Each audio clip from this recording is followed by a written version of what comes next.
Section 1. Of the origin of our ideas. All the perceptions of the human mind resolve themselves into two distinct kinds, which I shall call impressions and ideas. The difference betwixt these consists in the degrees of force and liveliness with which they strike upon the mind, and make their way into our thought or consciousness. Those perceptions, which enter with most force and violence, we may name impressions, and under this name I comprehend all our sensations, passions, and emotions, as they make their first appearance in the soul. By ideas I mean the faint images of these in thinking and reasoning, such as, for instance, are all the perceptions excited by the present discourse, excepting only those which arise from the sight and touch, and excepting the immediate pleasure or uneasiness it may occasion. I believe it will not be very necessary to employ many words in explaining this distinction. Every one of himself will readily perceive the difference betwixt feeling and thinking. The common degrees of these are easily distinguished, though it is not impossible, but in particular instances they may very nearly approach to each other. Thus in sleep, in a fever, in madness, or in any very violent emotions of soul, our ideas may approach to our impressions, as on the other hand it sometimes happens, that our impressions are so faint and low, that we cannot distinguish them from our ideas. But notwithstanding this near resemblance in a few instances, they are in general so very different, that no one can make a scruple to rank them under distinct heads, and assign to each a peculiar name to mark the difference too. There is another division of our perceptions, which it will be to observe, and which extends itself both to our impressions and ideas. This division is into simple and complex. Simple perceptions or impressions and ideas are such as admit of no distinction nor separation. The complex are the contrary to these, and may be distinguished into parts. Though a particular color, taste, and smell are qualities all united together in this apple, 'tis easy to they are not the same, but are at least distinguishable from each other. Having by these divisions given an order and arrangement to our objects, we may now apply ourselves to consider with the more accuracy their qualities and relations. The first circumstance that strikes my eye is the great resemblance betwixt our impressions and ideas in every other particular, except their degree of force and vivacity. The one seem to be in a manner the reflection of the other, so that all the perceptions of the mind are double, and appear both as impressions and ideas. When I shut my eyes and think of my chamber, the ideas I form are exact representations of the impressions I felt, nor is there any circumstance of the one, which is not to be found in the other. In running over my other perceptions, I find still the same resemblance and representation. Ideas and impressions appear always to correspond to each other. This circumstance seems to me remarkable, and engages my attention for a moment. Here make use of these terms, impression and idea, in a sense different from what is usual, and I hope this liberty will be allowed me. Perhaps I rather restore the word, idea, to its original from which Mr. Locke had it, in making it stand for all our perceptions. By the term of impression I would not to express the manner, in which our lively perceptions are produced in the soul, but merely the perceptions themselves, for which there is no particular name either in the English or any other language, that I know of. A more accurate survey I find I have been carried away far by the first appearance, and that I must make use of the distinction of perceptions into simple and complex, to limit this general decision, that all our ideas and impressions are resembling. I observe, that many of our complex ideas never had impressions that corresponded to them, and that many of our complex impressions never are exactly copied in ideas. I can imagine to myself such a city as the New Jerusalem, whose pavement is gold and walls are rubies, though I never saw any such. I have seen Paris, but shall I affirm I can form such an idea of that city, as will perfectly represent all its streets and houses in their real and just proportions? I perceive, therefore, that though there is in general a great resemblance betwixt our complex impressions and ideas, yet the rule is not universally true, that they are exact copies of each other. We may next consider how the case stands with our simple perceptions. After the most accurate examination, of which I am capable, I venture to affirm, that the rule here holds without any exception, and that every simple idea has a simple impression, which resembles it, and every simple impression a correspondent idea. That idea of red, which we form in the dark, and that impression, which strikes our eyes in sunshine, differ only in degree, not in nature. That the case is the same with all our simple impressions and ideas, 'tis impossible to prove by a particular enumeration of them. Every one may satisfy himself in this point by running over as many as he pleases. But if any one should deny this universal resemblance, I know no way of convincing him, but by desiring him to shew a simple impression, that has not a correspondent idea, or a simple idea, that has not a correspondent impression.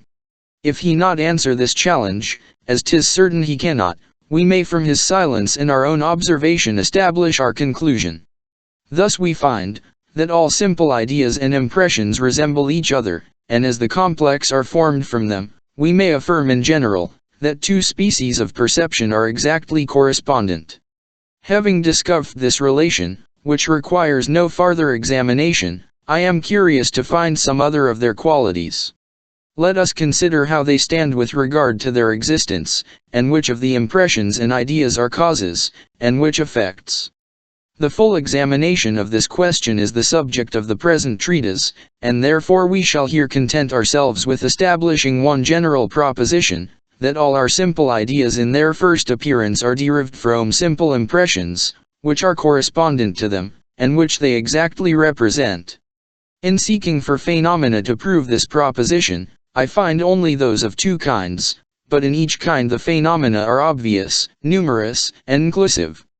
I first make myself certain, by a new review, of what I have already asserted, that every simple impression is attended with a correspondent idea, and every simple idea with a correspondent impression. From this constant conjunction of resembling perceptions I immediately conclude, that there is a great connection betwixt our respondent impressions and ideas, and that the existence of the one has a considerable influence upon that of the other. Such a constant conjunction, in such an infinite number of instances, can never arise from chance, but clearly proves a dependence of the impressions on the ideas, or of the ideas on the impressions. That I may know on which side this dependence lies, I consider the order of their first appearance, and find by constant experience, that the simple impressions always take the precedence of their correspondent ideas, but never appear in the contrary order. To give a child an idea of scarlet or orange, of sweet or bitter, I present the objects, or in other words, convey to him these impressions, but proceed not so absurdly, as to endeavor to produce the impressions by exciting the ideas. Our ideas upon their appearance produce not their correspondent impressions, nor do we perceive any color, or feel any sensation merely upon thinking of them. On the other hand we find, that any impressions either of the mind or dy is constantly followed by an idea, which resembles it, and is only different in the degrees of force and liveliness. I.e. constant conjunction of our resembling perceptions, is a convincing proof, that the one are the causes of the other, and this priority of the impressions is an equal proof, that our impressions are the of our ideas, not our ideas of our impressions. To confirm this I consider another plain and convincing phenomenon, which is, that wherever by any accident the faculties, which give rise to any impressions, are obstructed in their operations, as when one is born blind or deaf, not only the impressions are lost, but also their correspondent ideas, so that there never appear in the mind the least traces of either of them. Nor is this only true, where the organs of sensation are entirely distraught, but likewise where they have never been put in action to produce a particular impression. We cannot form to ourselves a just idea of the taste of a pineapple, without having actually tasted it. There is however one contradictory phenomenon, which may prove, that 'tis not absolutely impossible for ideas to go their correspondent impressions. I believe it will readily allowed, that the several distinct ideas of colors, which enter by the eyes, or those of sounds, which are conveyed by the hearing, are really different from each other, though at the same time resembling. Now if this be true of different colors, it must be no less so of the different shades of the same color, that each of them produces a distinct idea, independent of the rest. For if this should be denied, 'tis possible, by the continual gradation of shades, to run a color insensibly into what is most remote from it, and if you will not allow any of the means to be different, you cannot without absurdity deny the extremes to be the same. Suppose therefore a person to have enjoyed his sight for 30 years, and to have become perfectly well acquainted with colors of all kinds, excepting one particular shade of blue, for instance, which it never has been his fortune to meet with. Let all the different shades of that color, except that single one, be plucked before him, descending gradually from the deepest to the lightest. 'Tis plain, that he will a blank, where that shade is wanting, and will be sensible, that there is a greater distance in that place betwixt the continuous colors, than in any other. Now I ask, whether 'tis pm Cybele for him, from his own imagination, to supply this deficiency, and raise up to himself the idea of that particular shade, though it had never been conveyed to him by his senses? If there are few but will be of opinion that he can, and this may serve as a proof, that the simple ideas are not always derived from the correspondent impressions, though the instance is so particular and singular, that 'tis scarce worth our observing, and does not merit that for it alone we should alter our general maxim. But besides this exception, it may not be amiss to remark on this head, that the principle of the priority of impressions to ideas must be with another limitation, viz. That as our ideas are images of our impressions, so we can form secondary ideas, which are images of the primary, as appears from this very reasoning concerning them. This is not, properly speaking, an exception to the rule so much as an explanation of it. Ideas produce the images of themselves in nuities, but as the first ideas are supposed to derive from impressions, it still remains true, that all our simple ideas proceed either mediately or immediately from their correspondent impressions. This then is the first principle I establish in the science of human nature, nor ought we to despise it because of the simplicity of its appearance. For 'tis remarkable, that the present question concerning the precedency of our impressions or ideas, is the same with what has made so much noise in other terms, when it has been disputed whether there be any innate ideas, or whether all ideas be derived from sensation and reflection. We may observe, that in order to prove the ideas of extension and flower not to be innate, philosophers do nothing but shew, that they are conveyed by our senses. To prove the ideas of passion and desire not to be innate, they observe that we have a preceding experience of these emotions in ourselves. Now if we carefully examine these arguments, we shall find that they prove nothing but that ideas are preceded by other more lively perceptions, from which they are derived, and which they represent. I hope this clear stating of the question will remove all disputes concerning it, and will render this principle of more use in our reasonings, than it seems hitherto to have been. Section 2. Division of the subject. Since it appears, that our simple impressions are prior to their correspondent ideas, and that the exceptions are very rare, method seems to require we should examine our impressions, before we consider our ideas. Impressions may be divided into two kinds, those of sensation and those of reflection. The first kind arises in the soul originally, from unknown causes. The second is derived in a great measure from our ideas, and that in the following order. An impression first strikes upon the senses, and makes us perceive heat or cold, thirst or hunger, pleasure or pain of some kind or other. Of this impression there is a copy taken by the mind, which remains after the impression, exists, and this we call an idea. This idea of pleasure or pain, when it returns upon the soul, produces the new impressions of desire and aversion, hope and fear, which may properly called impressions of reflection, because derived from it. These again are copied by the memory and imagination, and become ideas, which perhaps in their turn give rise to other impressions and ideas. So that the impressions of reflection are only antecedent to their ideas, but posterior to those of sensation, and derived from them. The examination of our sensations belongs more to anatomists and natural philosophers than to moral, and therefore shall not at present be entered upon. And as the impressions of reflection, viz. Passions, desires, and emotions, which principally deserve our attention, arise mostly from ideas, 'twill be necessary to reverse that method, which at first sight seems most natural, and in order to explain the nature and principle * of the human mind, give a particular account of ideas, before we proceed to impressions. For this reason I have here chosen to begin with ideas. Section 3.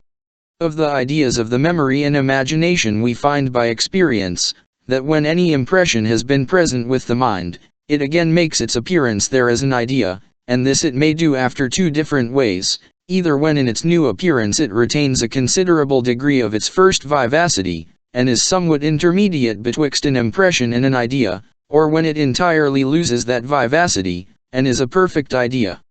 The faculty, by which we repeat our impressions in the first manner, is called the memory, and the other the imagination. 'Tis evident at first sight, that the ideas of the memory are much more lively and strong than those of the imagination, and that the former faculty paints its objects in more distinct colors, than any which are employed by the latter. When we remember any past event, the idea of it flows in upon the mind in a forcible manner, whereas in the imagination the perception is faint and languid, and cannot without difficulty be preserved by the mind steady and uniform for any considerable time. Here then is a sensible difference betwixt one species of ideas and another. But of this more fully hereafter. 3.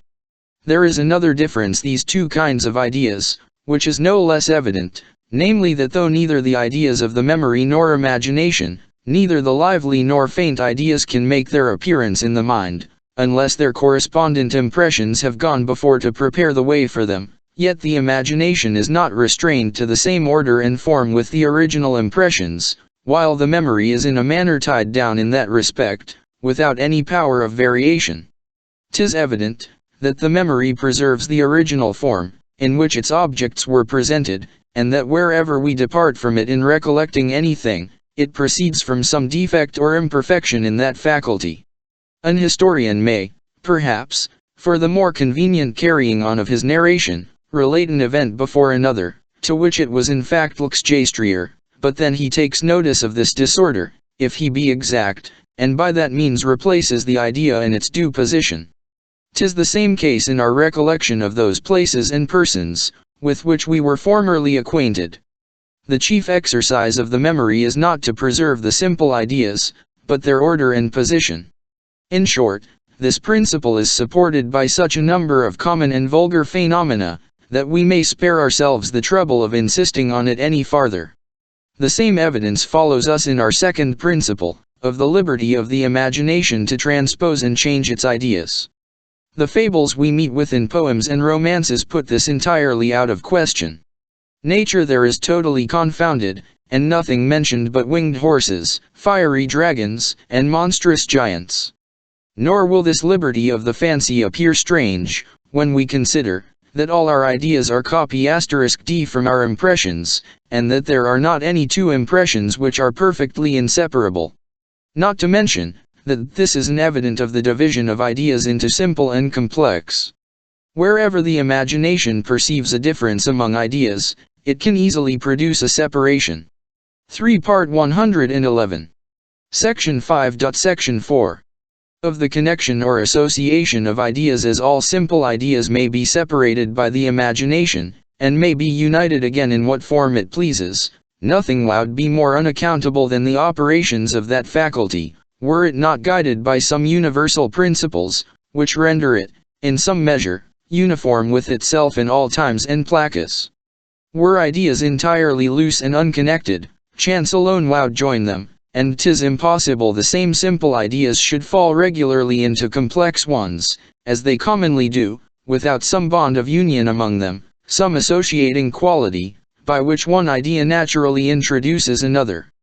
This uniting principle among ideas is not to be considered as an inseparable nixion, for that has been already excluded from the imagination, nor yet are we to conclude, that without it the mind cannot join two ideas, for nothing is more free than that faculty, but we are only to regard it as a gentle force, which commonly prevails, and is the cause why, among other things, languages so nearly correspond to each other, nature in a manner out to every one those simple ideas, which are most proper to be united into a complex one. The qualities, from which this association arises, and by which the mind is after this manner conveyed from one idea to another, are three, viz. Resemblance, contiguity in time or place, and cause and effect. I believe it will not be very necessary to prove that these qualities produce an association among ideas, and upon the appearance of one idea naturally introduce another. 'Tis plain, that in the course of our thinking, and in the constant revolution of our ideas, our imagination runs easily from one idea to any other that resembles it, and that this quality alone is to the fancy a sufficient bond, and 'tis likewise evident, that as the senses, in changing their objects, are necessitated to change them regularly, and take them as they lie contiguous to each other, the imagination must by long custom acquire the same method of thinking, and run along the parts of space and time in conceiving its objects. As to the connection that is made by the relation of cause and effect, we shall have occasion afterwards to examine it to the bottom, and therefore shall not at present insist upon it. 'Tis sufficient to observe, that there is no relation, which produces a stronger connection in the fancy, and makes one idea more readily recall another, than the relation of cause and effect their objects. That we may understand the full extent of these we must consider that two objects are connected together in the imagination, not only when the one is immediately resembling, contiguous to, or the cause of the other, but also when there is interposed betwixt them a third object, which bears to both of them any of these relations. This may be irried on to a great length, though at the same time we may observe, that each remove considerably weakens the relation. Cousins in the fourth degree are connected by causation, if I may be allowed to use that term, but not so closely as brothers, much less as child and parent. In general we may observe, that all the relations of blood depend upon cause and effect, and are esteemed near or remote, according to the number of causes interposed betwixt the persons. Of the three relations alx we mentioned, this of causation is the most extensive.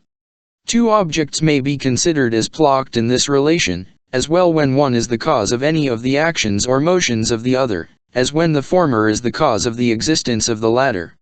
For as that action or motion is nothing but the object itself, considered in a certain light, and as the object continues the same in all its different situations, 'tis easy to imagine how such an influence of objects upon one another may connect them in the imagination.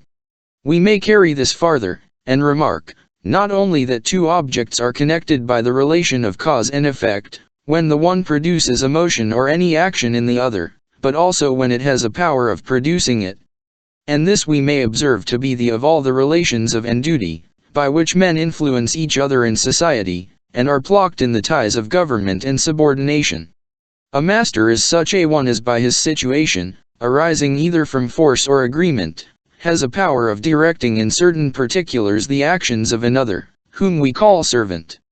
A judge is one, who in all disputed cases can fix by his opinion the possession or property of anything any members of the society. When a person is possessed of any power, there is no more required to convert it into action, but the exertion of the will, and that in every case is considered as possible, and in many as probable, especially in the case of authority, where the obedience of the subject is a pleasure and advantage to the superior.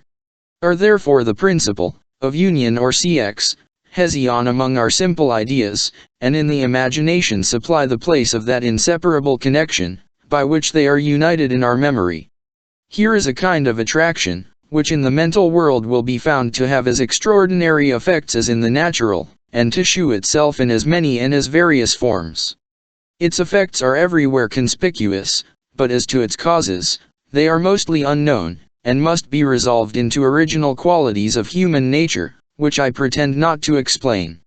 Nothing is more requisite for a true philosopher, than to restrain the intemperate desire of searching into causes, and having established any doctrine upon a sufficient number of experiments, rest contented with that, when he sees a farther examination would lead him into obscure and uncertain speculations. In that case his inquiry would be much better employed in examining the effects than the causes of his principle. Amongst the effects of this union or association of ideas, there are none more remarkable, than those complex ideas, which are the common subjects of our thoughts and reasoning, and generally arise from some principle of union among our simple ideas. These complex ideas may be divided into relations, modes, and substances. We shall briefly examine each of these in order, and shall subjoin some considerations, x, concerning our general and particular ideas, before we leave the present subject, which may be considered as the elements of this philosophy. Section 5. Of relations. The word relation is commonly used in two senses considerably different from each other. Either for that quality, by which two ideas are connected together in the imagination, and the one naturally the other, after the manner above explained, or for that particular circumstance, in which, even upon the arbitrary union of two ideas in the fancy, we may think proper to compare them. In common language the former is always the sense, in which we use the word, relation, and 'tis only in philosophy, that we extend it to mean any particular subject of comparison, without a connecting principle. Thus distance will be allowed by philosophers to be a true relation. We acquire an idea of it by the comparing of objects, but in a Riemann way we say, that nothing can be more distant than such or such things from each other, nothing can have less relation, as if distance and relation were incompatible. It may perhaps be esteemed an endless task to enumerate all those qualities, which make objects admit of comparison, and by which the ideas of philosophical relation are produced. But if we diligently consider them, we shall find that without difficulty they may under 7 general heads, which may be considered as the sources of all philosophical relation. 1. First is resemblance, and this is a relation, without which no philosophical relation can exist, since no objects will admit of comparison, but would have some degree of resemblance. But though resemblance be necessary to all philosophical relation, it not follow, that it always produces a connection or association of ideas. When a quality becomes very general, and is common to a great many individuals, it leads not the mind directly to any one of them, but by presenting at once great a choice, does thereby prevent the imagination from fixing on any single object. 2. Identity may be esteemed a second species of relation. This relation I here consider as applied in its strictest sense to constant and unchangeable without examining the nature and foundation of personal identity, which shall find its place afterwards. Of all relations the most universal is that of identity, being common to every being, whose existence has any duration. 3. After identity the most universal and comprehensive relations are those of space and time, which are the source of an infinite number of comparisons, such as distant, contiguous, above, below, before, after, and c4. All those objects, which admit of quantity, or number, may be compared in that particular, which is another very fertile source of relation. 5. When any two objects possess the same quality in common, the degrees, in which they possess it, form a fifth species of relation. Thus of two objects, which are both heavy, the one may in either of greater, or less weight than with the other. 2 colors, that are of the same kind, may yet be of different shades, and in that respect admit of comparison. 6. The relation of contrariety may at first sight be regarded as an exception to the rule, that no relation of any kind can subsist without some degree of resemblance. But let us consider, that no two ideas are in themselves contrary, except those of existence and non-existence, which are plainly resembling, as implying both of them an idea of the object, though the latter excludes the object from all times and places, in which it is supposed not to exist. 7. All other objects, such as fire and water, heat, and cold. 8. Only found to be, contrary from experience, and from the contrariety of their causes or effects, which relation of cause and effect is a seventh philosophical relation, as well as a natural one. The resemblance implied in this relation, shall be explained afterwards. It might naturally be expected, that I should join difference to the other relations. But that I consider rather as a negation of relation, than as anything real or positive. Difference is of two kinds as opposed either to identity, or the first is called a difference of number, the other of kind. Section 6.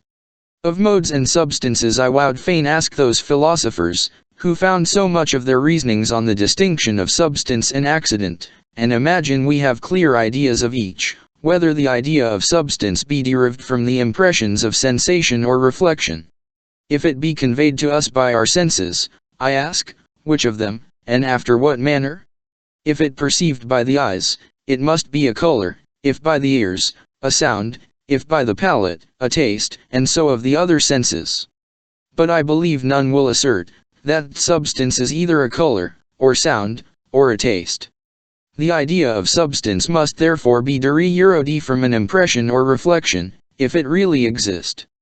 But the impressions of reflection resolve into our passions and emotions, none of which can possibly represent a substance.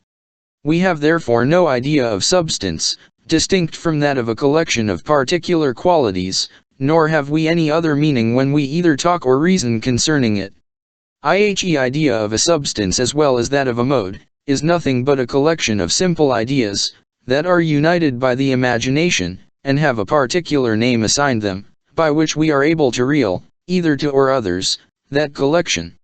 But the difference betwixt these ideas consists in this, that the particular qualities, which form a substance, are commonly referred to an unknown something, in which they are supposed to inhere, or granting this fiction should not take place, are at least supposed to be closely and inseparably connected by the relations of contiguity and causation. The effect of this is, that whatever new simple quality we discover to have the same connection with the rest, we immediately comprehend it among them, even though it did not enter into the first conception of the substance. Thus our idea of gold may at first be a yellow color, weight, malleableness, fusibility, but upon the discovery of its dissolubility in aqua regia, we join that to the other qualities, and suppose it to belong to the substance as much as if its idea had from the beginning made a part of the compound one. The principle of union being as the chief part of the complex idea, gives entrance to whatever quality afterwards occurs, and is equally comprehended by it, as are the others, which first presented themselves. That this cannot take place in modes, is evident from considering their nature. Simple ideas of which modes are formed, either represent qualities, which are not united by contiguity and causation, but are dispersed in different subjects, or if they be all united together, the uniting principle is not regarded as the foundation of the complex idea. The idea of a dance is an instance of the first kind of MCRLES, that of beauty of the second. The reason is obvious, why such complex ideas cannot receive any new idea, without changing the name, which distinguishes the mode. Section 7. Of abstract ideas a very material question has been started concerning abstract or general ideas, whether they be general or particular in the mind's conception of them.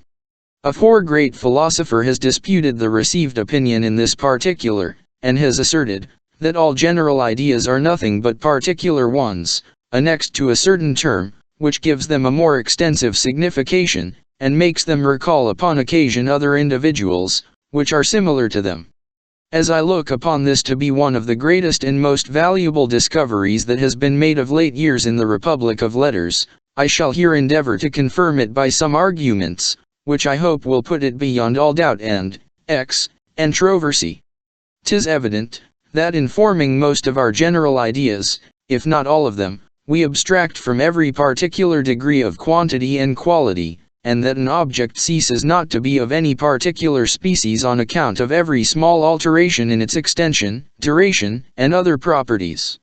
It may therefore be thought, that here is a plain dilemma, that decides concerning the nature of those abstract ideas, which have afforded so much speculation to philosophers.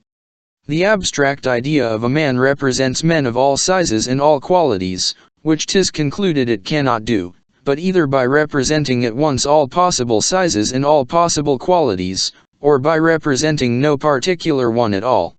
Now it having been esteemed absurd to defend the former proposition, as implying an infinite capacity in the mind, it has been commonly inferred in favor of the latter, and our abstract ideas have been suppositoried to represent no particular degree either of quantity or quality. But that this inference is erroneous, I shall endeavor to make appear, first, by proving, that 'tis utterly impossible to conceive any quantity or quality, without forming a precise notion of its degrees, and secondly by showing, that though the capacity of the mind be not infinite, yet we can at once form a notion of all possible degree, of quantity and quality, in such a manner at least, as, however imperfect, may serve all the purposes of reflection and conversation. To begin with the first proposition, that the mind cannot form any notion of quantity or quality without forming a precise notion of degrees of each, we may prove this by the three following arguments. First, we have observed that whatever objects are different are distinguishable, and that whatever objects are distinguishable are separable by the thought and imagination.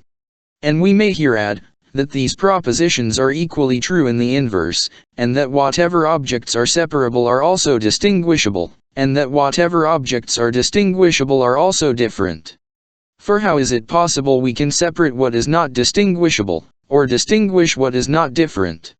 In order therefore to know whether abstraction implies a separation, we need only consider it in this view, and examine whether all the circumstances, which we abstract from in our general ideas, such as are distinguishable and different from those, which we retain as essential parts of them. But 'tis evident at first sight, that the precise length of a line is not different nor distinguishable from the line itself, nor the precise degree of any quality from the quality. These ideas, therefore, admit no more of separation than they do of distinction and difference. They are consequently conjoined with each other in the conception, and the general idea of a line, notwithstanding all our abstractions and for Dr. Berkeley refinements, has in its appearance in the mind a precise degree of quantity and quality, however it may be made to represent others, which have different degrees of both. Secondly, 'tis confessed, that no object can appear to the senses, or in other words, that no impression can present to the mind, without being determined in its degrees both of quantity and quality.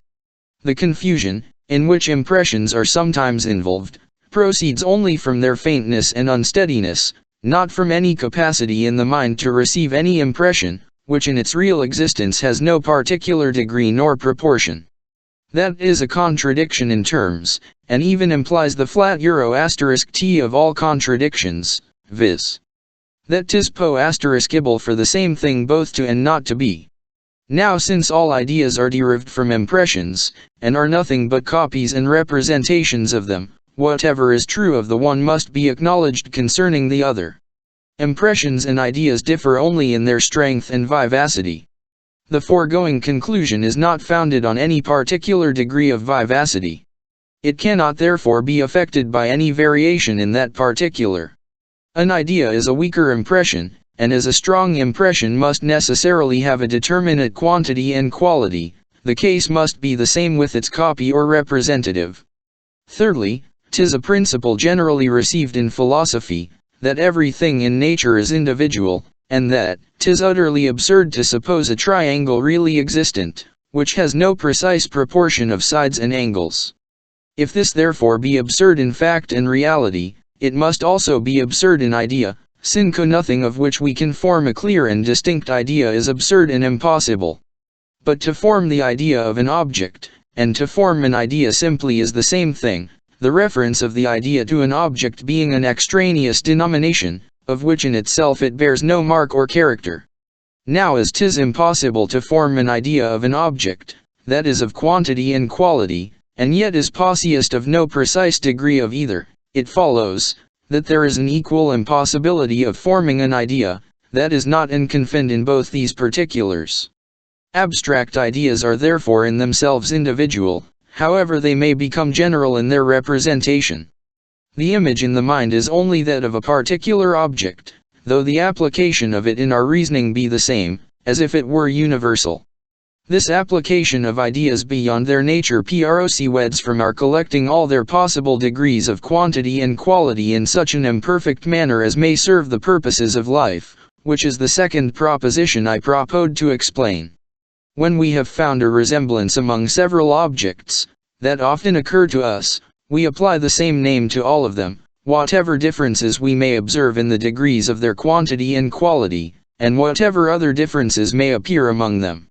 After we have acquired a custom of this kind, the hearing of that name revives the idea of one of these objects, and makes the imagination conceive it with all its particular circumstances and proportions. But as the same word is suppositoried to have been frequently applied to other individuals, that are different in many respects from that idea, which is immediately present to the mind, the word not able to revive the idea of all these individuals, only touches the soul, if I may allowed so to speak, and revives that custom, which we have acquired by surveying them. They are not really and in fact present to the mind, but only in power, nor do we draw them all out distinctly in the imagination, but keep ourselves in a readiness to survey any of them, as we may be prompted by a present design or necessity. The word raises up an individual idea, along with a certain custom, and that custom produces any other individual one, for which we may have occasion. But as the production of all the ideas, to which the name may be applied, is in most cases impossible, we abridge that work by a more partial consideration, and find but few inconveniences to arise in our reasoning from that abridgment. For this is one of the most extraordinary circumstances in the present affair, that after the mind has produced an individual idea, upon which we reason, the attendant custom, revered by the general or abstract term, readily suggests any other individual, if by chance we form any reasoning, that agrees not with it. Thus shall we mention the word triangle, and form the idea of a particular equilateral one to correspond to it, and shall we afterwards assert, that the three angles of a triangle are equal to each other, the other individuals of a scalenum and which we overlooked at first, immediately crowd in upon us, and make us perceive the falsehood of this proposition, though it be true with relation to that idea, which we had formed. If the mind suggests not always these ideas upon occasion, it proceeds from some imperfection in its faculties, and such a one as is often the source of false reasoning and sophistry. But this is principally the case with those ideas which are abstruse and compounded.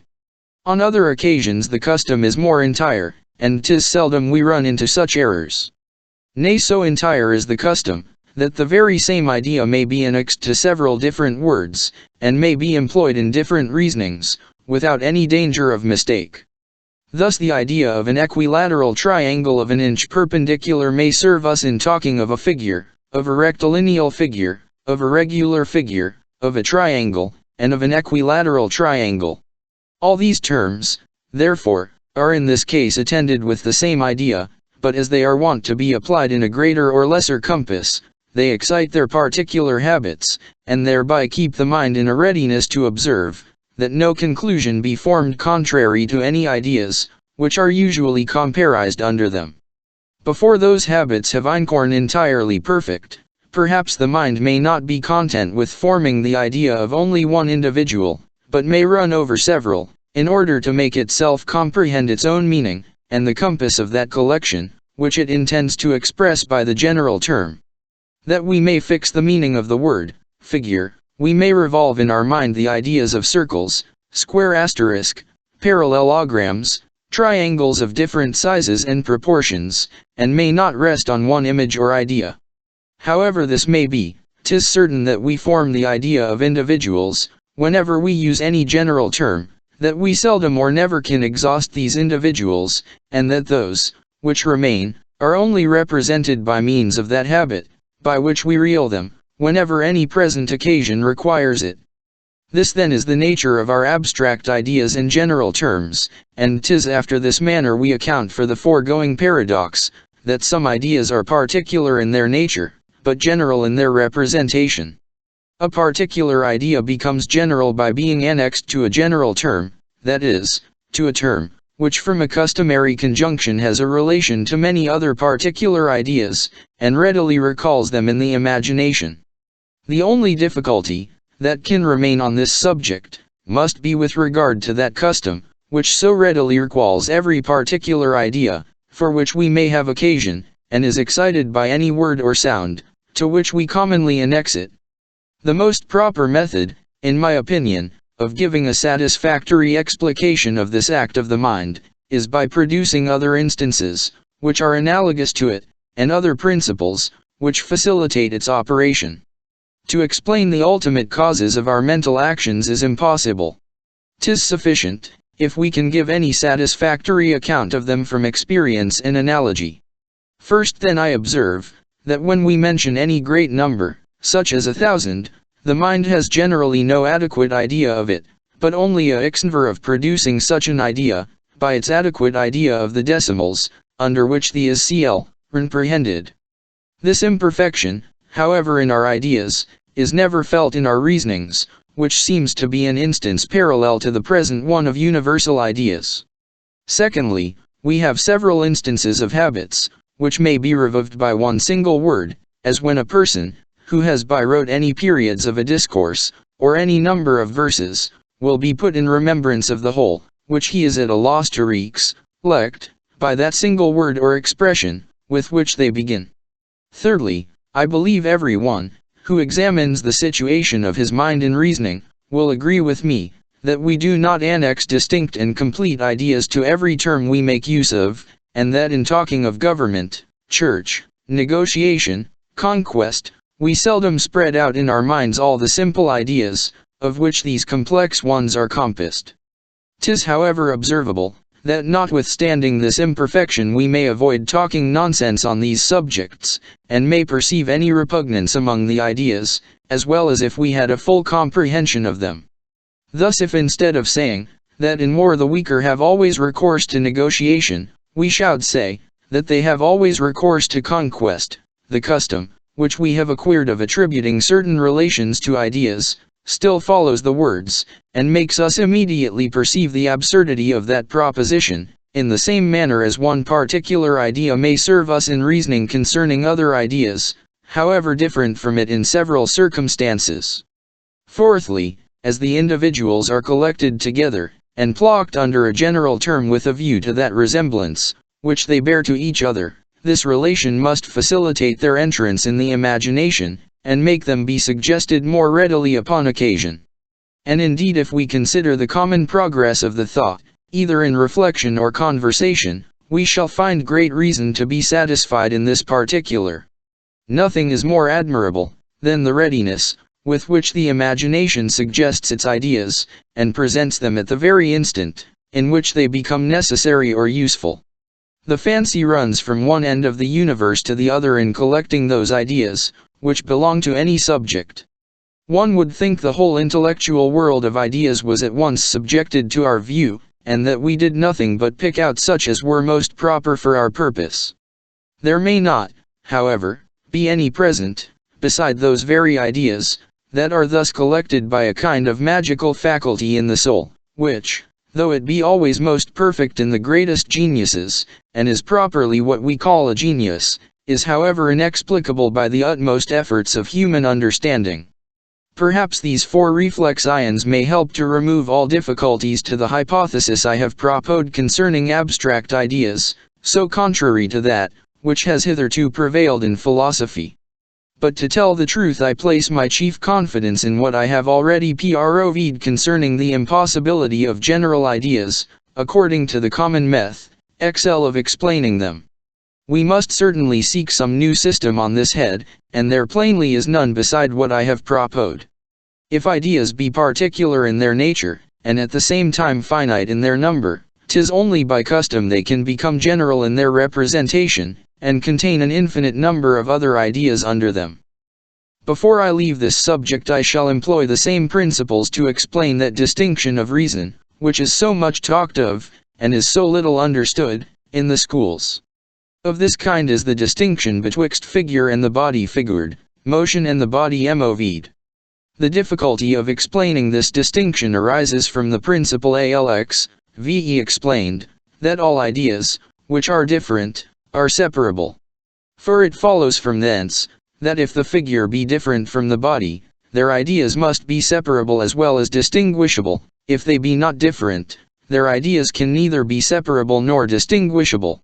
What then is meant by a distinction of reason, since it implies neither a difference nor separation? To remove this difficulty we must have recourse to the foregoing explication of abstract ideas. 'Tis certain that the mind would never have dreamed of distinguishing a figure from the body figured, as being in reality neither distinguishable, nor different, nor separable, did it not observe, that even in this simplicity there might be contained many different resemblances and relations. Thus when a globe of white marble is presented, we receive only the impression of a white color disposed in a certain form, nor are we able to separate and distinguish the color from the form. But observing afterwards a globe of black marble and a cube of white, and comparing them with our former object, we find two separate resemblances, in what formerly seemed, and really is, perfectly inseparable. After a little more practice of this kind, we begin to distinguish the figure from the color by a distinction of reason, that is, we consider the figure and color together, since they are in effect the same and undistinguishable, but still view them in different aspects, according to the resemblances, of which they are susceptible. When we would consider only the figure of the globe of white marble, we form in reality an idea both of the figure and color, but tacitly carry our eye to its resemblance with the globe of black marble, and in the same manner, when we would consider its color only, we turn our view to its resemblance with the cube of white marble. By this means we accompany our ideas with a kind of reflection, of which custom renders us, in a great measure, insensible. A person, who desires us to consider the figure of a globe of white marble without thinking on its color, desires an impossibility, but his meaning is, that we should consider the color and figure together, but still keep in our eye the resemblance to the globe of black marble, or that to any other globe of whatever color or substance. Part 2, of the Ideas of Space and Time. Section 1. Of the infinite divisibility of our ideas of space and time. Whatever has the air of a paradox, and is contrary to the first and most unprejudiced notions of mankind, is often greedily embraced by philosophers, as shewing the superiority of their science, which could discover opinions so remote from vulgar conception. On the other hand, anything proposed to us, which causes surprise and admiration, gives such a satisfaction to the mind, that it indulges itself in those agreeable emotions, and will never be persuaded that its pleasure is entirely without foundation. From these dispositions in philosophers and their disciples arises that mutual complaisance betwixt them, while the former furnish such plenty of strange and unaccountable opinions, and the latter so readily believe them.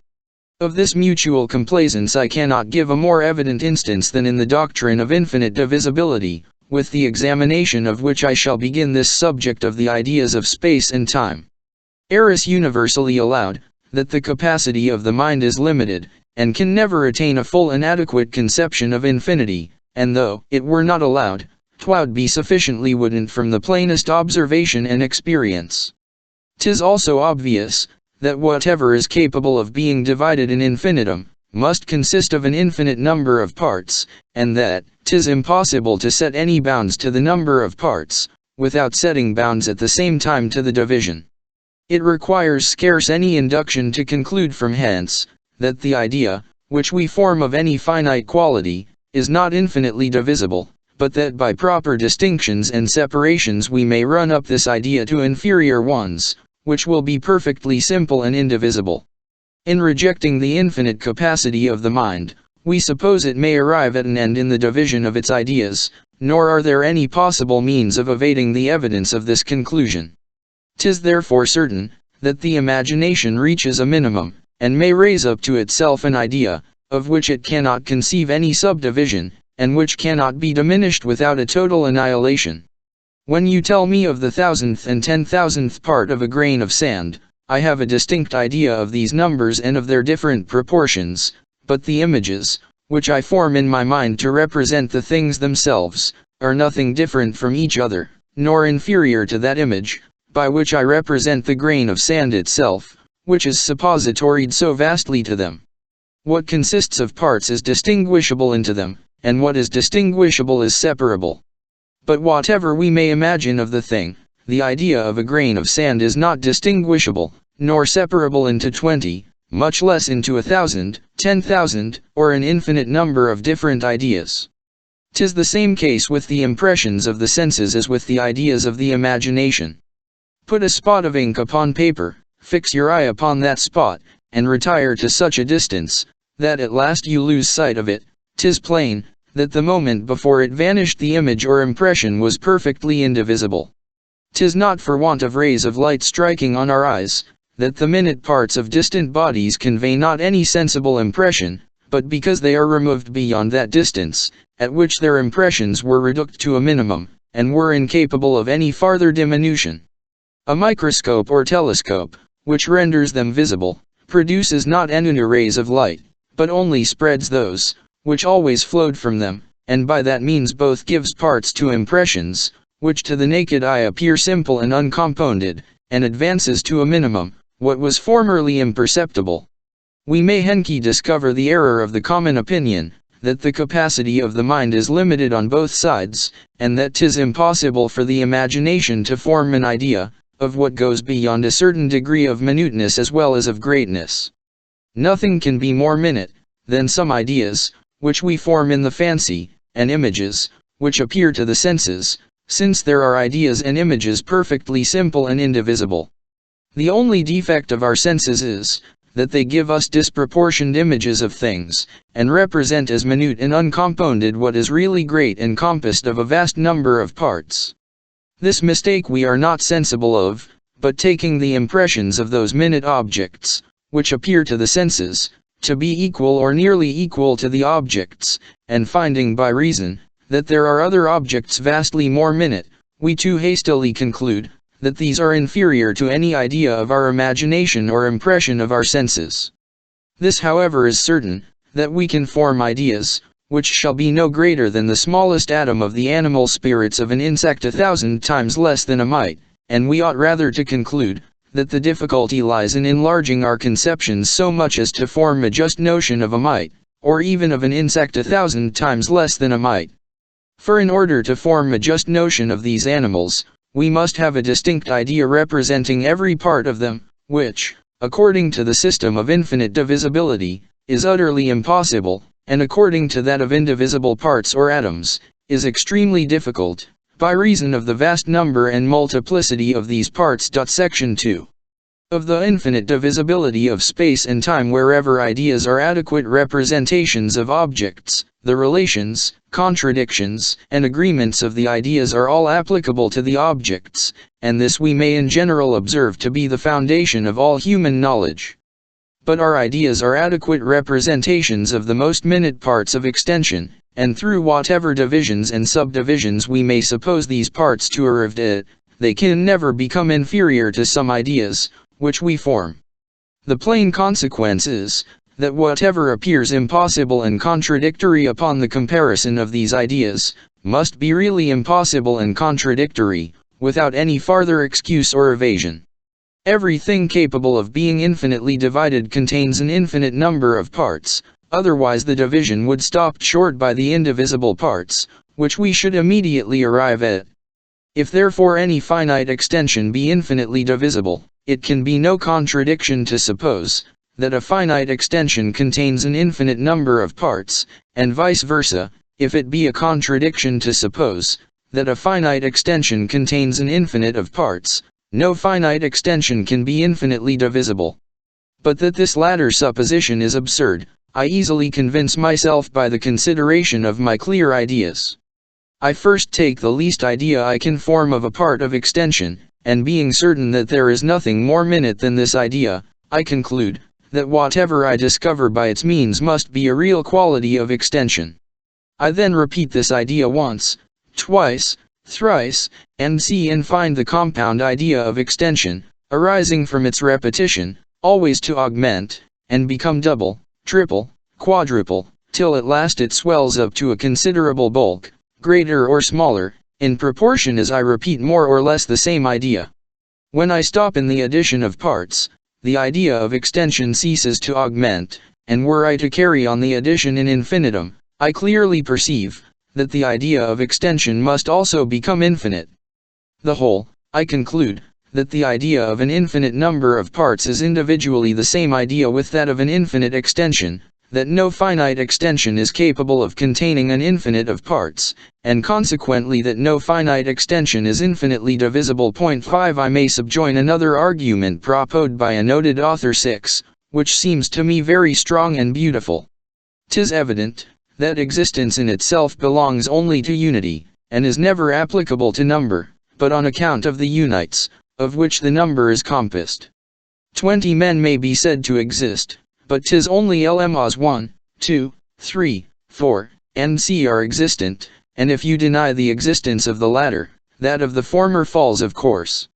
'Tis therefore utterly absurd to suppose any number to exist, and yet deny the existence of unites, and as extension is always a number, according to the common sentiment of metaphysicians, and never resolves itself into any unite or indivisible quantity, it follows, that extension can never at all exist. 'Tis in vain to reply, that any determinate quantity of extension is an unite, but such a one is 5. It has been objected to me, that infinite divisibility supposes only an infinite number of proportional not of aliquot parts, and that an infinite number of proportional parts does not form an infinite extension. But this distinction is entirely frivolous. Whether these parts be aliquot or proportional, they cannot be inferior to those minute parts and therefore cannot form a less extension by their conjunction. 6 Mons. Malesua admits of an infinite of fractions, and is inexhaustible in its subdivisions. For by the same rule these 20 men may be considered as an unite. I.e. whole globe of the earth, nay the whole universe may be considered as an unite. That term of unity is merely a fictitious denomination, which the mind may apply to any quantity of objects it collects together, nor can such an unity any more exist alone than number can, as being in reality a true number. But the unity, which can exist alone, and whose existence is necessary to that of all number, is of another kind, and must be indivisible, and incapable of being resolved into any lesser unity. All this reasoning takes place with regard to time, along with an additional argument, which it may be to take notice of. 'Tis a property inseparable from time, and which in a manner constitutes its that each of its parts eds another, and that none of them, however contiguous, can ever be coexistent. For the same reason, that, the year 1737 cannot concur with the present year 1738, every moment must be distinct from, and posterior or antecedent to another. 'Tis certain then, that time, as it exists, must be compassed of indivisible moments. For if in time we could never arrive at an end of division, and if each moment, as it another, were not perfectly single and indivisible, there would in an infinite number of coexistent moments, or parts of time, which I believe will be allowed to be an errant contradiction. The infinite divisibility of space implies that of time, as is evident from the nature of motion. If the latter, therefore, be impossible, the former must be equally so. I doubt not but it will readily be allowed by the most obstinate defender of the doctrine of infinite divisibility, that these arguments are difficulties, and that 'tis impossible to give any answer to them which will be perfectly clear and satisfactory. But here we may observe, that nothing can be more absurd, than this custom of calling a difficulty what pretends to be a demonstration, and endeavoring by that means to elude its inevidence. 'Tis not in demonstrations as in probabilities, that difficulties can take place, and one argument counterbalance another, and diminish its authority. A demonstration, if just, admits of no opposite difficulty, and if not just, 'tis a mere sophism, and consequently can never a difficulty. 'Tis either irresistible, or has no manner of force. To talk therefore of objections and replies, and balancing of arguments in such a question as this, is to confess, either that human reason is nothing but a play of words, or that the person himself, who talks so, has not a capacity equal to such subjects. Demonstrations may be difficult to be comprehended, because of the abstractedness of the subject, but can never have any such difficulties as will weaken their authority, when once they are comprehended. 'Tis true, mathematicians are wont to say, that there are here equally strong arguments on the other side of the question, and that the doctrine of indivisible nine, is also liable to unanswerable objections. Before I examine these arguments and objections in detail, I will here take them in a body, and endeavor by a short and decisive reason to prove at once, that 'tis utterly impossible they can have any just foundation. 'Tis an established maxim in metaphysics, that whatever the mind clearly conceives includes the idea of possible existence, or in other words, that nothing we imagine is absolutely impossible. We can form the idea of a golden mountain, and from thence conclude that such a mountain may actually exist. We can form no idea of a mountain without a valley, and therefore regard it as impossible. Now 'tis certain we have an idea of extension, for otherwise why do we talk and reason concerning it? 'Tis likewise certain, that this idea, as conceived by the imagination, though divisible into parts or inferior ideas, is not infinitely divisible, nor consists of an infinite number of parts, for that exceeds the comprehension of our limited capacities. Here then is an idea of extension, which consists of parts or inferior ideas, that are perfectly indivisible. Consequently this idea implies no contradiction, consequently 'tis possible for extension really to exist conformable to it, and consequently all the arguments employed against the possibility of mathematical points are mere scholastic and unworthy of our attention. Consequences we may carry one step farther, and conclude that all the pretended demonstrations for the infinite divisibility of extension are equally sophistical, since 'tis certain these demonstrations cannot just without proving the impossibility of mathematical points, which 'tis an evident absurdity to pretend to. Section 3. Of the other qualities of our ideas of space and time no discovery could have been made more happily for deciding all controversies concerning ideas, than that above mentioned, that impressions always take the precedence of them, and that every idea, with which the imagination is furnished, first it's in a correspondent impression.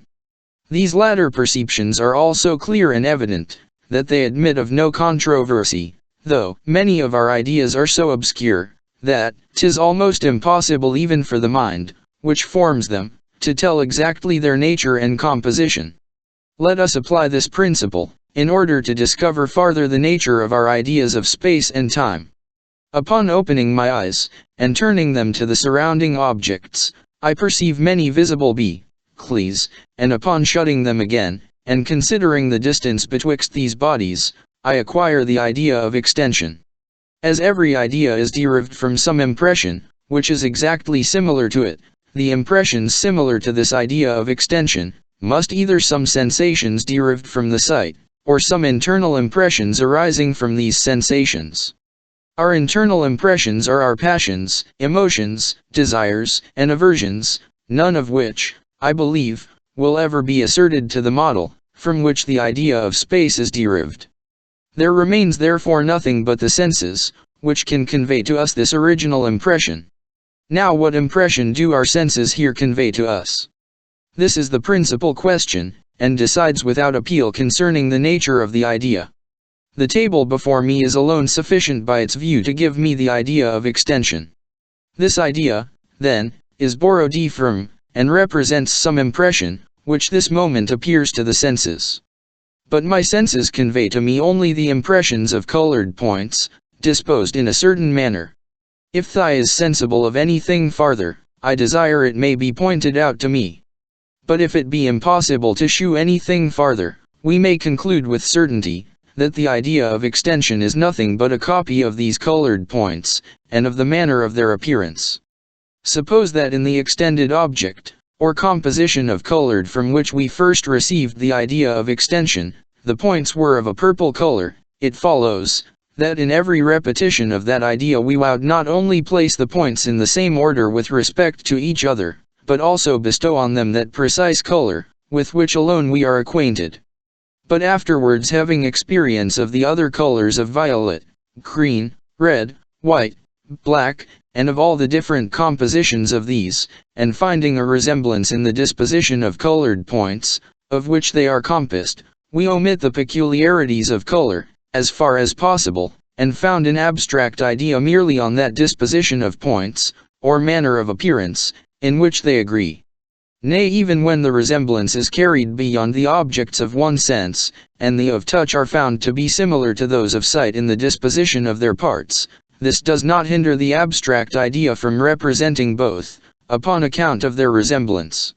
All abstract ideas are really nothing but particular ones, considered in a certain light, but being annexed to general terms, they are able to represent a vast variety, and to comprehend objects, which, as they are alike in some particulars, are in others vastly wide of each other. The idea of time, derived from the succession of our perceptions of every kind, ideas as well as impressions, and impressions of reflection as well as of sensation, will afford us an instance of an abstract idea, which comprehends a still greater variety than that of space, and yet is represented in fancy by some particular individual idea of a determinate quantity and quality. As 'tis from the disposition of visible and tangible objects we requive the idea of space, so from the succession of ideas and impressions we form the idea of time, nor is it possible for time alone ever to make its appearance, or be taken notice of by the mind. A man in a sound sleep, or strongly occupied with one thought, is insensible of time, and according as his perceptions succeed each other with greater or as rapidity, the same duration appears longer or shorter to his imagination. It has been remarked by a great philosopher, that our perceptions have certain innends in this particular, which are fixed by the original nature and constitution of the mind, and beyond which no influence of external objects on the senses is ever able to hasten or retard our thought. If you wheel about a burning coal with rapidity, it will present to the senses an image of a circle of fire, nor will there seem to be any interval of time betwixt its revolutions, merely because 'tis impossible for our perceptions to succeed each other with the same rapidity, that motion may be communicated to external objects. Wherever we have no successive perceptions, we have no notion of time, even though there be a real succession in the objects. From these phenomena, as well as from many others, we may conclude that time cannot make its appearance to the mind, either alone, or attended with a steady unchangeable object, but is always discovered by some perceivable succession of changeable objects. To confirm this we may add the following argument, which to me seems perfectly decisive and convincing. 'Tis evident, that time or duration consists of different parts, for otherwise we could not conceive a longer or shorter duration. 'Tis also evident, that these parts not coexistent, for that quality of the coexistence of parts belongs to extension, and is what distinguishes it from duration. Now as time is compassed of parts, that are not coexistent, an unchangeable object, since it produces none but coexistent impressions, produces none that can give us the idea of time, and consequently that idea must be derived from a succession of changeable objects, and time in its first appearance can never be severed from such a, having therefore found, that time in its first appearance to the mind is always conjoined with a succession of changeable objects, and that otherwise it can never fall under our notice, we must now examine whether it can be conceived without our conceiving any succession of objects, and whether it can alone form a distinct idea in the imagination.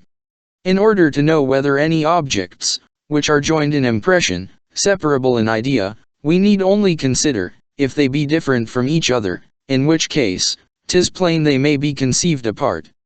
Everything that is different is distinguishable, and everything that is distinguishable may be separated, according to the maxims above explained. If on the contrary they be not different, they are not distinguishable, and if they be not distinguishable, they cannot be separated.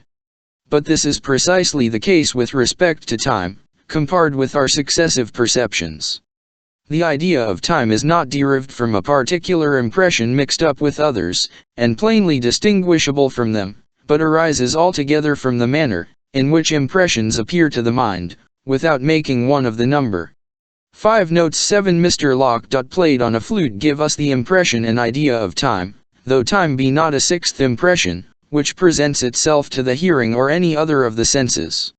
Nor is it a sixth impression, which the mind by reflection finds in itself. These 5 sounds making their appearance in this particular manner, excite no emotion in the mind, nor produce an affection of any kind, which being observed by it can give rise to a new idea. For that is necessary to produce a new idea of reflection, nor can the mind, by revolving over 1,000 times all its ideas of sensation, ever extract from them any new original idea, unless nature has so framed its faculties, that it feels some new original impression arise from such a contemplation. But here it only takes notice of the manner in which the different sounds make their appearance, and that it may afterwards consider without considering these particular sounds, but may conjoin it with any other the ideas of some objects it certainly must have, nor is it possible for it without these ideas ever to arrive at any conception of time, which since it appears not as any primary distinct impression, can plainly be nothing but different ideas, or objects disposed in a certain manner, that is, succeeding each other. I know there are some who pretend that the idea of duration is applicable in a proper sense to objects, which are perfectly unchangeable, and this I take to be the Hume opinion of philosophers as well as of the vulgar. But to be convinced of its falsehood we need but reflect on the foregoing conclusion, that the idea of duration is always derived from a succession of changeable objects, and can never be conveyed to the mind by anything steadfast and unchangeable. For it inevitably follows from thence, that since the idea of duration cannot derive from such an object, it can never in any propriety or exactness be applied to it, nor can anything unchangeable be ever said to have duration. Ideas always represent the objects or impressions, from which they are derived, and can never without a fiction represent or be applied to any other. By what fiction we apply the idea of time, even to what is unchangeable, and suppose, as is common, that duration is a measure of rest as well as of motion, we shall consider afterwards. There is another very decisive argument, which establishes the present doctrine concerning our ideas of space and time, and is founded only on that simple principle, that our ideas of them are compounded of parts, which are indivisible. This argument may be worth the examining. Every idea, that is distinguishable, being also separable, let us take one of those simple indivisible ideas, of which the compound one of extension is formed, and separating it from all others, and considering it apart, let us form a judgment of its nature and qualities. 'Tis plain it is not the idea of extension. For the idea of extension consists of parts, and this idea, according to the supposition, is perfectly simple and indivisible. Is it therefore nothing? That is absolutely impossible. For as the compound idea of extension, which is real, is composed of such ideas, were these so many non-entities, there would be a real existence composed of non-entities, which is absurd. Here therefore I must ask, vivat is our idea of a simple and invisible point? No wonder if my answer appear somewhat new, since the question itself has scarce ever yet been thought of. We are wont to dispute concerning the nature of mathematical ints, but seldom concerning the nature of their ideas. 8v. p. 65. The idea of space is conveyed to the mind by two senses, the sight and touch, nor anything ever appear extended, that is not either visible or tangible. That compound impression, which represents extension, consists of several lesser impressions, that are indivisible to the eye or feeling, and may called impressions of atoms or corpuscles endowed with color and solidity. But this is not all. 'Tis not only requisite, that these atoms should be colored or tangible, in order to discover themselves to our senses, 'tis also necessary we should preserve the idea of their color or tangibility in order to comprehend them by our imagination. There is nothing but the idea of their color or tangibility, which can render them conceivable by the mind. The removal of the ideas of these sensible qualities, they are utterly annihilated to the thought or imagination. Now such as the parts are, such is the whole. If a point be not considered as colored or tangible, it can convey to us no idea, and consequently the idea of extension, which is composed of the ideas of these, can never possibly exist. But if the idea of extension really can exist, as we are conscious it does, its parts must also exist, and in order to that, must be considered as colored or tangible. We have therefore no idea of space or extension, but when we regard it as an object either of our sight or feeling. The same reasoning will prove, that the indivisible moments of time must be filled with some real object or existence, whose succession forms the duration, and makes it be by the mind. Section 4. Objections answered. Our system concerning space and time consists of two parts, which are intimately connected together. The first depends on this chain of reasoning.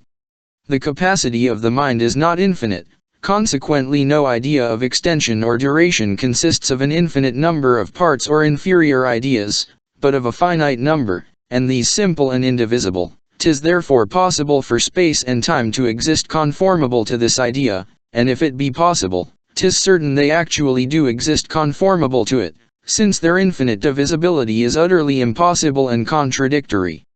The other part of our system is a consequence of this.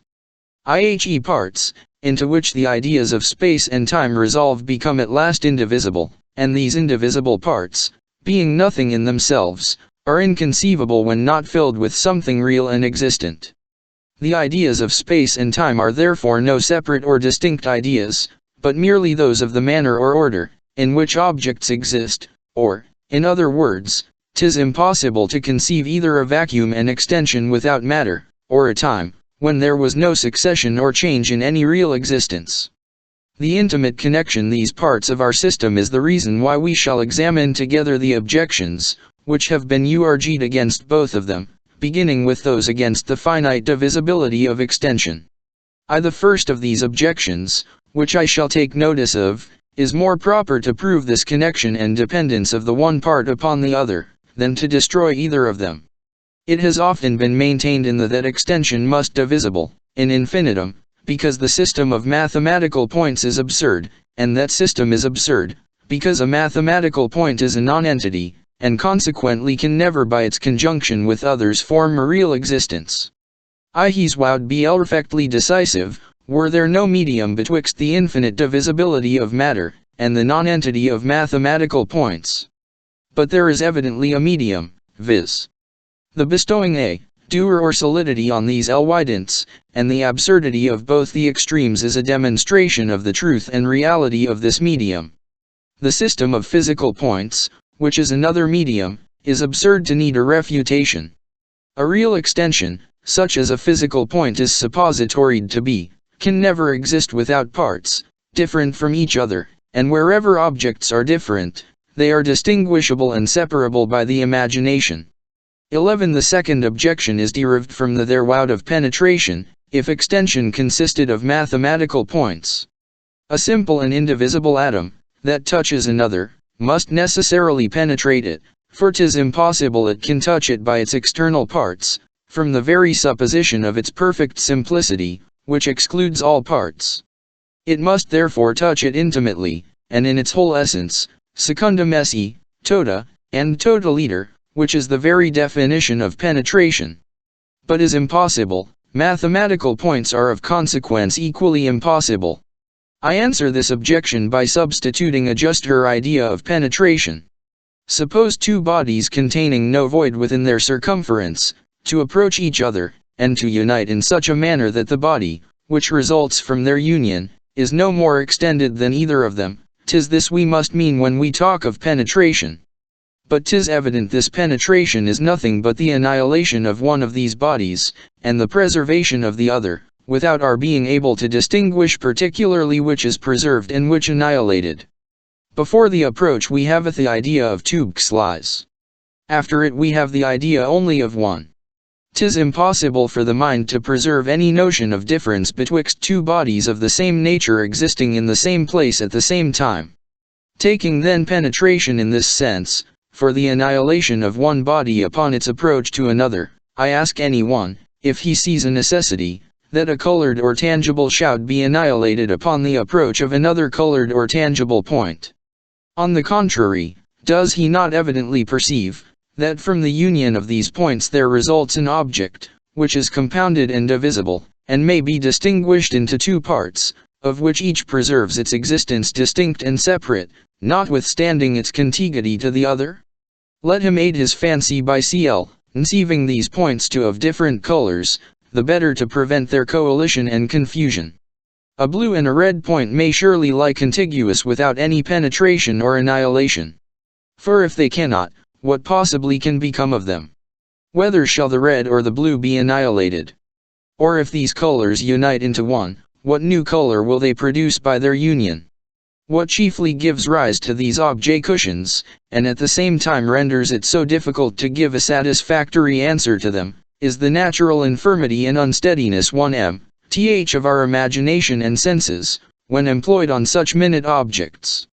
Put a spot of ink upon paper, and retire to such a distance, that the spot becomes altogether invisible, you will find, that upon your return and nearer approach the spot first becomes visible by short intervals, and afterwards becomes always visible, and afterwards acquires only a new force in its coloring without augmenting its bulk, and afterwards, when it has increased to such a degree as to be really extended, 'tis still difficult for the imagination to break it into its component parts.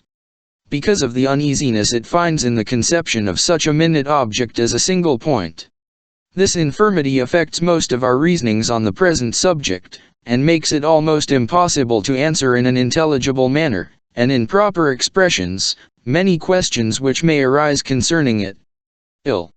There have been many objections drawn from the mathematics against the indivisibility of the parts of extension, though, at first sight, that science seems rather favorable to the present doctrine, and if it be contrary in its demonstrations, 'tis perfectly conformable in its definitions. My present then must be to defend the definitions, and refute the demonstrations. A surface is defined to be length and breadth without depth, a line to length without breadth or depth, a point to be what has neither length, breadth, nor depth. 'Tis evident that all this is perfectly unintelligible upon any other supposition than that of the composition of extension by indivisible points or atoms. How else could anything exist without length, without breadth, or without depth? Two different answers, I find, have made to this argument, neither of which is in my opinion satisfactory. The first is, that the objects of geometry, those surfaces, lines, and points, whose proportions and positions it examines, are mere ideas in the mind, and not only never did, but never can exist in nature. They never did exist, for no one will pretend to draw a line or make a surface entirely conformable to the definition. They never can exist, for we may produce demonstrations from these very ideas to prove that they are impossible. But can anything be imagined more absurd and contradictory than this reasoning? Whatever can be conceived by a clear and distinct idea necessarily implies the impossibility of existence, and he who pretends to prove the impossibility of its existence by any argument derived from the clear idea, in reality asserts that we have no clear idea of it, because we have a clear idea. 'Tis in vain to search for a contradiction in anything that is distinctly conceived by the mind. Did it imply any contradiction, 'tis impossible it could ever be conceived. There is therefore no medium betwixt allowing at least the possibility of indivisible nines, and denying their idea, and 'tis on this latter principle, that the swan answer to the foregoing argument is founded. It has in an 9 pretended, that though it be impossible to conceive a length without any breadth, yet by an abstraction without a separation, we can consider the one without regarding the other, in the same manner as we may think of the length of the way betwixt two towns, and overlook its breadth. The length is inseparable from the breadth both in nature and in our minds, but this excludes not a partial consideration, and a distinction of reason, after the manner above explained. In refuting this answer I shall not insist on the argument, which I have already sufficiently explained, that if it be impossible for the mind to arrive at a minimum in its ideas, its capacity must be infinite, in order to comprehend the infinite number of parts, of which its idea of any extension would be compassed. I shall here endeavor to find some new absurdities in this reasoning. A surface terminates a solid, a line terminates a surface, a point terminates a line, but I assert, that if the ideas of a point, line, or surface were not indivisible, 'tis impossible we should ever conceive these terminations. For let these ideas be suppositoried infinitely divisible, and then let the fancy endeavor to fix itself on the of the last surface, line, or point, it immediately finds this idea to break into parts, and upon its seizing the last of these parts, it loses its hold by a new division, and so on in infinitum, without any of its arriving at a concluding idea. The number of fractions bring it no nearer the last division, than the first idea it formed. Every particle eludes the grasp by a new fraction, like quicksilver, when we endeavor to seize it. But as in fact there must be something, which terminates the idea of every finite quantity, and as this terminating idea cannot itself consist of parts or inferior ideas, otherwise it would be the last of its parts, which finished the idea, and so on. This is a clear proof that the ideas of surfaces, lines, and points admit not of any division, those of surfaces in depth, of in breadth and depth, and of points in any dimension. The schoolmen were so sensible of the force of this argument, that some of them maintained, that nature has mixed among those particles of matter, which are divisible in infinitum, a number of mathematical points, in order to give a termination to bodies, and others eluded the force of this reasoning by a heap of unintelligible cavils and distinctions. Both these adversaries equally yield the victory. A man who hides himself, x, confesses as evidently the superiority of his enemy, as another, who fairly delivers his arms. Thus it appears, that the definitions of mathematics destroy the pretended demonstrations, and that if we have the idea of indivisible points, lines, and surfaces conformable to the definition, their existence is certainly possible, but if we have no such idea, 'tis impossible we can ever, x, conceive the termination of any figure, without which, x, conception there can be no demonstration.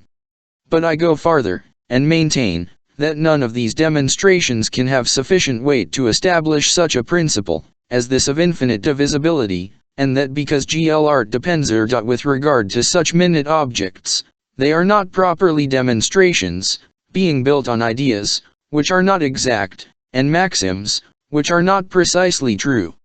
When geometry decides anything concerning the relations of quantity, we ought not to LCX, K for the utmost precision and exactness. None of its proofs extend so far. It takes the dimensions and proportions of figures justly, but roughly, and with some liberty. Its errors are newer considerable, nor would it err at all, did it not aspire to such an absolute perfection. I first ask mathematicians, what they mean when they say one line or surface is equal to, or greater, or less than another. Let any of them give an answer, to whatever sect he belongs, and whether he maintains the composition of extension by indivisible points, or by quantities divisible in infinitum. This question will embarrass both of them. There are few or no mathematicians who defend the hypothesis of indivisible points, and yet these have the readiest and justest answer to the present question. They need only reply, that or surfaces are equal, when the numbers of points in each are equal, and that as the proportion of the numbers varies, the proportion of the lines and surfaces is also varied. But though this answer be just, as well as obvious, yet I may affirm, that this standard of equality is entirely useless, and that it never is from such a comparison we determine objects to be equal or unequal with respect to each other.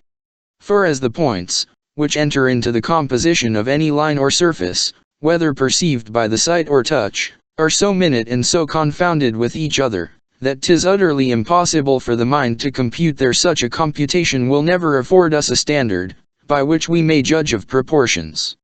No one will ever be able to determine by an exact numeration, that an inch has fewer points than a foot, or a fewer than an ell or any greater measure, for which reason we seldom or never consider this as the standard of equality or inequality. As to those, who imagine, that extension is divisible in infinitum, 'tis impossible they can make use of this answer, or fix the equality of any line or surface by enumeration of its component parts. For since, according to their hypothesis, the least as well as greatest figures contain an infinite number of parts, and since infinite numbers, properly speaking, can neither be equal nor unequal with respect to each other, the equality or inequality of any portions of space can never depend on any proportion in the num-else are of their parts. 'Tis true, it may be said, that the inequality of an ell and a yard consists in the different numbers of the feet, of which they are compassed, and that of a foot and a yard in the number of the inches. But as that quantity we call an inch in the one is suppositoried equal to what we call an inch in the other, and as 'tis impossible for the mind to find this equality by proceeding in infinitum with these references to inferior quantities, 'tis evident, that at last we must fix some standard of equality different from an enumeration of the parts. There are some, who pretend, that equality is best defined by congruity, and that any two figures are equal, when upon the placing of one upon the other, all their parts correspond to and touch each other. In order to judge of this definition let us, consider, that since equality is a relation, it is not, strictly speaking, a property in the figures themselves, but arises merely from the comparison, which the mind betwixt them. If it consists, therefore, in this imaginary application and mutual contact of parts, we must at least have a distinct notion of these parts, and must conceive their contact. Now 'tis plain, that in this conception we would run up these see Dr. Barrow's mathematical lectures. Parts to the greatest minuteness, which can possibly be conceived, the contact of large parts would never render the figures equal. But the minutest parts we can conceive are mathematical points, and consequently this standard of equality is the same with that derived from the equality of the number of points, which we have already determined to be a just but an useless standard. We must therefore look to some other quarter for a solution of the present difficulty. 'Tis evident, that the eye, or rather the mind, is often able at one view to determine the proportions of bodies, and pronounce them equal to, or greater or less than each other, without examining or comparing the number of their minute parts. Such judgments are not only common, but in many cases certain and infallible. When the measure of a yard and that of a foot are presented, the mind can no more question that the first is longer than the second, than it can doubt of those principles, which are the most clear and self-evident. There are therefore three proportions, which the mind distinguishes in the general appearance of its objects, and calls by the names of greater, less, and equal. But though it's concerning these prolections be sometimes infallible, they are not always so, nor are our judgments of this kind more exempt from doubt and error, than those on any other subject. We frequently correct our first opinion by a review and reflection, and pronounce those objects to be equal, which at first we esteemed unequal, and regard an object as less, though it appeared greater than another. Nor is this the only correction, which judgments of our senses undergo, but we often discover our error by a juxtaposition of the objects, or where that is impracticable, by the use of some common and invariable measure, which inning successively applied to each, informs us of their different proportions. And even this correction is susceptible of a new correction, and of different degrees of exactness, according to the nature of the instrument by which we measure the body and the care which we employ in the comparison. When therefore the mind is accustomed to these judgments and their corrosions, and finds that the same proportion which makes two figures have in the eye that appearance, which we call equality, makes them also correspond to each other, and to any common measure, with which they are compared, we form a mixed notion of equality derived both from the looser and stricter XLS of comparison. But we are not content with this. For as sound reason convinces us that there are bodies vastly more minute than those, which appear to the senses, and as a false reason would persuade us, that there are bodies infinitely more minute, we clearly perceive, that we are not possessed of any instrument or art of measuring, which can secure us from all error and uncertainty.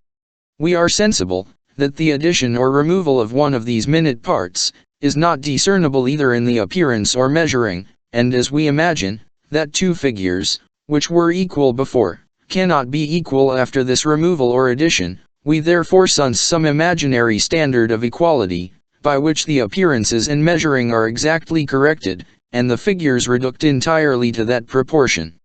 This standard is plainly imaginary. For as the very idea of equality is that of such a particular appearance corrected by juxtaposition or a common measure, the notion of any correction beyond what we have instruments and art to make, is a mere fiction of the mind, and useless as well as incomprehensible.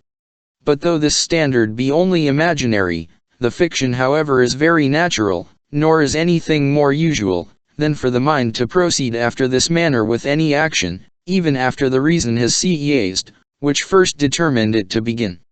This appears very conspicuously with regard to time, where though 'tis evident we have no exact method of determining the proportions of parts, not even so exact as in extension, yet the various corrections of our measures, and their different degrees of exactness, have given us an obscure and implicit notion of a perfect and entire equality. The case is the same in many other subjects. A musician finding his ear become every day more delicate, and correcting himself by reflection and attention, proceeds with the same act of the mind, even when the subject fails him, and entertains a notion of a complete tierce or octave, without being able to tell whence he derives his standard. A painter forms the same fiction with regard to colors. A mechanic with regard to motion. To the one light and shade, to the other swift and slow are imagined to be capable of an exact comparison and equality beyond the judgments of the senses. We may apply the same reasoning to curve and right lines. Nothing is more apparent to the senses, than the distinction betwixt a curve and a right line, nor are there any ideas we more easily form than the ideas of these objects. But however easily we may form these ideas, 'tis impossible to produce any definition of them, which will fix the precise boundaries betwixt them. When we draw lines upon paper or any continued surface, there is a certain order, by which the lines run along from one end to another, that they may produce the entire impression of a curve or right line, but this order is perfectly unknown, and nothing is observed but the united appearance. Thus even upon the system of indivisible points, we can only form a distant notion of some unknown standard to these objects. That of infinite divisibility we cannot go even this length, but are reduced merely to the general appearance code, as the rule by which we determine lines to either curve or right ones. But though we can give no perfect definition of these lines, nor produce any very exact method of distinguishing the one from the other, yet this hinders us not from correcting the first appearance by a more accurate consideration, and by a comparison with some rule, of whose rectitude from trials we have a greater assurance. And 'tis from corrections, and by carrying on the same action of the mind, even when its reason fails us, that we form the loose idea of a perfect standard to these figures, without being able to explain or comprehend it. 'Tis true, mathematicians pretend they give an exact definition of a right line, when they say, it is the shortest way betwixt 2 points. But in the first place I observe, that this is more properly the discovery of one of the properties of a right line, than a just definition of it. For I ask any one, if upon mention of a right line he thinks not, immediately on such a particular appearance, and if 'tis not by accident only that he considers this property? A right line can be comprehended alone, but this definition is unintelligible without a comparison with other which we conceive to be mote extended. In common life 'tis established as a maxim, that the straightest way is always the shortest, which would be as absurd as to say, the shortest way is always the shortest, if our idea of a right line was not different from that of the shortest way betwixt 2 points. Secondly, I repeat what I have already established, that we have no precise idea of equality and inequality, shorter and longer, more than of a right line or a curve, and consequently that the one can never afford us a standard for the other. An exact idea can never be built on such as are loose and indeterminate. The idea of a plane surface is as little susceptible of a precise standard as that of a right line, nor have we any other means of distinguishing such a surface, than its general appearance. 'Tis in vain, that mathematicians represent a plane surface as product by the flowing of a right line. 'Twill immediately be objected slow, that our idea of a surface is as independent of this method of forming a surface, as our idea of an ellipse is of that of a cone, that the idea of a right line is no more precise than that of a plane surface, that a right line may flow irregularly, and by that means form a figure quite different from a plane, and that therefore we must suppose it to bow along 2 right lines, parallel to each other, and on the same plane, which is a description, that explains a thing by itself, and returns in a circle. It appears, then, that the ideas which are most essential to geometry, viz. those of equality and inequality, of a right line and a plane surface, are far from being exact and determinate, according to our common method of conceiving them. Not only we are incapable of telling, if the case be in any degree doubtful, when such particular figures are equal, when such a line is a right one, and such a surface a plane one, but we can form no idea of that projection, or of these figures, which is firm and invariable. Our appeal is still to the weak infallible judgment, which we make from the appearance of the objects, and correct by a compass or common measure, and if we join the supposition of any farther correction, 'tis of such a one as is either useless or imaginary. In vain should we have recourse to the common topic, and employ the supposition of a deity, whose omnipotence may enable him to form a perfect geometrical figure, and describe a right line without any curve or inflection. As the ultimate standard of these figures is derived from nothing but the senses and imagination, 'tis absurd to talk of any perfection beyond what these faculties can judge of, since the true of anything consists in its conformity to its standard. Now since these ideas are so loose and uncertain, I would fain ask any mathematician what infallible assurance he has, not only of the more intricate and obscure propositions of his science, but of the most vulgar and obvious principles? How can he prove to me, for instance, that two right lines cannot have one common segment? Or that 'tis impossible to draw more than one right line betwixt any two points? Should he tell me, that these opinions are obviously absurd, and repugnant to our clear ideas, I would answer, that I do not deny, where two right lines incline upon each other with a sensible angle, but 'tis absurd to imagine them to have a common segment. But supposing these two lines to approach at the rate of an inch in 20 leagues, I perceive no absurdity in asserting, that upon their contact they become one. For, I beseech you, by what rule or standard do you judge, when you assert, that the line, in which I have suppositoried them to concur, cannot make the same right line with those two, that form so small an angle betwixt them? You must surely have some idea of a right line, to which this line does not agree. Do you therefore mean, that it takes not the points in the same order and by the same rule, as is peculiar and essential to a right line?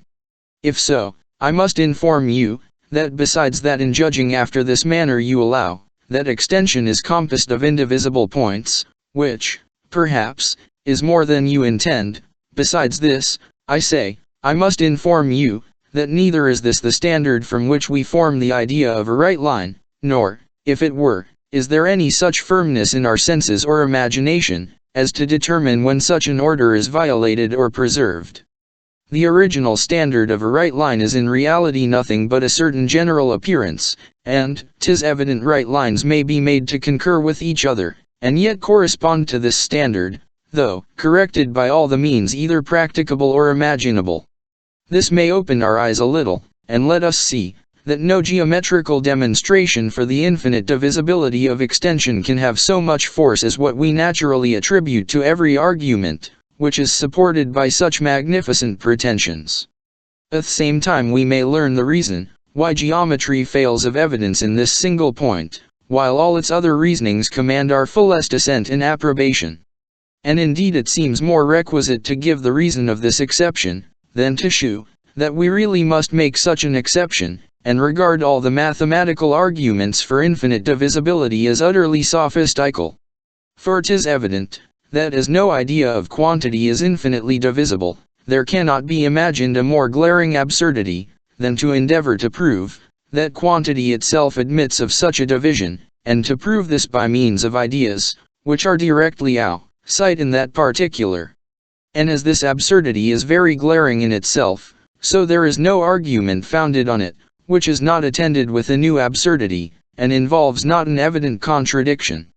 I might give as instances those arguments for infinite divisibility, which are de re from the point of contact.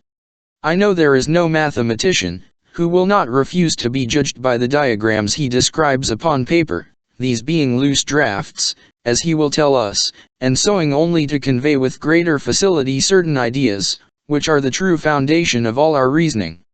This I am satisfied with, and am willing to rest the controversy merely upon these ideas. I desire therefore our mathematician to form, as accurately as possible, the ideas of a circle and a right line, and I then ask, if upon the conception of their contact he can conceive them as touching in a mathematical point, or if he must necessarily imagine them to concur for some space. Whichever side he chooses, he runs himself into equal difficulties. If he affirms, that in tracing these figures in his imagination, he can imagine them to touch only in a point, he allows the possibility of that idea, and consequently of the thing. If he says, that in his conception of the contact of those lines he must make them concur, he thereby acknowledges the fallacy of geometrical demonstrations, when carried beyond a certain degree of minuteness, since 'tis certain he has such demonstrations against the concurrence of a circle and a right line, that is, in other words, he can prove an idea, viz. that of concurrence, to be incompatible with two other ideas, viz. those of a circle and right line, though at the same time he acknowledges these ideas to be inseparable. Section 5. The same subject continued. If the second part of my system be true, that the idea of space or extension is nothing but the idea of visible or tangible points distributed in a certain order, it follows, that we can form no idea of a vacuum, or space, where there is nothing visible or tangible, this gives rise to objections, which I shall examine together, because the answer I shall give to one is a consequence of that which I shall make use of for the others. First, it may be said, that men have disputed for many ages concerning a vacuum and a plenum, without being able to bring the affair to a final decision, and philosophers, even at this day, think themselves at liberty to take party on either side, as their fancy leads them. But whatever foundation there may be for a controversy concerning the things themselves, it may be pretended, that the very dispute is decisive concerning the idea, and that 'tis impossible men could so long reason about a vacuum, and either refute or defend it, without having a notion of what they refuted or defended. Secondly, if this argument should be contested, the reality, or at least parensibility of idea of a vacuum may be proved by the following reasoning. Every idea is ihsible, which is a necessary and infallible consequence of such as are ihsible. Now though we allow the world to be at present a plenum, we may easily conceive it to be deprived of motion, and this idea will certainly be allowed possible. It must also be allowed possible, to conceive the annihilation of any part of matter by the omnipotence of the deity, while the other parts remain at rest.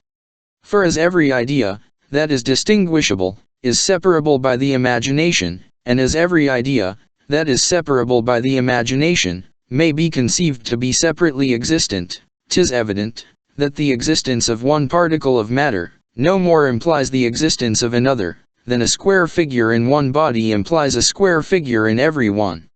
This being granted, I now demand what from the commence of two possible ideas of rest and annihilation, and what must we conceive to follow upon the annihilation of all the air and subtle matter in the chamber, supposing the walls to remain the same, without any motion or alteration.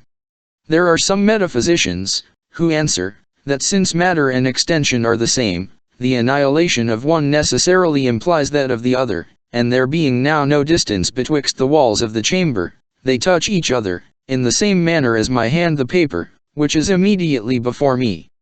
But though this answer be very common, I defy these metaphysicians to conceive the matter according to their hypothesis, or imagine the floor and RRNT, with all the opposite sides of the chamber, to touch each other, while they continue in rest, and preserve the same position.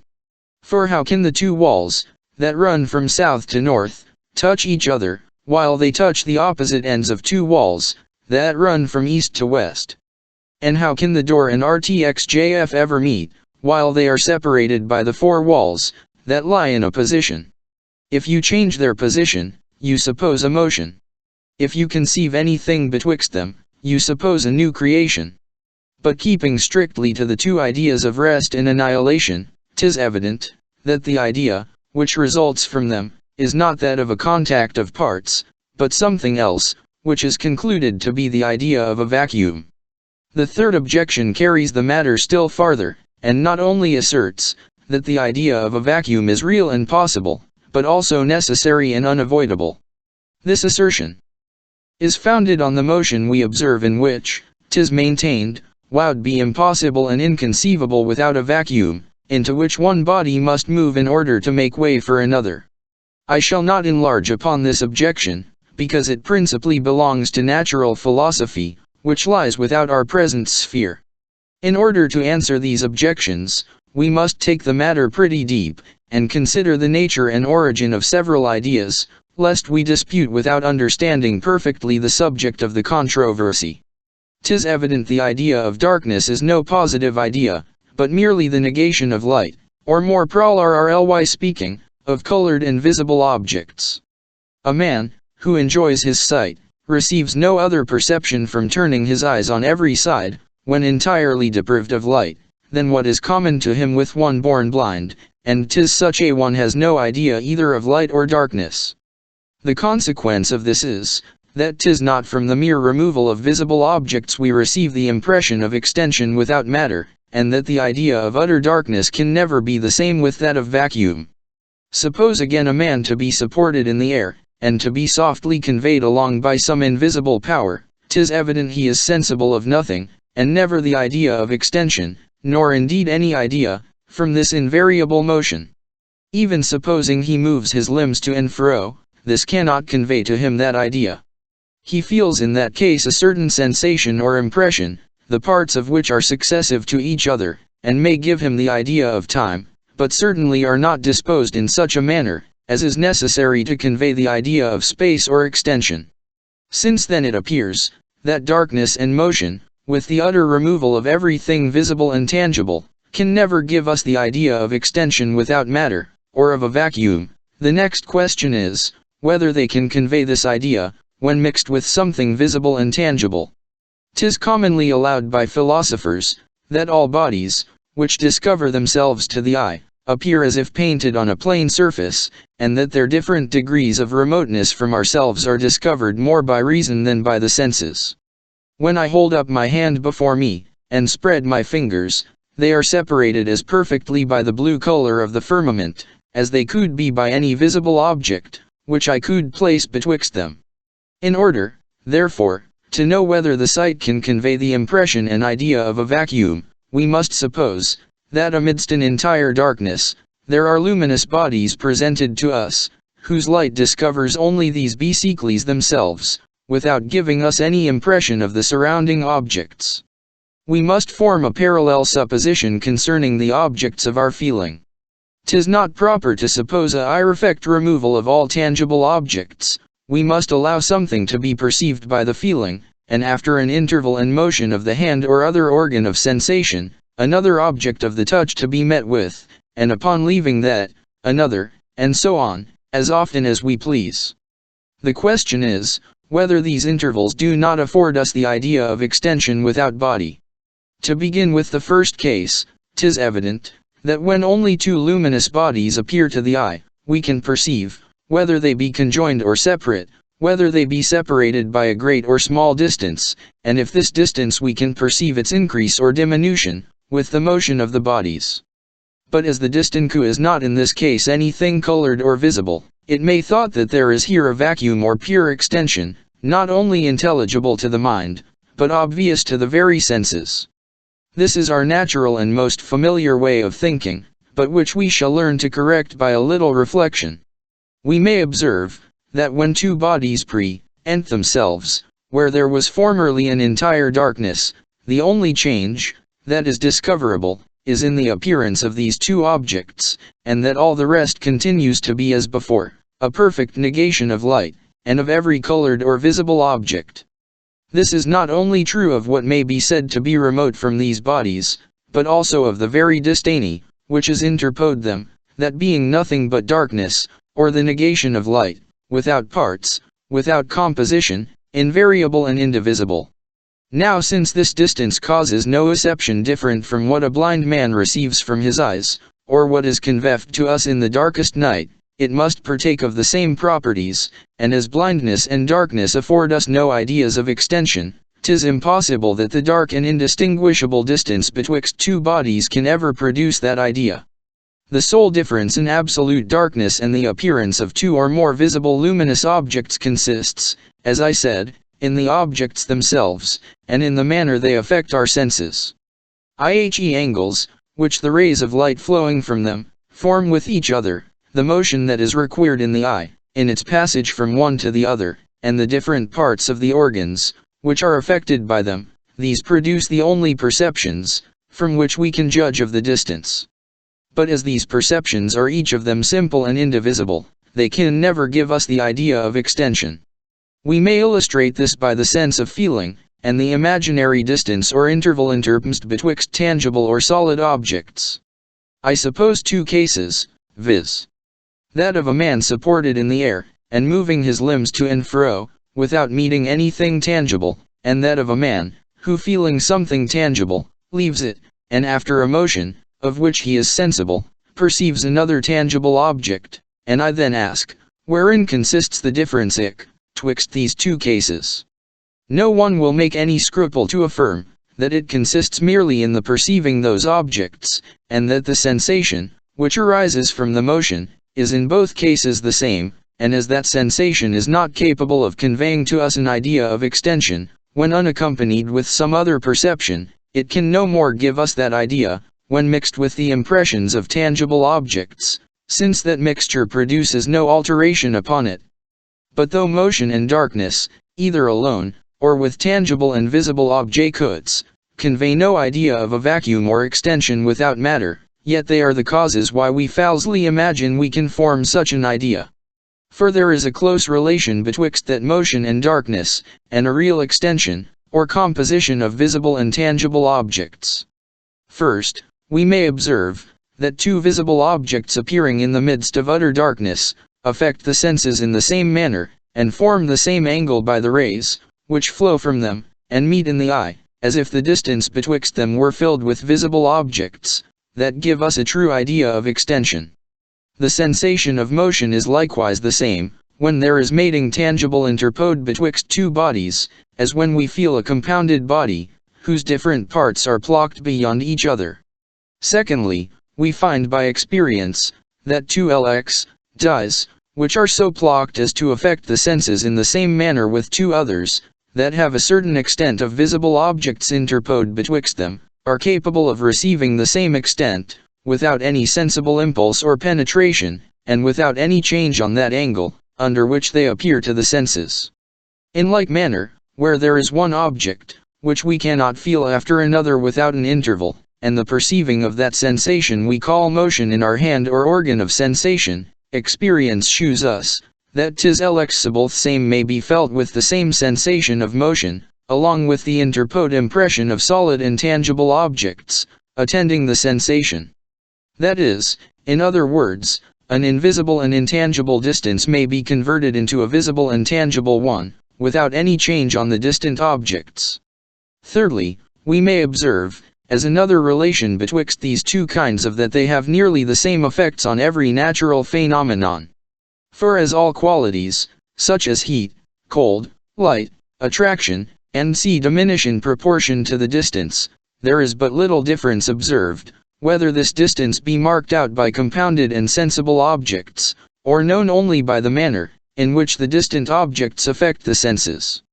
Here then are three relations betwixt that distance, which conveys the idea of extension, and that other, which is not filled with any colored or solid object. The distant objects affect the senses in the same manner, whether separated by the one distance or the other. The second species of distance is found capable of receiving the first, and they both equally diminish the force of every quality. These relations betwixt the two kinds of distance will afford us an easy reason, why the one has so often been taken for the other, and why we imagine we have an idea of extension without the idea of any object either of the sight or feeling. For we may establish it as a general maxim in this science of human nature, that wher there is a close relation betwixt two ideas, the mind is very apt to mistake them, and in all its unreasonings to use the one for the other. This phenomenon on so many occasions, and is of such that I cannot forbear stopping a moment to examine its causes. I shall only premise, that we must distinguish exactly betwixt the phenomenon itself, and the causes, which I shall assign for it, and must not imagine from any uncertainty in the latter, that the former is also uncertain. The phenomenon may real, though my explication be chimerical. The falsehood of the one is no of that of the other, though, at the same time we may observe, that 'tis very natural for us to draw such a consequence, which is an evident instance of that very principle, which I endeavor to explain. When I received the relations of resemblance, contiguity, and causation, as principles of union among ideas, without examining into their causes, 'twas more in prosecution of my first maxim, that we must in the end rest contented with experience, than for want of something specious and plausible, which I might have displayed on that subject. 'Twould have been easy to have made an imaginary dissection of the brain, and have shown, why upon our conception of any idea, the animal spirits run into all the contiguous traces, and rouse up the other ideas, that are related to it. But though I have neglected any advantage, which I might have drawn from this topic in explaining the relations of ideas, I am afraid I must here have recourse to it, in order to account for the mistakes that arise from these relations. I shall therefore observe, that as the mind is endowed with the power of exciting any idea it pleases, whenever it dispatches the spirits into that region of the brain, in which the idea is plocked, these spirits always excite the idea, when they run into the proper traces, and rummage that cell, which to the idea but as their motion is seldom direct, and naturally turns a little to the one side or the other, for this reason the animal spirits, falling into the contiguous traces, present other related ideas in lieu of that, which the mind desired at first to survey. This change we are not always sensible of, but continuing still the same train of thought, make use of the related idea, which is presented to us, and employ it in our reasoning, as if it were the same with what we demanded. This is the cause of many mistakes and sophisms in philosophy, as will naturally be imagined, and as it would be easy to show, if there was occasion. Of the three relations above mentioned, that of resemblance is the most fertile source of error, and indeed there are few mistakes in reasoning, which do not borrow largely from that origin. Resembling ideas are not only related together, but the actions of the mind, which we employ in considering them, are so little different, that we are not able to distinguish them. This last circumstance is of great consequence, and we may in general observe, that wherever the actions of the mind in forming any two ideas are the same or resembling, we are very apt to confound these ideas, and take the one for the other. Of this we shall see many instances in the progress of this treatise. But though be the relation, which most readily produces a mistake in ideas, yet the others of causation and contiguity may also concur in the same influence. We might produce the figures of poets and orators, as sufficient proofs of this, were it as usual, as it is reasonable, in metaphysical subjects to draw our arguments from that quarter. But lest metaphysicians should esteem this below their dignity, I shall borrow a proof from an observation, which may be made on most of their own discourses, viz. That 'tis usual for men to use words for ideas, and to talk instead of thinking in their reasonings. We use words for ideas, because they are commonly so closely connected, that the mind easily mistakes them.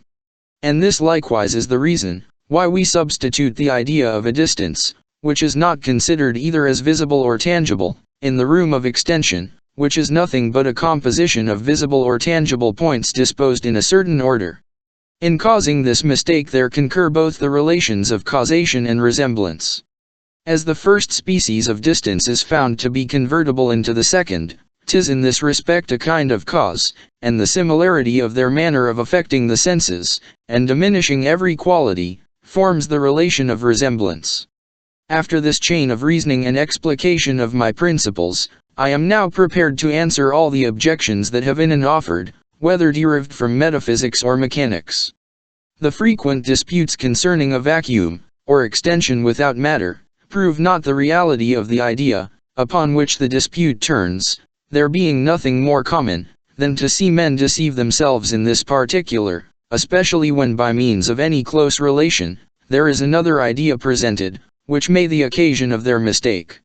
We may make almost the same answer to the second objection, derived from the conjunction of the ideas of rest and annihilation.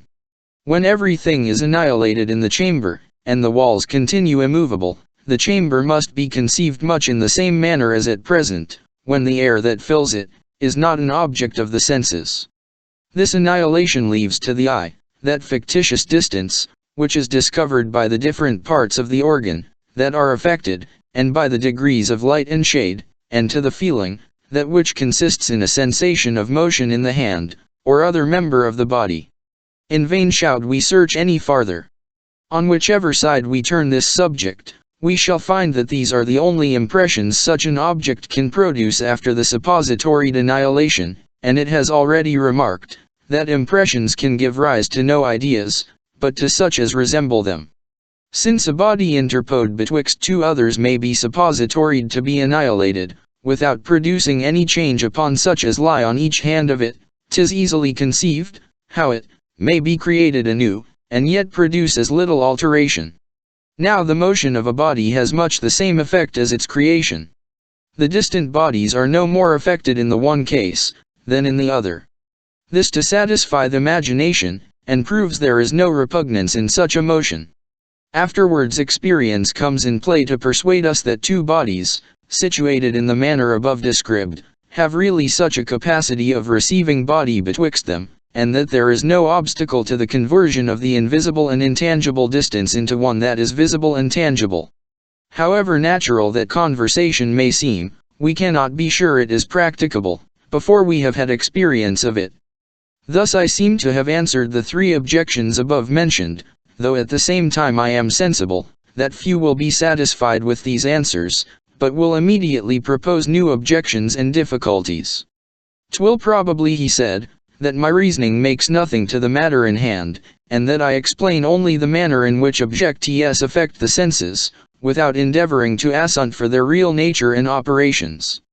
Though there nothing visible or tangible interpode betwixt two bodies, yet we find by experience, that the bodies may be plocked in the same manner, with regard to the eye, and require the same motion of the hand in passing from one to the other, as if divided by something visible and tangible. This invisible and intangible distance is also found by experience to contain a capacity of receiving body, or of becoming visible and tangible. Here is the whole of my system, and in no part of it have I endeavored to explain the cause, which separates bodies after this manner, and gives them a capacity of receiving others betwixt them, without any impulse or penetration. I answer this objection, by pleading guilty, and by confessing that my intention never was to penetrate into the nature of bodies, or explain the secret causes of their operations. For besides that this belongs not to my present purpose, I am afraid that such an enterprise is beyond the reach of human understanding, and that we can never pretend to know body otherwise than by those external properties, which discover themselves to the senses. As to those who attempt anything farther, I cannot approve of their ambition, till I see, in some one instance at least, that they have met with success. But at present I content myself with knowing perfectly the manner in which objects affect my senses, and their connections with each other, as far as experience informs me of them. This suffices for the conduct of life, and this also suffices for my philosophy, which pretends only to explain the nature and causes of our perceptions, or impressions, and ideas. I shall conclude this subject of extension with a paradox, which will easily be explained from the foregoing reasoning. This paradox is, that if you are pleased to give to the invisible and intangible distance, or in other words, to the capacity of becoming visible and tangible distance, the name of a vacuum, extension, and matter are the same, and yet there is a vacuum. If you will not give it that name, motion is possible in a plenum, without any impulse in infinitum, without returning in a circle, and without penetration. But however we may express ourselves, we must always confess, that we have no idea of any real extension without filling it with sensible objects, and conceiving its parts as visible or tangible. As to the doctrine, that time is nothing but the manner, in which some real objects exist, we may observe, that 'tis liable to the same objections as the similar doctrine with regard to extension. If it be a sufficient proof that we have the idea of a vacuum, because we dispute and reason concerning it, we must for the same reason have the idea of time without any changeable existence, since there is no subject of dispute frequent and common. But that we really have no such idea, is certain. For more whence shall it be derived? Does it arise from an impression of sensation or of reflection? Point it out distinctly to us, that we may know its nature and qualities. But, if you cannot point out any such impression, you may be certain you are mistaken, when you imagine you have any such idea. But though it be impossible to shew the impression, from which the idea of time without a changeable existence is derived, yet we can easily point out those appearances, which make us fancy we have that idea.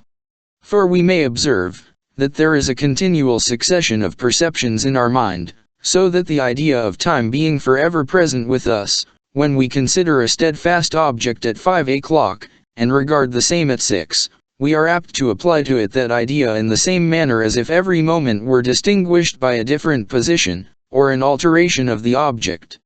The first and second appearances of the object, being compared with the succession of our perceptions, seem equally removed as if the object had really changed.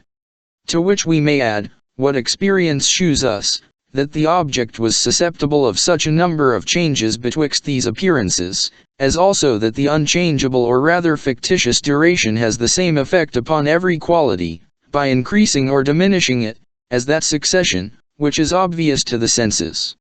From these three relations we are apt to confound our ideas, and imagine we can form the idea of a time and duration, without any change or succession. Section 6.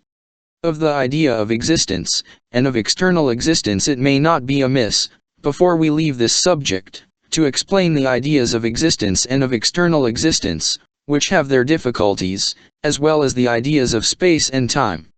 By this means we shall be the prepared for the examination of knowledge and probability, when we understand perfectly all those particular ideas, which may enter into our reasoning.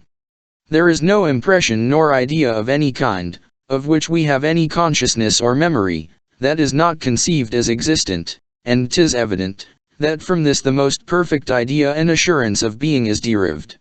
From hence we may form a dilemma, the most clear and inclusive that can be imagined, viz. That since we never remember any idea or impression without attributing existence to it, the idea of existence must either be derived from a distinct impression, conjoined with every perception or object of our thought, or must be the very same with the idea of the perception or object.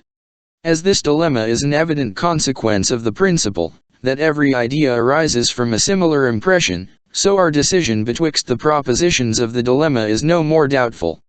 So far from there being any distinct impression, attending every impression and every idea, that I do not think there are any two distinct impressions, which are inseparably conjoined. Though certain sensations may at one time be united, we quickly find they admit of a separation, and may be presented apart. And thus, though every impression and idea we remember be considered as existent, the idea of existence is not derived from any particular impression. The idea of existence, then, is the very same with the idea of what we to be existent. To reflect on anything simply, and to reflect on it as existent, are nothing different from each other. That idea, when conjoined with the idea of any object, makes no addition to it. Whatever we conceive to be existent. Any idea we please to form is the idea of a being, and the idea of a being is any idea we please to form. Whoever opposes this, must necessarily point out that distinct impression, from which the idea of entity is derived, and must prove, that this impression is inseparable from every perception we believe to be existent. This we may without conclude to be impossible. Our foregoing reasoning concerning the distinction of ideas without any real difference will not here serve us in any stead. That kind of distinction is founded on the different resemblances, which the same simple idea may have to several different ideas. But no object can be presented resembling some object with respect to its existence, and different from others in the same particular, since every object that is presented must necessarily be existent. A like reasoning will account for the idea of external existence. We may observe that 'tis universally allowed by philosophers, and is besides pretty obvious of itself, that nothing is ever really present with the mind but its perceptions or impressions in Part I Section 7. Ideas, and that external objects become known to us only by those perceptions they occasion. To hate, to love, to think, to feel, to see, all this is nothing but to perceive. Now since nothing is ever present to the mind but perceptions, and since all ideas are derived from something antecedently present to the mind, it follows, that 'tis impossible for us so much as to conceive or form an idea of anything specifically different from ideas and impressions. Let us fix our attention out of ourselves as much as possible, let us chase our imagination to the heavens, or to the utmost limits of the universe. We never really advance a step beyond ourselves, nor can conceive any kind of existence, but those perceptions, which have appeared in that narrow compass. This is the universe of the imagination, nor have we any idea but what is their product. The farthest we can go towards a conception of external objects, when suppositoried specifically different from our perceptions, is to form a relative idea of them, without pretending to comprehend the related objects. Generally speaking, we do not suppose them specifically different, but only attribute to them different relations, connections, and durations. But of this more fully hereafter. 12. Part 4. Section 2. Section 1. Of knowledge there are 7 different kinds of philosophical relation, viz. Resemblance, identity, relations of time and place, proportion in quantity or number, degrees in any quality, contrariety, and causation. These relations may be divided into two classes, into such as depend entirely on the ideas, which we compare together, and such as may be changed without any change in the ideas. 'Tis from the idea of a triangle, that we discover the relation of equality, which its three angles bear to two right ones, and this relation is invariable, as long as our idea remains the same. On the contrary, the relations of contiguity and distance betwixt two objects may be changed merely by an alteration of their place, without any change on the objects themselves or on their ideas, and the place depends on 100 different idents, which cannot foreseen by the mind. 'Tis the same case with identity and causation. Two objects, though perfectly resembling each other, and even appearing in the same place at different times, may be numerically different, and as the power, by which one object produces another, is never discoverable merely from their idea, 'tis evident cause and effect are relations, of which we receive information from experience, and not from any abstract reasoning or reflection. There is no single phenomenon, even the most simple, which can be accounted for from the qualities of the objects, as they appear to us, or which we could foresee without the help of our memory and experience.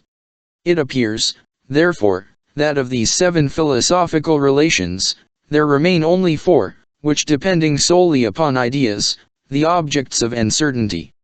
These 4 are resemblance, contrariety, degrees of quality, and proportions in quantity or number.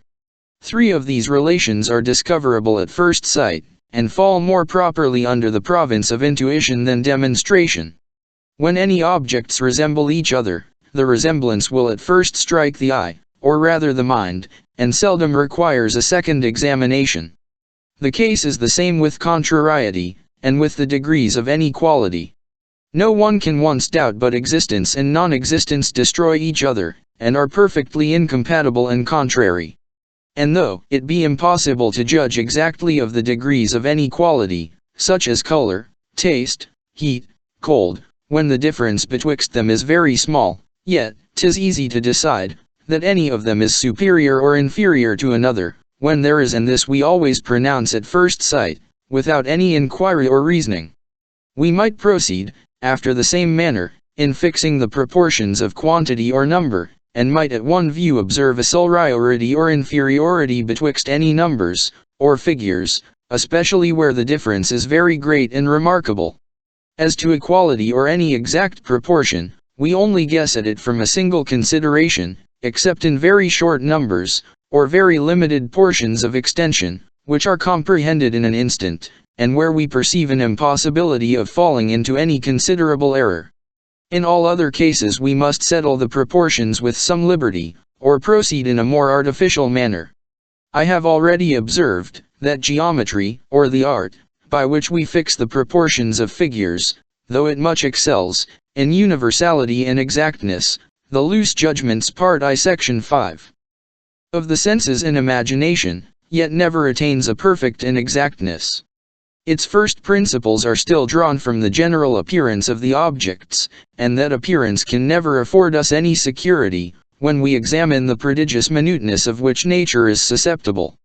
Our ideas seem to give a perfect assurance, that no 2 right lines can have a common segment, but if we consider these ideas, we shall find, that they always suppose a sensible inclination of the 2 lines, and that where the angle they form is extremely small, we have no standard of a right line so precise as to assure us of the truth of this proposition. 'Tis the same case with most of the primary decisions of the mathematics. There remain, therefore, algebra and arithmetic as the only sciences, in which we can carry on a chain of reasoning to any degree of intricacy, and yet preserve a perfect uncertainty. We are possessed of a precise standard, by which we can judge of the equality and proportion of numbers, and according as they correspond or not to that standard, we determine their relations, without any possibility of error. When 2 numbers are so commined, as that the one has always an unite answering to every unite of the other, we pronounce them equal, and 'tis for want of such a standard of equality in extension, that can scarce be esteemed a perfect and infallible science. But here it may not be amiss to obviate a difficulty, which may arise from my asserting, that though geometry falls short of that perfect precision and certainty, which are peculiar to arithmetic and algebra, yet it excels the imperfect judgments of our senses and imagination. The reason why I impute any defect to geometry is because its original and fundamental principles are derived merely from appearances, and it may perhaps be imagined that this defect must always attend it, and keep it from ever reaching a greater exactness in the comparison of objects or ideas, than what our eye or imagination alone is able to attain. I own that this defect so far attends it, as to keep it from ever aspiring to a full certainty, but since these fundamental principles depend on the easiest and least deceitful appearances, they bestow on their consequences a degree of exactness, of which these consequences are singly incapable. 'Tis impossible for the eye to determine the angles of a chiliagon to be equal to 1996 right angles, or make any conjecture that approaches this proportion, but when it determines that right cannot concur, that we cannot draw more than one right line to given points, its mistakes can never be of any consequence. And this is the nature and use of geometry, to run us up to such appearances, as, by reason of their simplicity, cannot lead us into any considerable error. I shall here take occasion to propose a second observation concerning our demonstrative reasonings, which is suggested by the same subject of the mathematics. 'Tis usual with mathematicians to pretend that those ideas, which are their objects, are of so refined and spiritual a nature, that they fall not under the conception of the fancy, but must be comprehended by a pure and intellectual view, of which the superior faculties of the soul are alone capable. The same notion runs through most parts of philosophy, and is principally made use of to explain our abstract ideas, and to shew how we can form an idea of a triangle, for instance, which shall neither be an isosceles nor scalene, nor confined to any particular length and proportion of sides. 'Tis easy to see why philosophers are so fond of this notion of some spiritual and refined perceptions, since by that means they cover many of their absurdities, and may refuse to submit to the decisions of clear ideas, by appealing to such as are obscure and uncertain.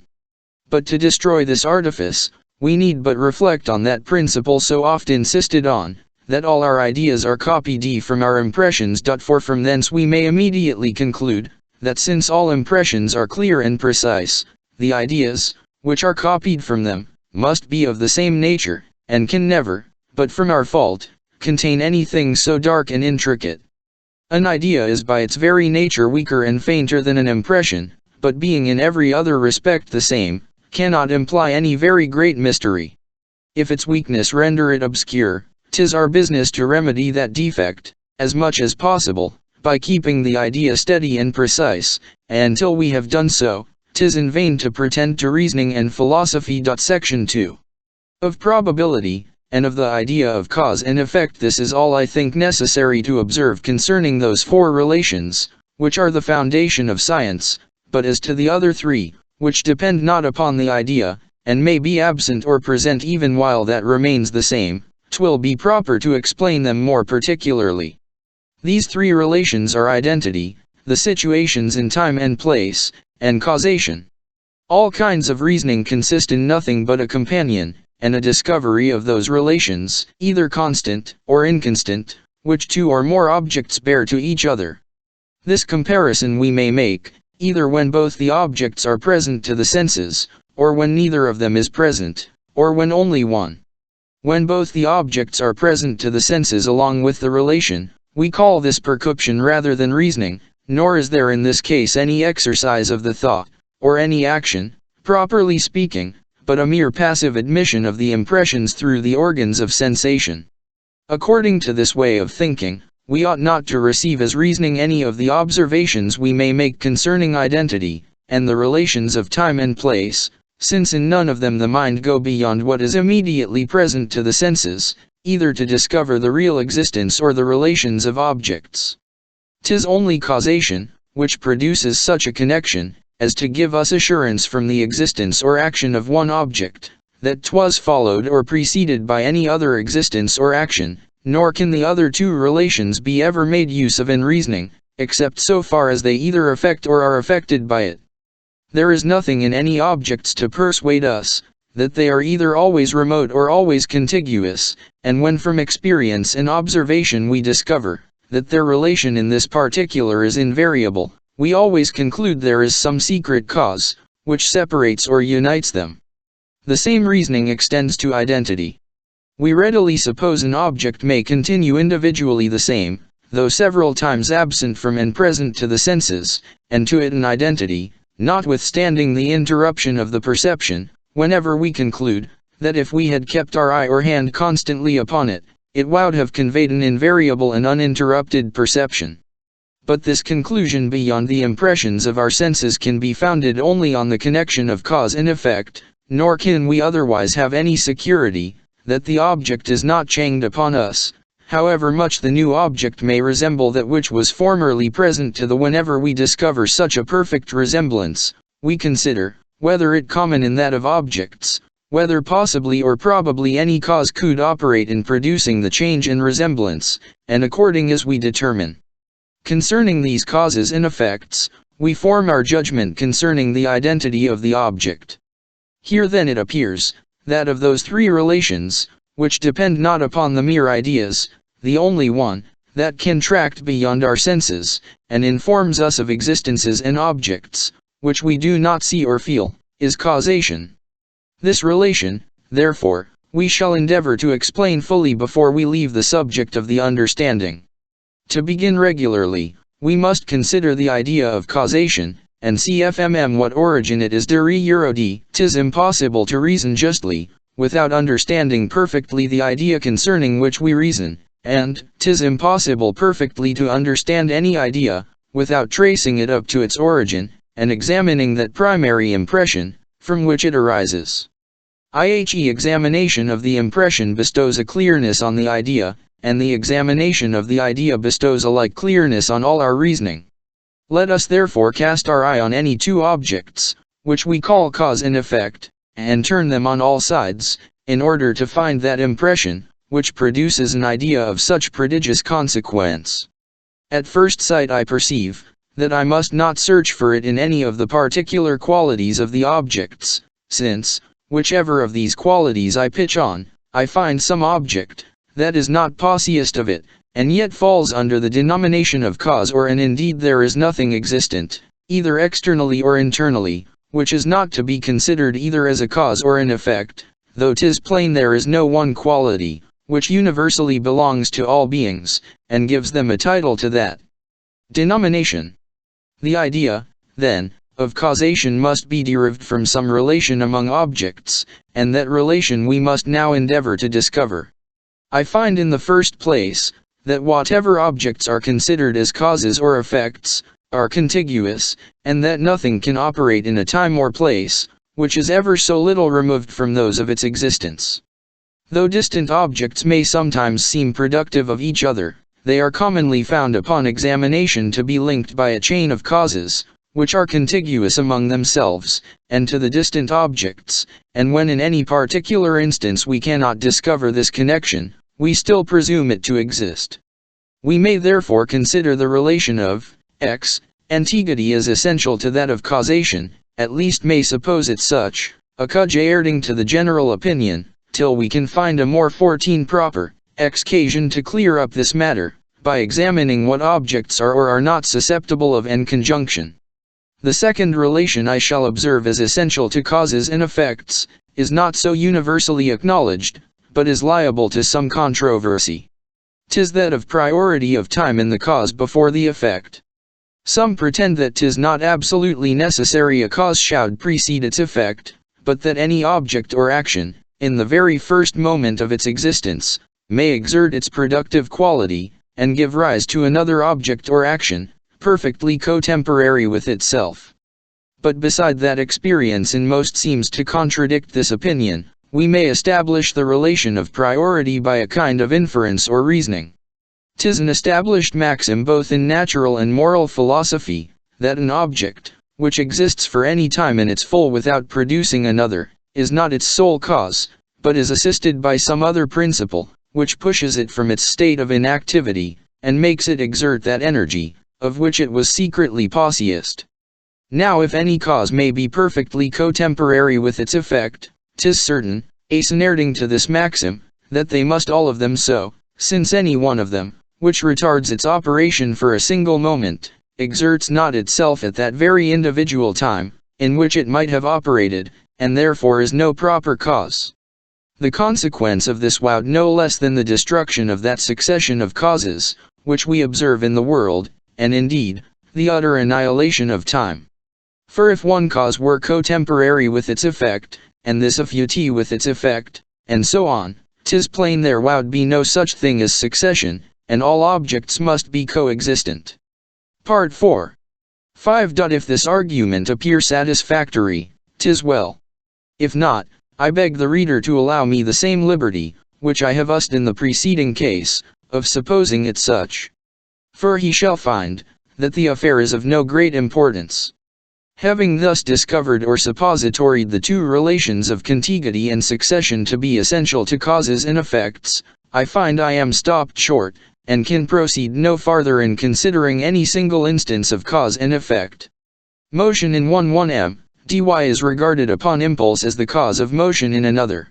When we consider these objects with the utmost attention, we find only that the one body approaches the other, and that the motion of it precedes that of the other, but without any sensible interval. 'Tis in vain to rack ourselves with farther thought and reflection upon this subject. We can go no farther in considering this particular instance. Should any one leave this instance, and pretend to define a cause, by saying it is something productive of another, 'tis evident he would say nothing. For what does he mean by production? And he give any definition of it, that will not be the same with that of causation? If he can, I desire it may be product. If he cannot, he here runs in a circle, and a synonymous term instead of a definition. Shall we then rest contented with these two relations of contiguity and succession, as affording a complete idea of causation? By no means. An object may contiguous and prior to another, without being considered as its cause. There is a necessary connection to taken into consideration, and that relation is of much greater importance than any of the other two above mentioned. Here again I turn the object on all sides, in order to discover the nature of this necessary connection, and find the impression, or impressions, from which its idea may be derived. When I cast my eye on the known qualities of objects, I immediately discover that the relation of cause and effect depends not in the least on them.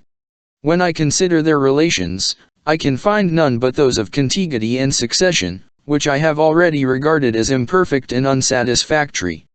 Shall the despair of success make me assert, that I am here possessed of an idea, which is not preceded by any similar impression? Ellie's would be too strong a proof of levity and inconstancy, since the contrary principle has been already so firmly established, as to admit of no farther doubt, at least, till we have more fully examined the present difficulty.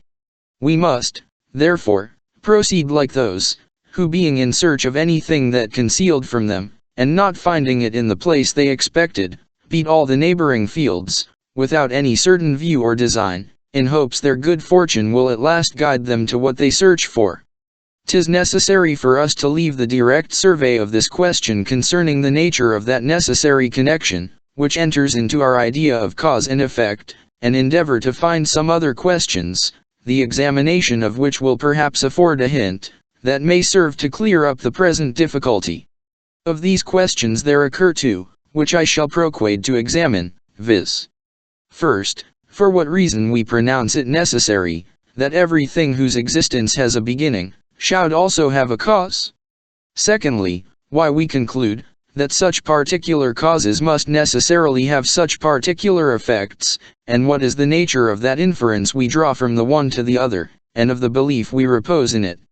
I shall only observe before I proceed any farther, that though the ideas of cause and effect be derived from the impressions of reflection as well as from those of sensation, yet for brevity's sake, I commonly mention only the latter as the origin of these ideas, though I desire that whatever I say of them may also extend to the former. Passions are connected with their objects and with one another, no less than external bodies are connected together. The same relation, then, of cause and effect, which belongs to one, must be common to all of them. Section 3. Why a cause is always necessary. To begin with the first question concerning the necessity of a cause, 'tis a general maxim in philosophy, that whatever begins to exist, must have a cause of existence. This is commonly taken for granted in all reasonings, without any proof given or demanded. 'Tis suppositoried to be founded on intuition, and to be one of those maxims, which though they may be denied with the lips, 'tis impossible for men in their hearts really to doubt of. But if we examine this maxim by the idea of knowledge above explained, we shall discover in it no mark of any such intuitive certainty, but on the contrary shall find, that 'tis of a nature quite foreign to that species of conviction.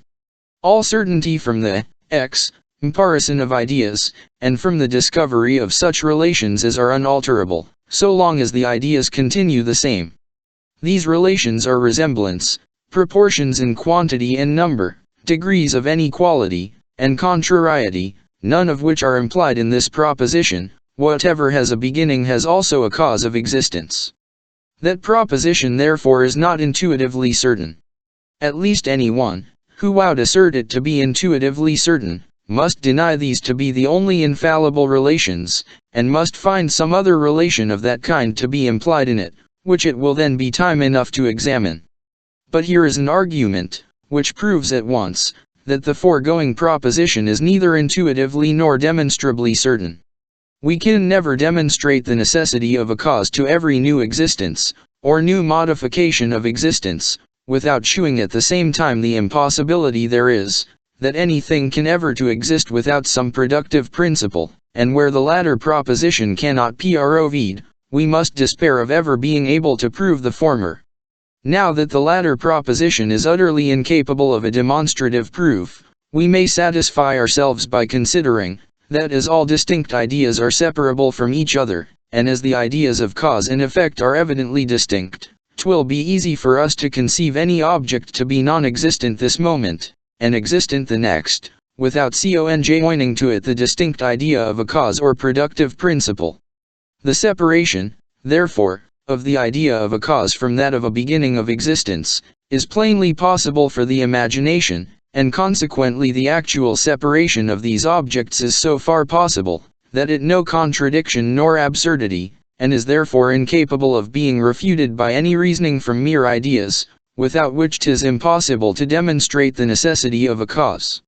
Accordingly we shall find upon examination, that every demonstration, which has been product for the necessity of a cause, is fallacious and sophistical. All the points of time and place, 15 say some philosophers, in which we can suppose any object to begin to exist, are in themselves equal, and unless there be some cause, which is peculiar to one time and to one place, and which by that means determines the existence, it must remain in eternal suspense, and the object can never begin to be, for want of something to fix its beginning. But I ask, is there any more difficulty in supposing the time and place to be fixed without a cause, than to suppose the existence to be determined in that manner? The first question that on this subject is always, whether the object shall exist or not; the next, when and where it shall begin to exist. If the removal of a cause be intuitively absurd in the one case, it 15 Mr. Hobbes must be so in the other, and if that absurdity be not clear without a proof in the one case, it will equally require one in the other. The absurdity, then, of the one supposition can never be a proof of that of the other, since they are both upon the same footing, and must stand or fall by the same reasoning. The second argument, 16, which I find used on this head, labors under an equal difficulty. Everything, 'tis said, must have a cause, for if anything wanted a cause, it would produce itself, that is, exist for it existed, which is impossible. But this reasoning is plainly inconclusive, because it supposes, that in our denial of a cause we still grant what we expressly deny, viscount that there must be a cause, which therefore is taken to be the object itself, and that, no doubt, is an evident contradiction. But to say that anything is product, or to express myself more properly, comes into existence, without a cause, is not to affirm, that 'tis itself its own cause, but on the contrary in excluding all external causes, excludes a fortiori the thing itself which is created. An object, that exists absolutely without any cause, certainly is not its own cause, and when you assert that the one follows from the other, you suppose the very point in question, and take it for granted that 'tis utterly impossible anything can ever begin to exist without a cause, but that upon the exclusion of one productive principle, we must still have recourse to another. 'Tis exactly the same case with the 17th argument, which has been employed to demonstrate the necessity of a cause. Whatever is product without any cause, is product by nothing, or in other words, has nothing for its cause. But nothing can never a cause, no more than it can be something, or equal to two right angles. By the same intuition, that we perceive nothing not to be equal to two right angles, or not to be something, we perceive that it can never be a cause, and consequently must that every object has a real cause of its existence. I believe it will not be sorry to employ many words in shewing the weakness of this argument, after what I have said of the foregoing. They are all of them on the same fallacy, and are derived from the same turn of thought. 'Tis sufficient only to observe, that when we exclude all causes we really do exclude them, and neither suppose nothing nor the object itself to are the causes of the existence, and consequently can draw no argument from the absurdity of these suppositions to prove the absurdity of that exclusion. If everything must have a cause, it follows that upon the exclusion of other causes we must accept of the object itself or of nothing as causes. But 'tis the very and in question, whether everything must have a cause or not, and therefore, according to all just reasoning, it ought never to be taken for granted. They are still more frivolous, who say, that every effect must have a cause, because 'tis implied in the very idea of effect. Every effect necessarily presupposes a cause, a fut being a relative term, of which cause is the correlative. But this not prove, that every being must be preceded by a cause, no more than it follows, because every husband must have a wife, that therefore every man must be married. The true state of the question is, whether every object, which begins to exist, must owe its existence to a cause, and this I assert neither to be intuitively nor demonstratively certain, and hope to have proved it sufficiently by the foregoing arguments. Since it is not from knowledge or any scientific reasoning, that we derive the opinion of the necessity of a cause to every new production, that opinion must necessarily 16 Dr. Clarke and others. 17 Mr. Locke. Arise from observation and experience. The next question, then, should naturally be, how experience gives rise to such a principle. But as I find it will be more convenient to sink this question in the following, why we conclude, that such particular causes must necessarily have such particular effects, and why we form an inference from one to another. We shall make that the subject of our future inquiry. 'Twill, perhaps, be found in the end, that the same answer will serve for both questions. Section 4. Of the component parts of our reasonings concerning cause and effect. Though the mind in its reasonings from causes or effects carries its view beyond those objects, which it sees or remembers, it must never lose sight of them entirely, nor reason merely upon its own ideas, without some mixture of impressions, or at least of ideas of the memory, which are equivalent to impressions. When we infer effects from causes, we must establish the existence of these causes, which we have only two ways of doing, either by an immediate perception of our memory or senses, or by an inference from other causes, which causes again we must ascertain in the same manner, either by a present impression, or by an inference from their causes, and so on, till we arrive at some object, which we or remember. 'Tis impossible for us to carry on our inferency, in infinitum, and the only thing that can stop them, is an impression of the memory or senses, beyond which there is no room for doubt or inquiry.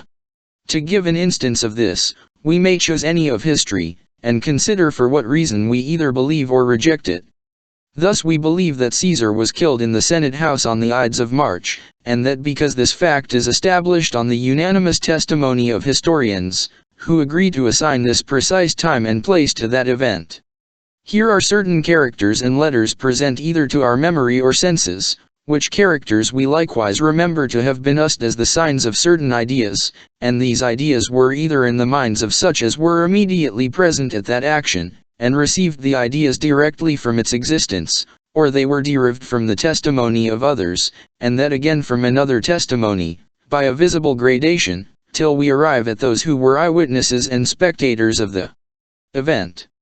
'Tis obvious all this chain of argument or connection of causes and effects, is at first founded on those characters or letters, which are seen or remembered, and that without the authority either of the memory or senses our whole reasoning would be chimerical and without foundation. Every link of the chain would in that case hang upon another, but there would not be anything fixed to one end of it, capable of sustaining the whole, and consequently there would be no belief nor evidence.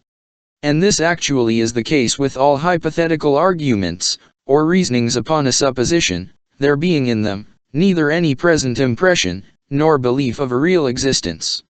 I need not observe, that 'tis no just objection to the present dextrine, that we can reason upon our past conclusions or principles, without having recourse to those impressions, from which they first arose.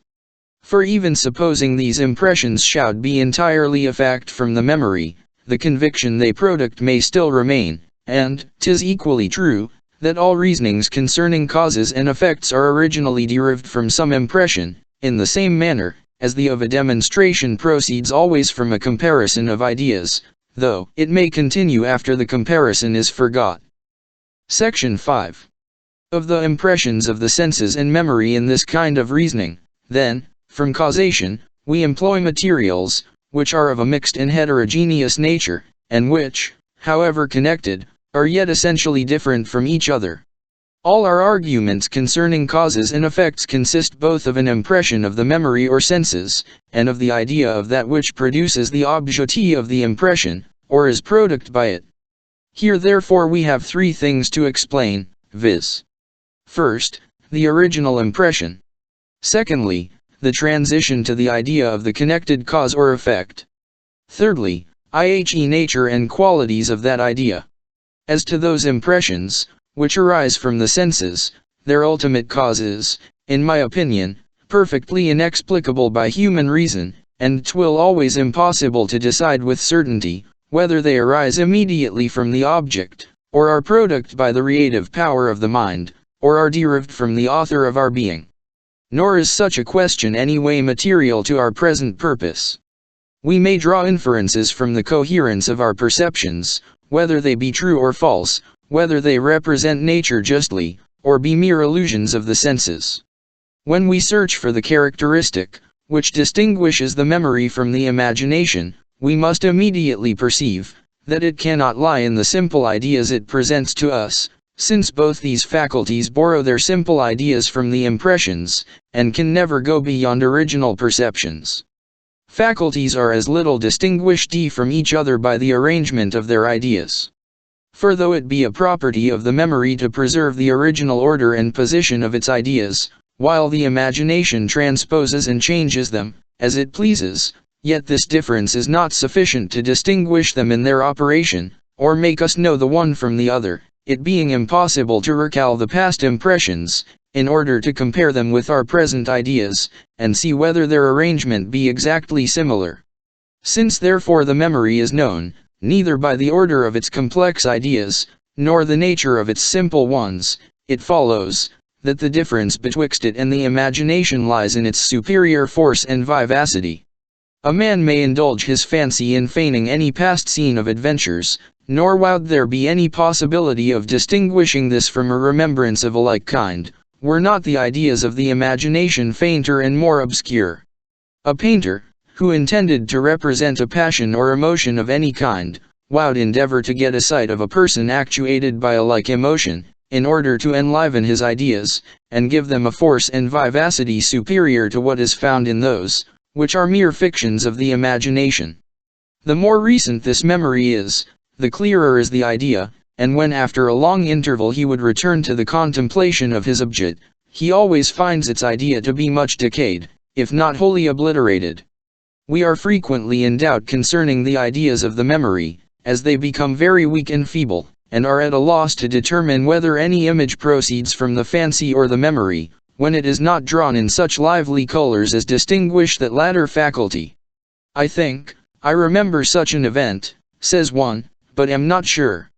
A long tract of time has almost worn it out of my memory, and me uncertain whether or not it be the pure offspring of my fancy. And as an idea of the memory, by losing its force and vivacity, may degenerate to such a degree, as to be taken for an idea of the imagination, so on the other hand an idea of the imagination may acquire such a force and vivacity, as to pass for an idea of the memory, and counterfeit its effects on the belief and judgment. This is noted in the case of liars, who by the frequent repetition of their come at last to believe and remember them, as realities, custom and habit having in this case, as in many others, the same influence on the mind as nature, and in fixing the idea with equal force and vigor. Thus it appears, that the belief or assent, which always attends the memory and senses, is nothing but the vivacity of those perceptions they present, and that this alone distinguishes them from the imagination. To believe is in this case to feel an immediate impression of the senses, or a repetition of that impression in the memory. 'Tis merely the force and liveliness of the perception, which constitutes the first act of the judgment, and lays the foundation of that reasoning, which we build upon it, when we trace the relation of cause and effect. Section 6. Of the inference from the impression to the idea. 'Tis easy to observe, that in tracing this relation, the inference we draw from cause to effect, is not derived merely from a survey of these particular objects, and from such a penetration into their essences as may discover the dependence of the one upon the other. There is no object, which implies the of any other if we consider these objects in themselves, and never look beyond the ideas which we form of them. Such an inference would amount to knowledge, and would imply the absolute contradiction and impossibility of conceiving anything different. But as all distinct ideas are separable, 'tis evident there can be no impossibility of that kind. When we pass from a present impression to the idea of any object, we might possibly have separated the idea from the impression, and have any other idea in its room. 'Tis therefore by experience only, that we can infer the existence of one object from that of another. The nature of experience is this. We remember to have had frequent instances of the existence of one species of objects, and also remember, that the individuals of another species of objects have always attended them, and have existed in a regular order of contiguity and succession with regard to them. Thus we to have seen that species of object we call flame, and to have felt that species of sensation we call heat. We likewise call to mind their constant conjunction in all past instances. Without any farther ceremony, we call the one cause and the other effect, and infer the existence, x2 of the one from that of the other. In all those instances, from which we learn the x and junction of particular causes and effects, both the causes and effects have been perceived by the senses, and are remembered, but in all cases, wherein we reason concerning them, there is only one perceived or remembered, and the other is supplied in conformity to our past experience. Thus in advancing we have insensibly discovered a new relation betwixt cause and when we least expected it, and were entirely employed upon another subject. This relation is their constant conjunction. Contiguity and succession are not sufficient to make us pronounce any two objects to cause and effect, unless we perceive, that these two relations are preserved in several instances.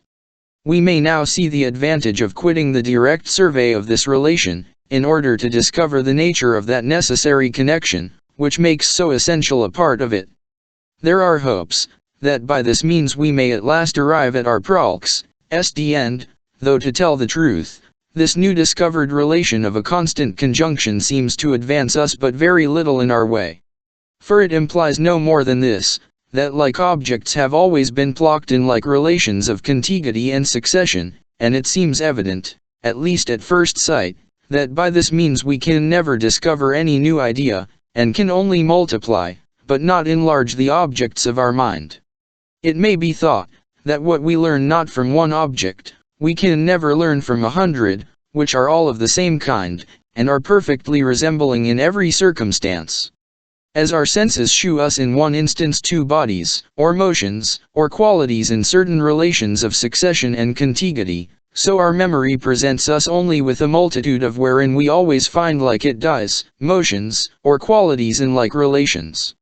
From the mere repetition of any past impression, even to infinity, there never will arise any new original idea, such as that of a necessary connection, and the number of impressions has in this case no more effect than if we confined ourselves to one only. But though this reasoning seems just and obvious, yet as it would be folly to despair too soon, we shall continue the thread of our discourse, and having found, that after the discovery of the constant conjunction of any objects, we always draw an inference from one object to another, we shall now examine the nature of that inference, and of the transition from the impression to the idea. Perhaps 'twill appear in the end, that the necessary connection depends on the inference, instead of the inferences depending on the necessary connection. Since it appears, that the transition from an impression present to the memory or senses to the idea of an object, which we call cause or effect, is founded on past experience, and on our remembrance of their constant conjunction, the next question is, whether experience the idea by means of the understanding or of the imagination, whether we are determined by reason to make the transition, or by a certain association and relation of perceptions. If reason determined us, it would prove upon that principle, that instances, of which we have had no experience, must resemble those, of which we have had experience, and that the course of nature continues always uniformly the same. In order therefore to clear up this matter, let us consider all the arguments, upon which such a proposition may be suppositoried to be founded, and as these must be derived either from knowledge or probability, let us cast our eye on each of these degrees of evidence, and see whether they afford any just conclusion of this nature.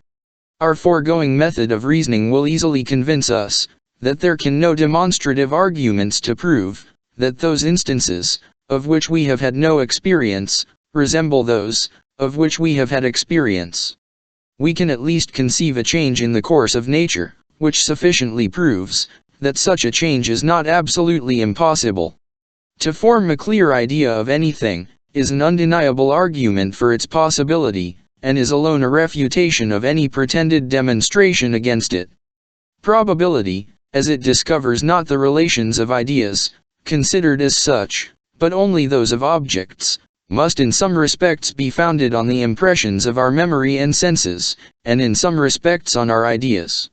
Were there no mixture of any impression in our probable reasonings, the conclusion would be entirely chimerical, and were there no mixture of ideas, the action of the mind, in observing the relation, would, properly speaking, sensation, not reasoning.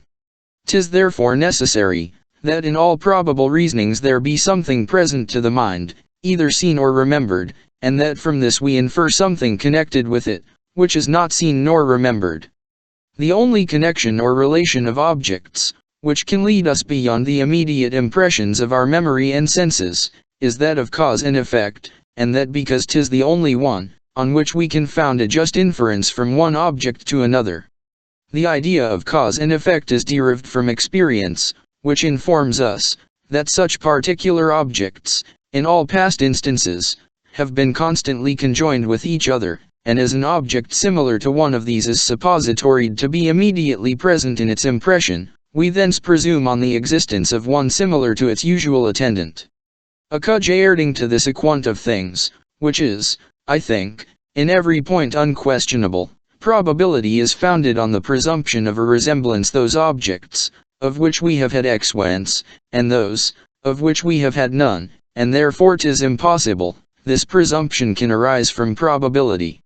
The same principle cannot be both the cause and effect of another, and this is, perhaps the only proposition concerning that relation, which is either intuitively or demonstratively certain.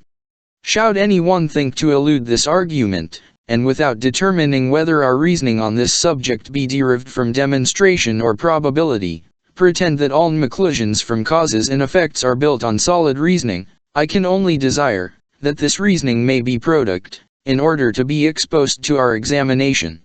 It may, perhaps, be said, that after experience of the constant conjunction of certain objects, we reason in the following manner.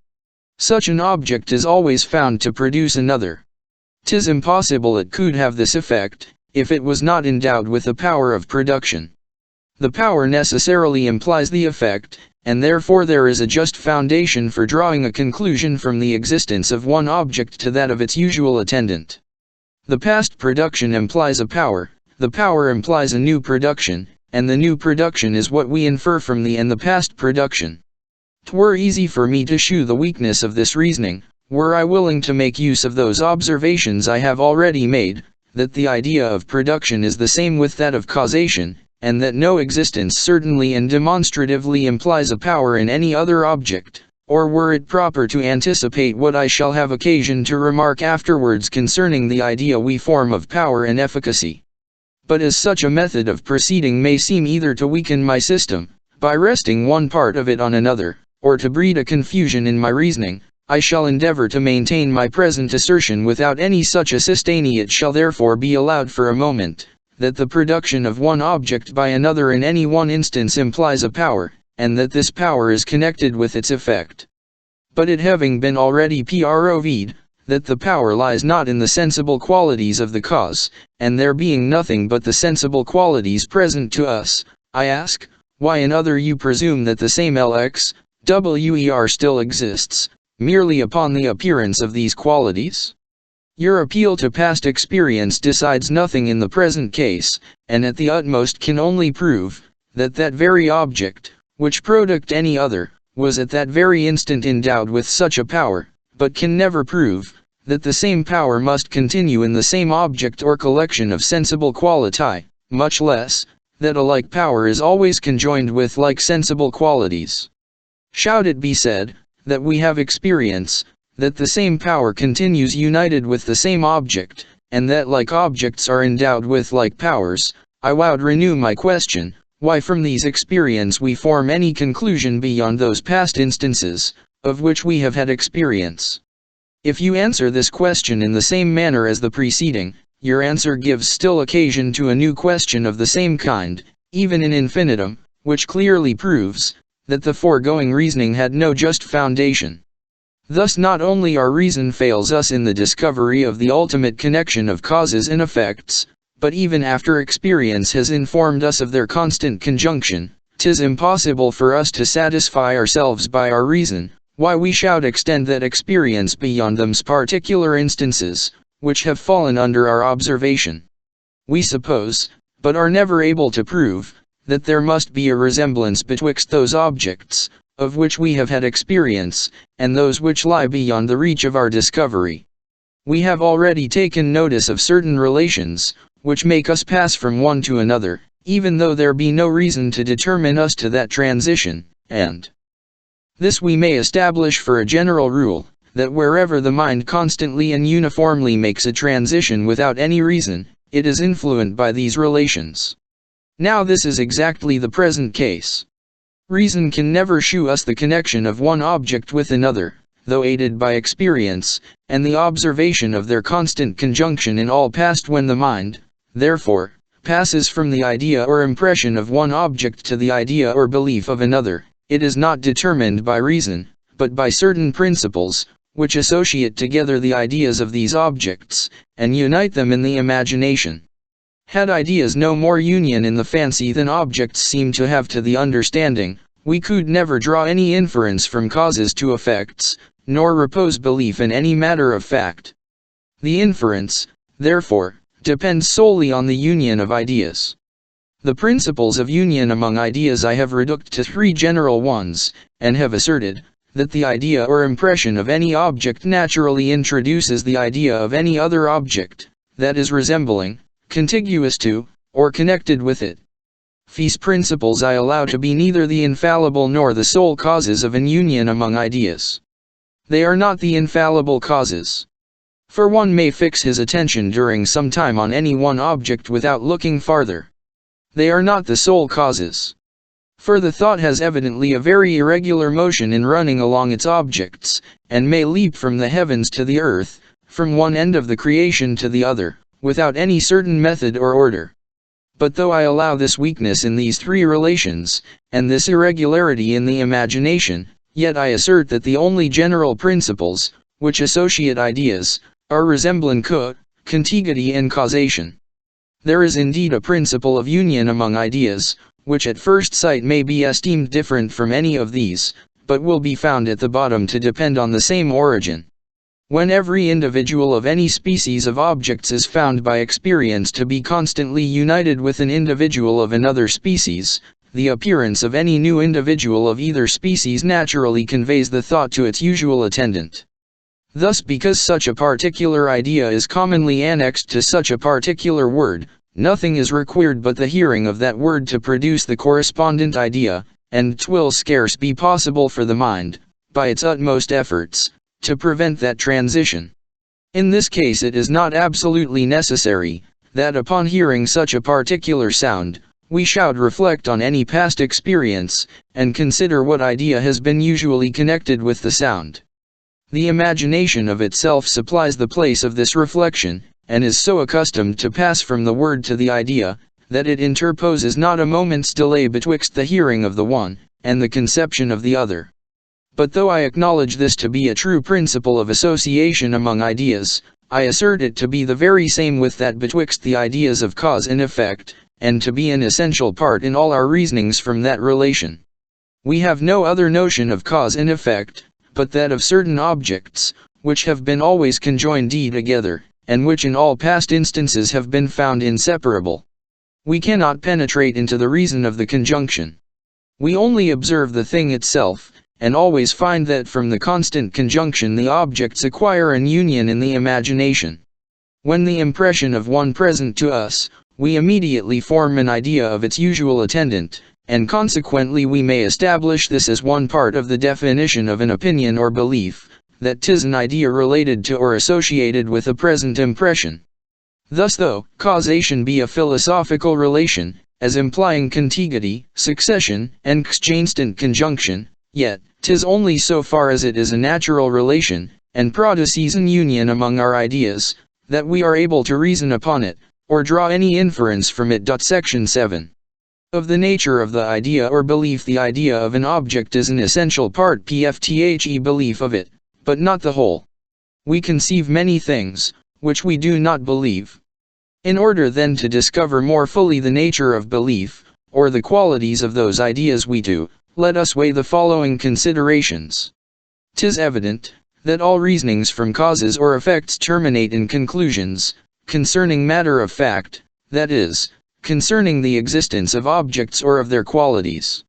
'Tis also evident, that the idea of existence is nothing different from the idea of any object, and that when after the simple conception of anything we would conceive it as existent, we in reality make no addition to or alteration on our first idea.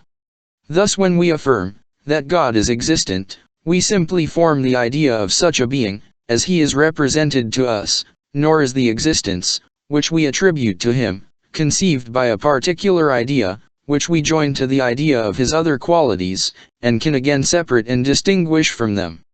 But I go farther, and not content with asserting, that the conception of the existence of any object is no addition to the simple conception of it, I likewise maintain, that the belief of the existence joins no new ideas to those, which compose the idea of the object.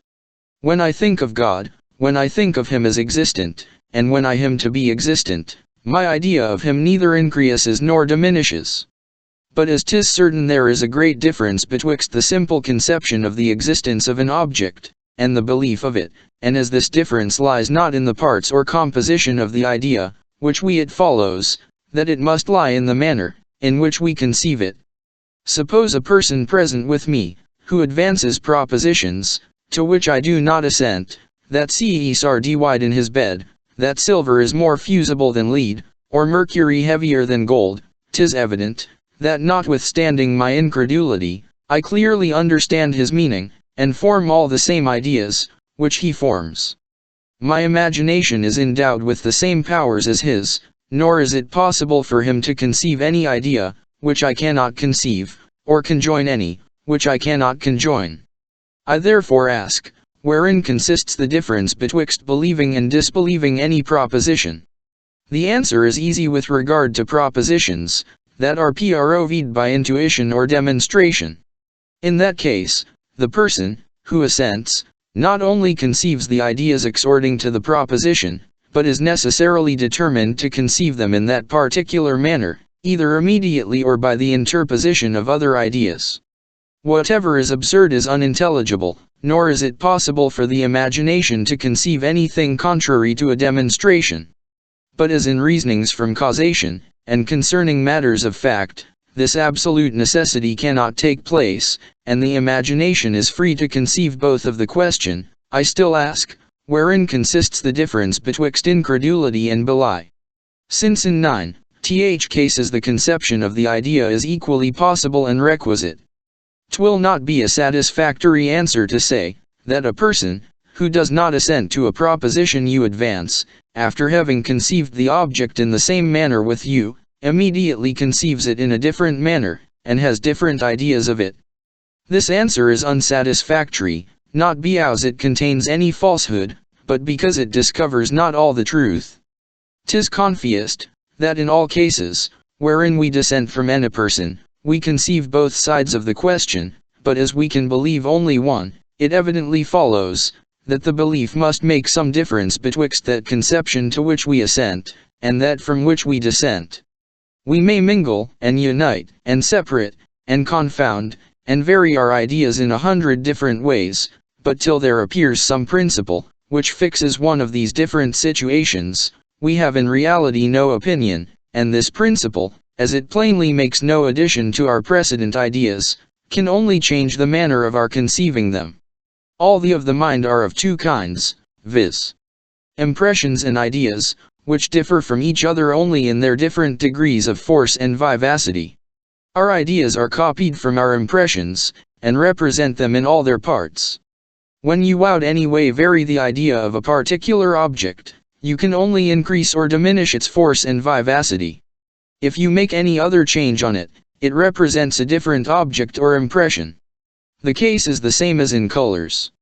A particular shade of any color may acquire a new degree of liveliness or brightness without any other variation. But when you produce any other variation, 'tis no longer the same shade or color. So that as belief does nothing but vary the manner in which we conceive any object, it can only bestow on our ideas an additional force and vivacity. An opinion, therefore, or belief may be most accurately defined, a lively idea related to or associated with the present impression. 18. Here are the heads of those arguments, which lead us to this conclusion. When we infer the existence of an object from that of others, some object must always be present either to the memory or senses, in order to be the foundation of our reasoning, since the mind cannot run up with its inferences in infinitum. Reason can never satisfy us that the existence of any one object does ever imply that of another, so that when we pass from the impression of one to the idea or belief of another, we are not determined by reason, but by custom or a principle of association. But belief is somewhat more than a simple idea. 'Tis a particular manner of forming an idea, and as the same idea can only be varied by a variation of its degrees of force and vivacity. 18. We may here take occasion to observe a very remarkable error, which being frequently inculcated in the SCHCXLS, has become a kind of established maxim, and is universally received by all logicians. This error insists in the vulgar division of the acts of the understanding, into conception, judgment, and reasoning, and in the definitions we give of them. Conception is defined to be the simple survey of one or more ideas, judgment to be the separating or uniting of different ideas, reasoning to be the separating or uniting of different ideas by the interposition of others, which show the relation they bear to each other. But these distinctions and definitions are faulty in very considerable articles. For first, 'tis far from being true, that in every judgment, which we form, we unite two different ideas, in that proposition, God is, or indeed any other, which regards existence. The idea of existence is no distinct idea, which we unite with that of the object, and which is capable of forming a (UMD) idea by the union. Secondly, as we can thus form a proposition, which contains only one idea, so we may exert our reason without employing more than two ideas, and without having recourse to a third to serve as a medium betwixt them. We infer a cause immediately from its effect, and this inference is not only a true species of reasoning, but the strongest of all others, and more convincing than when we interpose another idea to connect the two extremes. What we may in general affirm concerning these three acts of the understanding is, that taking them in a proper light, they all resolve themselves into the first, and are nothing but particular ways of conceiving our objects. Whether we consider a single object, or several, whether we dwell on these objects, or run from them to others, and in whatever form or order we survey them, the act of the mind exceeds not a simple conception, and the only remarkable difference, which occurs on this is, when we join belief to the conception, and are persuaded of the truth of what we conceive. This act of the mind has never yet been explained by any philosopher, and therefore I am at liberty to propose my hypothesis concerning it, which is, that 'tis only a strong and steady conception of any idea, and such as approaches in some measure to an immediate impression. It follows upon the whole, that belief is a lively idea product by a relation to a present impression, according to the foregoing definition. This definition will also be found to entirely conformable to every one's feeling and experience. Nothing is more evident, than that those ideas, to which we assent, are more strong, firm, and vivid, than the loose reveries of a castle builder. If one person sits down to read an 0k as a romance, and another as a true history, they plainly receive the same ideas, and in the same order, nor does the incredulity of the one, and the belief of the other hinder them from putting the very same sense upon their author. His words produce the same ideas in both, though his testimony has not the same influence on them. The latter has a more lively conception of all the incidents. He enters deeper into the concerns of the persons, represents to himself their actions, and characters, and friendships, and enmities. He even goes so far as to form a notion of their features, and air, and while the former, who gives no credit to the testimony of the author, has a more faint and languid conception of all these particulars, and except on account of the style and ingenuity of the can receive little entertainment from it. Section 8. Of the causes of belief. Having thus explained the nature of belief, and shown that it consists in a lively idea related to a present impression, let us now proceed to examine from what principles it is derived, and what the vivacity on the idea. I would willingly it is a general maxim in the science of human nature, that when any impression becomes present to us, it not only transports the mind to such ideas as are related to it, but likewise communicates to them a share of its force and vivacity. All the operations of the mind depend in a great measure on its disposition, when it performs them, and according as the spirits are more or less elevated, and the attention more or less fixed, the action will always have more or less vigor and vivacity. When therefore any object is presented, which elevates and enlivens the thought, every action, to which the mind applies itself, will be more strong and vivid, as long as that disposition continues. Now 'tis evident the continuance of the disposition depends entirely on the objects, about which the mind is employed, and that any new object naturally gives a new direction to the spirits, and changes the disposition, as on the contrary, when the mind fixes constantly on the same object, or passes easily and insensibly along related objects, the disposition has a much longer duration.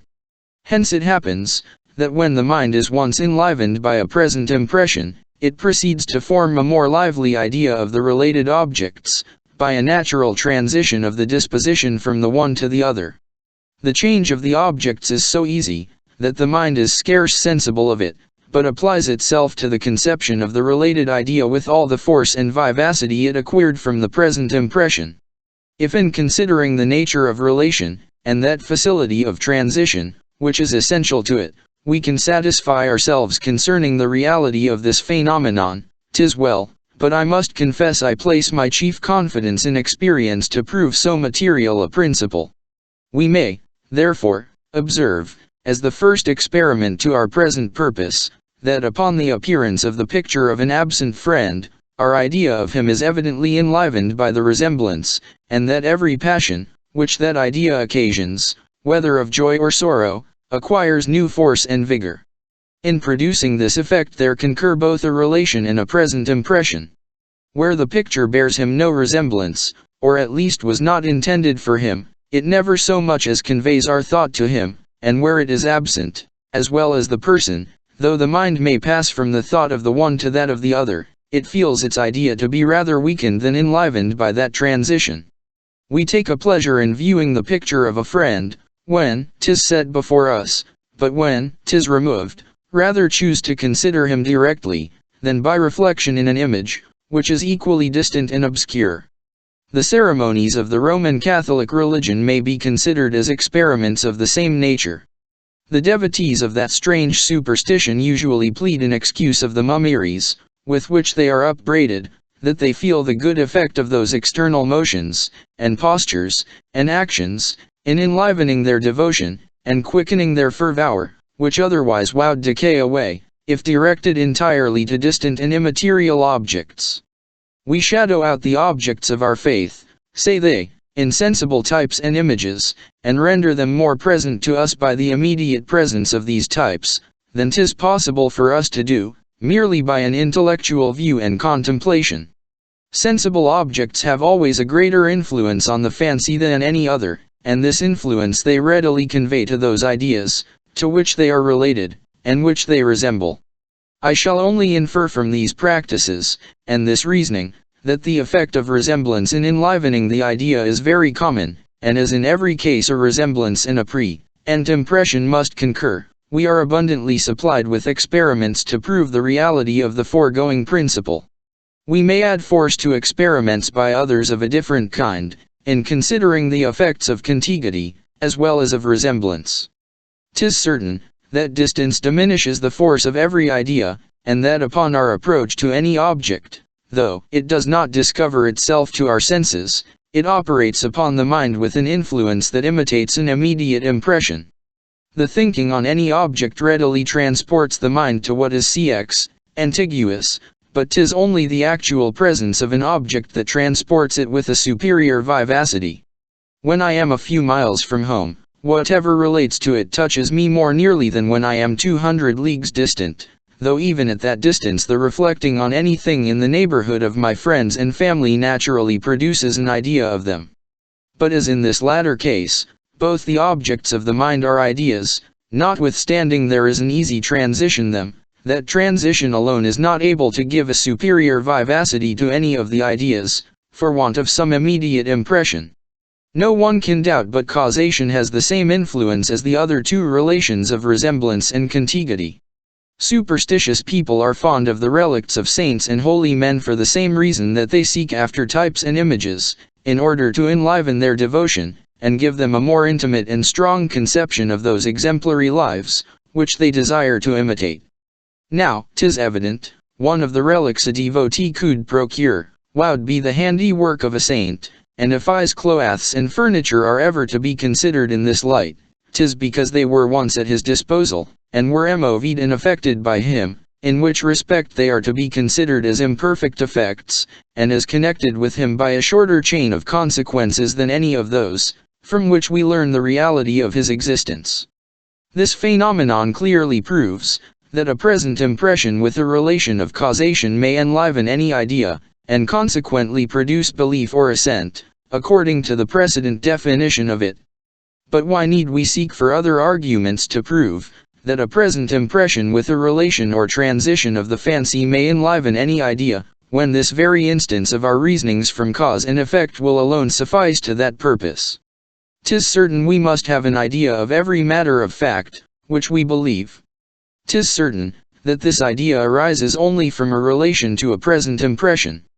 'Tis certain, that the belief superadds nothing to the idea, but only changes our manner of conceiving it, and renders it more strong and lively. The present concerning the influence of relation is the immediate consequence of all these steps, and every step appears to me sure and infallible. There enters nothing into this operation of the mind but a present impression, a lively idea, and a relation or association in the fancy betwixt the impression and idea, so that there can be no suspicion of mistake. In order to put this whole affair in a fuller light, let us consider it as a question in natural philosophy, which we must determine by experience and observation. I suppose there is an object presented, from which I draw a certain conclusion, and form to myself ideas, which I am said to believe or assent to.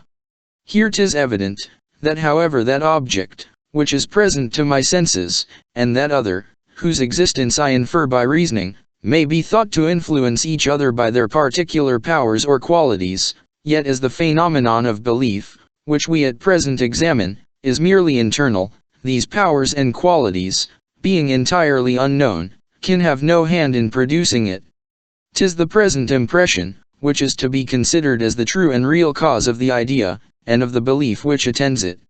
We must therefore endeavor to discover by experiments the particular quality 5, by which 'tis enabled to produce so extraordinary an effect. First then I observe, that the present impression has not this effect by its own proper power and efficacy, and when considered alone, as a single perception, limited to the present moment.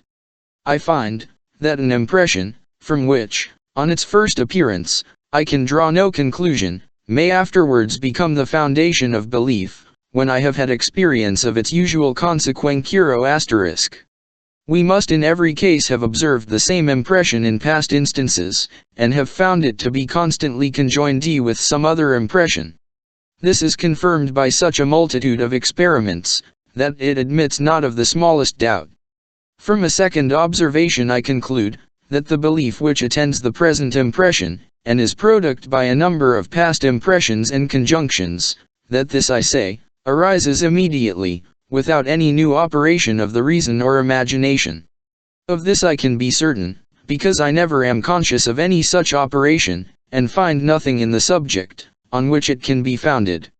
Now as we call everything custom, which from a past repetition, without any new reasoning or conclusion, we may establish it as a certain truth, that all the belief, which follows upon any present impression, is derived solely from that origin. When we are accustomed to see two conjoined together, the appearance or idea of the one immediately carries us to the idea of the other. Being fully satisfied on this head, I make a third set of experiments, in order to know, whether anything be requisite, beside the customary transition, towards the production of this phenomenon of I therefore change the first impression into an idea, and observe, that though the customary transition to the relative idea still remains, yet there is in reality no belief nor persuasion. A present impression, then, is absolutely requisite to this whole operation, and when after this I compare an impression with an idea, and find that their only difference consists in their different degrees of force and vivacity, I conclude upon the whole, that belief is a more vivid and intense conception of an idea, proceeding from its relation to a present impression. Thus all probable reasoning is nothing but a species of sensation. 'Tis not solely in poetry and music, we must follow our taste and sentiment, but likewise in philosophy. When I am convinced of any principle, 'tis only an idea, which strikes more strongly upon me. When I give the preference to one set of arguments above another, I do nothing but decide from my feeling concerning the superiority of their influence. Objects have no discoverable connection together, nor is it from any other principle but custom operating upon the imagination, that we can draw any inference from the appearance of one to the existence of another. 'Twill here be worth our observation, that the past experience, on which all our judgments concerning cause and effect depend, may operate on our mind in such an insensible manner as never to taken notice of, and may even in some measure unknown to us. A person, who stops short in his journey upon meeting a river in his way, foresees the consequences of his proceeding forward, and his knowledge of these consequences is conveyed to him by past experience, which informs him of such certain conjunctions of causes and effects.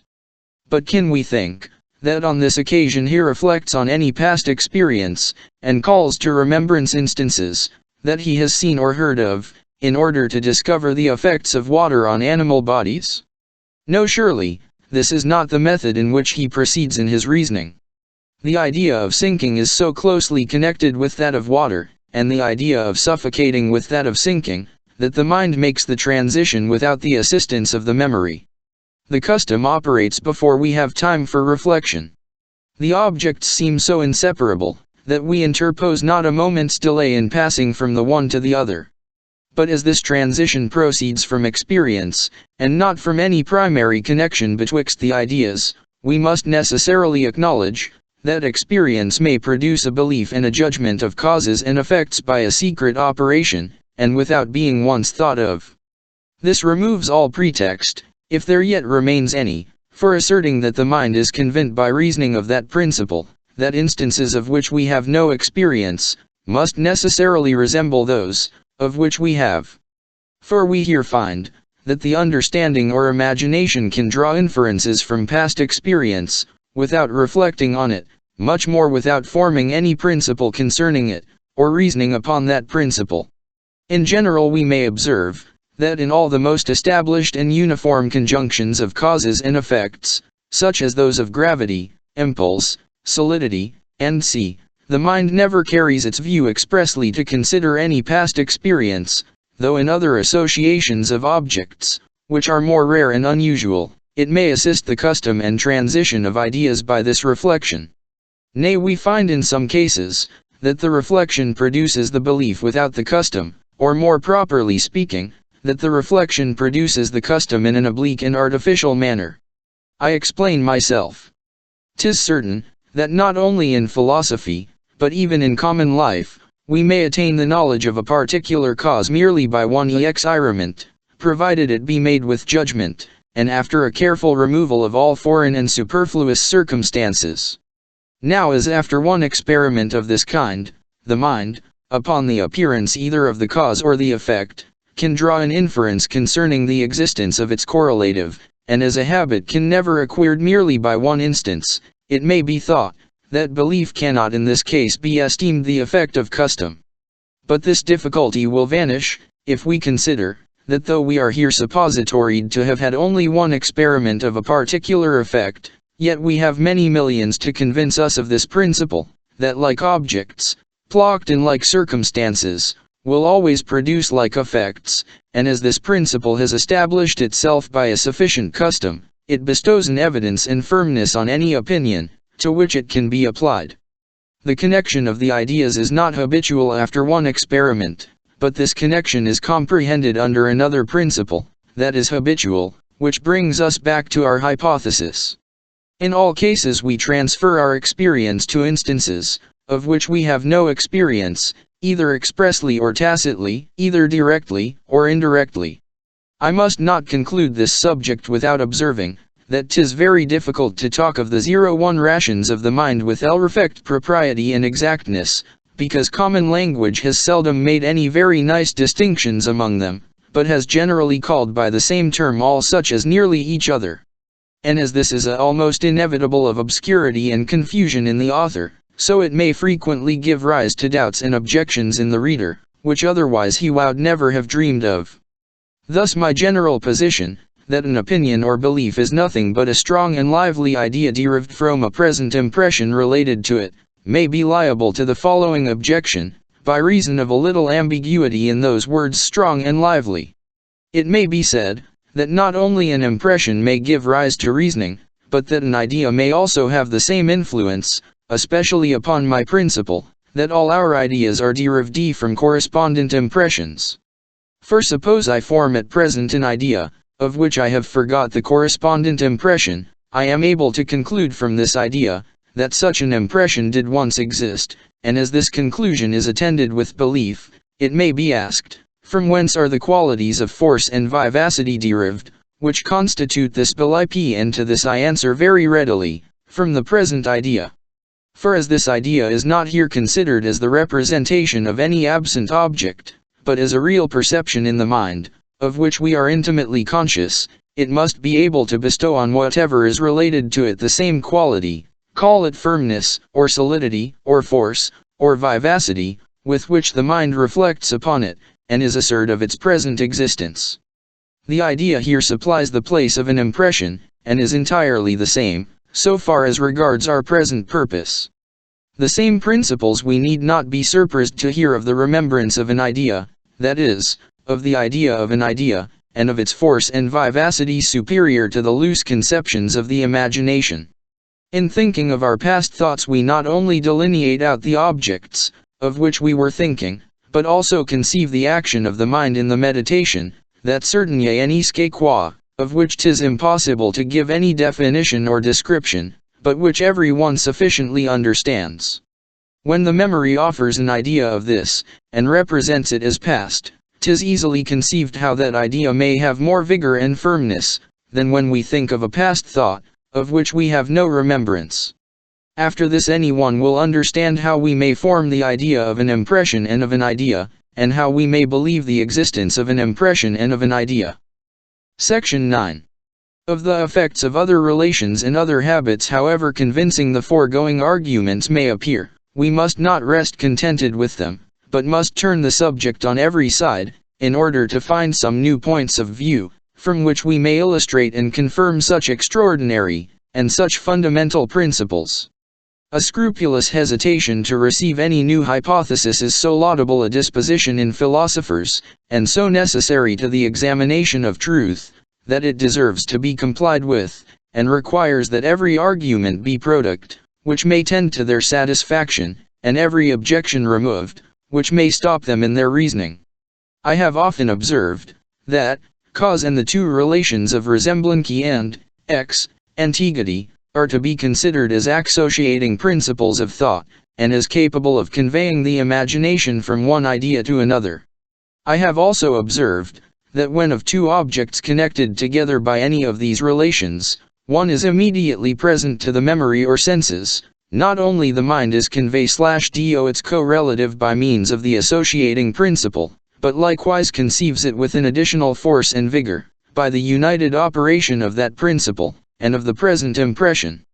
All this I have observed, in order to confirm by analogy, my explication of our judgments concerning cause and effect.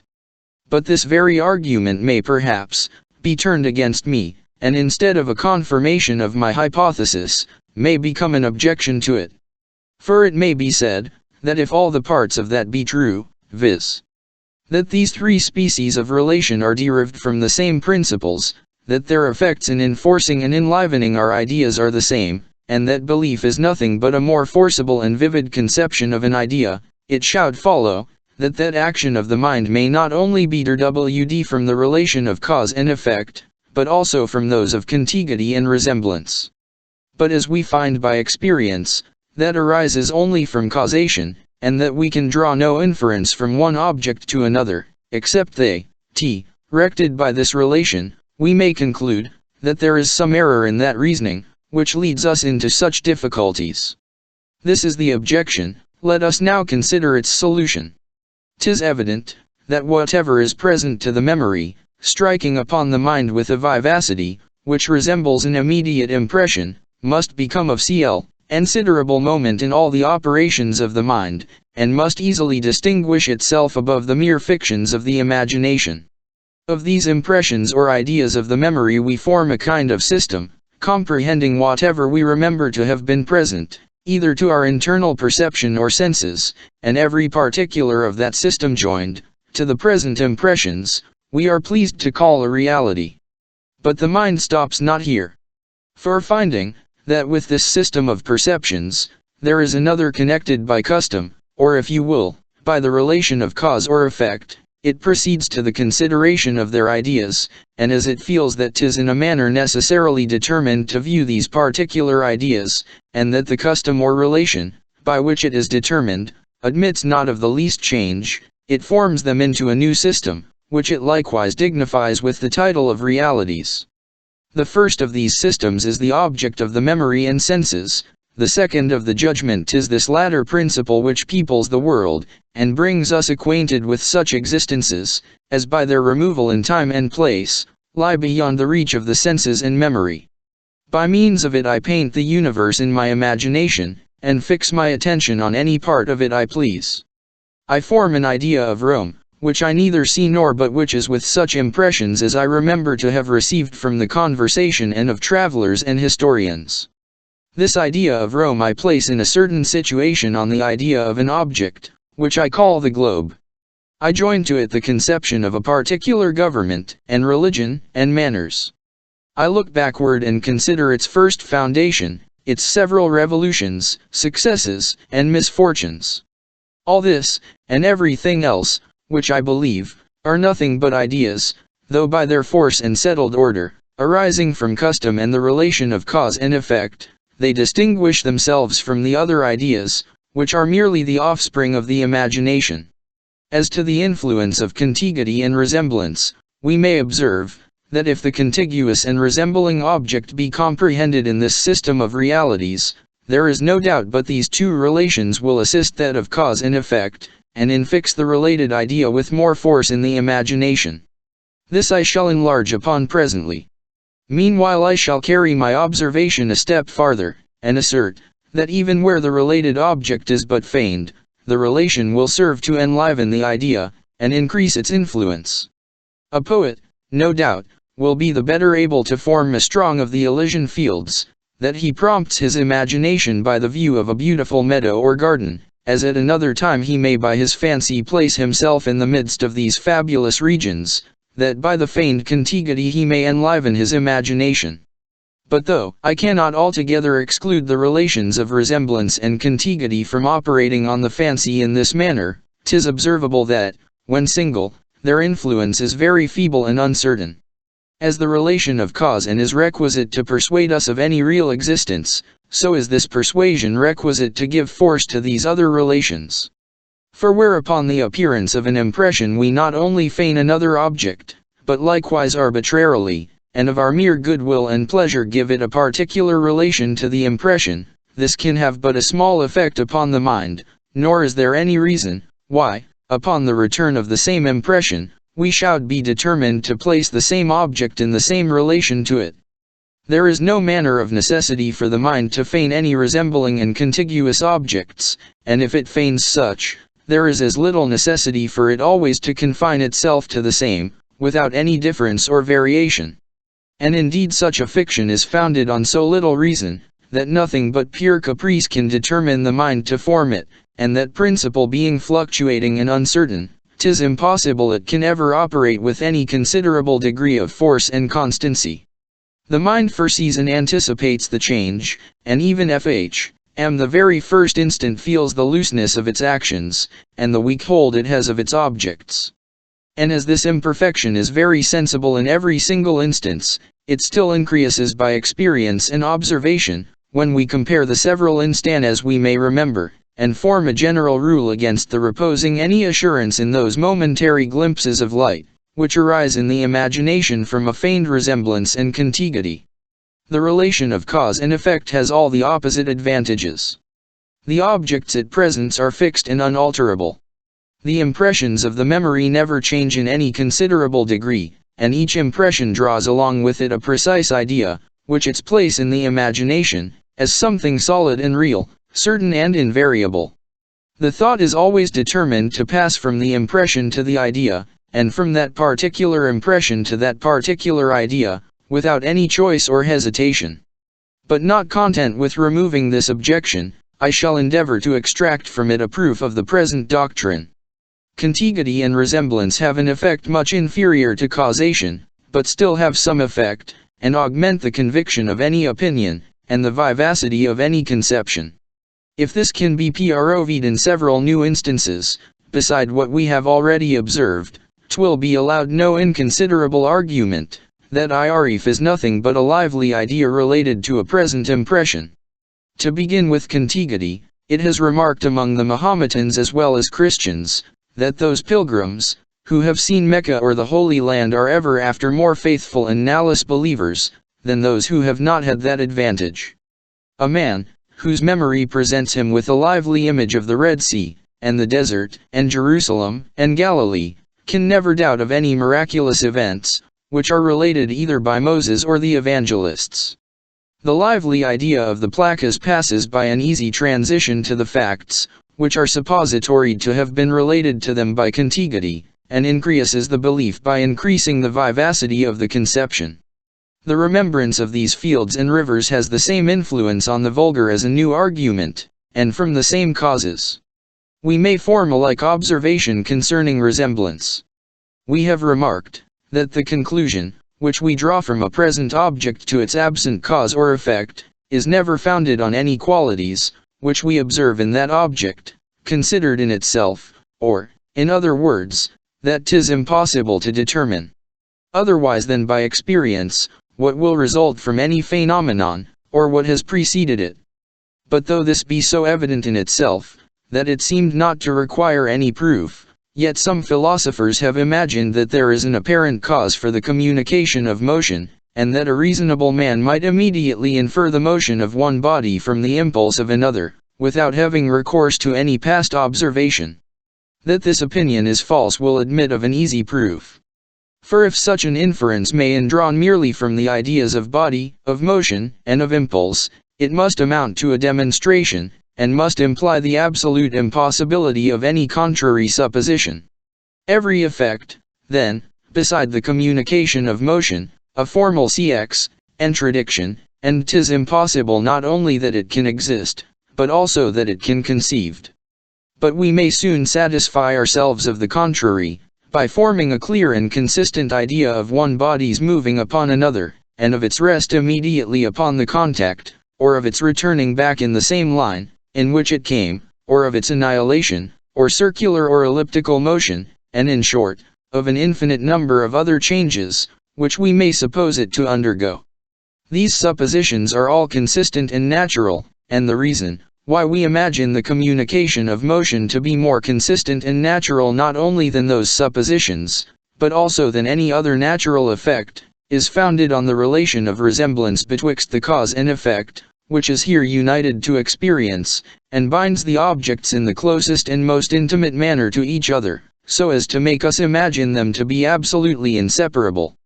Resemblance, then, has the same or a parallel influence with experience, and as the only immediate effect of experience is to associate our ideas together, it follows, that all belief arises from the association of ideas, according to my hypothesis. 'Tis universally allowed by the writers on optics, that the eye at all times sees an equal number of physical points, and that a man on the top of a mountain has no larger an image presented to his senses, than when he is up in the narrowest cx, or chamber. 'Tis only by experience that he infers the greatness of the object from some peculiar qualities of the image, and this inference of the judgment he confounds with sensation, as is common on other occasions. Now 'tis evident, that the inference of the judgment is here much more lively than what is usual in our common reasonings, and that a man has a more vivid conception of the vast extent of the ocean from the image he receives by the eye, when he stands on the top of the high promontory, than merely from hearing the roaring of the waters. He feels a more sensible pleasure from its magnificence, which is a proof of a more lively idea, and he confounds his judgment with sensation, which is another proof of it. But as the inference is equally certain and immediate in 9th cases, this superior vivacity of our conception in one case can from nothing but this, that in drawing an inference from the sight, beside the customary conjunction, there is also a resemblance betwixt the image and the object we infer, which strengthens the relation, and conveys the vivacity of the impression to the related idea with an easier and more natural movement. No weakness of human nature is more universal and conspicuous than what we commonly call credulity, or a too easy faith in the testimony of others, and this weakness is also very naturally accounted for from the influence of resemblance. When we receive any matter of fact upon human testimony, our faith arises from the very same origin as our inferences from causes to effects, and from effects to causes, nor is there anything but our experience of the governing principles of human nature, which can give us any assurance of the veracity of men. But though experience be the true standard of this, as well as of all other judgments, we seldom regulate ourselves entirely by it, but have a remarkable to believe whatever is reported, even concerning apparitions, enchantments, and prodigies, however contrary to daily experience and observation. The words or discourses of others have an intimate connection with certain ideas in their mind, and these ideas have also an axion with the facts or objects, which they represent. This latter connection is generally much overrated, and commands our assent beyond what experience will justify, which can proceed from nothing beside the resemblance betwixt the ideas and the facts. Other effects only point out their causes in an oblique manner, but the testimony of men does it directly, and is to be considered as an image as well as no wonder. Therefore, we are so rash in drawing our inferences from it, and are less guided by experience in our judgments concerning it, than in those upon any other subject. As resemblance, when conjoined with causation, fortifies our reasonings, so the want of it in any very great degree is able almost entirely to destroy them. Of this there is a remarkable instance in the universal carelessness and stupidity of men with regard to a future state, where they show as obstinate an incredulity, as they do a blind credulity on other occasions. There is not indeed a more ample matter of wonder to the studious, and of regret to the pious man, than to observe the negligence of the bulk of mankind concerning their approaching condition, and 'tis with reason, that many eminent theologians have not scrupled to affirm, that though the vulgar have no formal principles of infidelity, yet they are really infidels in their hearts, and have nothing like what we can call a ionif of the eternal duration of their souls.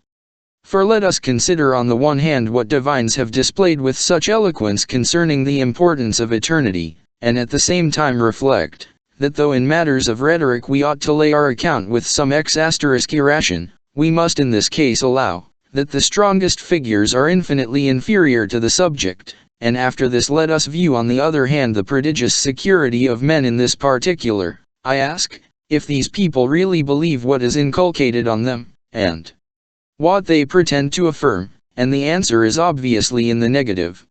As is an act of the mind arising from custom, 'tis not strange the want of resemblance should overthrow what custom has established, and diminish the force of the idea, as much as that latter principle increases it. A future state is so far removed from our comprehension, and we have so obscure an idea of the manner in which we shall exist after the dissolution of the body, that all the reasons we can invent, however strong in themselves, and however much assisted by education, are never able with slow imaginations to surmount this difficulty, or bestow a sufficient authority and force on the idea. I rather chcx se to ascribe this incredulity to the faint idea we form of our future condition, derived from its want of to the present life, than to that derived from its remoteness. For I observe, that men are everywhere concerned about what may happen after their death, provided it regard this world, and that there are few to whom their name, their family, their friends, and their country are in any period of time entirely indifferent.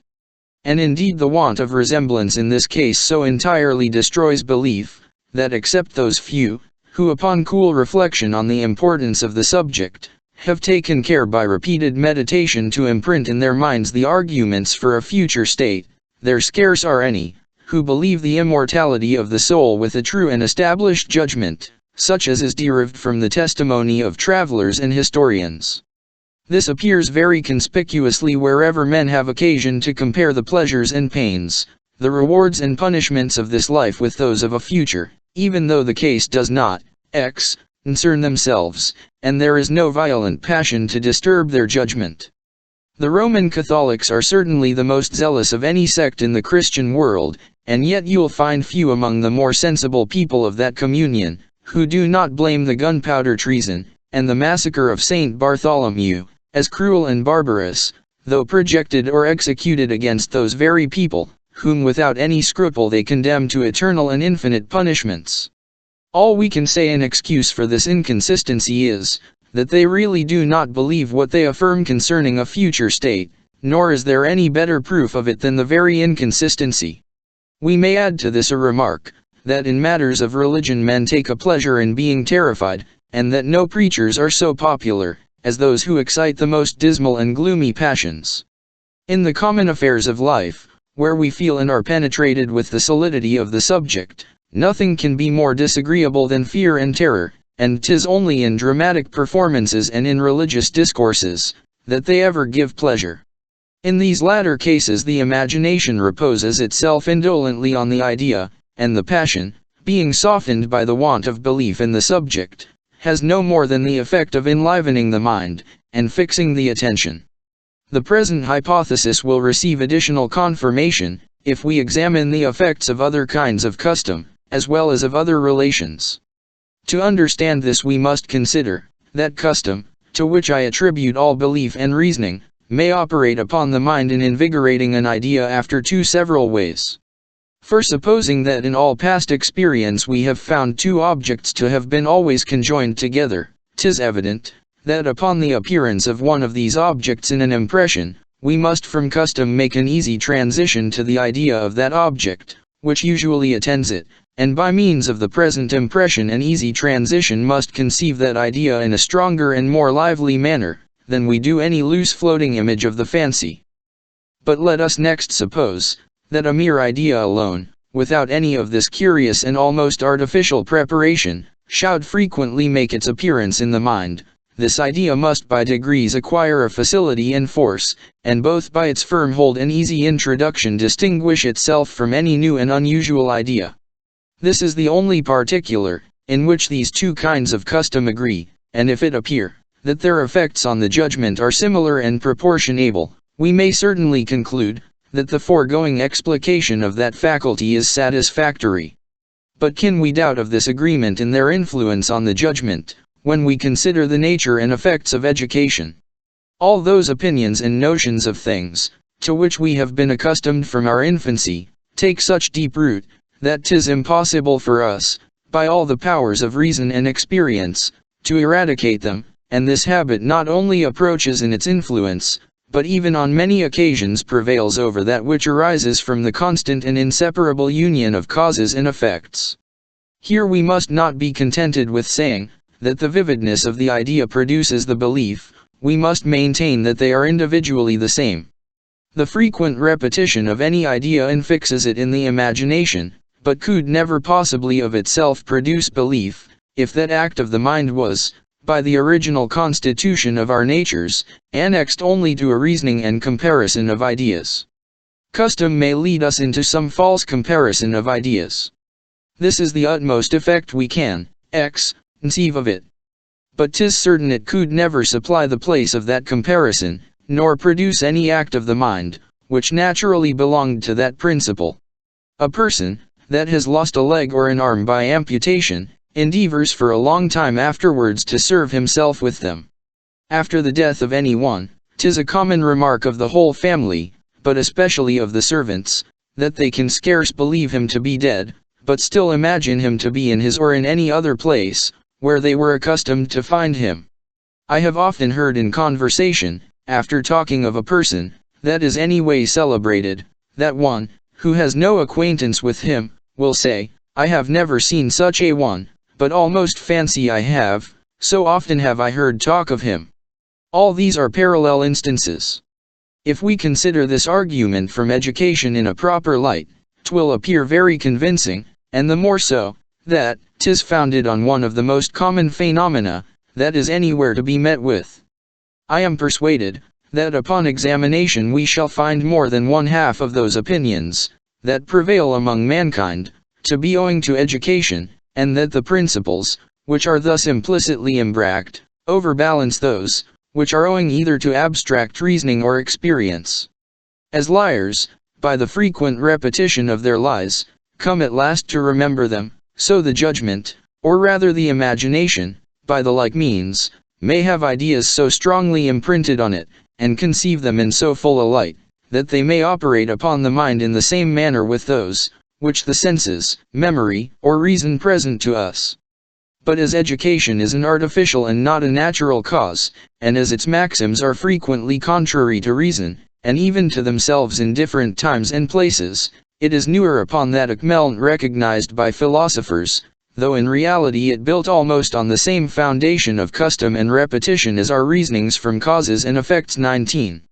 In general we may observe, that as our assent to all probable reasonings on the vivacity of ideas, it resembles many of those whimsies and prejudices, which are rejected under the opprobrious character of being the offspring of the imagination. By this expression it appears that the word, imagination, is commonly used in two different senses, and though nothing be more contrary to true philosophy, than this inaccuracy, yet in the following reasonings I have often been obliged to fall into it. When I oppose the imagination to the memory, I mean the faculty, by which we form our fainter ideas. When I oppose it to reason, I mean the same faculty, excluding only our demonstrative and probable reasonings. When I oppose it to neither, 'tis indifferent whether it be taken the larger or more limited sense, or at least the context will sufficiently explain the meaning. Section 10. Of the influence of belief. But though education be disclaimed by philosophy, as a fallacious ground of assent to any opinion, it prevails nevertheless in the world, and is the cause why all systems are apt to be rejected at first as new and unusual. This perhaps will be the fate of what I have here advanced concerning belief, and though the proofs I have product appear to me perfectly conclusive, I expect not to make many proselytes to my opinion. Men will scarce ever be persuaded, that effects of such kin flow from principles, which are seemingly so inconsiderable, and that the far greatest part of our reasonings, with all our actions and passions, can be derived from nothing but custom and habit. To obviate this objection, I shall here anticipate a little what would more properly fall under our consideration afterwards, when we come to treat of the passions and the sense of beauty. There is implanted in the human mind a perception of pain and pleasure, as the chief spring and moving principle of all its actions. But pain and pleasure have two ways of making their appearance in the mind, of which the one has effects very different from the other. They may either appear in impression to the actual feeling, or only in idea, as at present when I mention them. 'Tis evident the influence of these upon our actions is far from being equal. Impressions always actuate the soul, and that in the highest degree, but 'tis not every idea which has the same effect. Nature has proceeded with caution in this case, and seems to have carefully avoided the inconveniences of two did alone influence the will. We should every moment of our lives be subject to the greatest calamities, bec percent lose, though we foresaw their approach. We should not be provided by nature with any principle of action, which might impel us to avoid them. On the other hand, did every idea influence our actions, our condition would not be much mended. For such is the unsteadiness and activity of thought, that the images of everything, especially of goods and evils, are always wandering in the mind, and were it moved by every idle conception of this kind, it would never enjoy a moment's peace and tranquility. Nature has, therefore, chosen a medium, and has neither bestowed on every idea of good and evil the power of actuating the will, nor yet has entirely excluded them from this influence. Though an idle fiction has no efficacy, yet we find by experience, that the ideas of those objects, which we believe either are or will be existent, produce in a lesser degree the same effect with those impressions, which are immediately present to the senses and perception. The effect, then, of belief is to raise up a simple idea to an equality with our impressions, and bestow on it a like influence on the passions. This effect it can only have by making an idea approach an impression in force and vivacity. For as the different degrees of force make all the original difference betwixt an impression and an idea, they must of consequence be the source of all the differences in the effects of these perceptions, and their removal, in whole or in part, the cause of every new resemblance they acquire. Wherever we can make an idea approach the impressions in force and vivacity, it will likewise imitate them in its influence on the mind, and vice versa, where it imitates them in that influence, as in the present case, this must proceed from its approaching them in force and vivacity. Belief, therefore, since it causes an idea to imitate the effects of the impressions, must make it resemble them in these qualities, and is nothing but a more vivid and intense conception of any idea. This, then, may both serve as an additional argument for the present system, and may give us a notion after what manner our reasonings from causation are able to operate on the will and passions. As belief is almost absolutely requisite to the exciting our passions, so the passions in their turn are very favorable to belief, and not only such facts as convey agreeable emotions, but very often such as give pain, do upon that account become more readily the objects of faith and opinion. A coward, whose fears are easily awakened, readily assents to every account of danger he meets with, as a person of a sorrowful and melancholy disposition is very credulous of everything that nourishes his prevailing passion. When any affecting object is presented, it gives the alarm, and immediately a degree of its proper passion, especially in persons who are naturally inclined to that passion. This emotion passes by an easy transition to the imagination, and diffusing itself over our idea of the affecting object, makes us form that idea with greater force and vivacity, and consequently assent to it, according to the precedent system. Admiration and surprise have the same effect as the other passions, and accordingly we may observe, that among the vulgar, quacks and projectors meet with a more easy faith upon account of their magnificent pretensions, than if they kept themselves within the bounds of moderation.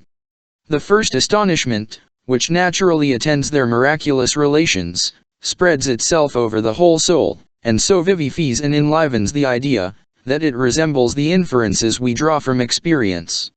This is a mystery, with which we may be already a little acquainted, and which we shall have farther occasion to be let into in the progress of this treatise. After this account of the influence of belief on the passions, we shall find less difficulty in explaining its effects on the imagination, however extraordinary they may appear. 'Tis certain we cannot take pleasure in any discourse, where our judgment gives no assent to those images which are presented to our fancy.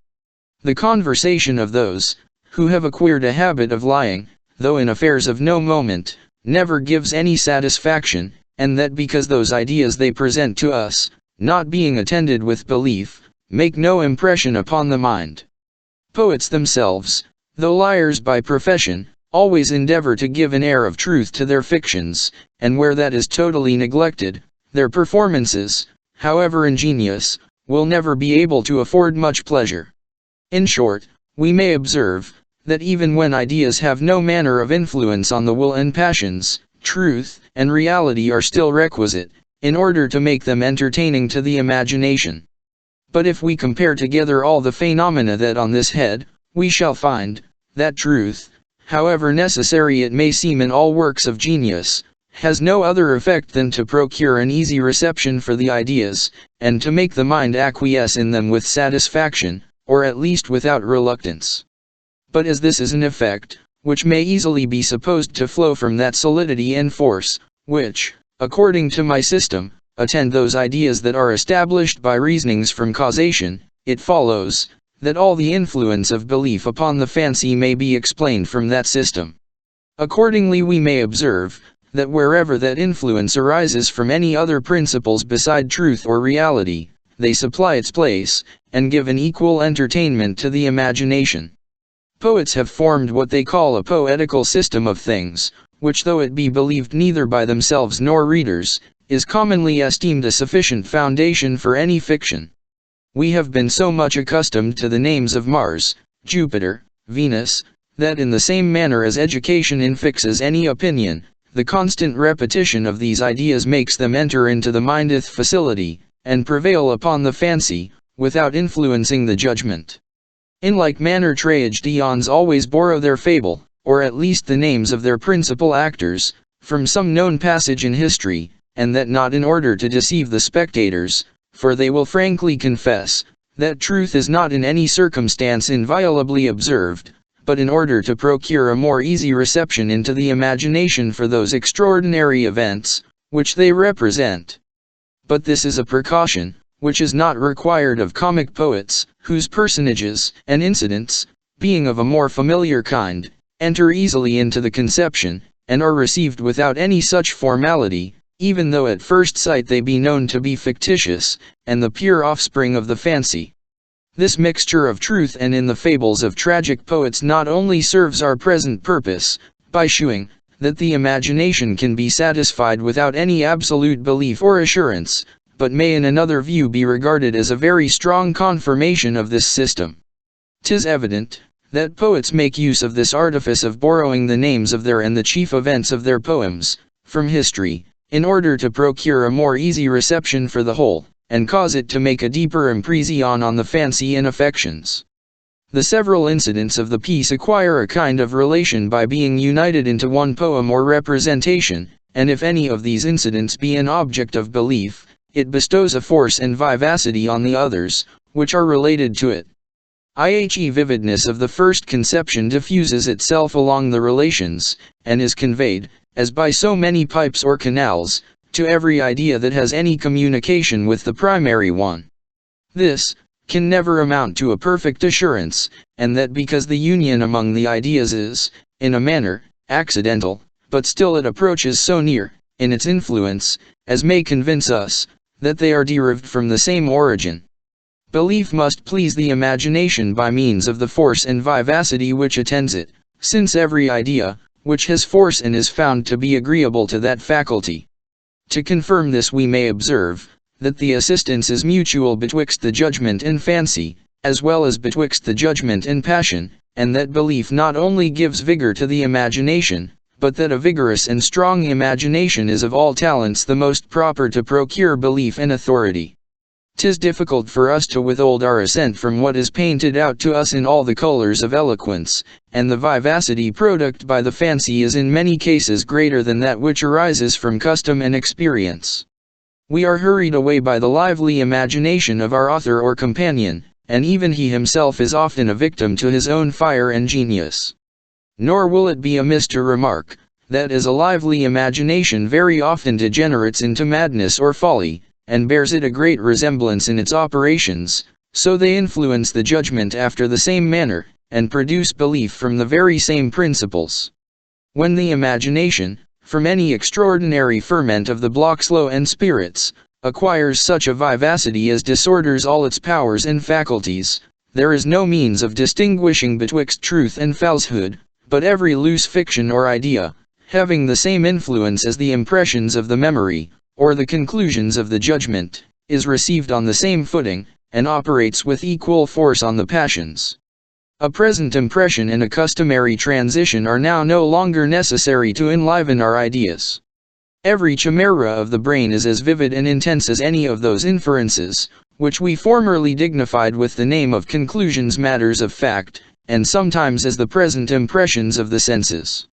We may observe the same effect of poetry in a lesser degree, only with this difference, that the least reflection dissipates the illusions of poetry, and places the objects in their proper light.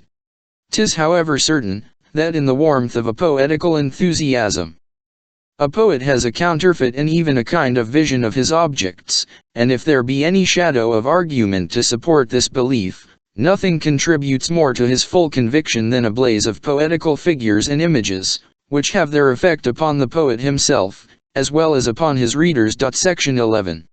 Of the probability of chances. But in order to bestow on this system its full force and evidence, we must carry our eye from it a moment to consider its consequences, and explain from the same principles some other species of reasoning, which are derived from the same origin.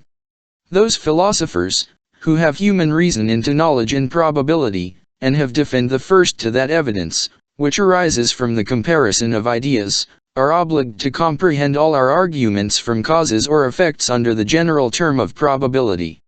But though every one be free to use his terms in what sense he pleases, and accordingly in the precedent part of this discourse, I have followed this method of expression, 'tis however certain, that in common discourse we readily affirm, that many arguments from causation exceed probability, and may received as a superior kind of evidence. One would appear ridiculous, who would say, that 'tis only probable the sun will rise tomorrow, or that all men must die, though 'tis plain we have no further assurance of these facts, than what experience affords us. For this reason, 'twould perhaps be more convenient, in order at once to preserve the common signification of words, and mark the several degrees of evidence, to distinguish human reason into three kinds, viz. That from knowledge, from proofs, and from probabilities. By knowledge, I mean the assurance arising from the comparison of ideas. By proofs, those arguments, which are derived from the relation of cause and effect, and which are entirely free from doubt and uncertainty. By probability, that evidence, which is still attended with uncertainty. 'Tis this last species of reasoning, I proceed to examine. Probability or reasoning from conjecture may be divided into two kinds, viz. That which is founded on chance, and that which arises from causes. We shall consider each of these in order. The idea of cause and effect is derived from experience, which us with objects constantly with each other, produces such a habit of surveying them in that relation, that we cannot without a sensible violence survey them in any other. On the other hand, as chance is nothing real in itself, and, properly speaking, is merely the negation of a cause, its influence on the mind is contrary to that of causation, and 'tis essential to it, to leave the imagination perfectly indifferent, either to consider the existence or non-existence of that object, which is regarded as contingent. A cause the way to our thought, and in a manner forces us to survey such certain objects, in such certain relations. Chance can only destroy this determination of the thought, and leave the mind in its native situation of indifference, in which, upon the absence of a cause, 'tis instantly reinstated. Since therefore an entire indifference is essential to chance, no one chance can be to another, otherwise than as it is of a superior number of equal chances.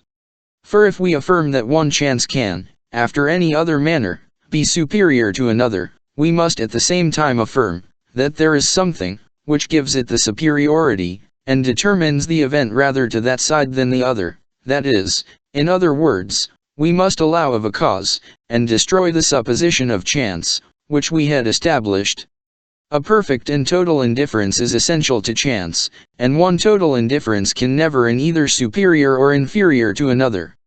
This truth is not peculiar to my system, but is acknowledged by every one that forms calculations concerning chances. And here, 'tis remarkable, that though chance and causation be directly contrary, yet 'tis impossible for us to conceive this combination of chances, which is requisite to render one hazard superior to another, without supposing a mixture of causes among the chances, and a conjunction of necessity in some particulars, with a total indifference in others. Where nothing limits the every notion, that the most extravagant fancy can form, is upon a footing of equality, nor can there be any circumstance to give one the advantage above another. Thus unless we allow, that there are some causes to make the dice fall, and preserve their form in their fall, and lie upon some one of their sides, we can form no calculation concerning the laws of hazard. But supposing these causes to operate, and supposing likewise all the rest to be indifferent and to be determined by chance, 'tis easy to arrive at a notion of a STWI or combination of chances. A die, that has 4 sides marked with a certain number of spots, and only 2 with another, affords us an obvious and easy instance of this superiority. The mind is here limited by the causes to such a precise number and quality of the events, and at the same time is undetermined in its choice of any particular event. Proceeding then in that reasoning, wherein we have advanced 3 steps, that chance is merely the negation of a cause, and produces a total indifference in the mind, that one negation of a cause and one total indifference can never superior or inferior to another, and that there must always be a mixture of causes among the in order to be the foundation of any reasoning, we are next to consider what effect a superior combination of chances can have upon the mind, and after what manner it influences our judgment and opinion.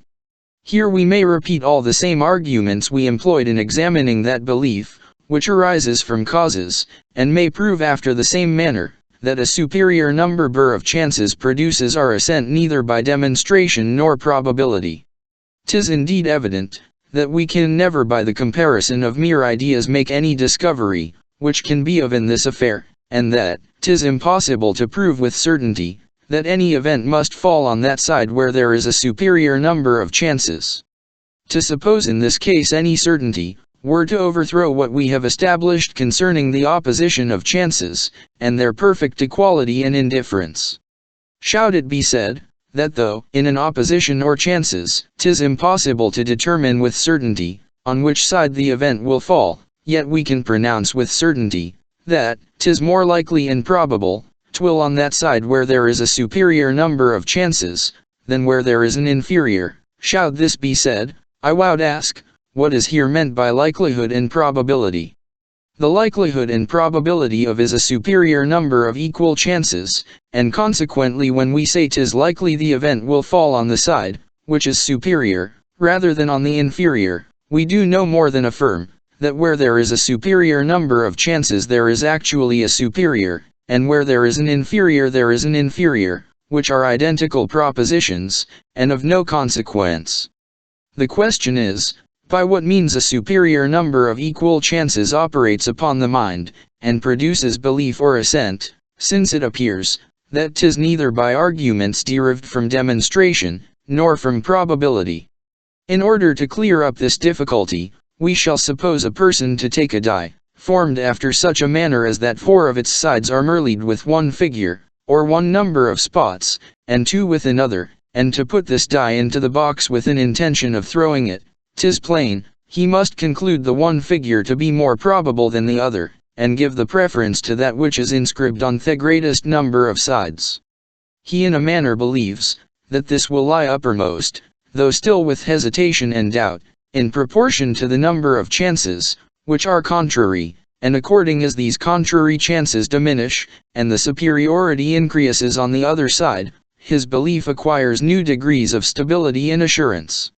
This belief arises from an operation of the mind upon the simple and limited object before us, and therefore its nature will be the more easily discovered and explained. We have nothing but one single die to contemplate, in order to comprehend one of the most curious operations of the understanding. This die formed as above, contains three circumstances worthy of our attention. First, certain causes, such as gravity, solidity, a cubile figure, which determine it to fall, to preserve its form in its fall, and to turn up one of its sides. Secondly, a certain number of sides, which are suppositoried indifferent. Thirdly, a certain figure, inscribed on each side. These three particulars form the whole nature of the die, so far as relates to our present purpose, and consequently are the only circumstances regarded by the mind in its forming a judgment concerning the result of such a throw. Us, therefore, consider gradually and carefully what must be the influence of these circumstances on the thought and imagination. First, we have already observed, that the mind is determined by custom to pass from any cause to its effect, and that the appearance of the one, 'tis almost impossible for it not to form an idea of the other. Their constant conjunction in past has produced such a habit in the mind, that it always conjoins them in its thought, and infers the existence of the one from that of its usual attendant. When it considers the die as no longer supported by the box, it cannot without violence regard it as suspended in the air, but naturally places it on the table, and views it as turning up one of its sides. This is the effect of the intermingled causes, which are requisite to our forming any calculation concerning chances. Secondly, 'tis suppositoried, that though the die necessarily determined to fall, and turn up one of its sides, yet there is nothing to fix the particular side, but that this is determined entirely by chance. The very nature and essence of chance is a negation of causes, and the leaving the mind in a perfect indifference among those events, which are suppositoried contingent. When therefore the thought is determined by the causes to consider the die as falling and turning up one of its the chances present all these sides as equal, and make us every one of them, one after another, as alike probable and possible. The imagination passes from the cause, viz. the throwing of the die, to the effect, viz. the turning up one of the 6 sides, and feels a kind of impossibility of stopping short in the way, and of forming any other idea. But as all these 6 sides are incompatible, and the die cannot turn up above one at once, this principle directs us not to consider all of them at once as lying uppermost, which we look upon as impossible, neither dw's it us with its entire force to any particular side, for in that case this side would be considered as certain and inevitable, but it directs us to the whole 6 sides after such a manner as to divide its force equally among them. We conclude in general, that some one of them must result from the throw. We run all of them over in our minds, the determination of the thought is common to all, but no more of its force falls to the share of any one, than what is suitable to its proportion with the rest. 'Tis after this manner the original impulse, and consequently the vivacity of thought, arising from the causes, is divided and split in pieces by the intermingled chances. We have already seen the influence of the 2 first qualities of the die, viz. the causes, and the number and indifference of the sides, and have learned how they give an impulse to the thought, and divide that impulse into as many parts as there are unites in the number of sides. We must now consider the effects of the 3rd particular, viz. the figures inscribed on each side. 'Tis evident that where several sides have the same figure inscribed on them, they must concur in their influence on the mind, and must unite upon one image or idea of a figure all those divided impulses, that were dispersed over the several sides, upon which that figure is inscribed. Were the question only what side will be turned up, these are all perfectly equal, and no one could ever have any advantage above another. But as the question is concerning the figure, and as the same figure is presented by more than one side, 'tis evident, that the impulses belonging to all these sides must reunite in that one figure, and stronger and more forcible by the union. 4 sides are suppositoried in the present case to have the same figure inscribed on them, and 2 to have another figure. The impulses of the former are, therefore, solrier to those of the latter. But as the events are contrary, and 'tis impossible both these figures can be turned up, the impulses likewise become contrary, and the inferior destroys the as far as its strength goes. The vivacity of the idea is always proportionable to the degrees of the impulse or tendency to the transition, and belief is the same with the vivacity of the idea, according to the precedent doctrine. Section 12. Of the probability of causes. What I have said concerning the probability of chances can serve to no other purpose, than to assist us in explaining the probability of causes, since 'tis commonly allowed by philosophers, that what the vulgar call chance is nothing but a secret and concealed cause. That species of probability, therefore, is what we must chiefly examine. The probabilities of causes are of several kinds, but are all derived from the same origin, viz. The association of ideas to a present impression. As the habit, which produces the association, arises from the frequent conjunction of objects, it must arrive at its perfection by degrees, and must acquire new force from each instance that falls under our observation. The first instance has little or no force, the second makes some addition to it, the third becomes still more sensible, and 'tis by these slow steps that our judgment arrives at a full assurance. But before it attains this pitch of perfection, it passes through several inferior degrees, and in all of them is only to be esteemed a presumption or probability. The gradation, therefore, from probabilities to proofs is in many cases insensible, and the difference betwixt these kinds of evidence is more easily perceived in the remote degrees, than in the near and contiguous. 'Tis worthy of remark on this occasion, that though the species of probability here explained be the first in order, and naturally takes place before any entire proof can exist, yet no one, who is arrived at the age of maturity, can any longer be acquainted with it. 'Tis true, nothing is more common than for people of the most advanced knowledge to have attained only an imperfect experience of many particular events, which naturally produces only an imperfect habit and transition, but then we must consider, that the mind, having formed another observation concerning the connection of n effects, gives new force to its reasoning from that observation, and by means of it can build an argument on one single experiment, when duly prepared and examined. What we have found once to follow from any object, we conclude will forever follow from it, and if this maxim be not always built upon as certain, 'tis not for want of a sufficient number of experiments, but because we frequently meet with instances to the contrary, which leads us to the second species of probability, where there is a contrariety in our experience and observation. 'Twould be very happy for men in the conduct of their lives and actions, were the same objects always conjoined together, and we had nothing to fear but the mistakes of our own judgment, without having any reason to apprehend the uncertainty of nature. But as 'tis frequently found, that one observation is contrary to another, and that causes and effects follow not in the same order, of which we have had experience, we are obliged to vary our reasoning on account of this uncertainty, and take into consideration the contrariety of events.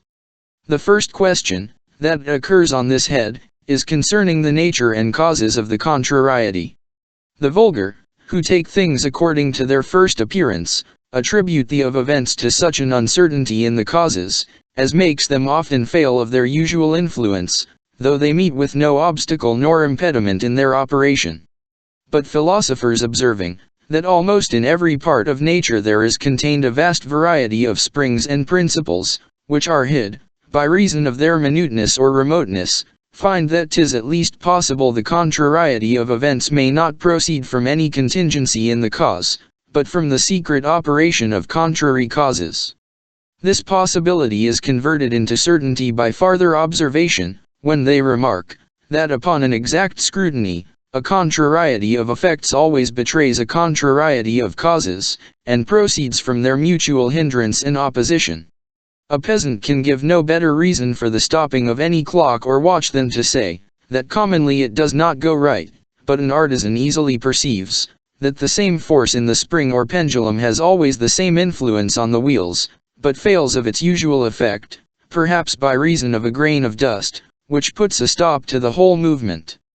From the observation of several parallel instances, philosophers form a maxim, that the connection all causes and effects is equally necessary, and that its seeming uncertainty in some instances proceeds from the secret opposition of contrary causes. But however philosophers and the vulgar may differ in their explication of the contrariety of events, their inferences from it are always of the same kind, and founded on the same principles. A contrariety of events in the past may give us a kind of hesitating belief for the future after two several ways. First, by producing an imperfect habit and transition from the present impression to the related idea. When the conjunction of any two objects is frequent, without being entirely constant, the mind is determined to pass from one object to the other, but not with so entire a habit, as when the union is uninterrupted, and all the instances we have ever met with are uniform and of a piece.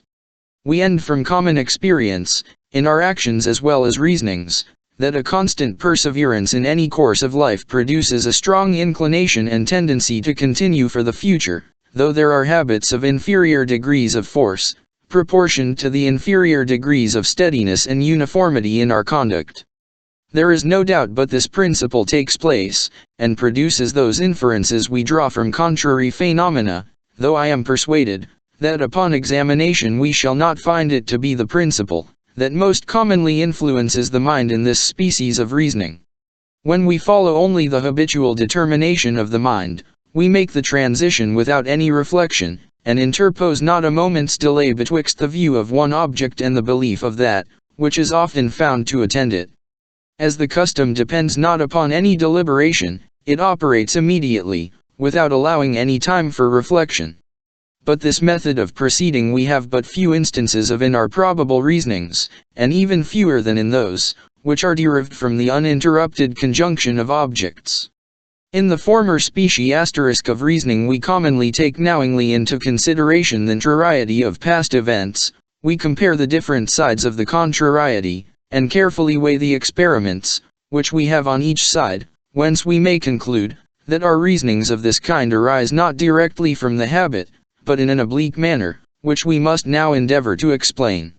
'Tis evident, that when an object is attended with contrary effects, we judge of them only by our past experience, and always consider those as possible, which we have observed to follow from it. And as past experience regulates our judgment concerning the possibility of these effects, so it does that concerning their probability, and that which has been the most common, we always esteem the most likely. Here then are two things to be considered, viz. The reasons which determine us to make the past a standard for the future, and the manner how we extract a single judgment from a contrariety of past events. First we may observe, that the supposition, that the future resembles the past, is not founded on arguments of any kind, but is derived entirely from habit, by which we are determined to expect for the future the same train of objects, to which we have been accustomed. This habit or determination to transfer the past to the future is full, and consequently the first impulse of the imagination in this of reasoning is endowed with the same qualities. But, secondly, when in considering past experiments we find them of a contrary nature, this determination, though full and perfect in itself, presents us with no steady object, but offers us a number of disagreeing images in a certain order and proportion. The first impulse, therefore, is here broke into pieces, and diffuses itself over all those images, of which each partakes in share of that force and vivacity, that is derived from the impulse. Any of these past events may again happen, and we judge, that when they do happen, they will be mixed in the same proportion as in the past. If our intention, therefore, be to consider the proportions of contrary events in a great number of instances, the images presented by our past must remain in their first form, and preserve their first sup 1x, se. For instance, I have found by long observation, that of 20 ships, which go to sea, only 19 return. Suppose I see at present 20 ships that leave the port, I transfer my past experience to the future, and represent to myself 19 of these ships as returning in safety, and one as perishing. Concerning this there can be no difficulty. But as we frequently run over those several ideas of past events, in order to form a judgment concerning one single event, which appears uncertain, This consideration must change the first form of our ideas, and draw together the divided images presented by experience, since 'tis to it we refer the determination of that particular event, upon which we reason. Many of these images are suppositoried to concur, and a superior number to concur on one side. Agreeing images unite together, and render the idea more strong and lively, not only than a mere fiction of the imagination, but also than any idea, which is supported by a lesser number of experiments. Each new experiment is as a new stroke of the pencil, which bestows an additional vivacity on the colors, without either multiplying or enlarging the figure. This operation of the mind has been so fully explained in treating of the probability of chance, that I need not here endeavor to render it more intelligible. Every past experiment may be considered as a kind of chance, it being uncertain to us, whether the object will exist conformable to one experiment or another, and for this reason everything that has been said on the one subject is applicable to both.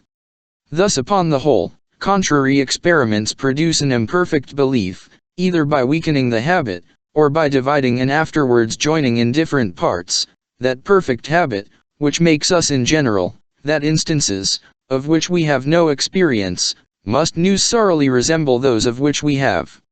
To justify still farther this account of the second species of probability, where we reason with knowledge and reflection from a contrariety of past experiments, I shall propose the following considerations, without fearing to give offense by that air of subtlety, which attends them. Just reasoning ought still, perhaps, to retain its force, however subtle, in the same manner as matter preserves its solidity in the air, and fire, and animal spirits, as well as in the grosser and more sensible forms. First, we may observe, that there is no probability so great as not to allow of a contrary possibility, because otherwise 'twould cease to be a probability, and would become a certainty. That probability of causes, which is most extensive, and which we at present examine, depends on a contrariety of experiments, and 'tis evident an experiment in the past proves at least a possibility for the future. Secondly, the component parts of this possibility and probability are of the same nature, and differ in number only, but not in kind. It has been observed, that all single are entirely equal, and that the only circumstance, which give any event, that is contingent, a superiority over another, is a superior number of chances. In like manner, as the uncertainty of causes is discovered by experience, which presents us with a view of contrary events, 'tis plain, that when we transfer the past to the future, the known to the unknown, every past experiment has the same weight, and that 'tis only a superior of them, which can throw the balance on any side. The possibility, therefore, which enters into every reasoning of this kind, is compassed of parts, which are of the same nature both among themselves, and with those, that compose the opposite probability. Thirdly, we may establish it as a certain maxim, that in all moral as well as natural phenomena, wherever any cause consists of a number of parts, and the effect increases or diminishes, according to the variation of that number, the effect, properly speaking, is a compounded one, and arises from the union of the several effects, that proceed from each part of the cause. Thus because the gravity of a body increases or diminishes by the increase or diminution of its parts, we conclude that each part contains this quality and contributes to the gravity of the whole. I.e. absence or presence of a part of the cause is attended with that of a proportionable part of the effect. This connection or constant conjunction sufficiently proves the one part to in the cause of the other. As the belief, which we have of any event, increases, or diminishes according to the number of chances or past experiments, 'tis to be considered as a compounded effect, of which each part arises from a number of chances or experiments. Let us now join these three observations, and see what conclusion we can draw from them. To every probability there is an opposite possibility. This possibility is compassed of parts, that are entirely of the same nature with those of the probability, and consequently have the same influence on the mind and understanding. The belief, which attends the probability, is a compounded effect, and is formed by the concurrence of the several effects, which proceed from each part of the probability. Since therefore each part of the probability, attributes to the production of the belief. Each part of the possibility must have the same influence on the opposite side, the nature of these parts being entirely the same. The contrary belief, attending the possibility, implies a view of a certain object, as well as the probability does an opposite view. In this particular both these degrees of belief are alike. The only manner then, in which the superior number of similar component parts in the one can exert its influence, and prevail above the inferior in the other, is by producing a stronger and more lively view of its object. Each part presents a particular view, and all these views uniting together produce one general view, which is fuller and more distinct by the greater number of causes or principles, from which it is derived. The component parts of the probability and possibility, being alike in their nature, must produce like effects, and the likeness of their effects consists in this, that each of them presents a view of a particular object. But though these parts be alike in their nature, they are very different in their quantity and number, and this difference must appear in the effect as well as the similarity.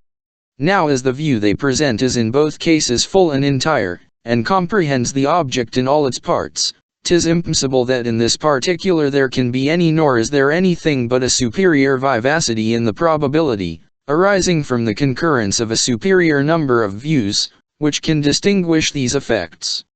Here is almost the same argument in a different light. All our reasonings concerning the probability of causes are founded on the transferring of past to future. The transferring of any past experiment to the future is sufficient to give us a view of the object, whether that experiment single, or commingled with others of the same kind, whether it be entire, or opposed by others of a contrary kind. Suppose, then, it acquires both these qualities of combination and opposition, it loses not upon that account its former power of presenting a view of the object, but only concurs with and opposes other experiments, that have alike a question, therefore, may arise concerning the manner both of the concurrence and opposition. As to the concurrence, there is only the choice left these two hypotheses. First, that the view of the object, occasioned by the transference of each past experiment, preserves itself entire, and only multiplies the number of views. Or, secondly, that it runs into the other similar and correspondent views, and gives them a superior degree of force and vivacity. But that the first hypothesis is erroneous, is evident from experience, which informs us, that the belief, attending any reasoning, consists in one conclusion, not in a multitude of similar ones, which would only distract the mind, and in many cases would be too numerous to be comprehended distinctly by any finite capacity. It remains, therefore, as the only reasonable opinion, that these similar views run into each other, and unite their forces, so as to produce a stronger and clearer view, than what arises from any one alone. This is the manner, in which past experiments concur, when they are transferred to any future event. As to the manner of their opposition, 'tis evident, that as the contrary VVS are incompatible with each other, and 'tis impossible the object can at once exist conformable to both of them, their influence becomes mutually destructive, and the mind is determined to the superior only with that force, which remains after subtracting the inferior. I am sensible how abstruse all this reasoning must appear to the generality of readers, who not being accustomed to such profound reflections on the intellectual faculties of the mind, will be apt to reject as chimerical whatever strikes not in with the common received notions, and with the easiest and most obvious principles of philosophy. And no doubt there are some pains required to enter into these arguments, though perhaps very little are necessary to perceive the imperfection of every vulgar hypothesis on this subject, and the little light, which philosophy can yet afford us in such sublime and such curious speculations.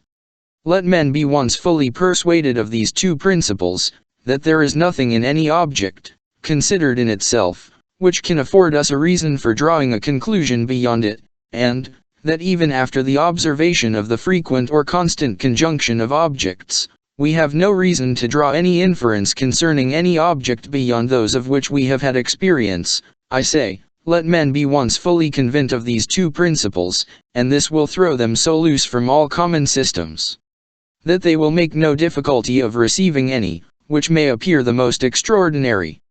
These principles we have found to be sufficiently convincing, even with regard to our most certain reasonings from causation, but I shall venture to affirm, that with regard to these conjectural or probable reasonings they still acquire a new degree of evidence.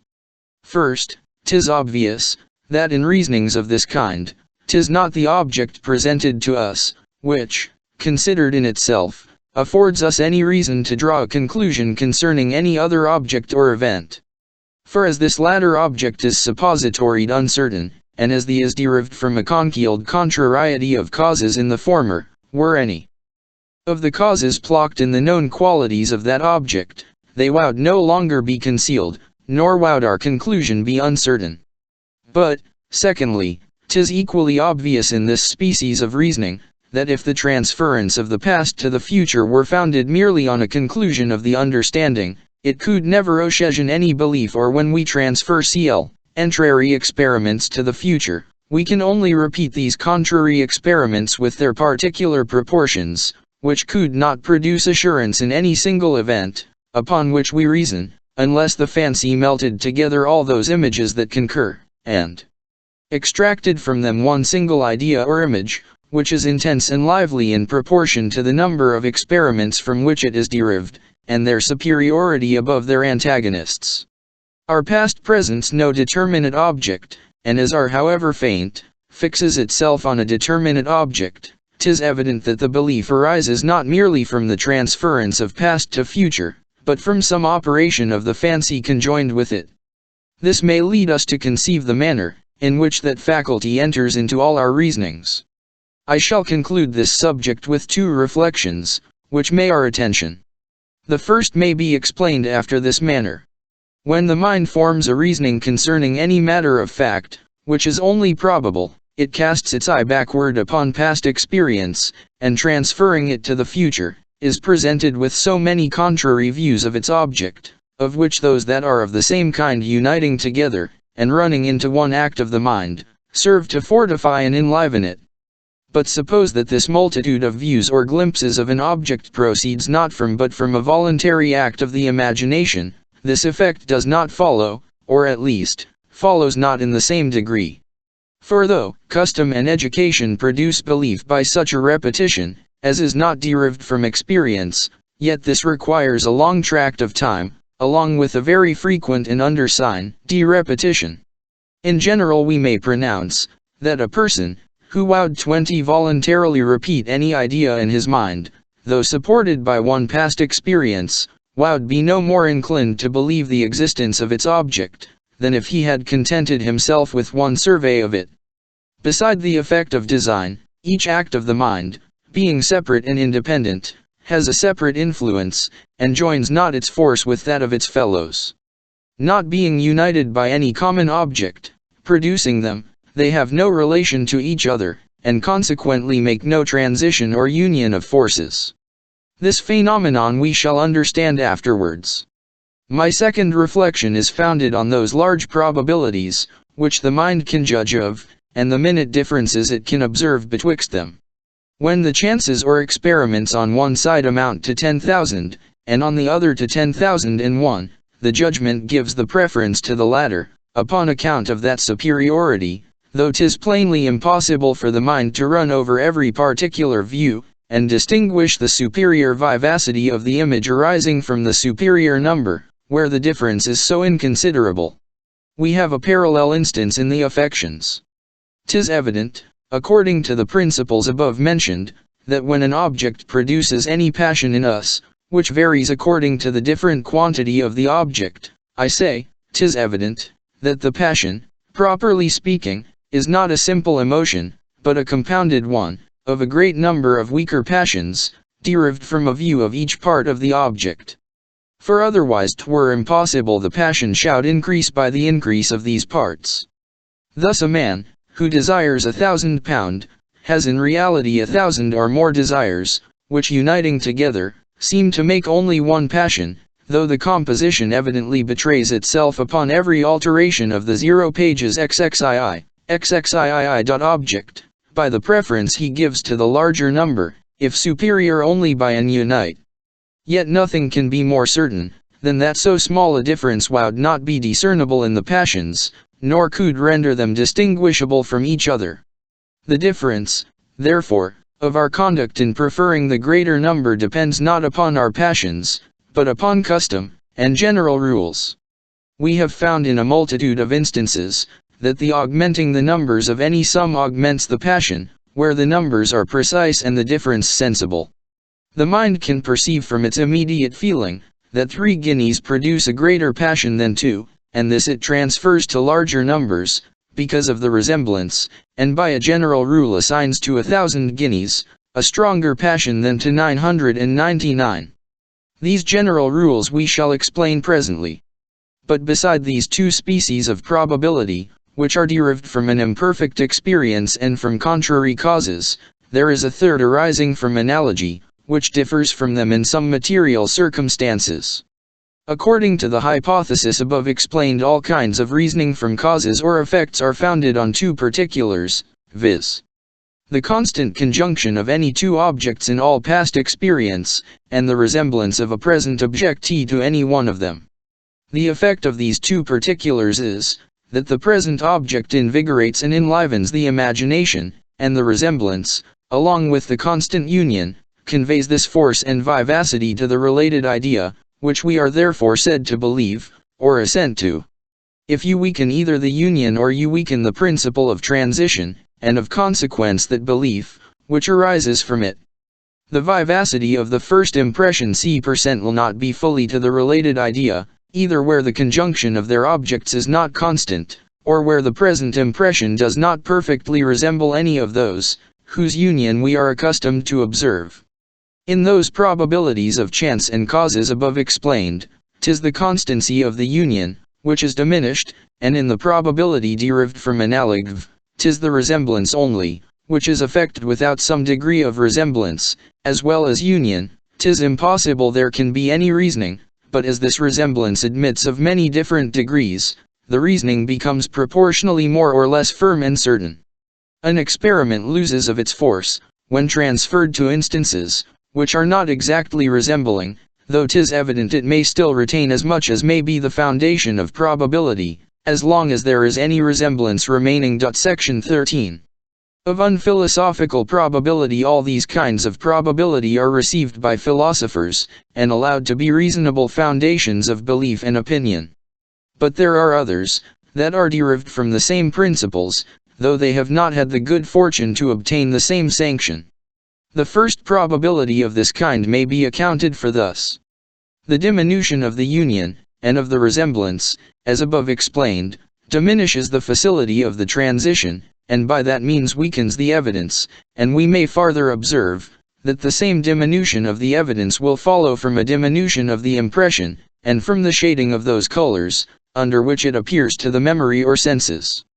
The argument, which we found on any matter of fact we remember, is more or less convincing, according as the fact is recent or remote, and though the difference in these degrees of evidence be not received by philosophy as solid and legitimate, because in that case an argument must have a different force today, from what it shall have a month hence, yet notwithstanding the opposition of philosophy, 'tis certain, this circumstance has a considerable influence on the understanding, and secretly changes the authority of the same argument, according to the different times, in which it is proposed to us.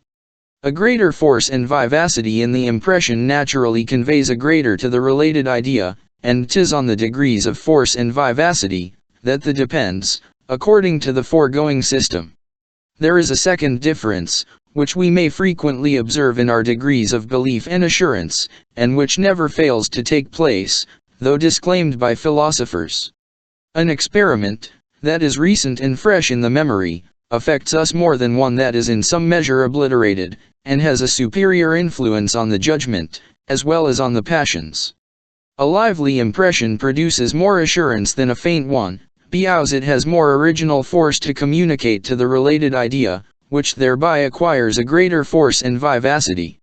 A recent observation has a like effect, because the custom and transition is there more entire, and preserves better the original force in the communication. Thus a drunkard, who has seen his companion die of a debauch, is struck with that instance for some time, and dreads a like accident for himself, but as the memory of it decays away by degrees, his former security returns, and the danger seems certain and real. I add, as a third instance of this kind, that though our reasonings from proofs and from probabilities be considerably different from each other, yet the former of reasoning often degenerates insensibly into the latter, by nothing but the multitude of connected arguments. 'Tis certain, that when an inference is drawn immediately from an object, without any intermediate cause or effect, the conviction is much stronger, and the more lively, than when the imagination is carried through a long chain of connected arguments, however infallible the connection of each link may be esteemed. 'Tis from the original impression, that the vivacity of all the ideas is de rigueur, by means of the customary transition of the imagination, and 'tis evident this vivacity must gradually decay in proportion to the distance, and must lose somewhat in each transition. Sometimes this distance has a greater influence than even contrary experiments would have, and a man may receive a more lively conviction from a probable reasoning, which is close and immediate, than from a long chain of consequences, though just and conclusive in each part. Nay, 'tis seldom such reasonings produce any conviction, and one must have a very strong and firm imagination to preserve the evidence to the end, where it passes through so many stages. But here it may not be amiss to remark a very curious phenomenon, which the present subjectage presents to us. 'Tis evident there is no point of ancient history, of which we can have any assurance, but by passing through many millions of causes and effects, and through a chain of arguments of almost an immeasurable length. Before the knowledge of the fact could come to the first historian, it must be conveyed through many mouths, and after it is committed to writing, each new copy is a new object, of which the connection with the foregoing is known only by experience and observation. Perhaps, therefore, it may be concluded from the reasoning, that the evidence of all ancient history must now be lost, or at least, will be lost in time, as the chain of causes increases, and runs on to a greater length. But as it seems contrary to common sense to think, that if the republic of letters, and the art of printing continue on the same footing as at present, our posterity, even after 1,000 ages, can ever doubt if there has been such a man as Julius Caesar, this may be considered as an objection to the present system. If belief consisted only in a certain vivacity, conveyed from an original impression, it would decay by the length of the transition, and must at last be utterly extinguished, and vice versa. If belief on some occasions be not capable of such an extinction, it must be something different from that vivacity. Before I answer this objection I shall observe, that from this topic there has been borrowed a very celebrated argument against the Christian religion, but with this difference, that the connection betwixt each link of the chain and human testimony has been there suppositoried not to go beyond probability, and to be liable to a degree of doubt and uncertainty. And indeed it must be confessed, that in this manner of considering the subject, which however is not a true one, there is no history or tradition, but what must in the end lose all its force and evidence. Every new probability diminishes the original conviction, and however great that conviction may be suppositoried, 'tis impossible it can subsist under such reiterated diminutions. This is true in general, though we shall find 21 afterwards, that there is one very memorable exception, which is of vast in the present of the understanding. Meanwhile, to give a solution of the preceding objection upon the supposition, that historical evidence amounts at first to an entire proof, let us consider, that though the links are innumerable, that connect any original fact with the present impression, which is the foundation of belief, yet they are all of the same kind, and depend on the fidelity of printers and pists. One edition into another, and that into a third, and so on, till we come to that volume we peruse at present. There is no variation in the steps. After we know one, we know all of them, and after we have made one, we can have no scruple as to the rest. This circumstance alone preserves the evidence of history, and will perpetuate the memory of the present age to the latest posterity. If all the long chain of causes and effects, which connect any past event with any volume of history, were composed of parts different from each other, and which were necessary for the mind distinctly to conceive, 'tis impossible we should preserve to the end any belief or evidence. But as most of these proofs are perfectly resembling, the mind runs easily along them, jumps from one part to another with facility, and forms but a confused and general notion of each link. By this means a part 4.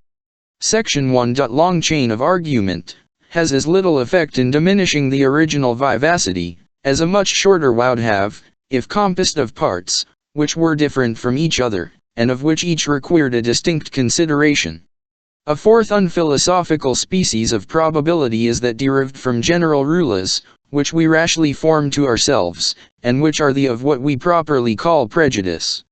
An Irishman cannot have wit, and a Frenchman cannot have solidity, for which reason, though the conversation of the former in any instance be visibly very agreeable, and of the latter very judicious, we have entertained such a prejudice against them, that they must be dunces or fops in spite of sense and reason. Human nature is very subject to errors of this kind, and perhaps this nation as much as any other. Should it be demanded why men form general rules, and allow them to influence their judgment, even contrary to present observation and experience, I should reply, that in my opinion it proceeds from those very principles, on which all judgments concerning causes and effects depend. Our judgments concerning cause and effect are derived from habit and experience, and when we have been accustomed to see one object united to another, our imagination passes from the first to the second, by a natural transition, which precedes reflection, and which cannot be prevented by it. Now, 'tis the nature of custom not only to operate with its full force, when objects are presented, that are exactly the same with those to which we have been accustomed, but also to operate in an inferior degree, when we discover such as are similar, and though the habit loses somewhat of its force by every difference, yet 'tis seldom entirely destroyed, where any considerable circumstances remain the same. A man, who has contracted a custom of eating fruit by the use of pears or peaches, will satisfy himself with melons, where he cannot find his favorite fruit, as one, who has become a drunkard by the use of red wines, will be irritated almost with the same violence to white, if presented to him. From this principle I have accounted for that species of probability, derived from analogy, where we transfer our experience in past instances to objects which are resembling, but are not exactly the same with those concerning which we have had experience. In proportion as the resemblance decays, the probability diminishes, but still has some force as long as there remain any traces of the resemblance. This observation we may carry farther, and may remark, that though custom the foundation of all our judgments, yet sometimes it has an effect on the imagination in opposition to the judgment, and produces a contrariety in our sentiments concerning the same object. I explain myself. In almost all kinds of causes there is a complication of circumstances, of which some are essential, and others superfluous, some are absolutely requisite to the production of the effect, and others are only conjoined by accident. Now we may observe, that when these superfluous circumstances are numerous, and remarkable, and frequently conjoined with the essential, they have such an influence on the imagination, that even in the absence of the latter they carry us on to the conception of the usual effect, and give to that conception a force and vivacity, which make it superior to the mere fictions of the fancy. We may correct this propensity by a reflection on the nature of those circumstances, but 'tis still certain, that custom takes the start, and gives a bias to the imagination. To illustrate this by a familiar instance, let us consider the case of a man, who being hung out from a high tower in a cage of iron cannot forbear trembling, when he surveys the precipice below him, though he knows himself to be perfectly secure from falling, by his experience of the solidity of the iron, which supports him, and though the ideas of fall and descent, and harm, and death, be derived solely from custom and experience. The same custom goes beyond the instances, from which it is derived, and to which it perfectly corresponds, and influences his ideas of such objects as are in some respect resembling, but fall not precisely under the same rule. The circumstances of depth and descent strike so strongly upon him, that they're cannot destroyed by the contrary circumstances of support and solidity, which ought to give him a perfect security. His imagination runs away with its object, and excites a passion proportioned to it, That passion returns back upon the imagination and enlivens the idea, which lively idea has a new influence on the passion, and in its turn augments its force and violence, and both his fancy and affections, thus mutually supporting each other, cause the whole to have a very great influency upon him. But why need we seek for other instances, while the present subject of philosophical 22 probabilities offers us so obvious an one, in the opposition betwixt the judgment and imagination arising from these effects of custom? According to my system, all reasonings are nothing but the effects of custom, and custom has no influence, but by enlivening the imagination, and giving us a strong conception of any object. It may, therefore, be concluded, that our judgment and imagination can never be contrary, and that custom cannot operate on the latter faculty after such a manner, as to render it opposite to the former. This difficulty we can remove after no other manner, than by supposing the of general rules. We shall afterwards take notice of some general rules, by which we ought to regulate our judgment concerning causes and effects, and these rules are formed on the nature of our understanding, and on our experience of its operations in the judgments we form concerning objects. By them we learn to distinguish the accidental circumstances from the efficacious causes, and when we find that an effect can be product without the concurrence of any particular, we conclude that that circumstance makes not a part of the efficacious cause, however frequently conjoined with it. But as this frequent conjunction necessarily makes it have some effect on the imagination, in spite of the opposite conclusion from general rules, the opposition of these two principles produces a contrariety in our thoughts, and causes us to ascribe the one inference to our judgment, and the other to our imagination. The general rule is attributed to our judgment, as being more extensive and constant. The exception to the imagination, as being more capricious and uncertain. Thus our general rules are in a manner set in opposition to each other. When an object appears, that resembles any cause in very considerable circumstances, the imagination naturally carries us to a lively conception of the usual effect, though the object be different in the most material and most efficacious circumstances from that cause. Here is the first influence of general rules. But when we take a review of this act of the mind, and compare it with the more general and authentic operations of the understanding, we find it to be of an irregular nature, and destructive of all the most established principles of reasonings, which is the cause of our rejecting it. This is a second influence of general rules, and implies the condemnation of the former. Sometimes the one, the other prevails, according to the disposition and character of the person. The vulgar are commonly guided by the first, and wise men by the second. Meanwhile the sceptics may here have the pleasure of observing a new and signal contradiction in our reason, and of seeing all philosophy ready to be subverted by a principle of human nature, and again saved by a new direction of the sect 15 unphilosophical very same principle. The following of general rules is a very unphilosophical species of probability, and yet 'tis only by following them that we can correct this, and all other unphilosophical probabilities.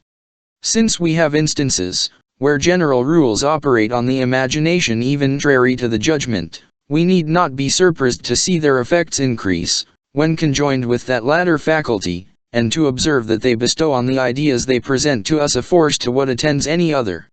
Every one knows, there is an indirect manner of insinuating praise or blame, which is much less shocking than the open flattery or censure of any person. However he may communicate his sentiments by such aerate insinuations, and make them known with equal certainty as by the open discs, very of them, 'tis certain that there is not equally strong and powerful. One who lashes me with concealed strokes of satire, moves not my indignation to such a degree, as if he flatly told me I was a fool and coxcomb, though I equally understand his meaning, as if he did. This difference is to be attributed to the influence of general rules. Whether a person openly abuses me, or slyly his contempt, in neither case do I immediately perceive his sentiment or opinion, and 'tis only by signs, that is, by its effects, I become sensible of it. The only difference, then, betwixt these two cases consists in this, that in the open discovery of his sentiments he makes use of signs, which are general and universal, and in the secret intimation employs such as are more singular and uncommon. The effect of this circumstance is, that the imagination, in running from the present to the absent idea, makes the transition with greater facility, and consequently conceives the object with greater force, where the connection is common and universal, than where it is more rare and particular. Accordingly we may observe, that the open declaration of our sentiments is called the taking off the mask, as the secret intimation of our opinions is said to be the veiling of them. The difference betwixt an idea product by a general connection, and that arising from a particular one is here compared to the difference betwixt an impression and an idea. This difference in the imagination has a suitable effect on the passions, and this effect is augmented by another circumstance. A secret intimation of anger or contempt shews that we still have some consideration for the person, and avoid the directly abusing him. This makes a concealed satire less disagreeable, but still this depends on the same principle. For if an idea were not more feeble, when only intimated, it would never be esteemed a mark of greater respect to proceed in this method than in the other. Sometimes scurrility is less displeasing than delicate satire, because it revenges us in a manner for the injury at the very time it is committed, by affording us a just reason to blame and contemn the person who injures us. But this phenomenon likewise depends upon the same principle. For why do we blame all gross and injurious language, unless it be because we esteem it contrary to good breeding and humanity? And why is it contrary, unless it be more shocking than any delicate satire? The rules of good breeding condemn whatever is openly disobliging, and gives a sensible pain end to those with whom we converse. After this is once established, abusive language is universally blamed, and gives less pain upon account of its coarseness and incivility, which render the person despicable that employs it. It becomes less disagreeable, merely because originally it is more so, and 'tis more disagreeable, because it affords an inference by general and common rules, that are palpable and undeniable. To this explication of the different influence of open and concealed flattery or satire, I shall add the consideration of another phenomenon, which is analogous to it. There are many particulars in the point of honor both of men and women, whose violations, when open and avowed, the world never excuses, but which it is more apt to overlook, when they are saved, and the transgression is unconcealed. Even those, who know with equal certainty, that the fault is committed, pardon it more easily, when the proofs seem in some measure oblique and equivocal, than when they are direct and undeniable. The same idea is presented in both cases, and, properly speaking, is equally assented to by the judgment, and yet its influence is different, because of the different manner in which it is presented. Now if we compare these two cases, of the open and concealed violations of the laws of honor, we shall find, that the difference betwixt them consists in this, that in the first case the sign, from which we infer the blamable action, is single, and suffices alone to be the foundation of our reasoning and judgment, whereas in the latter the signs are numerous, and decide little or nothing when alone and unaccompanied with many minute circumstances, which are almost imperceptible. But 'tis certainly true, that any reasoning is always the more convincing, the more single and united it is to the eye, and the less exercise it gives to the imagination to collect all its parts, and run from them to the correlative idea, which forms the conclusion. The labor of the thought disturbs the regular progress of the sentiments, as we shall observe presently. The idea strikes e% not on us with such vivacity, and consequently has no such influence on the passion and imagination. From the same principles we may account for those observations of the Cardinal de Retz, that there are many things, in which the world wishes to be deceived, and that it more easily excuses a person in acting than in talking contrary to the decorum of his profession and character. A fault in words is commonly more open and distinct than one in actions, which admit of many palliating excuses, and decide not so clearly concerning the intention and views of the actor. Thus it appears upon the whole, that every kind of opinion or judgment, which amounts not to knowledge, is derived entirely from the force and vivacity of the perception, and that these qualities constitute in the mind, what we call the belief of the existence of any object. This force and this vivacity are most conspicuous in the memory, and therefore our confidence in the veracity of that faculty is the greatest imaginable, and equals in many respects the assurance of a demonstration. The next degree of these qualities is that derived from the relation of cause and effect, and this too is very great, especially when the conjunction is found by experience to be perfectly constant, and when the object, which is present to us, exactly resembles those, of which we have had experience. But below this degree of evidence there are many others, which have an influence on the passions and imagination, proportioned to that degree of force and vivacity, which they communicate to the ideas. 'Tis by habit we make the transition from cause to effect, and 'tis from some present impression we borrow that vivacity, which we diffuse over the correlative idea. But when we have not observed a sufficient number of to produce a strong habit, or when these instances are contrary to each other, or when the resemblance is not exact, or the present impression is faint and obscure, or the experience in some measure obliterated from the memory, or the connection dependent on a long chain of objects, or the inference derived from general rules, and yet not conformable to them, in all these cases the evidence diminishes by the diminution of the force and intenseness of the idea. This therefore is the nature of the judgment and probability. What principally gives authority to this system is, beside the undoubted arguments, upon which each part is founded, the agreement of these parts, and the necessity of one to explain another. The belief, which attends our memory, is of the same nature with that, which is derived from our judgments, nor is there any difference betwixt that judgment, which is derived from a constant and uniform cremnixion of causes and effects, and that which depends upon an interrupted and uncertain. Error is indeed evident, that in all determinations, where the mind decides from contrary experiments, 'tis first divided within itself, and has an inclination to either side in proportion to the number of experiments we have seen and remember. This contest is at last determined to the advantage of that side, where we observe a superior number of these experiments, but still with a diminution of force in the evidence correspondent to the number of the opposite experiments. Each possibility, of which the probability is compassed, operates separately upon the imagination, and 'tis the larger collection of possibilities, which at last prevails, and that with a force proportionable to its superiority. All these phenomena lead directly to the precedent system, nor will it ever be possible upon any other principles to give a satisfactory and consistent explication of them. Without considering these judgments as the effects of custom on the imagination, we shall lose ourselves in perpetual contradiction and absurdity. Section 14. Of the idea of necessary connection. Having thus explained the manner in which we reason beyond our immediate impressions, and conclude that such particular causes must have such particular effects, we must now return our footsteps to examine that question, which first occurred to us, and which we dropped in our way, viz. What is our idea of necessity, when we say that two objects are necessarily connected together. Upon this head I repeat what I have often had occasion to observe, that as we have no idea, that is not derived from an impression, we must find some impression, that gives rise to this idea of necessity, if we assert we have really such an idea.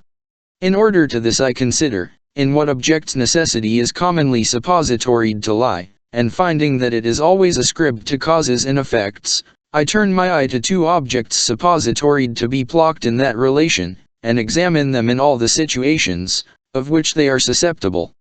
I immediately perceive, that they are contiguous in time and place, and that the object we call cause precedes the other we call effect. In no one instance can I go any farther, nor is it possible for me to discover any third relation betwixt these objects. I therefore enlarge my view to comprehend several instances, where I find like objects always existing in like relations of contiguity and succession. At first sight this seems to serve but little to my purpose. The reflection on several instances only repeats the same objects, and therefore can never give rise to a new idea.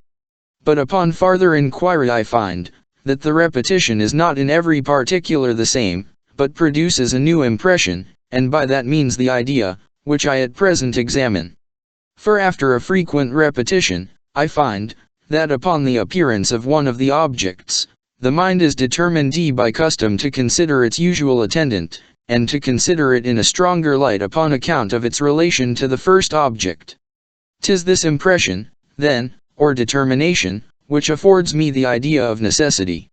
I doubt not but these consequences will at first sight be received without difficulty, as being evident deductions from principles, which we have already established, and which we have often employed in our reasonings.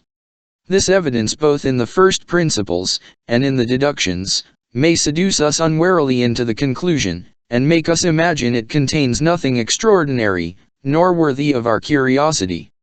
But though such an inadvertence may facilitate the reception of this reasoning, 'twill make it be the more easily forgot, for which reason I think it proper to give warning, that I have just now examined one of the most sublime questions in philosophy, viz.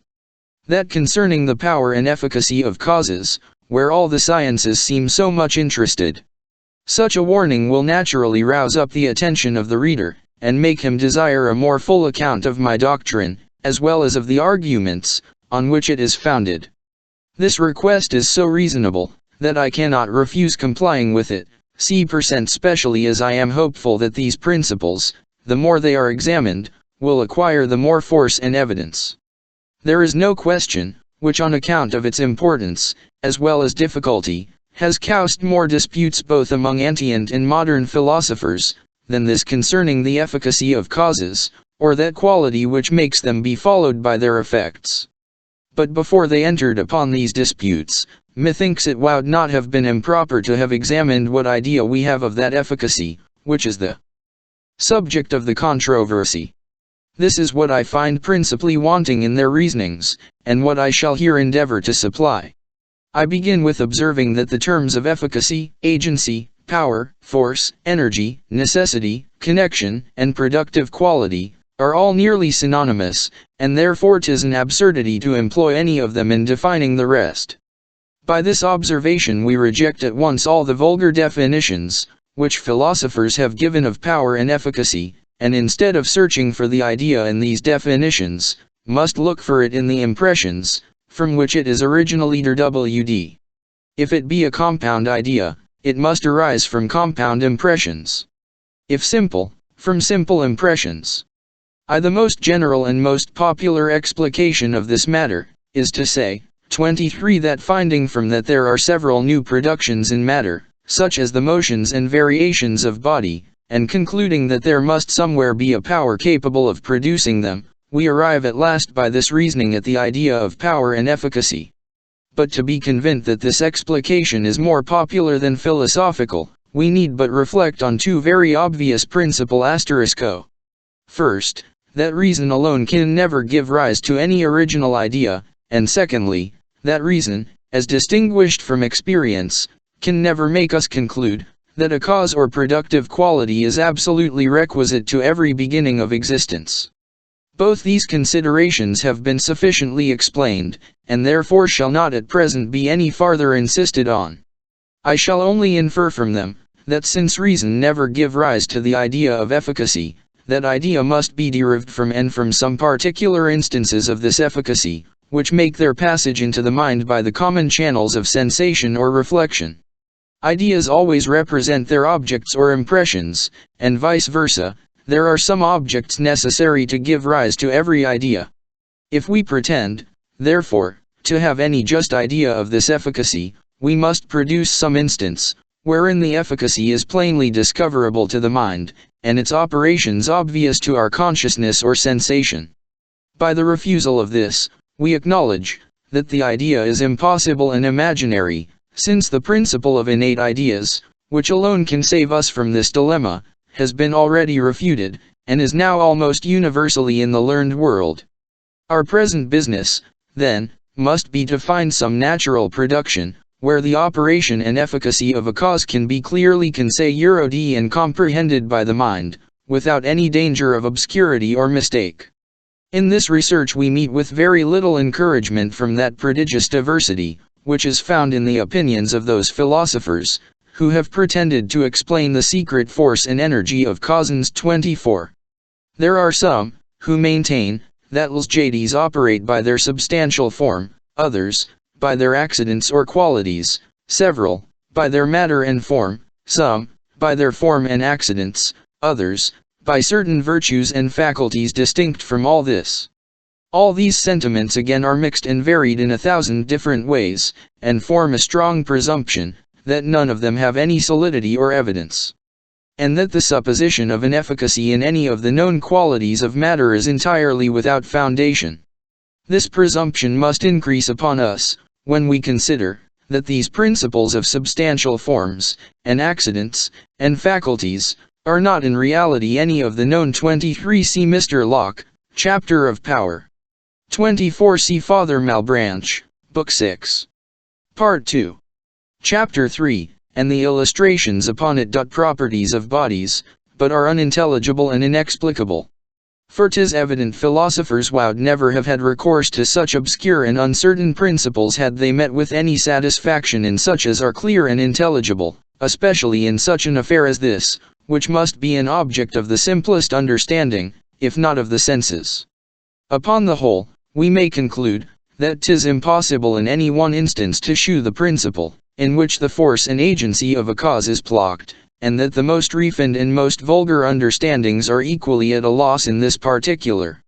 If any one think proper to refute this assertion, he need not put himself to the trouble of inventing any long reasonings, but may at once shew us an instance of a cause, where we discover the umver or operating principle. This defiance we are obliged frequently to make use of as being almost the only means of proving a negative in philosophy. I.e. small success, which has been met with in all the attempts to fix this power, has at last obliged philosophers to conclude, that the ultimate force and efficacy of nature is perfectly unknown to us, and that 'tis in vain we search for it in all the known qualities of matter. In this opinion they are almost unanimous, and 'tis only in the inference they draw from it, that they discover any difference in their sentiments. For some of them, as the Cartesians in particular, having established it as a principle, that we are perfectly acquainted with the essence of matter, have very naturally inferred, that it is endowed with no efficacy, and that 'tis impossible for it of itself to communicate motion, or produce any of those effects, which we do it. As the essence of matter, x, insists in extension, and as extension implies not actual motion, but only mobility, they conclude, that the energy, which produces the motion, cannot lie in the extension. This conclusion leads them into another, which they regard as perfectly unavoidable. Matter, say they, is in itself entirely unactive, and deprived of any power, by which it may produce, or continue, or communicate motion, but since these effects are evident to our senses, and since the power, that produces them, must be plocked somewhere, it must lie in the deity, or that divine being, who contains in his nature all excellency and perfection. 'Tis the deity, therefore, who is the prime mover of the universe, and who not only first created matter, and gave it its original impulse, but likewise by a continued exertion of omnipotence, supports its existence, and successively bestows on it all those motions, and figurations, and qualities, with which it is endowed. This opinion is certainly very curious, and well worth our attention, but 'twill appear superfluous to examine it in this place, if we reflect a moment on our present purpose in taking notice of it. We have established it as a principle, that as all ideas are derived from impressions, or some precedent perceptions, 'tis impossible we can have any idea of power and efficacy, unless some instances can in product, wherein this power is perceived to exert itself. Now as these instances can never be discovered in body, the Cartesians, proceeding upon their principle of innate ideas, have had recourse to a supreme spirit or deity, whom they consider as the only active being in the universe, and as the immediate cause of every alteration in matter. But the principle of innate ideas being allowed to be false, it follows, that the supposition of a deity can serve us in no stead, in accounting for that idea of agency, which we search for in vain in all the objects, which are presented to our senses, or which we are internally conscious of in our own minds. For if every idea be derived from an impression, the idea of a deity proceeds from the same origin, and if no impression, either of sensation or reflection, implies any force or efficacy, 'tis equally impossible to discover or even imagine any such active principle in the deity. Since these philosophers, therefore, have concluded, that matter cannot be endowed with any efficacious principle, because 'tis impossible to discover in it such a principle, the same course of reasoning should determine them to exclude it from the Supreme Being. Or if they esteem that opinion absurd and impious, as it really is, I shall tell them how they may avoid it, and that is, by concluding from the very first, that they have no adequate idea of power or efficacy in any object, since neither in body nor spirit, neither in superior nor inferior natures, are they able to discover one single instance of it. The same conclusion is unavoidable upon the hypothesis of those who maintain the efficacy of second causes, and attribute a derivative, but a real power and energy to matter. For as they confess that this energy lies not in any of the known qualities of matter, the difficulty still remains concerning the origin of its idea. If we have really an idea of power, we may attribute power to an unknown quality, but as 'tis impossible that that idea can be derived from such a quality, and as there is nothing in known qualities which can produce it, it follows that we deceive ourselves when we imagine we are possessed of any idea of this kind, after the manner we commonly understand it. All ideas are derived from, and represent impressions. We never have any impression that contains any power or efficacy. We never therefore have any idea of power. It has been established as a certain principle, that general or abstract ideas are nothing but individual ones taken in a certain light, and that, in focusing on any object, 'tis as impossible to exclude from our thought all particular degrees of quantity and quality as from the real nature of things. If we be possessed, therefore, of any idea of power in general, we must also be able to conceive some particular species of it, and as power cannot subsist alone, but is always regarded as an attribute of some being or existence, we must be able to place this power in some particular being, and conceive that being is endowed with a real force and energy, by which such a particular effect necessarily results from its operation. We must distinctly and particularly conceive the connection betwixt the cause and effect, and be able to pronounce, from a simple view of the one, that it must be followed or preceded by the other. This is the true manner of conceiving a particular in a particular body, and a general idea being impossible without an individual, where the latter is impossible, 'tis certain the former can never exist. Now nothing is more evident than that the human mind cannot form such an idea of two objects, as to conceive any connection betwixt them, or comprehend distinctly that power or efficacy, by which they are united. Such a connection would amount to a demonstration, and would imply the absolute impossibility for the one object not to follow, or to be conceived not to follow upon the other, which kind of connection has already been rejected in all cases. If any one is of a contrary opinion, and thinks he has attained a notion of power in any particular object, I desire he may point out to me that object. But till I meet with such a one, which I despair of, I cannot forbear including, that since we can never distinctly conceive how any particular power can sibly reside in any particular object, we of ourselves in imagining we can form any such general idea. Thus upon the whole we may infer, that when we talk of any being, whether of a superior or inferior nature, as endowed with a power or force, proportioned to any effect, when we speak of a connection betwixt objects, and suppose that this connection depends upon an efficacy or energy, with which any of these objects are endowed, in all these expressions, so applied, we have really no distinct meaning, and make use only of common words, without any clear and determinate ideas. But as 'tis more probable that these expressions do here lose their true meaning by being wrong applied, than that they never have any meaning, 'twill be proper to bestow another consideration on this subject, to see if possibly we can discover the nature and origin of those ideas we annex to them.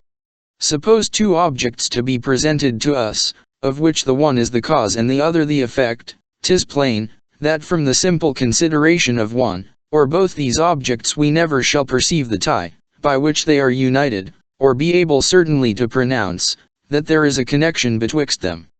'Tis not, therefore, from any one instance, that we arrive at the idea of cause and effect, of a necessary connection of power, of force, of energy, and of efficacy. Did we never see any but particular conjunctions of objects, entirely different from each other, we should never be able to form any such ideas. But again, suppose we observe several instances, in which the same objects are always conjoined together, we immediately a connection betwixt them, and begin to draw an inference from one to another. This multiplicity of resembling instances, therefore, constitutes the very essence of power or connection, and is the source, from which the idea of it arises. In order, then, to understand the idea of power, we must consider that multiplicity, nor do I ask more to give a solution of that difficulty, which has so long perplexed us. For thus I reason. The repetition of perfectly similar instances can never alone give rise to an original idea, different from what is to be found in any particular instance, as has been observed, and as evidently follows from our fundamental principle, that all ideas are copied from impressions. Since therefore the idea of power is a new original idea, not to be found in any one instance, and which yet from the repetition of several instances, it follows, that the repetition alone has not that effect, but must either discover or produce something new, which is the source of that idea. Did the repetition neither discover nor produce anything new, our ideas might be multiplied by it, but would not be enlarged above what they are upon the observation of one single instance. Every enlargement, therefore, such as the idea of power or connection, which arises from the multiplicity of similar instances, is copied from some effects of the multiplicity, and will be perfectly understood by understanding these effects. Wherever we find anything new to be discovered or product by the repetition, there we must place the power, and must never look for it in any other object. But 'tis evident, in the first place, that the repetition of like objects in like relations of succession and contiguity discovers nothing new in any one of them, since we can draw no inference from it, nor make it a subject either of our demonstrative or probable reasonings. 25 As has been already proved. Nay, suppose we could draw an inference, 'twould be of no consequence in the present case, since no kind of reasoning can give rise to a new idea, such as this of power is, but wherever we reason, we must antecedently be of clear ideas, which may be the objects of our reasoning. The conception always precedes the understanding, and where the one is obscure, the other is uncertain, where the one fails, the other must fail also. As sect 6. Secondly, 'tis certain that this repetition of similar objects in similar situations produces nothing new either in these objects, or in any external body. For 'twill readily be allowed, that the several instances we have of the conjunction of resembling causes and effects are in themselves entirely independent, and that the communication of motion, which I see result at present from the shock of two billiard balls, is totally distinct from that which I saw result from such an impulse a 12 months ago. These impulses have no influence on each other. They are entirely divided by time and place, and the one might have existed and communicated motion, though the other never had been in being. There is, then, nothing new either discovered or product in any objects by their constant and by the uninterrupted resemblance of their relations of succession and contiguity. But 'tis from this resemblance, that the ideas of necessity, of power, and of efficacy, are derived. These ideas, therefore, represent not anything, that does or can belong to the objects, which are constantly conjoined. Ihis is an argument, which, in every view we can examine it, will be found perfectly unanswerable.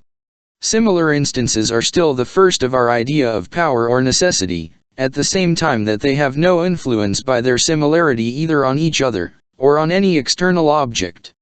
We must therefore turn ourselves to some other quarter to seek the origin of that idea. Though the several resembling instances, which give rise to the idea of power, have no influence on each other, and can never produce any new quality in the object, which can be the renxel of that idea, yet the observation of this resemblance produce a new impression in the mind, which is its real model. For after we have observed the resemblance in a sufficient number of instances, we immediately feel a determination of the mind to pass from one object to its usual attendant, and to conceive it in a stronger light upon account of that relation. This determination is the only effect of the resemblance, and therefore must be the same with power or efficacy, whose idea is derived from the resemblance. The several instances of resembling conjunctions leads us into the notion of power and necessity. These instances are in themselves totally distinct from each other, and have no union but in the mind, which observes them, and collects their ideas. Necessity, then, is the effect of this observation, and is nothing but an internal impression of the mind, or a determination to carry our thoughts from one object to another. Without considering it in this view, we can never arrive at the most distant notion of it, or be able to attribute it either to external or internal objects, to spirit or body, to causes or effects. The necessary connection betwixt causes and effects is the foundation of our inference from one to the other. The foundation of our inference is the transition arising from the accustomed union. These are, therefore, the same. The idea of necessity arises from some impression. There is no impression conveyed by our senses, which can give rise to that idea. It must, therefore, be derived from some internal impression, or impression of reflection.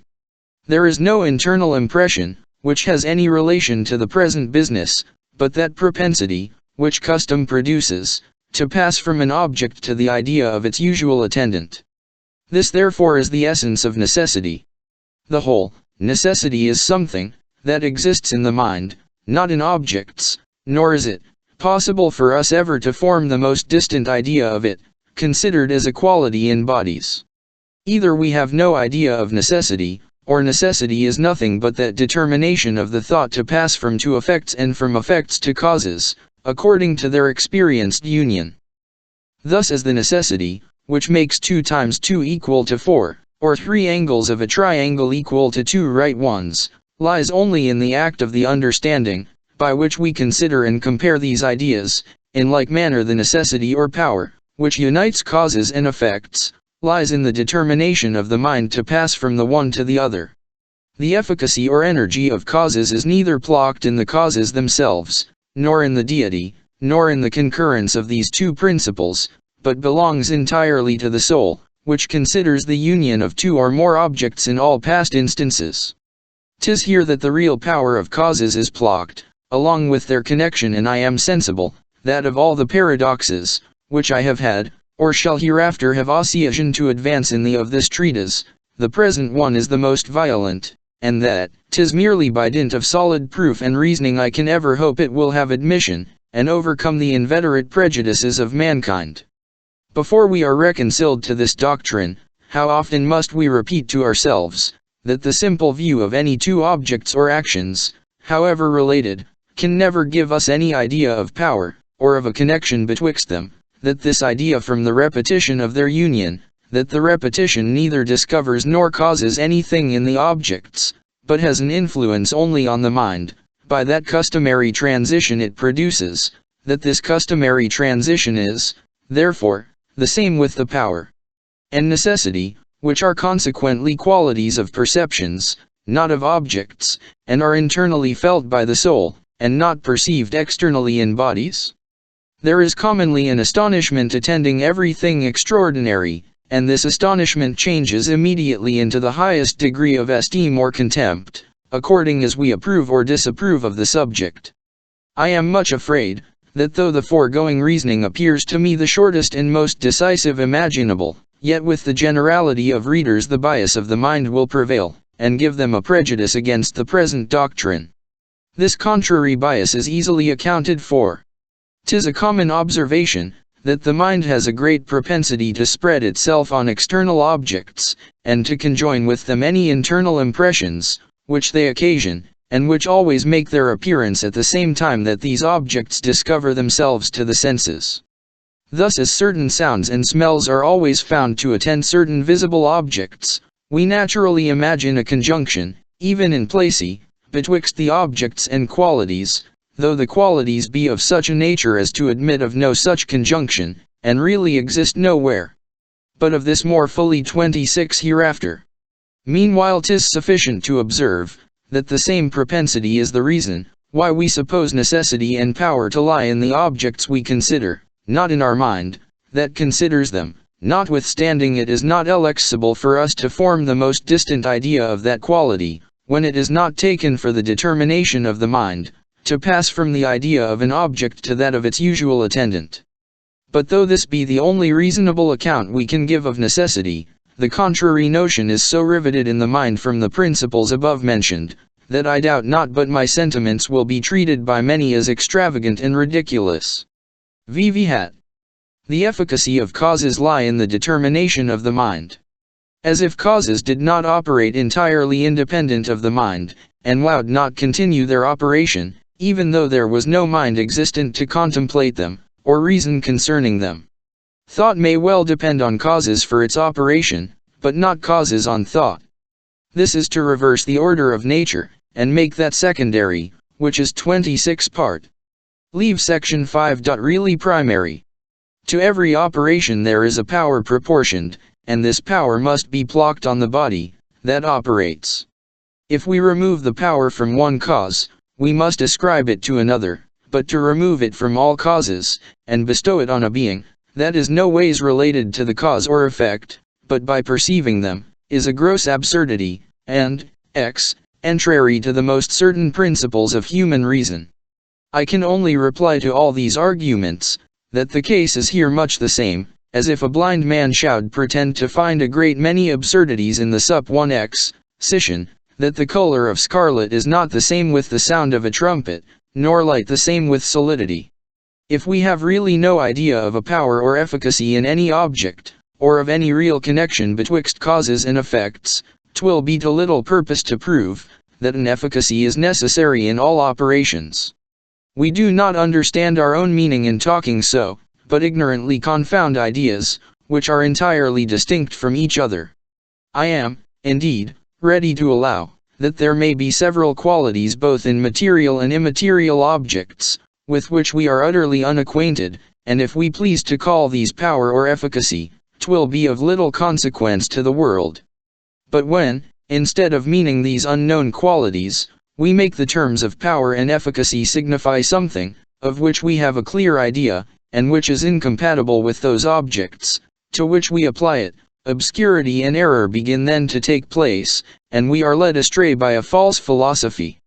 This is the case, when we transfer the determination of the thought to external objects, and suppose any real intelligible connection betwixt them, that being a quality, which can only belong to the mind that considers them.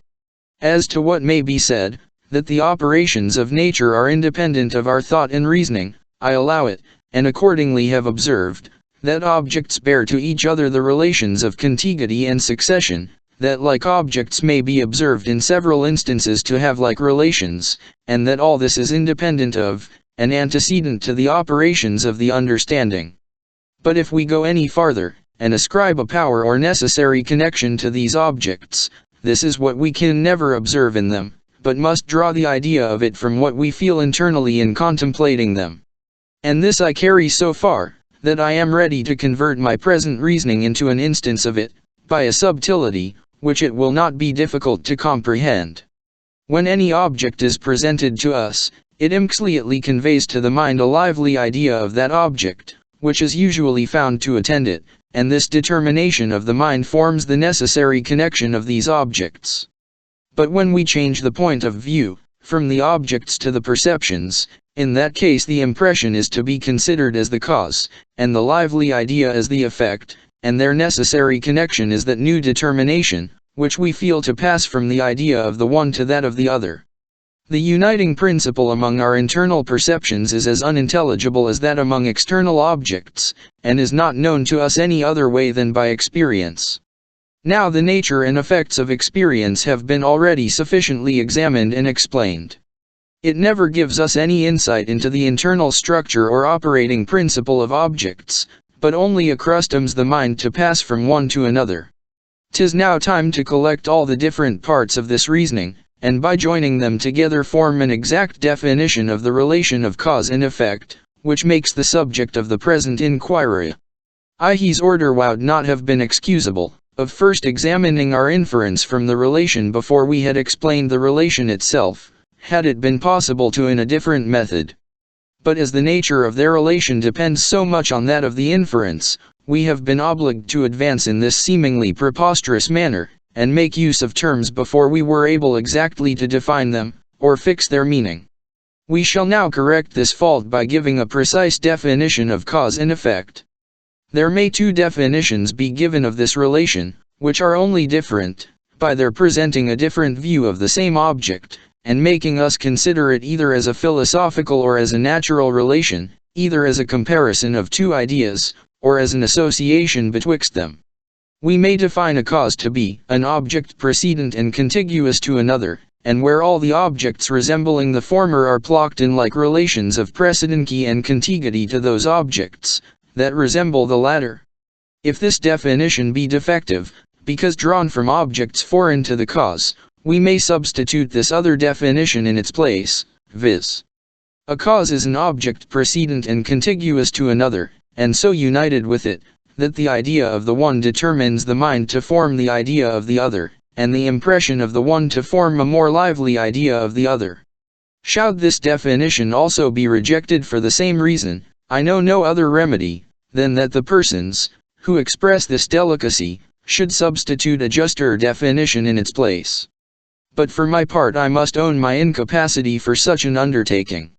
When I examine with the utmost accuracy those objects, which are commonly denominated causes and effects, I find, in considering a single instance, that the one object is precedent and contiguous to the other, and in enlarging my view to consider several I find only, that like objects are plocked in like relations of succession and contiguity. Again, when I consider the influence of this constant conjunction, that such a relation can never be an object of reasoning, and can never operate upon the mind, but by means of custom, which determines the imagination to make a transition from the idea of one object to that of its usual attendant, and from the impression of one to a more lively idea of the other. However extraordinary these sentiments may appear, I think it fruitless to trouble myself with any farther inquiry or reasoning upon the subject, but shall repose myself on them as on established maxims. 'Twill only our prow, before we leave this subject, to draw some corollaries from it, by which we may remove several prejudices and popular errors, that have very much prevailed in philosophy. First, we may learn from the foregoing doctrine, that all causes are of the same kind, and that in particular there is no foundation for that distinction, which we sometimes make efficient causes, and causes sine qua non, or betwixt efficient causes, and formal, and material, and exemplary, and final causes. For as our idea of efficiency is derived from the constant conjunction of two objects, wherever this is observed, the cause is efficient, and where it is not, there can never a cause of any kind. For the same reason we must reject the distinction betwixt cause and occasion, when suppositoried to signify anything essentially different from each other. If constant conjunction be implied in what we call occasion, 'tis a real cause. If not, 'tis no relation at all, and cannot give rise to any argument or reason. Secondly, the same course of reasoning will make us conclude, that there is but one kind of necessity, as there is but one kind of cause, and that the common distinction betwixt moral and physical necessity is without any foundation in nature.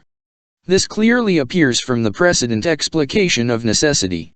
'Tis the constant conjunction of objects, along with the determination of the mind, which constitutes a physical necessity, and the removal of these is the same thing with chance. As objects must either be conjoined or not, and as the mind must either be determined or not to pass from one object to another, 'tis impossible to admit of any medium betwixt chance and an absolute necessity. In weakening this conjunction and determination you do not change the nature of the necessity, since even in the operation of bodies, these have different degrees of constancy and force, without producing a different species of that relation. The distinction, which we often make betwixt power and the exercise of it, is equally without foundation. Thirdly, we may now be able fully to overcome all that repugnance, which 'tis so natural for us to entertain against the foregoing reasoning, by which we endeavored to prove, that the necessity of a cause to every beginning of existence is not founded on any arguments either demonstrative or intuitive. Such an opinion will not appear strange after the foregoing definitions. If we define a cause to an object precedent and contiguous to another, and where all the objects resembling the former are plocked in a like relation of priority and contiguity to those objects that resemble the latter, we may easily conceive, that there is no absolute nor metaphysical necessity, that every beginning of existence shall be attended with such an object. If we define a cause to be an object precedent and contiguous to another, and so united with it in the imagination, that the idea of the one determines the mind to form the idea of the other, and the impression of the one to form a more lively idea of the other, we shall make still less difficulty of assenting to this opinion. Such an influence on the mind is in itself perfectly extraordinary and incomprehensible, nor can we be certain of its reality, but from experience and observation. I shall add as a fourth corollary, that we can never have reason to believe that any object exists, of which we cannot form an idea. For as all our reasonings concerning existence are derived from causation, and as all our reasonings concerning causation are derived from the experienced conjunction of objects, not from any reasoning or reflection, the same experience must give us a notion of these objects, and must remove all mystery from our conclusions. This is so evident, that 'twould scarce have merited our attention, were it not to obviate certain objections of this kind, which might arise against the following reasonings concerning matter and substance. I need not observe, that a full knowledge of the object is not requisite, but only of those qualities of it, which we believe to exist. Section 15. Rules by which to judge of causes and effects according to the precedent doctrine. There are no objects, which by the mere survey, without consulting experience, we can determine to be the causes of any other, and no objects, which we can certainly determine in the same manner not to be the causes. Anything may produce anything. Creation, annihilation, motion, reason, volition, all these may arise from one another, or from any other object we can imagine. Nor will this appear strange, if we compare two principles explained above, that the constant conjunction of objects determines their causation, and 27 that properly speaking, no objects are contrary to each other, but existence and non-existence. Where objects are not contrary, nothing hinders them from having that constant conjunction, on which the relation of cause and effect totally depends. Since therefore 'tis possible for all objects to become causes or effects to each other, it may be proper to fix some general rules, by which we may know when they really are so. 1. Cause and effect must be contiguous in space and time. 2. The cause must be prior to the effect. 3. There must be a constant union betwixt the cause and effect. 'Tis chiefly this quality, that constitutes the relation. For the same cause always produces the same effect, and the same effect never arises but from the same cause. This principle we derive from experience, and is the source of most of our philosophical reasonings. For when by any clear experiment we have discovered the causes or effects of any phenomenon, we immediately extend our observation to every phenomenon of the same kind, without waiting for that constant repetition, from which the first idea of this relation is derived. 5. There is another principle, which hangs upon this, viz. That where several different objects produce the same effect, it must be by means of some quality, which we discover to be common amongst them. For as like effects imply like causes, we must always ascribe the causation to the circumstance, wherein we discover the resemblance. 6. The following principle is founded on the same reason. The difference in the effects of two resembling objects must proceed from that particular, in which they differ. For as like causes always produce like effects, when in any instance we find our expectation to be disappointed, we must conclude that this irregularity proceeds from some difference in the causes. 7. When any object increases or diminishes with the increase or diminution of its cause, 'tis to be regarded as a compounded effect, derived from the union of the several different effects, which arise from the several different parts of the cause. The absence or presence of one part of the cause is here suppositoried to be always attended with the absence or presence of a proportionable part of the effect. This constant conjunction sufficiently proves that the one part is the cause of the other. We must, however, beware not to draw such a conclusion from a few experiments. A certain 27 part I section 5. Degree of heat gives pleasure. If you diminish that heat, the pleasure diminishes, but it does not follow, that if you augment it beyond a certain degree, the pleasure will likewise augment, for we find that it degenerates into pain. 8. The eighth and last rule I take notice of is, that an object, which exists for any time in its full perfection without any effect, is not the sole cause of that effect, but requires to be assisted by some other principle, which may forward its influence and operation. For as like effects necessarily follow from like causes, and in a contiguous time and place, their separation for a moment shews that these causes are complete ones. Here is all the logic I think proper to employ in my reasoning, and perhaps even this was not very necessary, but might have been supplied by the natural principles of our understanding. Our scholastic head-pieces and logicians shew no such superiority above the mere vulgar in their reason and ability, as to give us any inclination to imitate them in delivering a long system of rules and precepts to direct our judgment, in philosophy.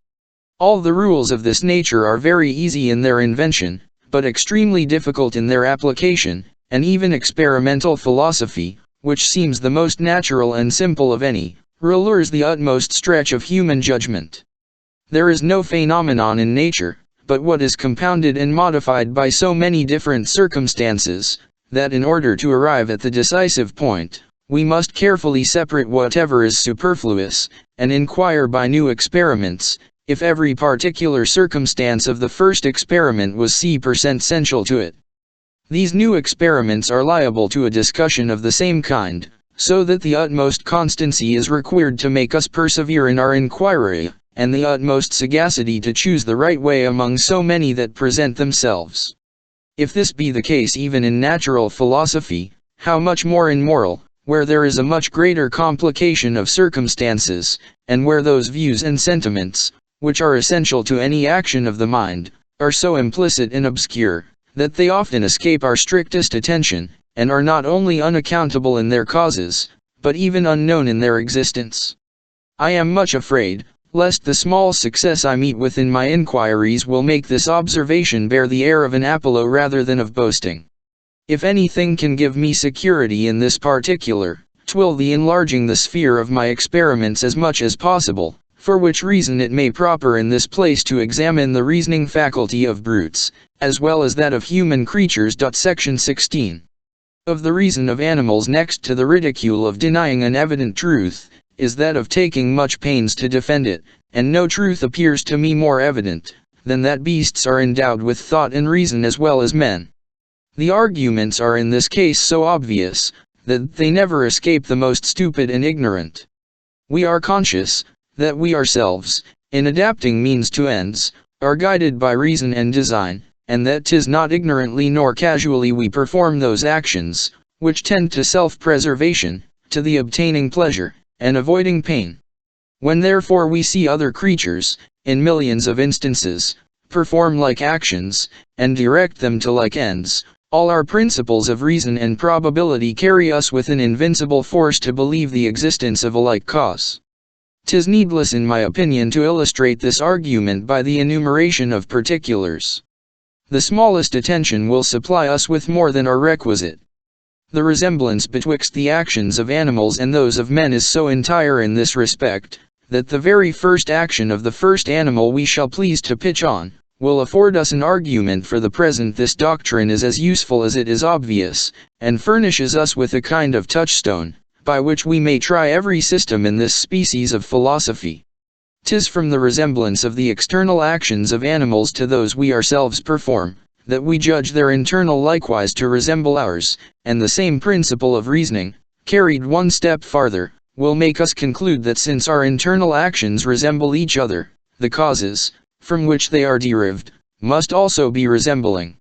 When any hypothesis, therefore, is advanced to explain a mental operation, which is common to men and beasts, we must apply the same hypothesis to both, and as every true hypothesis will abide this trial, so I may venture to affirm, that no false one will ever be able to endure it. The common defect of those systems, which philosophers have employed to account for the actions of the mind, is, that they suppose such a subtlety and refinement of thought, as not only exceeds the capacity of mere animals, but even of children and the common people in our own species, who are notwithstanding susceptible of the same emotions and affections as persons of the most accomplished genius and understanding. Such a subtlety is a clear proof of the falsehood, as the contrary simplicity of the truth, of any system.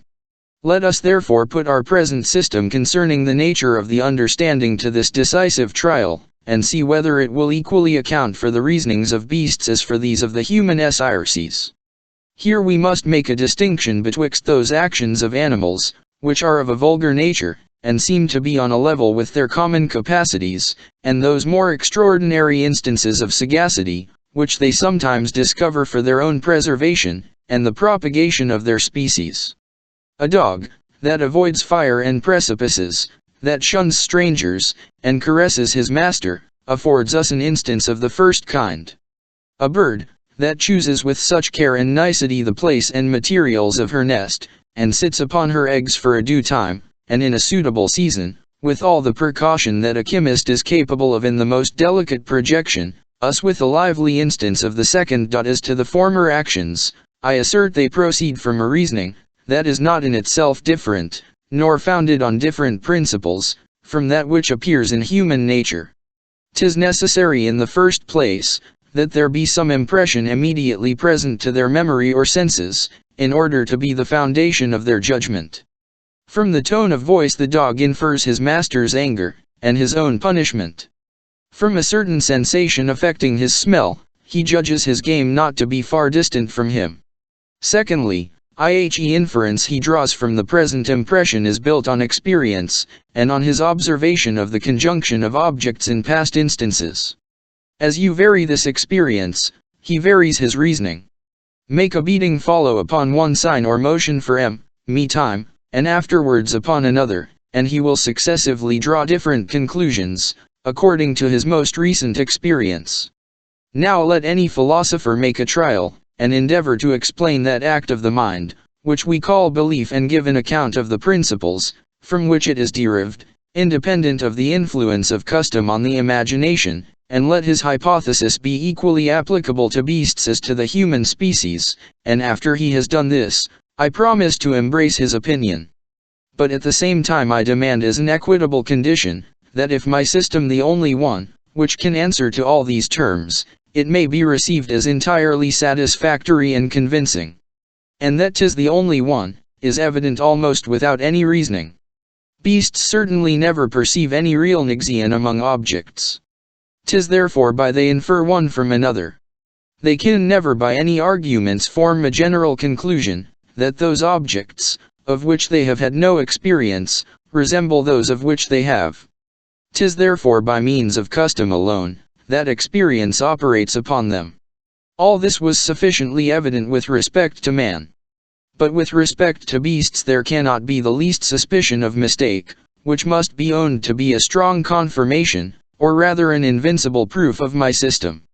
Nothing shews more the force of habit in reconciling us to any phenomenon, than this, that men are not astonished at the operations of their own reason, at the same time, that they admire the instinct of animals, and find a difficulty in explaining it, merely because it cannot be reduced to the very same principles. To consider the matter aright, reason is nothing but a wonderful and unintelligible instinct in our which carries us along a certain train of ideas, and endows them with particular qualities, according to their particular situations and relations. This instinct, 'tis true, arises from past observation and experience, but can any one give the ultimate reason, why past experience and observation produces such an effect, any more than why nature alone should produce it?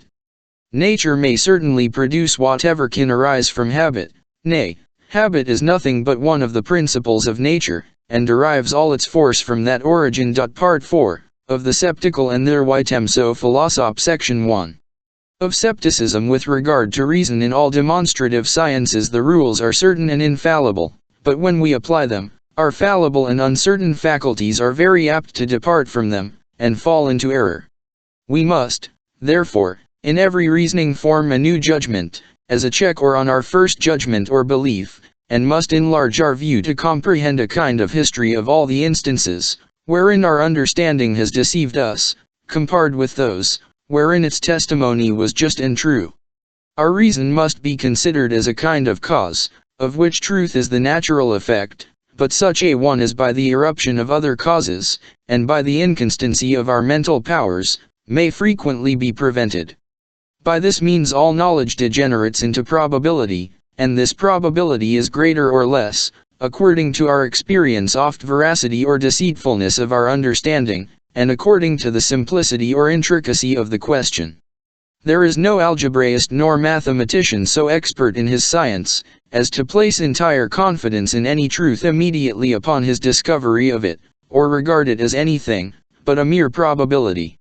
Every time he runs over his confidence increases, but still more by the approbation of his friends, and is raised to its utmost perfection by the universal assent and applauses of the learned world.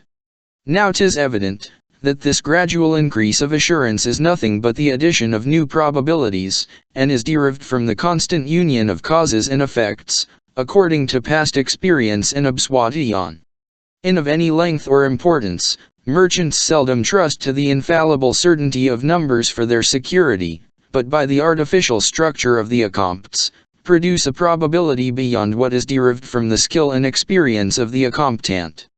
For that is plainly of itself some degree of probability, though uncertain and variable, according to the degrees of his experience and length of the accompt.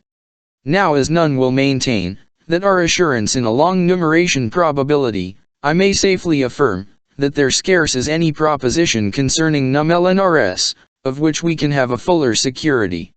For 'tis easily possible, by gradually diminishing the numbers, to reduce the longest series of addition to the most simple question, which can be formed, to an addition of two single numbers, and upon this supposition we shall find it impracticable to shew the precise limits of knowledge and of probability, or discover that particular num-else are, at which the one ends and the other begins. But knowledge and probability are of such contrary and disagreeing natures, that they cannot well run insensibly into each other, and that because they will not divide, but must be either entirely present, or entirely absent.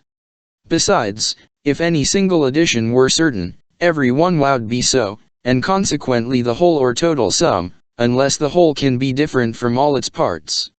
I had almost said, that this was certain, but I reflect, that it must reduce itself, as well as every other reasoning, and from knowledge degenerate into probability. Since therefore all knowledge resolves itself into probability, and becomes at last of the same nature with that evidence, which we employ in common life, we must now examine this latter species of reasoning, and see on what foundation it stands. In every judgment, which we can form concerning probability, as well as concerning knowledge, we ought always to correct the first judgment, derived from the nature of the object, by another judgment, derived from the nature of the understanding. 'Tis certain a man of solid sense and long experience ought to have, and usually has, a greater assurance in his opinions, than one that is foolish and ignorant, and that our sentiments have different degrees of authority, even with ourselves, in proportion to the degrees of our reason and experience. In the man of the best sense and longest experience, this authority is never entire, since even such a one must be conscious of many errors in the past, and must still dread the like for the future. Here then arises a new species of probability to correct and regulate the first, and fix its just standard and proportion. As demonstration is subject to the control of probability, so is probability liable to a new correction by a reflex act of the mind, wherein the nature of our understanding, and our reasoning from the first probability become our objects. Having thus found in every probability, beside the original uncertainty inherent in the subject, a new uncertainty derived from the weakness of that faculty, which judges, and having adjusted these two together, we are obliged by our reason to add a new doubt derived from the possibility of error in the estimation we make of the truth and fidelity of our faculties. This is a doubt, which immediately occurs to us, and of which, if we would closely pursue our reason, we cannot avoid giving a decision. But this decision, though it showed favorable to our preceding judgment, being founded only on probability, must weaken still further our first evidence, and must itself weakened by a fourth doubt of the same kind, and so on in infinitum, till at last there remain nothing of the original probability, however great we may suppose it to have been, and however small the diminution by every new uncertainty. No finite object can subsist under a decrease repeated in infinitum, and even the vastest quantity, which can enter into human imagination, must in this manner reduct to nothing. Let our first belief be never so strong, it must infallibly perish by passing through so many new examinations, of which each diminishes somewhat of its force and vigor.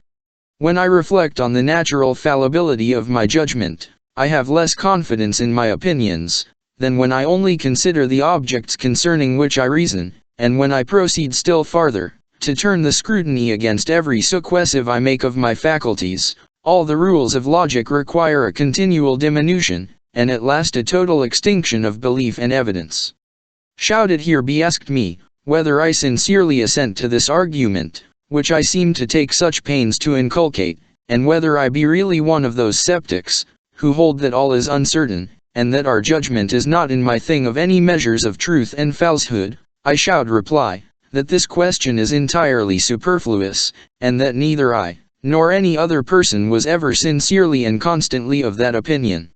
Nature, by an absolute and uncontrollable necessity, has determined us to judge as well as to breathe and feel, nor can we any more forbear viewing certain objects in a stronger and fuller light, upon account of their customary nixion with a present impression, than we can hinder ourselves from thinking as long as we are awake, or seeing the surrounding does, when we turn our eyes towards them in broad sunshine. Whoever has taken the pains to refute the cavils of this total scepticism, has really disputed without an antagonist, and endeavored by arguments to establish a faculty, which nature has antecedently implanted in the mind, and rendered unavoidable. My intention then in displaying so carefully the arguments of that fantastic sect, is only to make the reader sensible of the truth of my hypothesis, that all our reasonings concerning causes and effects are derived from nothing but custom, and that belief is more properly an act of the sensitive, than of the cogitative part of our natures. I have here proved, that the very same principles, which make us form a decision upon any subject, and correct that decision by the consideration of our genius and capacity, and of the situation of our mind, when we examine that subject, I say, I have proved, that these same principles, when carried farther, and applied to every new reflex judgment, must, by continually diminishing the original evidence, at last reduce it to nothing, and utterly subvert all belief and opinion. If therefore, were a simple act of the thought, without any peculiar manner of conception, or the addition of a force and vivacity, it must infallibly destroy itself, and in every case terminate in a total suspense of judgment.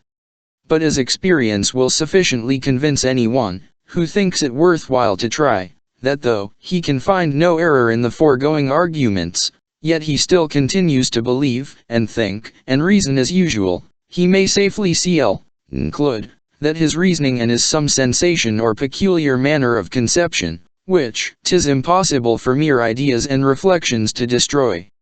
But here, perhaps, it may be demanded, how it happens, even upon my hypothesis, that these arguments above explained produce not a total suspense of judgment, and after what manner the mind ever retains a degree of assurance in any subject?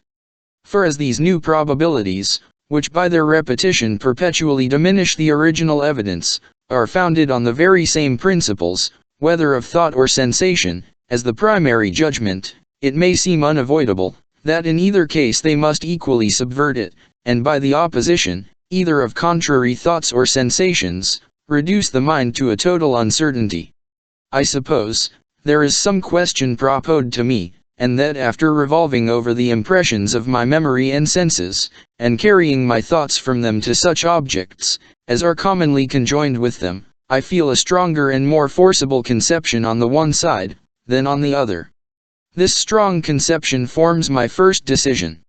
I suppose, that afterwards I examine my judgment itself, and observing from experience, that 'tis sometimes just and sometimes erroneous, I consider it as regulated by contrary principles or causes, of which some lead to truth, and some to error, and in balancing these contrary causes, I diminish by a new probability the assurance of my first decision. This new probability is liable to the same diminution as the foregoing, and so on, in infinitum. 'Tis therefore demanded, how it happens, that even after all we retain a degree of belief, which is sufficient for our purpose, either in philosophy or common life. I answer, that after the first and second decision, as the action of the mind becomes forked and unnatural, and the ideas faint and obscure, though the principles of judgment, and the balancing of opposite causes be the same as at the very beginning, yet their influence on the imagination, and the vigor they add to, or diminish from the thought, is by no means equal. Where the mind reaches not its objects with easiness and facility, the same principles have not the same effect as in a more natural concoction of the ideas, nor does the imagination feel a sensation, which holds any with that which arises from its common judgments and opinions. The attention is on the stretch, the posture of the mind is uneasy, and the spirits being diverted from their natural course, are not governed in their movements by the same laws, at least not to the same degree, as when they how in their usual channel. If we desire similar instances, 'twill not be very difficult to find them. The present subject of metaphysics will supply us abundantly. The same argument, which would have been esteemed convincing in a reasoning concerning history or politics, has little or no influence in these abstruser subjects, even though it be perfectly comprehended, and that because there is required a study and an effort of thought, in order to its being comprehended, and this effort of thought disturbs the operation of our sentiments, on which the belief depends. The case is the same in other subjects. The straining of the imagination always hinders the regular flowing of the passions and sentiments. A tragic poet, that would represent his heroes as very ingenious and witty in their misfortunes, would never touch the passions. As the emotions of the soul prevent any subtle reasoning and reflection, so these latter actions of the mind are equally prejudicial to the former. The mind, as well as the body, seems to be endowed with a certain precise degree of force and activity, which it never employs in one action, but at the expense of all the rest. This is more evidently true, where the actions are of quite different natures, since in that case the force of the mind is not only diverted, but even the disposition chained, so as to render us incapable of a sudden transition from one action to the other, and still more of performing both at once. No wonder, then, the conviction, which arises from a subtle reasoning, diminishes in proportion to the efforts, which the imagination makes to enter into the reasoning, and to conceive it in all its parts. Belief, being a lively conception, can never be entire, where it is not on something natural and easy. This I take to be the true state of the question, and, will not approve of that expeditious way, which some take with the sceptics, to reject at once all their arguments without inquiry or examination. If the sceptical reasonings be strong, say they, 'tis a proof, that reason may have some force and authority; if weak, they can never be sufficient to invalidate all the conclusions of our understanding. This argument is not just, because the skeptical reasonings, were it possible for them to exist, and were they not destroyed by their subtlety, would successively both strong and weak, according to the successive dispositions of the mind. Reason first appears in possession of the throne, prescribing laws, and imposing maxims, with an absolute sway and authority. Her enemy, therefore, is obliged to take shelter under her protection, and by making use of rational arguments to prove the imbecility of reason, in a manner, a patent under her hand and seal. This patent has at first an authority, proportioned to the present and immediate authority of reason, from which it is derived. But as it is suppositoried to be contradictory to reason, it gradually diminishes the force of that governing power, and its own at the same time, till at last they both vanish away into nothing, by a regular and just diminution. The sceptical and dogmatical reasons are of the same kind, though contrary in their operation and tendency, so that where the latter is strong, it has an enemy of equal force in the former to encounter, and as their forces were at first equal, they still continue so, as long as either of them subsists, nor does one of them lose any force in the contest, without taking as much from its antagonist. 'Tis happy, therefore, that nature breaks the force of all sceptical arguments in time, and keeps them from having any influence on the understanding.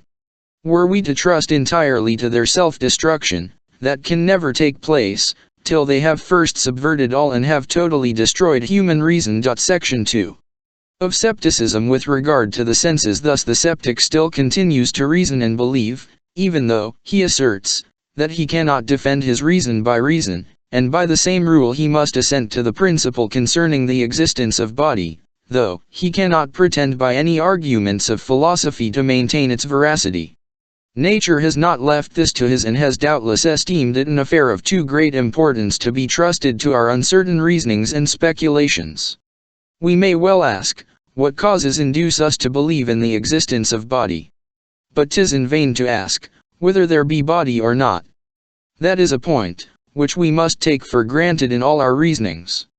The subject, then, of our present inquiry is concerning the causes which induce us to believe in the existence, and my reasonings on this head I shall begin with a distinction, which at first sight may seem superfluous, but which will contribute very much to the perfect understanding of what follows. We ought to examine apart those two questions, which are commonly confounded together, viz. Why we attribute a continued existence to objects, even when they are not present to the senses, and why we suppose them to have been distinct from the mind. And under this last head I comprehend their situation as well as relations, their external position as well as the independence of their existence and operation. These two questions concerning the continued and distinct existence of body are intimately connected together. For if the objects of our senses continue to exist, even when they are not perceived, their existence is of course independent of and distinct from the perception, and vice versa. If their existence independent of the perception and distinct from it, they must continue to exist, even though they be not perceived.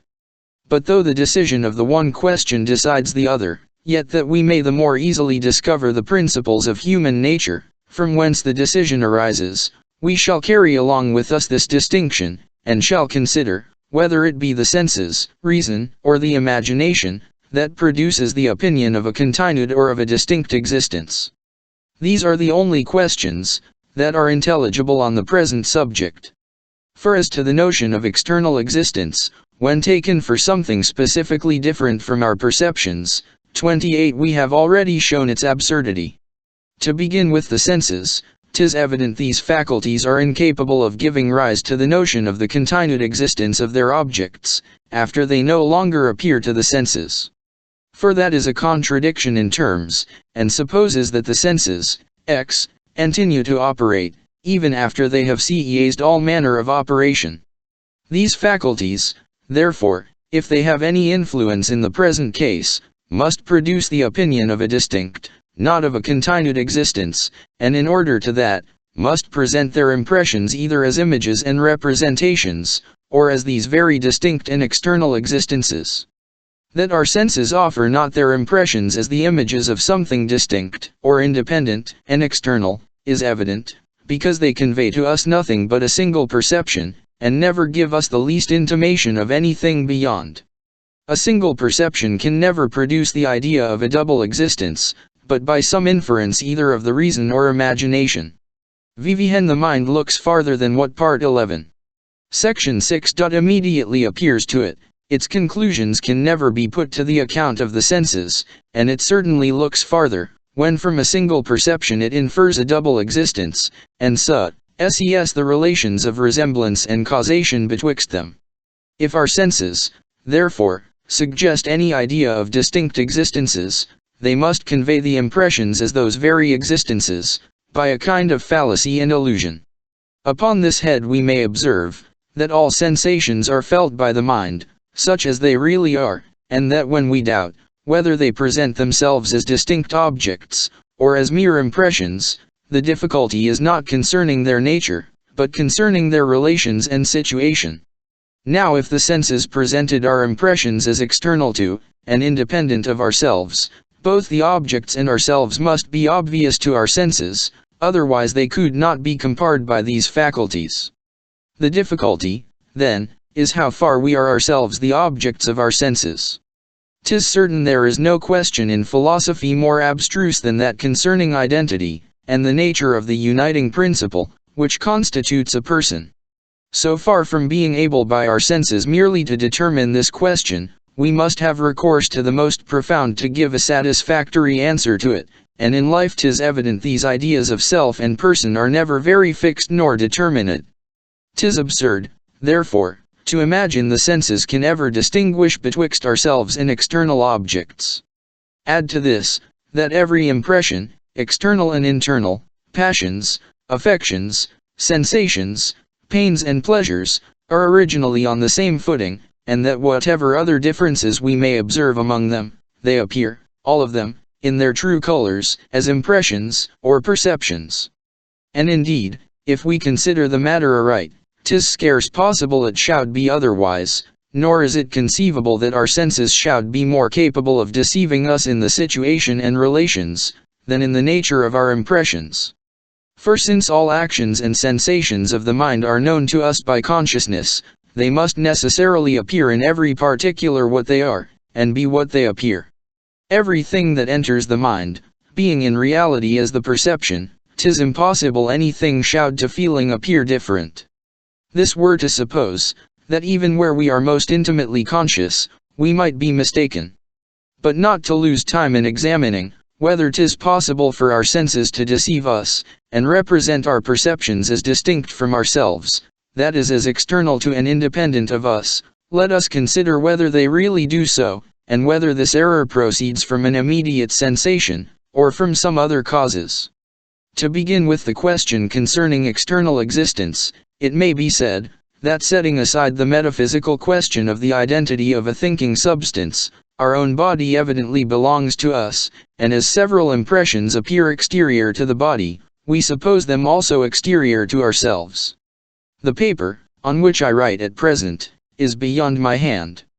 The table is beyond the paper. The walls of the chamber beyond the table. And in casting my eye towards the window, I perceive a great extent of fields and buildings beyond my chamber. From all this it may be inferred, that no other faculty is required, beside the senses, to convince us of the external existence of body.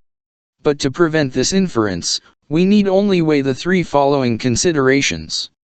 First, that, properly speaking, 'tis not our body we perceive, when we regard our limbs and members, but certain impressions, which enter by the senses, so that the ascribing a real and corporeal existence to these impressions, or to their objects, is an act of the mind as difficult to explain, as that which we examine at present.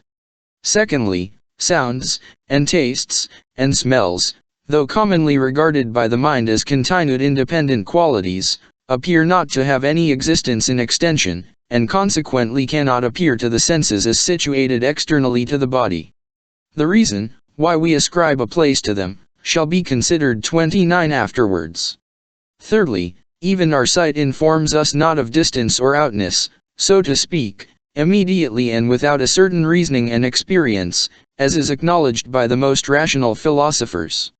As to the independency of our perceptions on ourselves, this can never be an object of the senses, but any opinion we form concerning it, must be derived from experience and observation, and we shall see afterwards, that our conclusions from experience are far from being favorable to the doctrine of the independency of our perceptions.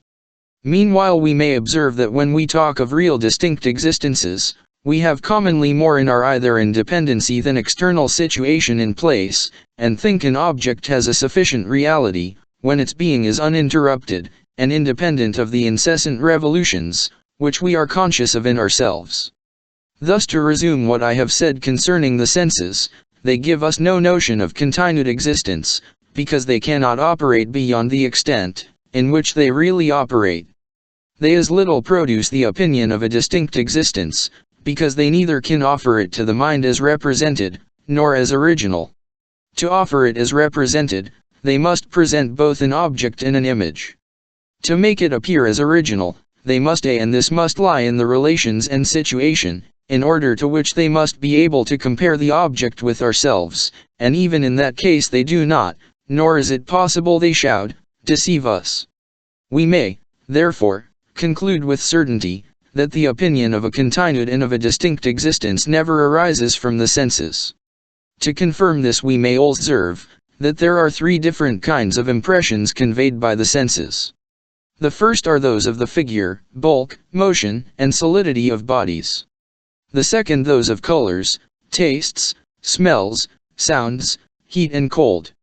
The third are the pains and pleasures, that arise from the application of objects to our bodies, as by the cutting of our flesh with steel, and such like.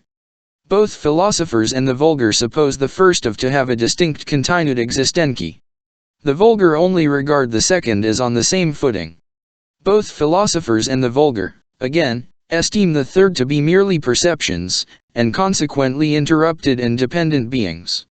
Now 'tis evident, that, whatever may our philosophical opinion, colors, sounds, heat and cold, as far as appears to the senses, exist after the same manner with motion and solidity, and that the difference we make betwixt them in this respect, arises not from the mere perception. So strong is the prejudice for the distinct continued existence of the former qualities, that when the contrary opinion is advanced by modern philosophers, people imagine they can almost refute it from their feeling and experience, and that their very senses contradict this philosophy. 'Tis also evident, that colors, sounds, are originally on the same footing with the pain that arises from steel, and pleasure that proceeds from a fire, and that the difference betwixt them is founded neither on perception nor reason, but on the imagination. For as they are confessed to be, both of them, nothing but perceptions arising from the particular configurations and motions of the parts of body, wherein sect 5 possibly can their difference consist. Upon the whole, then, we may conclude, that as far as the senses are judges, all perceptions are the same in the manner of their existence. We may also observe in this instance of sounds and colors, that we can attribute a distinct continued existence to objects without ever consulting reason, or weighing our opinions by any philosophical principles. And indeed, whatever convincing arguments philosophers may fancy they can produce to establish the belief of objects independent of the mind, 'tis obvious these arguments are known but to very few, and that 'tis not by them, that children, peasants, and the greatest part of mankind are induced to attribute objects to some impressions, and deny them to others. Accordingly we find, that all the conclusions, which the vulgar form on this head, are directly contrary to those, which are confirmed by philosophy. For philosophy informs us, that everything, which appears to the mind, is nothing but a perception, and is interrupted, and dependent on the mind, whereas the vulgar confound perceptions and objects, and attribute a distinct continued existence to the very things they feel or see. This sentiment, then, as it is entirely unreasonable, must proceed from some other faculty than the understanding. To which we may add, that as long as we take our perceptions and objects to be the same, we can never infer the existence of the one from that of the other, nor form any argument from the relation of cause and effect, which is the only one that can assure us of matter of fact. Even after we distinguish our from our objects, 'twill appear presently, that we are still incapable of reasoning from the existence of one to that of the other, so that upon the whole our reason neither does, nor is it possible it ever shall, upon any supposition, give us an assurance of the continued and distinct existence of body. That opinion must be entirely owing to the imagination, which must now be the subject of our inquiry.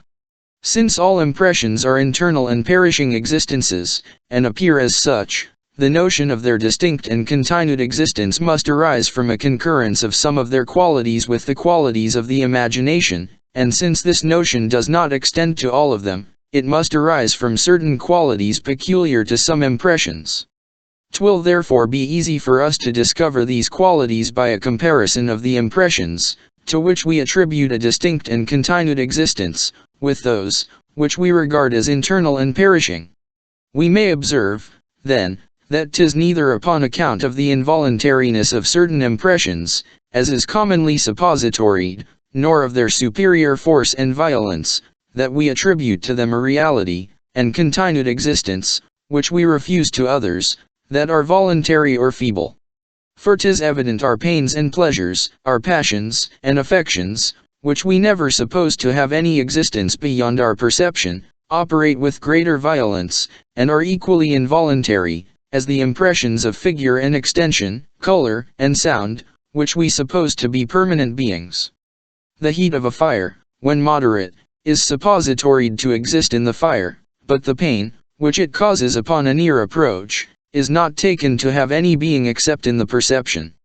These vulgar opinions, then, being rejected, we must search for some other hypothesis, by which we may discover those peculiar qualities in our impressions, which makes us attribute to them a distinct and continued existence. After a little examination, we shall find that all those objects, to which we attribute a continued existence, have a peculiar constancy, which distinguished them from the impressions, whose existence depends upon our perception. Those mountains, and houses, and trees, which lie at present under my eye, have always appeared to me in the same order, and when I lose sight of them by shutting my eyes or turning my head, I soon after find them return upon me without the least alteration. My bed and table, my books, and papers, present themselves in the same uniform manner, and change not upon account of any interruption in my seeing or perceiving them. This is the case with all the impressions, whose objects are suppositoried to have an external existence, and is the case with no other impressions, whether gentle or violent, voluntary or involuntary. This constancy, however, is not so perfect as not to admit of very considerable exceptions. Bodies often change their position and qualities, and after a little absence or interruption may become hardly knowable. But here 'tis observable, that even in these changes they preserve a coherence, and have a regular dependence on each other, which is the foundation of a kind of reasoning from causation, and produces the opinion of their continued existence. When I return to my chamber after an hour's absence, I find not my fire in the same situation, in which I left it, but then I am accustomed in other instances to see a like alteration product in a like time, whether I am present or absent, near or remote. Fiat coherence, therefore, in their changes is one of the characteristics of external objects, as well as their constancy. Having found that the opinion of the continued existence of body depends on the coherence and constancy of certain impressions, I now proceed to examine after what manner these qualities give rise to so extraordinary an opinion. To begin with the coherence, we may observe, that those internal impressions, which we regard as fleeting and perishing, have also a certain coherence or regularity in their appearances, yet 'tis of somewhat a different nature, from that which we discover in bodies. Our passions are found by experience to have a mutual connection with and dependency on each other, but on no occasion is it necessary to suppose that they have existed and operated, when they were not perceived, in order to preserve the same dependence and connection, of which we have had experience. The case is not the same with relation to external objects. Those require a continued existence, or otherwise lose, in a great measure, the regularity of their operation. I am here seated in my chamber with my face to the fire, and all the objects that strike my senses are contained in a few yards around me. My memory, indeed, informs me of the existence of many objects, but then this information extends not beyond their past existence, nor do either my senses or memory give any testimony to the continuance of their being.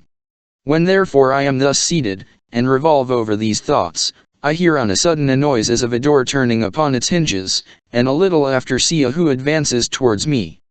This gives occasion to many new reflections and reasonings.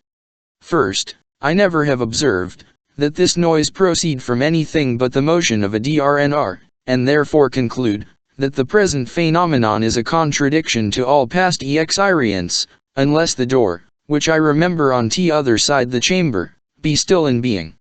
Again, I have always found that a human body was posse, of a quality, which I call gravity, and which hinders it from mounting in the air, as this porter must have done to arrive at my chamber, unless the stairs I am not annihilated by my absence. But this is not all. I receive a letter, which upon opening it I perceive by the handwriting and subscription to have come from a friend, who says he is 200 leagues distant. 'Tis evident I can never account for this phenomenon, conformable to my experience in other instances, without spreading out in my mind the whole sea and continent and supposing the effects and continued existence of posts and ferries, according to my memory and observation. To consider these phenomena of the porter and letter in a certain light, they are contradictions to common experience, and may be regarded as objections to those maxims, which we form concerning the connections of causes and effects. I am accustomed to hear such a sound, and see such an object in motion at the same time. I have not in this particular instance these perceptions. These observations are contrary, unless I suppose that the still remains, and that it was opened without my perceiving it, and this supposition, which was at first entirely arbitrary and hypothetical, acquires a force and evidence by its being the only one, upon which I can reconcile these contradictions. There is scarce a moment of my life, wherein there is not a similar instance presented to me, and I have not occasion to suppose the antinute existence of objects, in order to connect their past and appearances, and give them such an union with each other, as I have found by experience to be suitable to their particular natures and circumstances. Here then I am naturally led to regard the world, as something real and durable, and as preserving its existence, even when it is no longer present to my perception. But though this conclusion from the coherence of may seem to be of the same nature with our reasonings concerning causes and effects, as being derived from custom, and regulated by past experience, we shall find examination, that they are at the bottom considerably different from each other, and that this inference arises from the understanding, and from custom in an indirect and oblique manner. For, 'twill readily be allowed, that nothing is ever really present to the mind, besides its own perceptions. 'Tis not only impossible, that any habit should ever be acquired otherwise than by the regular succession of these perceptions, but also that any habit should ever exceed that degree of regularity. Any degree, therefore, of regularity in our perceptions, can never be a foundation for us to infer a greater degree of regularity in some objects, which are not perceived, since this supposes an contradiction, viz. A habit acquired by what was never present to the mind. But, 'tis evident, that whenever we infer the continued existence of the objects of sense from their coherence, and the frequency of their union, 'tis in order to bestow on the objects a greater regularity than what is observed in our mere perceptions. We remark a connection betwixt two kinds of objects in their past appearance to the senses, but are not able to observe this connection to be perfectly constant, since the turning about of our head, or the shutting of our eyes is able to break it. What then do we suppose in this case, but that these objects still continue their usual connection, notwithstanding their apparent interruption, and that the irregular appearances are joined by something, of which we are insensible. But as all reasoning concerning matters of fact arises only from custom, and custom can only be the effect of the extending of custom, and reasoning beyond the perceptions can never be the direct and natural effect of the constant repetition and connection, but must arise from the cooperation of some other principles. I have already observed, in examining the foundation of mathematics, that the imagination, when set into any train of thinking, is apt to continue, even when its object fails it, and like a galley put in motion by the oars, carries on its course without any new impulse. This I have assigned for the reason, why, after considering several standards of equality, and correcting them by each other, we proceed to imagine so correct and exact a standard of that relation, as is not liable to the least error or variation. The same principle makes us easily entertain this opinion of the continued existence of body. Objects have a certain coherence even as they appear to Part 11. Section 4. Our senses, but this coherence is much greater and more uniform, if we suppose the objects to have a continued existence, and as the mind is once in the train of observing an uniformity among objects, it naturally continues, till it renders the uniformity as complete as possible. The simple supposition of their continued existence suffices for this purpose, and gives us a notion of a much greater regularity among objects, than what they have when we look no farther than our senses. But whatever force we may ascribe to this principle, I am afraid 'tis too weak to support alone so vast an edifice, as is that of the continued existence of all external bodies, and we must join the constancy of their appearance to the coherence, in order to give a satisfactory account of opinion. As the explication of this will lead me into a considerable pass of very profound reasoning, I think it proper, in order to avoid confusion, to give a short sketch or abridgment of my system, and afterwards draw out all its parts in their full compass. This inference from the constancy of our perceptions, like the precedent from their coherence, gives rise to the opinion of the continued existence of body, which is prior to that of its distinct existence, and produces that latter principle. When we have been accustomed to observe a constancy in w-ine impressions, and have found that the perception of the sun or ocean, for instance, returns upon us after an absence or annihilation with like parts and in a like order, as at its first appearance, we are not apt to regard these interrupted as different, which they really are, but on the contrary consider them as individually the same, upon acts of their resemblance. But as this interruption of their existence is contrary to their perfect identity, and makes us regard the first impression as annihilated, and the second as newly created, we find ourselves somewhat at a loss, and are involved in a kind of contradiction. In order to free ourselves from this difficulty, we disguise, as much as possible, the interruption, or rather remove it entirely, by supposing that these interrupted perceptions are connected by a real existence, of which we are insensible. This supposition, or idea of continued existence, acquires a force and vivacity from the memory of these broken impressions, and from that propensity, which they give us, to suppose them the same, and according to the precedent reasoning, the very essence of belief consists in the force and vivacity of the conception. In order to justify this system, there are four things requisite. First, to explain the principium individuationis, or principle of identity. Secondly, give a reason why the resemblance of our broken and interrupted perceptions induces us to attribute an identity to them. Thirdly, account for that propensity, which this illusion gives, to unite these broken appearances by a continued existence. Fourthly and lastly, explain that force and vivacity of conception, which arises from the propensity. First, as to the principle of individuation, we may observe that the view of any one object is not sufficient to convey the idea of identity. For in that proposition, an object is the same with itself, if the idea expressed by the word object were no ways distinguished from that meant by itself, we really should mean nothing, nor would the proposition contain a predicate and a subject, which however are implied in this affirmation. One single object conveys the idea of unity, not that of identity. On the other hand, a multiplicity of objects can never convey this idea, however resembling they may be suppositoried. The mind always pronounces the one not to be the other, and considers them as forming two, three, or any determinate number of objects, whose existences are entirely distinct and independent. Since then both number and unity are incompatible with the relation of identity, it must lie in something that is neither of them. But to tell the truth, at first sight this seems utterly impossible. Betwixt unity and number there can be no medium, no more than betwixt existence and non-existence. After one object is suppositoried to exist, we must either suppose another also to exist, in which case we have the idea of number, or we must suppose it not to exist, in which case the first object remains at unity. To remove this difficulty, let us have recourse to the idea of time or duration.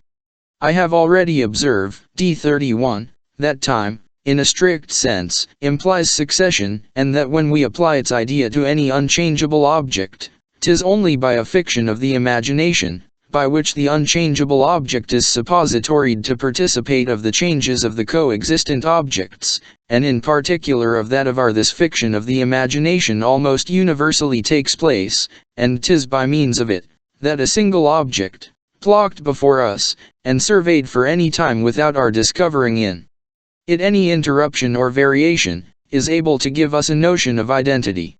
For when we consider any 2 points of this time, we may place them in different lights, we may either survey them at the very same instant, in which case they give us the idea of both by themselves and by the object, which must be multiplied, in order to be conceived at once, as existent in these 2 different points of time, or on the other hand, we may trace the succession of time by a like succession of ideas, and conceiving first one moment, along with the object then existent, imagine afterwards a change in the time without any variation or interruption in the object, in which case it gives us the idea of unity.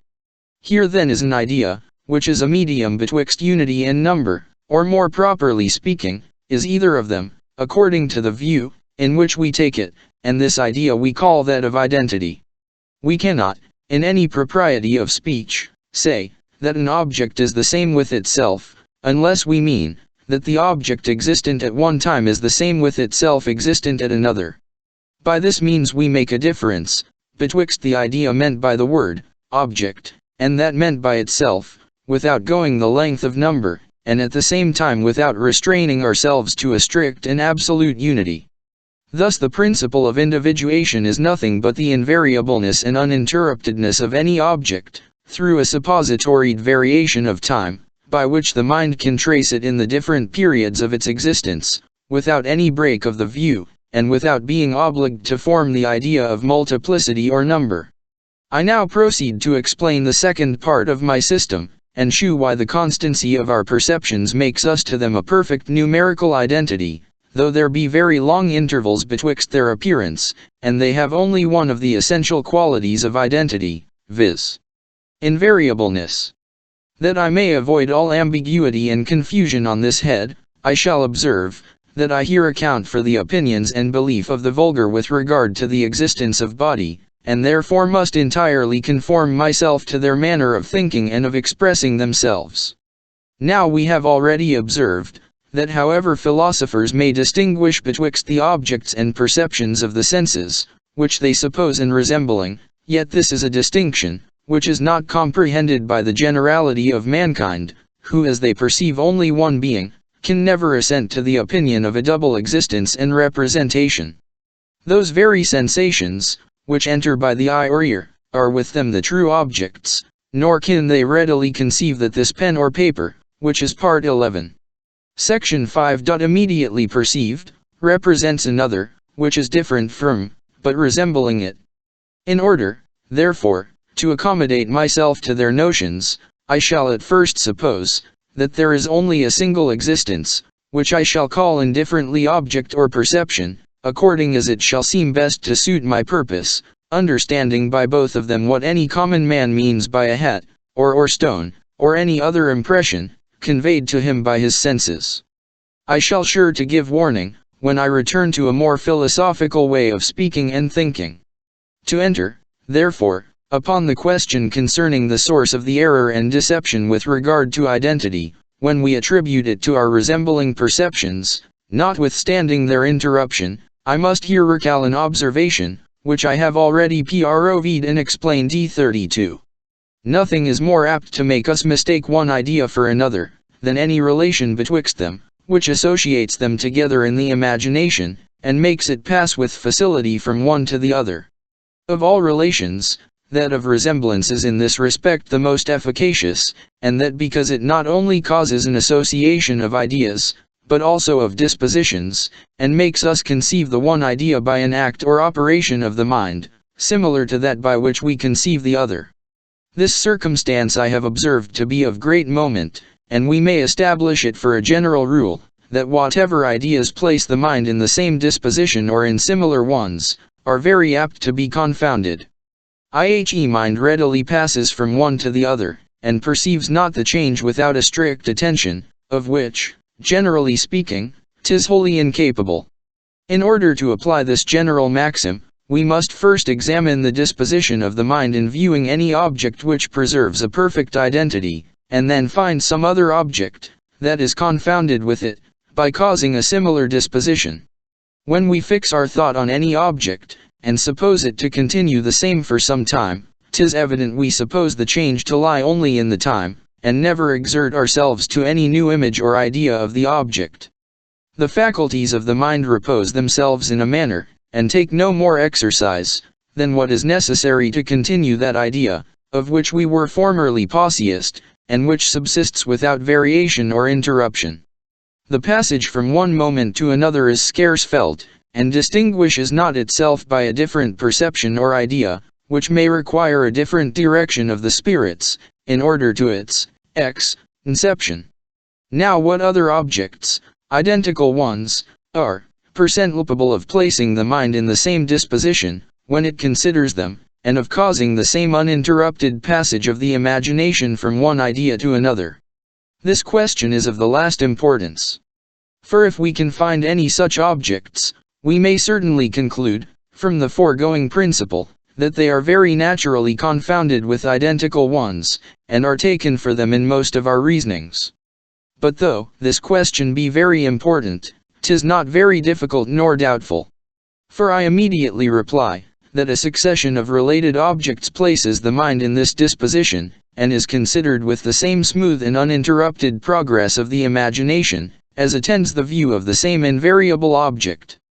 The very nature and essence of relation is to connect our ideas with each other, and upon the appearance of one, to facilitate the transition to its correlative.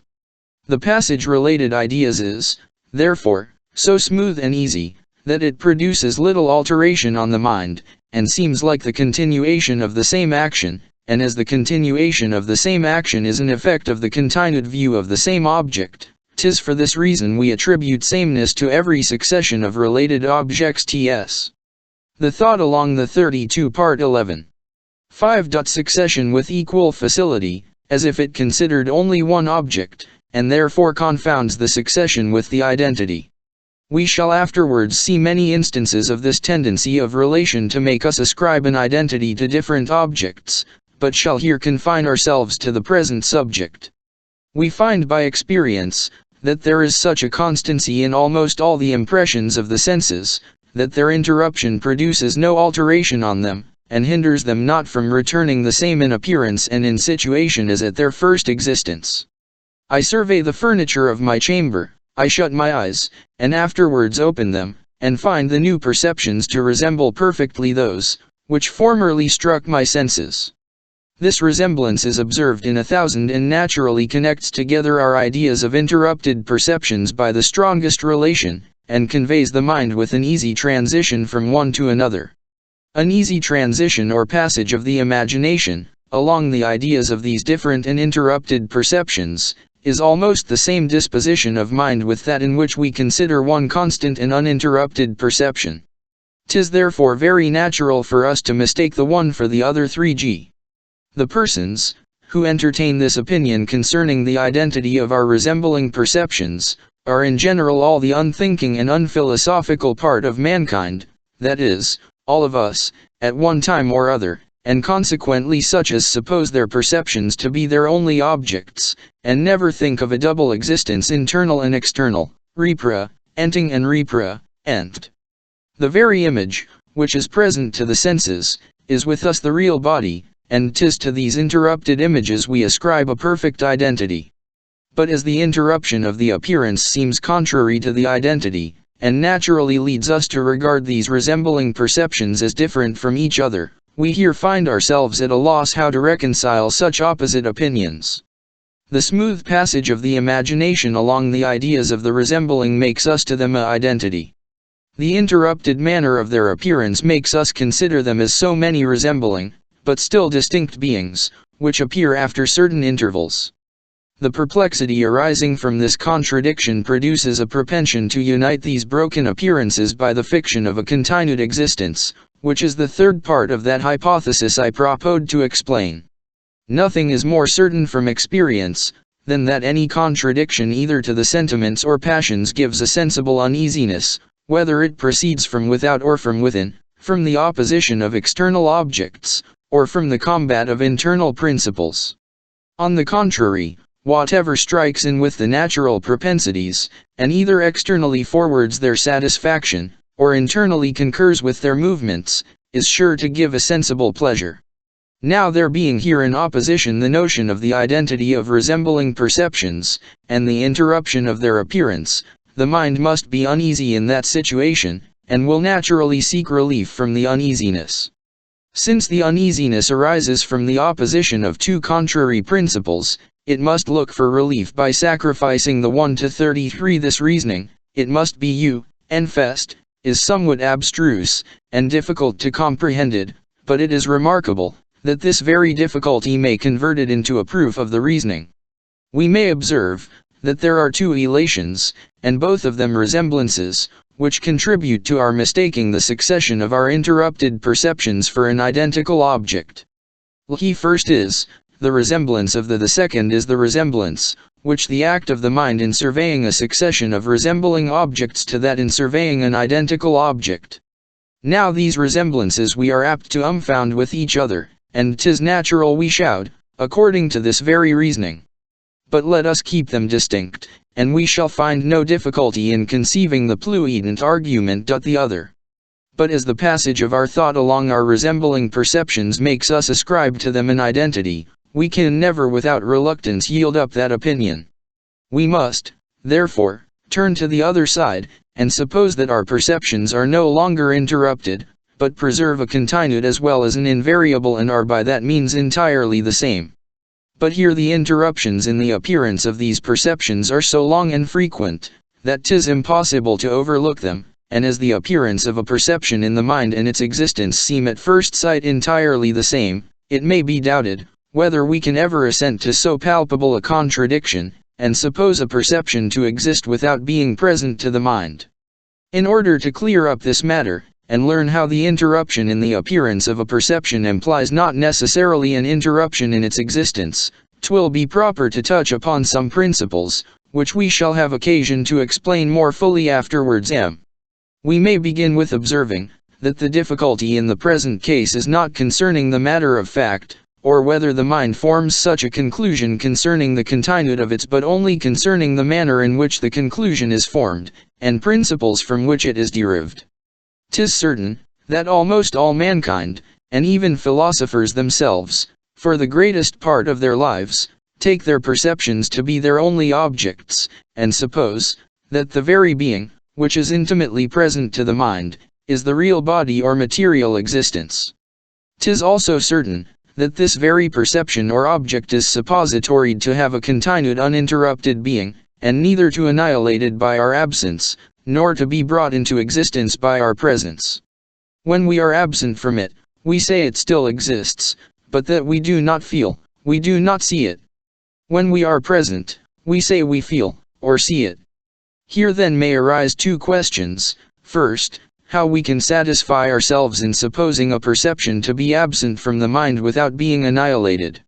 Secondly, after what manner we conceive an object to become present to the mind, without some new creation of a perception or image, and what we mean by this seeing, and feeling, and perceiving. As to the first question, we may observe, that what we call a mind, is nothing but a heap or collection of different perceptions, united together by certain relations, and suppositoried, though falsely, to be endowed with a perfect simplicity and identity. Now as every perception is distinguishable from another, and may be considered as separately existent, it evidently follows, that there is no absurdity in separating any particular perception from the mind, that is, in breaking off all its relations, with that connected mass of which constitute a thinking being. The same reasoning affords us an answer to the question. If the name of perception renders not this separation from a mind absurd and contradictory, the name of object, standing for the very same thing, can never render their conjunction impossible. External objects are seen, and felt, and become present to the mind, that is, they acquire such a relation to a connected heap of perceptions, as to influence them very considerably in augmenting their number by present reflections and passions, and in storing the memory with ideas. I.e. same continued and uninterrupted being may, therefore, sometimes present to the mind, and sometimes absent from it, without any real or essential change in the being itself. An interrupted appearance to the senses implies not necessarily an interruption in the existence. The supposition of the continued existence of sensible objects or perceptions involves no contradiction. We may easily indulge our inclination to that 34 sect 6. Supposition. When the exact resemblance of our perceptions makes us ascribe to them an identity, we may remove the seeming interruption by feigning a continued being, which may fill those intervals, and preserve a perfect and entire identity to our perceptions. But as we here not only feign but believe this continued existence, the question is, from whence arises such a belief, and this question leads us to the fourth member of this system. It has been proved already, that belief in general consists in nothing, but the vivacity of an idea, and that an idea may acquire this vivacity by its relation to some present impression. Impressions are naturally the most vivid perceptions of the mind, and this quality is in part conveyed by the relation to every connected idea. The relation causes a smooth passage from the impression to the idea, and even gives a propensity to that passage. The mind falls so easily from the one perception to the other, that it scarce perceives the change, but retains in the second a considerable share of the vivacity of the first. It is excited by the lively impression, and this vivacity is conveyed to the related idea, without any great diminution in the passage, by reason of the smooth transition and the propensity of the imagination. But suppose that this propensity arises from some other principle, besides that of relation, 'tis evident it must still have the same effect, and convey the vivacity from the impression to the idea. Now this is exactly the present case. Our memory presents us with a vast number of instances of perceptions perfectly resembling each other, that return at different distances of time, and after considerable interruptions. This resemblance gives us a propension to consider these interrupted perceptions as the same, and also a propension to connect them by a continued existence, in order to justify this identity, and avoid the contradiction, in which the interrupted appearance of these perceptions seems necessarily to involve us. Here then we have a propensity to feign the continued existence of all sensible objects, and as this propensity arises from some lively impressions of the memory, it bestows a vivacity on that fiction, or in other words, makes us believe the continued existence of body. If sometimes we ascribe a continued existence to objects, which are perfectly new to us, and of whose constancy and coherence we have no experience, 'tis because the manner, in which they present themselves to our senses, resembles that of constant and coherent objects, and this resemblance is a source of reasoning and analogy, and leads us to attribute the same qualities to the similar objects. Only an intelligent reader will find less difficulty to assent to this system, than to comprehend it fully and distinctly, and will allow, after a little recollection, that every part carries its own proof along with it. 'Tis indeed evident, that as the vulgar suppose their perceptions to be their only objects, and at the same time believe the continued existence of matter, we must account for the origin of the belief upon that supposition.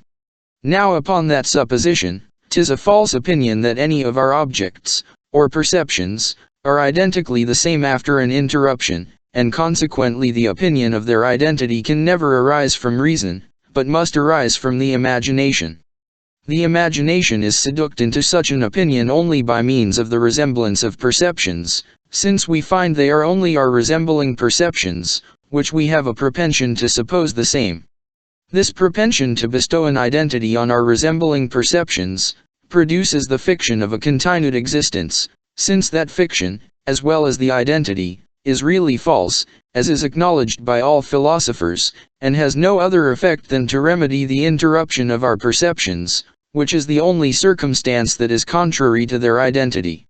In the last, this propension belief by means of the present impressions of the memory, since without the remembrance of former sensations, 'tis plain we never should have any belief of the continued existence of body. Thus in examining all these parts, we find that each of them is supported by the strongest proofs, and that all of them together form a consistent system, which is perfectly convincing.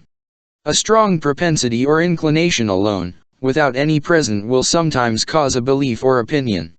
How much more when aided by that circumstance? But though we are led after this manner, by the natural propensity of the imagination, to ascribe a continued existence to those sensible objects or perceptions, which we find to resemble each other in their interrupted appearance, yet a very little reflection and philosophy is sufficient to make us perceive the fallacy of that opinion. I have already observed, that there is an intimate connection betwixt those two principles, of a continuity and of a distinct or independent existence, and that we no sooner establish the one than the other follows, as a necessary consequence.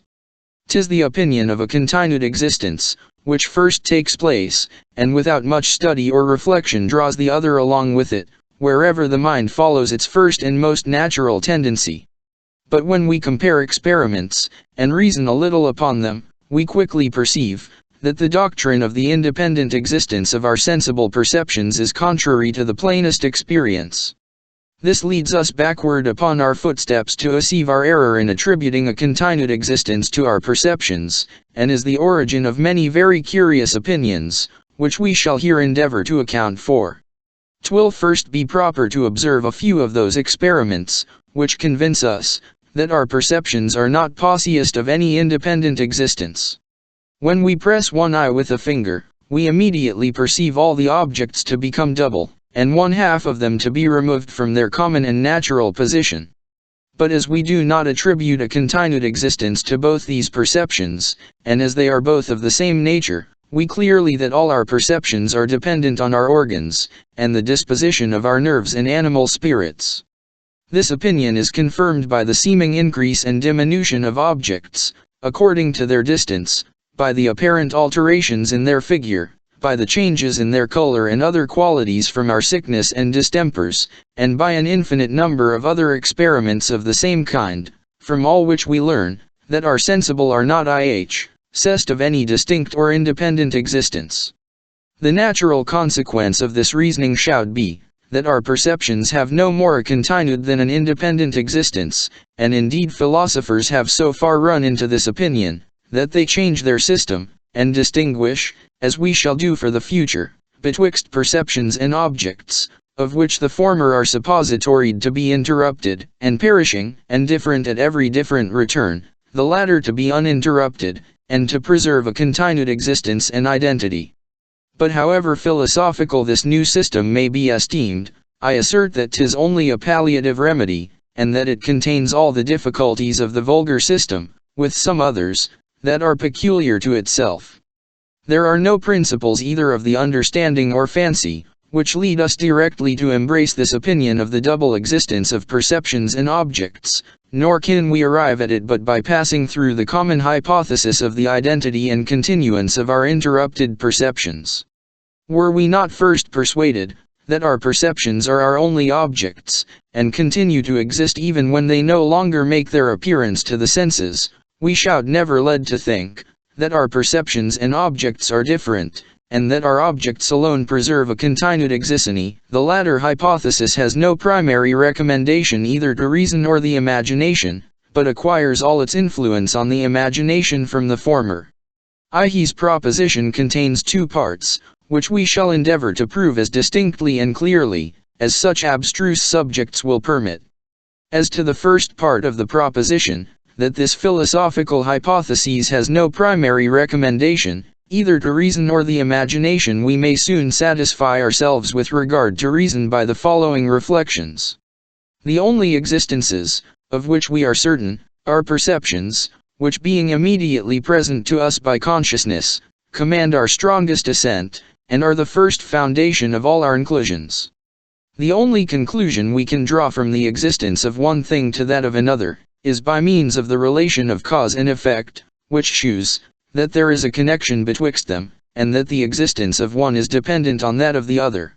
The idea of this relation is derived from past experience, by which we find, that two beings are constantly conjoined together, and are always present at once to the mind.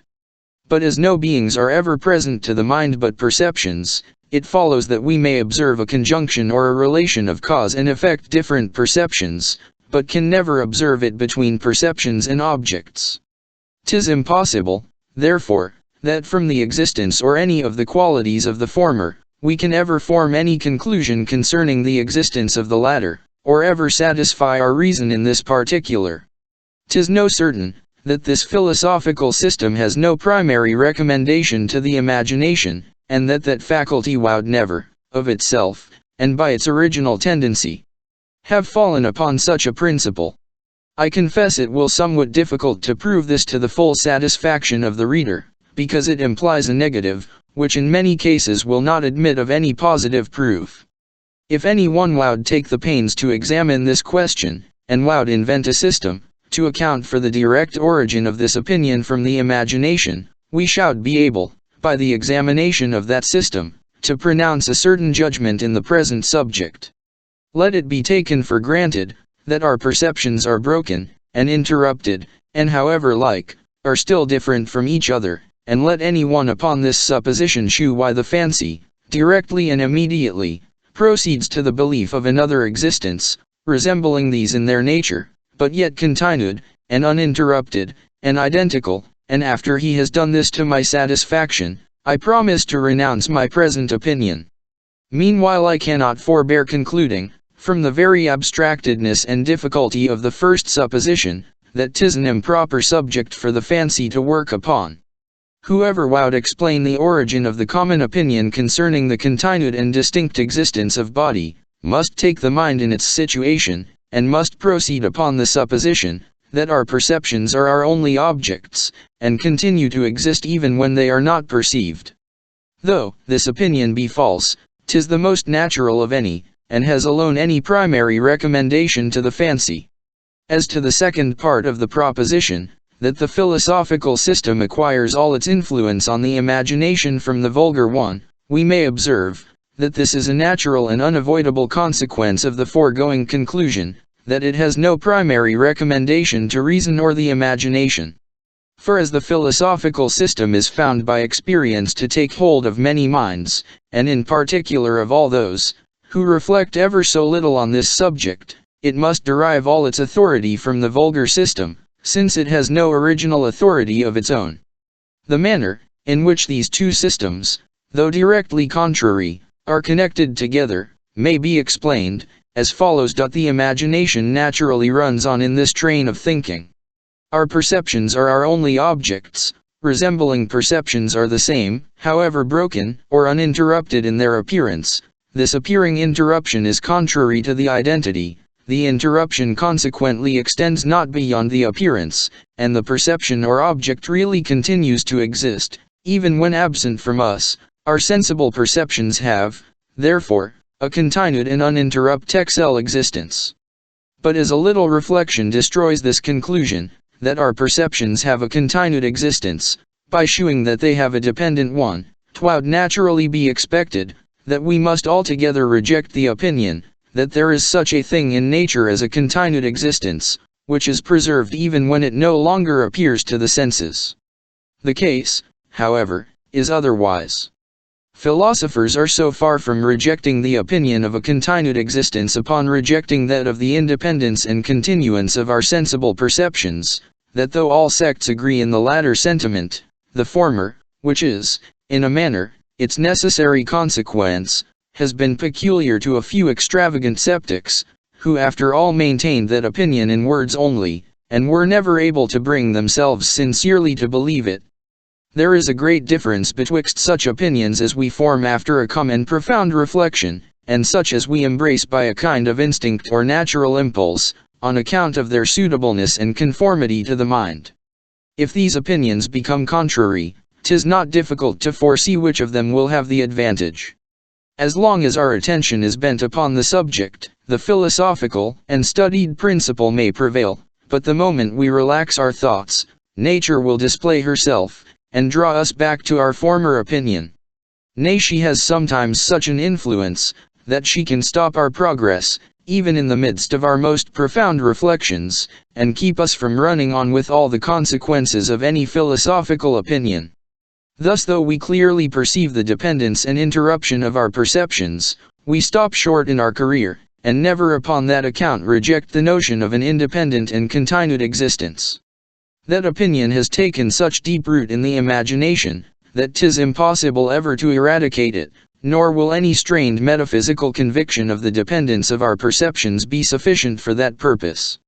But though our natural and obvious principles here prevail our studied reflections, 'tis certain there must be some struggle and opposition in the case, at least so long as these reflections retain any force or vivacity.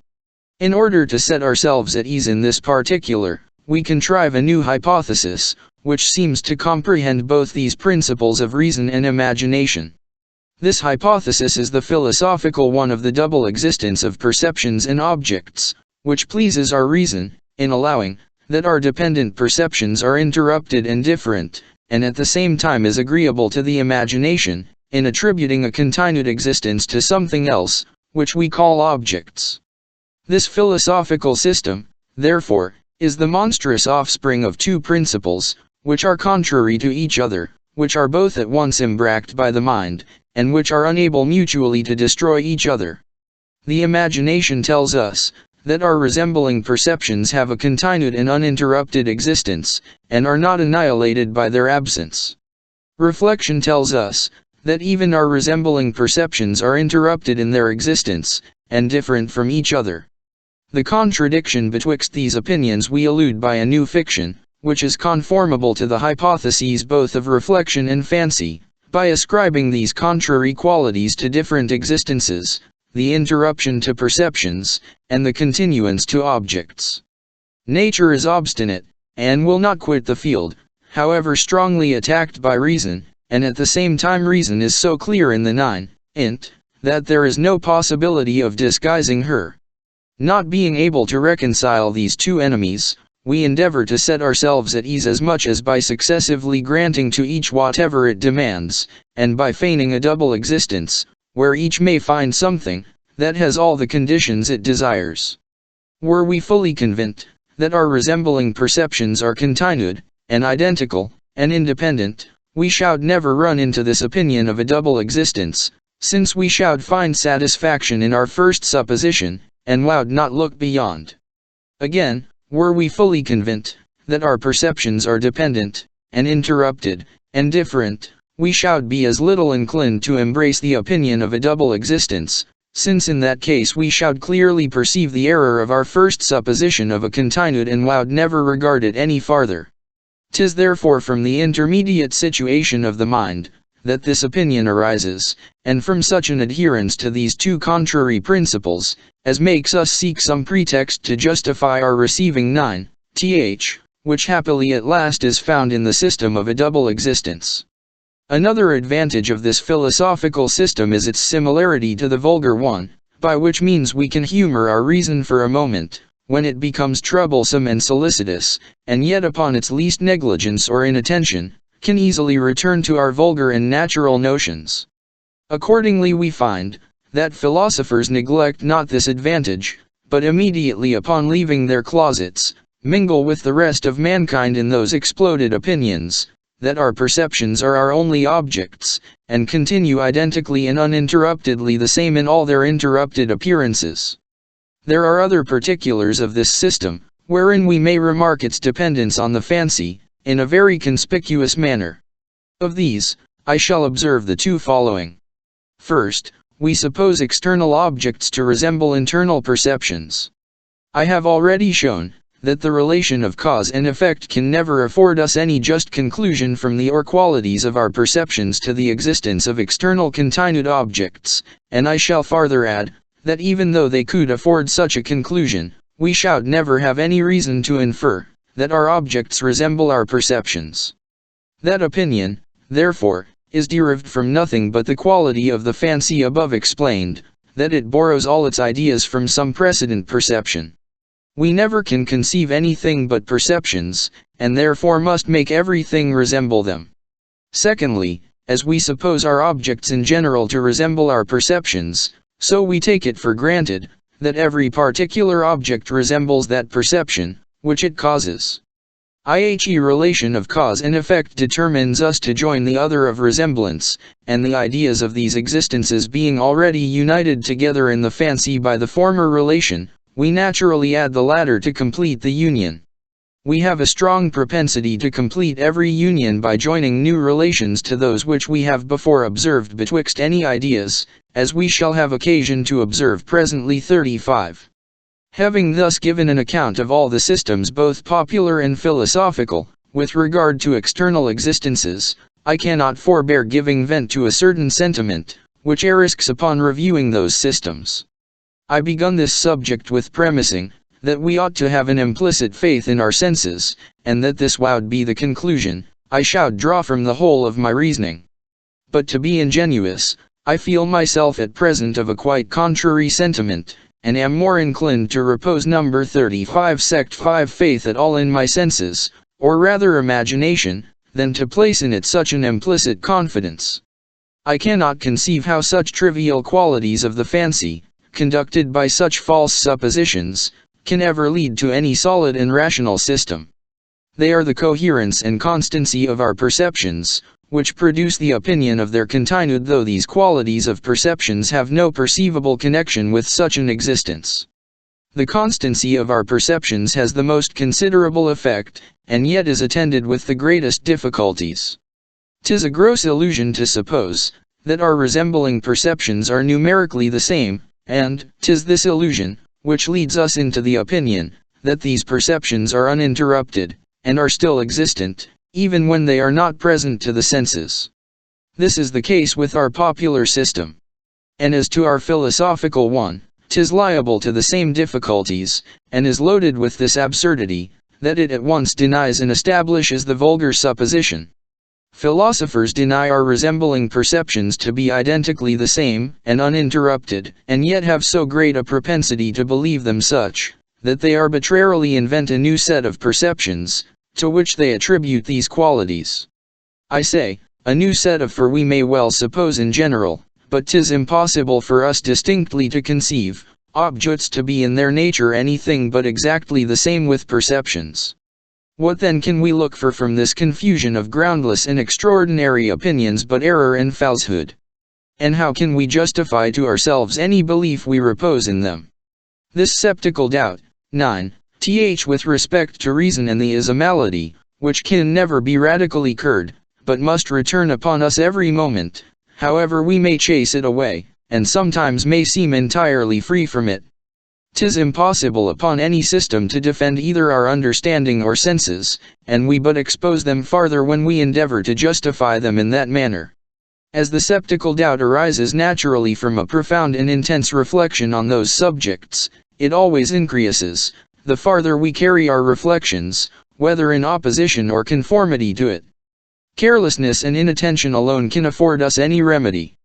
For this reason I rely entirely upon them, and take it for granted, whatever may be the reader's opinion at this present moment, that an hour hence he will be persuaded there is an external and internal world, and going upon that supposition, I intend to examine some general systems both ancient and which have been proposed of both, before I proceed to a more particular inquiry concerning our impressions. This will not, perhaps, in the end be found foreign to our present purpose. Section 3. Of the Antient philosophy, several moralists have recommended it as an excellent method of becoming acquainted with our own hearts, and knowing our progress in virtue, to recollect our dreams in a morning, and examine them with the same rigor, that we wot our most serious and most actions. Our character is the same throughout, say they, and appears best where artifice, fear, and policy have no place, and men can neither be hypocrites with themselves nor others. The generosity, or baseness of our temper, our meekness, or cruelty, our courage or pusillanimity, influence the fictions of the imagination with the most unbounded liberty, and discover themselves in the most glaring colors. In like manner, I am persuaded, there might be several useful discoveries made from a criticism of the fictions of the Antient philosophy, concerning substances, and substantial forms, and accidents, and occult qualities, which, however unreasonable and capricious, have a very intimate connection with the principles of human nature. 'Tis confessed by the most judicious philosophers, that our ideas of bodies are nothing but collections formed by the mind of the ideas of the several distinct sensible qualities, of which objects are compassed, and which we find to have a constant union with each other. But however these qualities may in themselves be entirely distinct, 'tis certain we commonly regard the compound, which they form, as one thing, and as continuing the same under very considerable alterations. The acknowledged composition is evidently contrary to this suppositoried simplicity, and the variation to the identity. It may, therefore, worthwhile to consider the causes, which make us almost universally fall into such evident contradictions, as well as the means by which we endeavor to conceal them. 'Tis evident, that as the ideas of the several distinct successive qualities of objects are united together by a very close relation, the mind, in looking along the succession, must be carried from one part of it to another by an easy transition, and will no more perceive the change, than if it contemplated the same unchangeable object. This easy transition is the effect, or rather essence of relation, and as the imagination readily takes one idea for another, where their influence on the mind is similar, hence it proceeds, that any such succession of related qualities is readily considered as one continued object, existing without any variation. The smooth and uninterrupted progress of the thought, alike in both cases, readily deceives the mind, and makes us ascribe an identity to the changeable succession of connected qualities. But when we alter our method of considering the succession, and instead of tracing it gradually through the successive points of time, survey at once any two distinct periods of its duration, and compare the different conditions of the successive qualities, in that case the variations, which were insensible when they arose gradually, do now appear of consequence, and seem entirely to destroy the identity. By this means there arises a kind of contrariety in our method of thinking, from the different points of view, in which we survey the object, and from the nearness or remoteness of those instants of time, which we compare together. When we gradually follow an object in its successive changes, the progress of the thought makes us ascribe an identity to the succession, because 'tis by a similar act of the mind we consider an unchangeable object. When we compare its situation after a considerable change, the progress of the thought is broke, and consequently we are presented with the idea of diversity, in order to reconcile which contradictions the imagination is apt to feign something unknown and invisible, which it supposes to continue the same under all these variations, and this unintelligible something it calls a substance, or original and first matter. We entertain a like notion with regard to the simplicity of substances, and from like causes. Suppose an object perfectly simple and indivisible to be presented, along with another object, whose existent parts are connected together by a strong relation. 'Tis evident the actions of the mind, in considering these two objects, are not very different. The imagination conceives the simple object at once, with facility, by a single effort of thought, without change or variation. The connection of parts in the compound object has almost the same effect, and so the object within itself, that the fancy feels not the transition in passing from one part to another. Hence the color, taste, figure, solidity, and other qualities, common in a peach or melon, are conceived to form one thing, and that on account of their close relation, which makes them affect the thought in the same manner, as if perfectly uncompounded. But the mind rests not here. Whenever it views the object in another light, it finds that all these qualities are different, and distinguishable, and separable from each other, which view of things being destructive of its primary and more natural notions, obliges the imagination to feign an unknown something, or original substance and matter, as a principle of union or cohesion among these qualities, and as what may give the compound object a title to be called one thing, notwithstanding its diversity and the peripatetic. Philosophy asserts the original matter to be perfectly homogeneous in all bodies, and considers fire, water, earth, and air, as of the very same substance, on account of their gradual revolutions and changes into each other. At the same time it assigns to each of these species of objects a distinct substantial form, which it supposes to be the source of all those different qualities they possess, and to be a new foundation of simplicity and identity to each particular species. All depends on our manner of viewing the objects.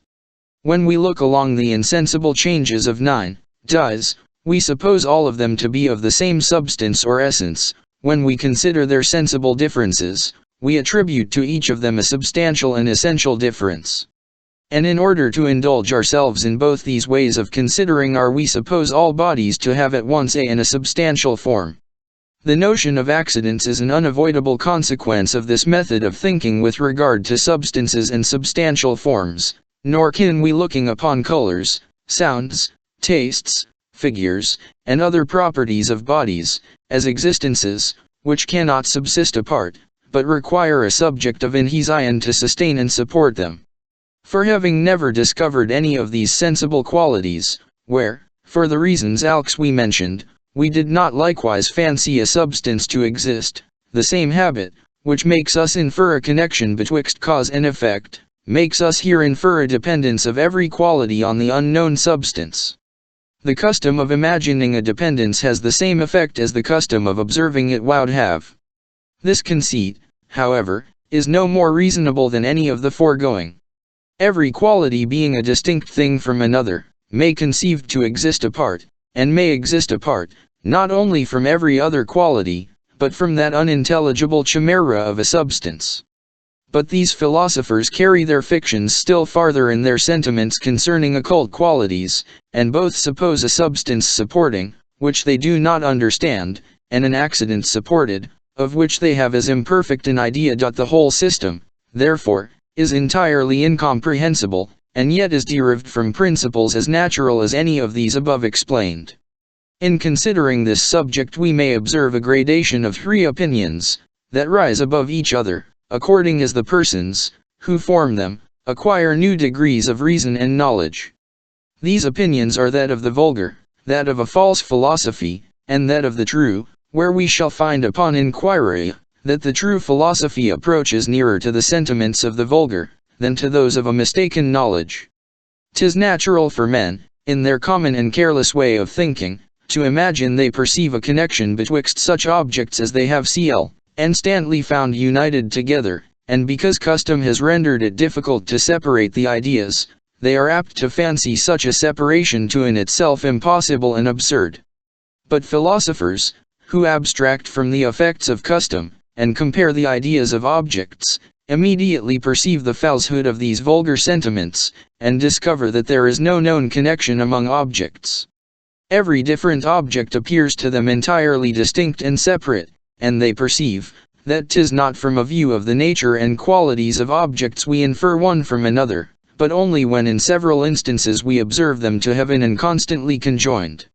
But these philosophers, instead of drawing a just inference from this observation, and concluding, that we have no idea of power or agency, separate from the mind, and belonging to causes, I say, instead of drawing this conclusion, they frequently search for the qualities, in which this agency consists, and are displeased with every system, which their reason suggests to them, in order to explain it.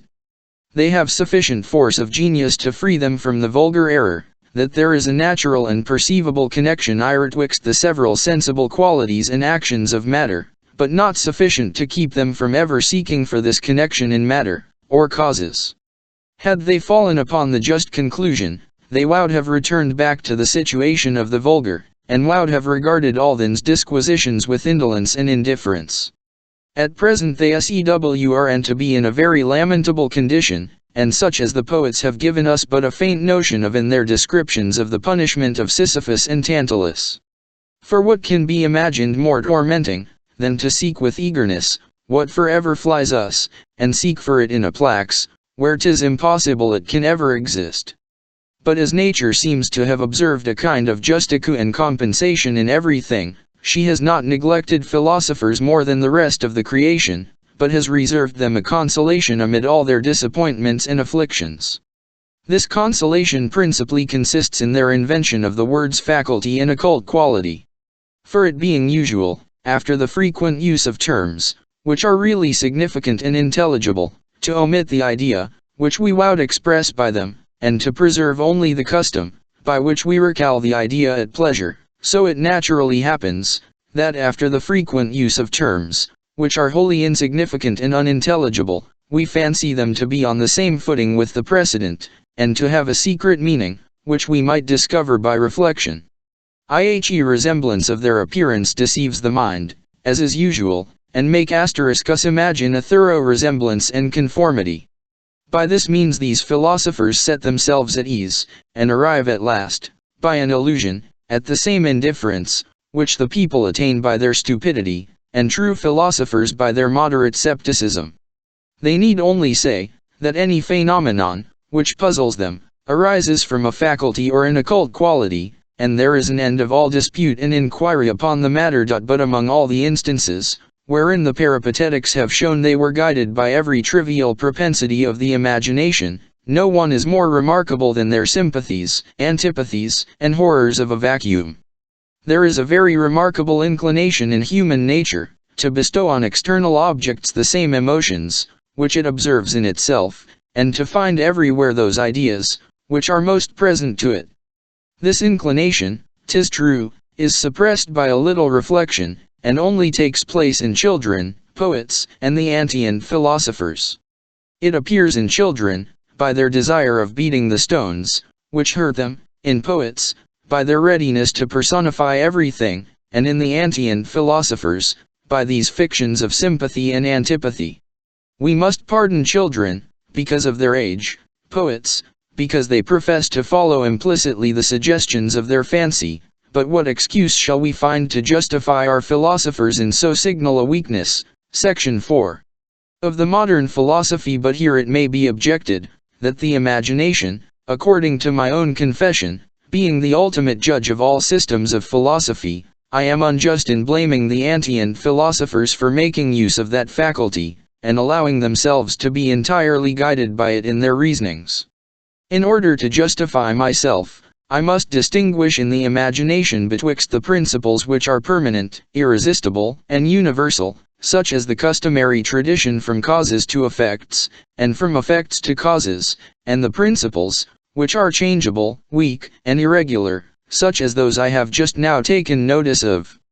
The former are the foundation of all our thoughts and actions, so that upon their removal human nature must immediately perish and go to ruin. The latter are neither unavoidable to mankind, nor necessary, or so much as useful in the conduct of life, but on the contrary are observed only to take place in weak minds, and being opposite to the other principles of custom and reasoning, may easily be subverted by a due contrast and opposition. For this reason the former are received by philosophy, and the latter rejected.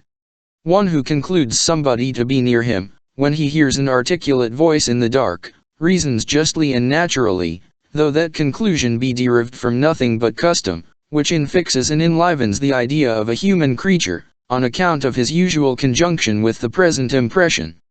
But one, who is tormented he knows not why, with the apprehension of spectres in the dark, may, perhaps, be said to reason, and to reason naturally too, but then it must be in the same sense, that a malady is said to natural, as arising from natural causes, though it be contrary to health, the most agreeable and most natural situation of man.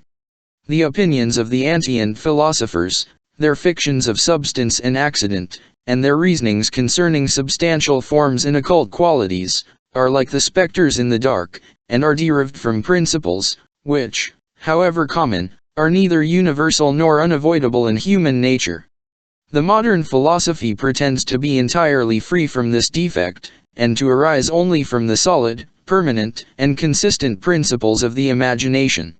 Upon what grounds this pretension is founded must now be the subject of our inquiry. The fundamental principle of that philosophy is the opinion concerning colors, sounds, smells, heat and cold, which it asserts to be nothing but impressions in the mind, derived from the operation of external objects, and without any resemblance to the qualities of the objects. Upon examination, I find only one of the reasons commonly product for this opinion to be satisfactory, viz. That derived from the variations of those impressions, even while the external object, to all appearance, continues the same. These variations depend upon several circumstances. Upon the different situations of our health, a man in a malady feels a disagreeable taste in meats, which before pleased him the most. Upon the different complexions and constitutions of men, that seems bitter to one, which is sweet to another. Upon the difference of their external situation and position, colors reflected from the clouds change according to the distance of the clouds, and according to the angle they make with the eye and luminous body. Fire also the sensation of pleasure at one distance, and that of pain at another. Instances of this kind are very numerous and frek1 yent. IHE conclusion drawn from them, is likewise as satisfactory as can possibly be imagined.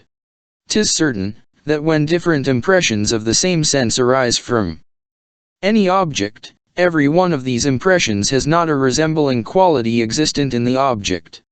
For as the same object cannot, at the same time, be endowed with different qualities of the same sense, and as the same quality cannot resemble impressions entirely different, it evidently follows, that many of our impressions have no external model or archetype. Now from like effects we presume like causes.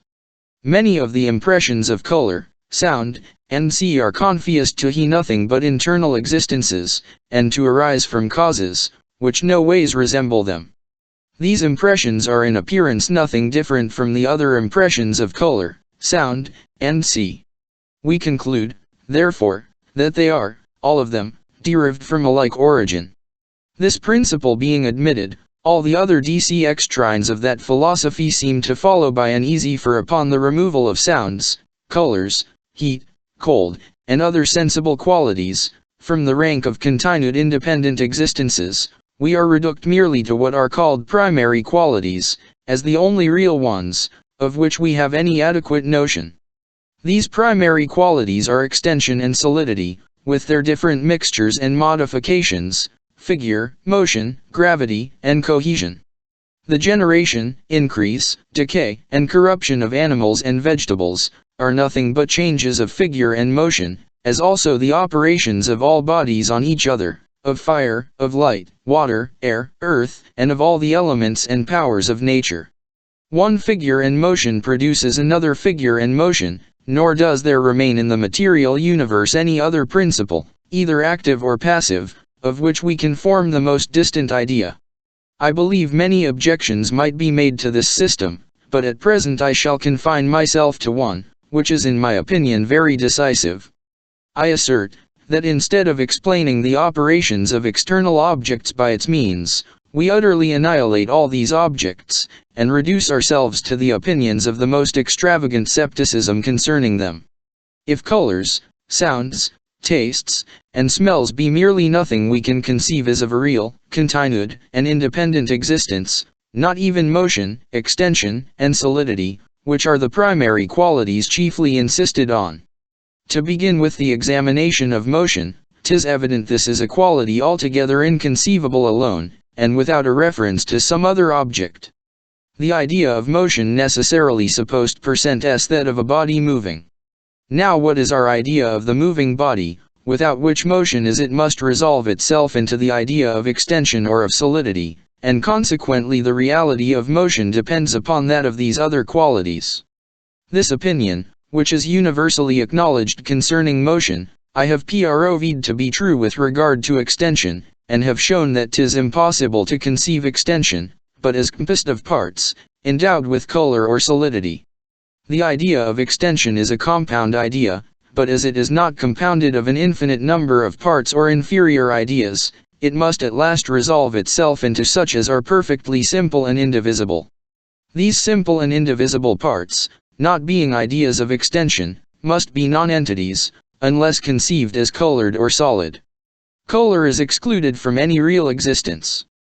The reality, therefore, of our idea of extension depends upon the reality of that of solidity, nor can the former be just while the latter is chimerical. Let us, then, lend our attention to the examination of the idea of solidity. The idea of solidity is that of two objects, which being impelled by the utmost force, cannot penetrate each other, but still maintain a separate and distinct existence. Solidity, therefore, is perfectly incomprehensible alone, and without the conception of some bodies, which are solid, and maintain this separate and distinct existence. Now what idea have we of these bodies? The ideas of colors, sounds, and other secondary qualities are excluded. The idea of motion depends on that of extension, and the idea of extension on that of solidity. 'Tis impossible, therefore, that the idea of solidity depend on either of them. For that would to run in a circle, and make one idea depend on another, while at the same time the latter depends on the former. Our learned philosophy, therefore, leaves us no just nor satisfactory idea of solidity, nor consequently of matter. This argument will appear entirely conclusive to everyone that comprehends it, but because it may seem abstruse and intricate to the generality of readers, I hope to be excused, if I endeavor to render it more obvious by some variation of the expression. In order to form an idea of solidity, we must conceive two dies pressing on each other without any penetration, and 'tis impossible to arrive at this idea, when we confine ourselves to one object, much more without conceiving any. Two non-entities cannot exclude each other from their places, because they never possess any place, nor can be endowed with any quality. Now I ask, what idea do we form of these bts or objects, to which we suppose solidity to belong? To say, that we conceive them merely as solid, is to run on in infinitum. To affirm, that we paint them out to ourselves as extended, either resolves all into a false idea, or returns in a circle. Extension must necessarily be considered either as colored, which is a false idea, or as solid, which brings us back to the first question. We may make the same observation concerning mobility and figure, and upon the whole must conclude that after the exclusion of colors, sounds, heat and cold from the rank of external existences, there remains nothing which can afford us a just and consistent idea of body. Add to this, that, properly slow to aching, solidity or impenetrability is nothing but an impossibility of annihilation, as 36 has been already observed, for which reason 'tis the more necessary for us to form some distinct idea of that object, whose annihilation we suppose impossible. An impossibility of being annihilated cannot exist, and can never be conceived to exist, by itself, but necessarily requires some object or real existence, to which it may belong. Now the difficulty still remains, how to form an idea of this object or existence, without having recourse to the secondary and sensible qualities. Nor must we omit on this occasion our accustomed method of examining ideas by considering those impressions, from which they are derived. The impressions, which enter by the sight and hearing, the smell and taste, are affirmed by modern philosophy to be without any resembling objects, and consequently the idea of solidity, which is suppository to real, can never be derived from any of these senses. There remains, therefore, the feeling as the only sense that can convey the impression, which is original to the idea of solidity, and indeed we naturally imagine that we feel the solidity of bodies, and need but touch any object in order to perceive this quality. But this method of thinking is more popular than philosophical, as will appear from the following reflections. First, 'tis easy to observe, that though 1m dies are felt by means of their solidity, yet the feeling is a quite different thing from the solidity, and that they have not the least resemblance to each other. A man, who has the palsy in one hand, has as perfect an idea of impenetrability, when he observes that hand to be supported by the table, as 36 part 11. Section 4. When he feels the same table with the other hand. An object that presses upon any of our members meets with resistance, and that resistance, by the motion it gives to the nerves and animal spirits, conveys a certain sensation to the mind, but it does not follow that the sensation, motion, and resistance are any ways resembling. Secondly, the impressions of touch are simple impressions, except when considered with regard to their extension, which makes nothing to the present purpose, and from this simplicity I infer that they neither represent solidity, nor any real object. For let us put two cases, viz. that of a man, who presses a stone, or any solid body, with his hand, and that of two stones, which press each other. 'Twill readily be allowed, that these two cases are not in every respect alike, but that in the former there is conjoined with the solidity, a feeling, or sensation, of which there is no appearance in the latter. In order, therefore, to make these two cases alike, 'tis necessary to remove some part of the impression, which the man feels by his hand, or organ of sensation, and that being impossible in a simple impression, obliges us to remove the whole, and proves that this whole impression has no archetype or model in external objects. To which we may add, that solidity supposes two bodies, along with contiguity and impulse, which being a compound object, can never represented by a simple impression. Not to mention, that though solidity continues always invariably the same, the impressions of touch change every moment upon us, which is a clear proof that the latter are not representations of the former. Thus there is a direct and total opposition betwixt our reason and our senses, or more properly speaking, betwixt those conclusions we form from cause and effect, and those that persuade us of the continued and independent existence of body. When we reason from cause and effect, we conclude that neither color, sound, taste, nor smell have a continued and independent existence. When we exclude these sensible qualities, there remains nothing in the universe which has such an existence. Section 5.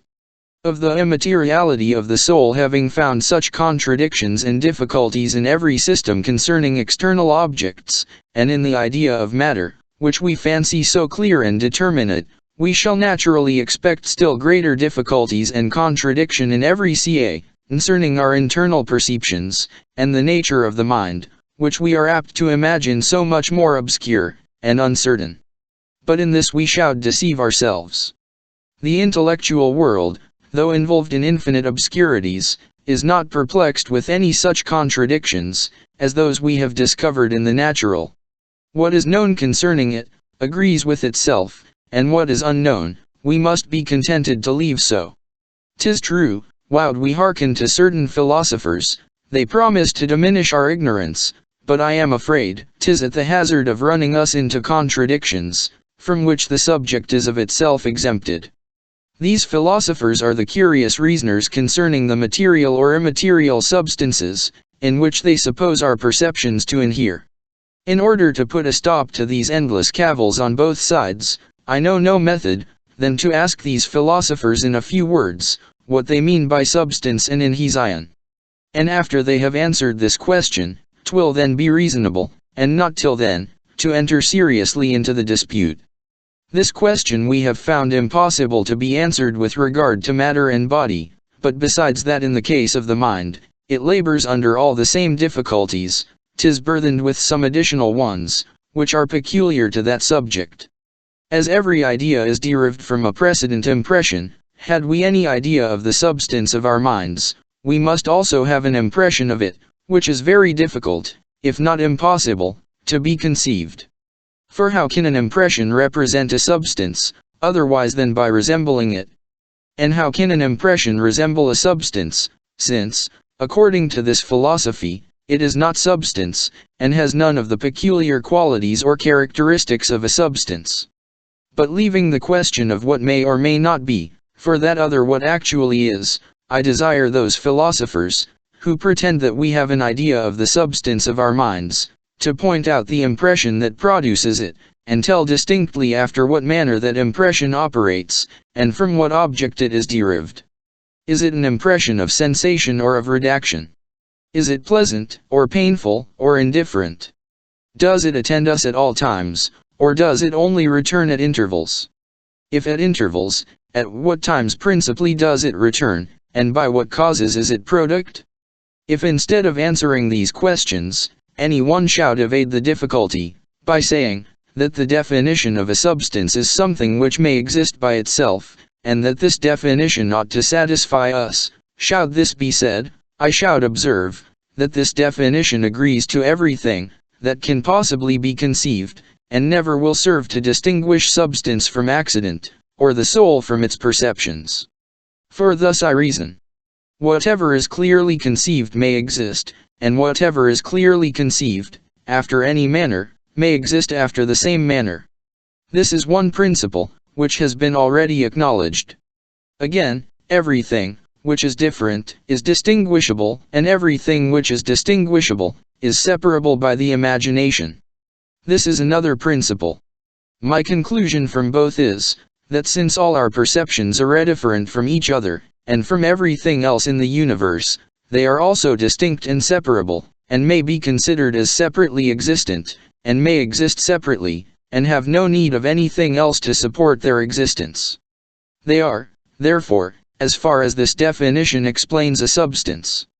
Thus neither by considering the first origin of ideas, nor by means of a definition are we able to arrive at any satisfactory notion of substance, which sewerns to me a sufficient reason for abandoning utterly that dispute concerning the materiality and immateriality of the soul, and makes me absolutely condemn even the question itself. We have no perfect idea of anything but of a perception. A substance is entirely different from a perception. We have, therefore, no idea of a substance. Inhesion in something is suppository requisite to support the existence of our perceptions. Nothing appears requisite to support the existence of a perception. We have, therefore, no idea of inhesion. What possibility then of answering that question, viz. Either perception inhere in a material or immaterial substance, when we do not so much as understand the meaning of the question? There is one argument commonly employed for the immateriality of the soul, which seems to me remarkable. Whatever is extended consists of parts, and whatever consists of parts is divisible, if not in reality, at least in the imagination. But 'tis impossible anything divisible can be conjoined to a thought or perception, which is a being altogether inseparable and indivisible. For supposing such a conjunction, while the indivisible thought exist on the left or on the right hand of this extended divisible 1m, dy, on the surface or in the middle, on the back or foreside of it, if it be conjoined with the extension, it must exist somewhere within its dimensions. If it exist within its dimensions, it must either exist in one particular part, and then that particular part is indivisible, and the perception is conjoined only with it, not with the extension, or if the thought exists in every part, it must also be extended, and separable, and divisible, as well as the body, which is utterly absurd and contradictory. For can any one conceive a passion of a yard in length, in breadth, and an inch in thickness? Thought, therefore, and extension are qualities wholly incompatible, and never can incorporate together into one subject. This argument affects not the question concerning the substance of the soul, but only that concerning its local conjunction with matter, and therefore it may not be improper to consider in general what objects are, or are not susceptible of a conjunction. This is a curious question, and may lead us to some discoveries of considerable moment. The first notion of space and extension is derived solely from the senses of sight and feeling, nor is there anything, but what is colored or tangible, that has parts disposed after such a manner, as to convey that idea. When we diminish or increase a relish, 'tis not after the same manner that we diminish or increase any visible object, and when several sounds strike our hearing at once, custom and reflection alone make us form an idea of the degrees of the distance and contiguity of those bodies, from which they are derived. Whatever marks the place of its existence either must be extended, or must be a mathematical point, without parts, or composition. VV hat is extended must have a particular figure, as square, round, triangular, none of which will agree to a desire, or indeed to any impression or idea, except of these two senses above mentioned. Neither ought a desire, though indivisible, to be considered as a mathematical point. For in that case 'twould be possible, by the addition of others, to make 2, 3, 4 desires, and these disposed and situated in such a manner, as to have a determinate length, breadth, and thickness, which is evidently absurd.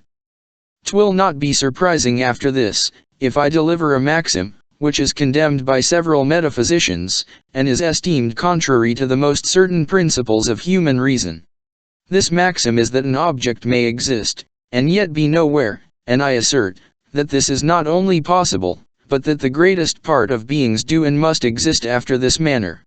An object may be said to be nowhere, when its parts are not so situated with respect to each other, as to form any figure or quantity, nor the whole with respect to other bodies so as to answer to our notions of contiguity or distance.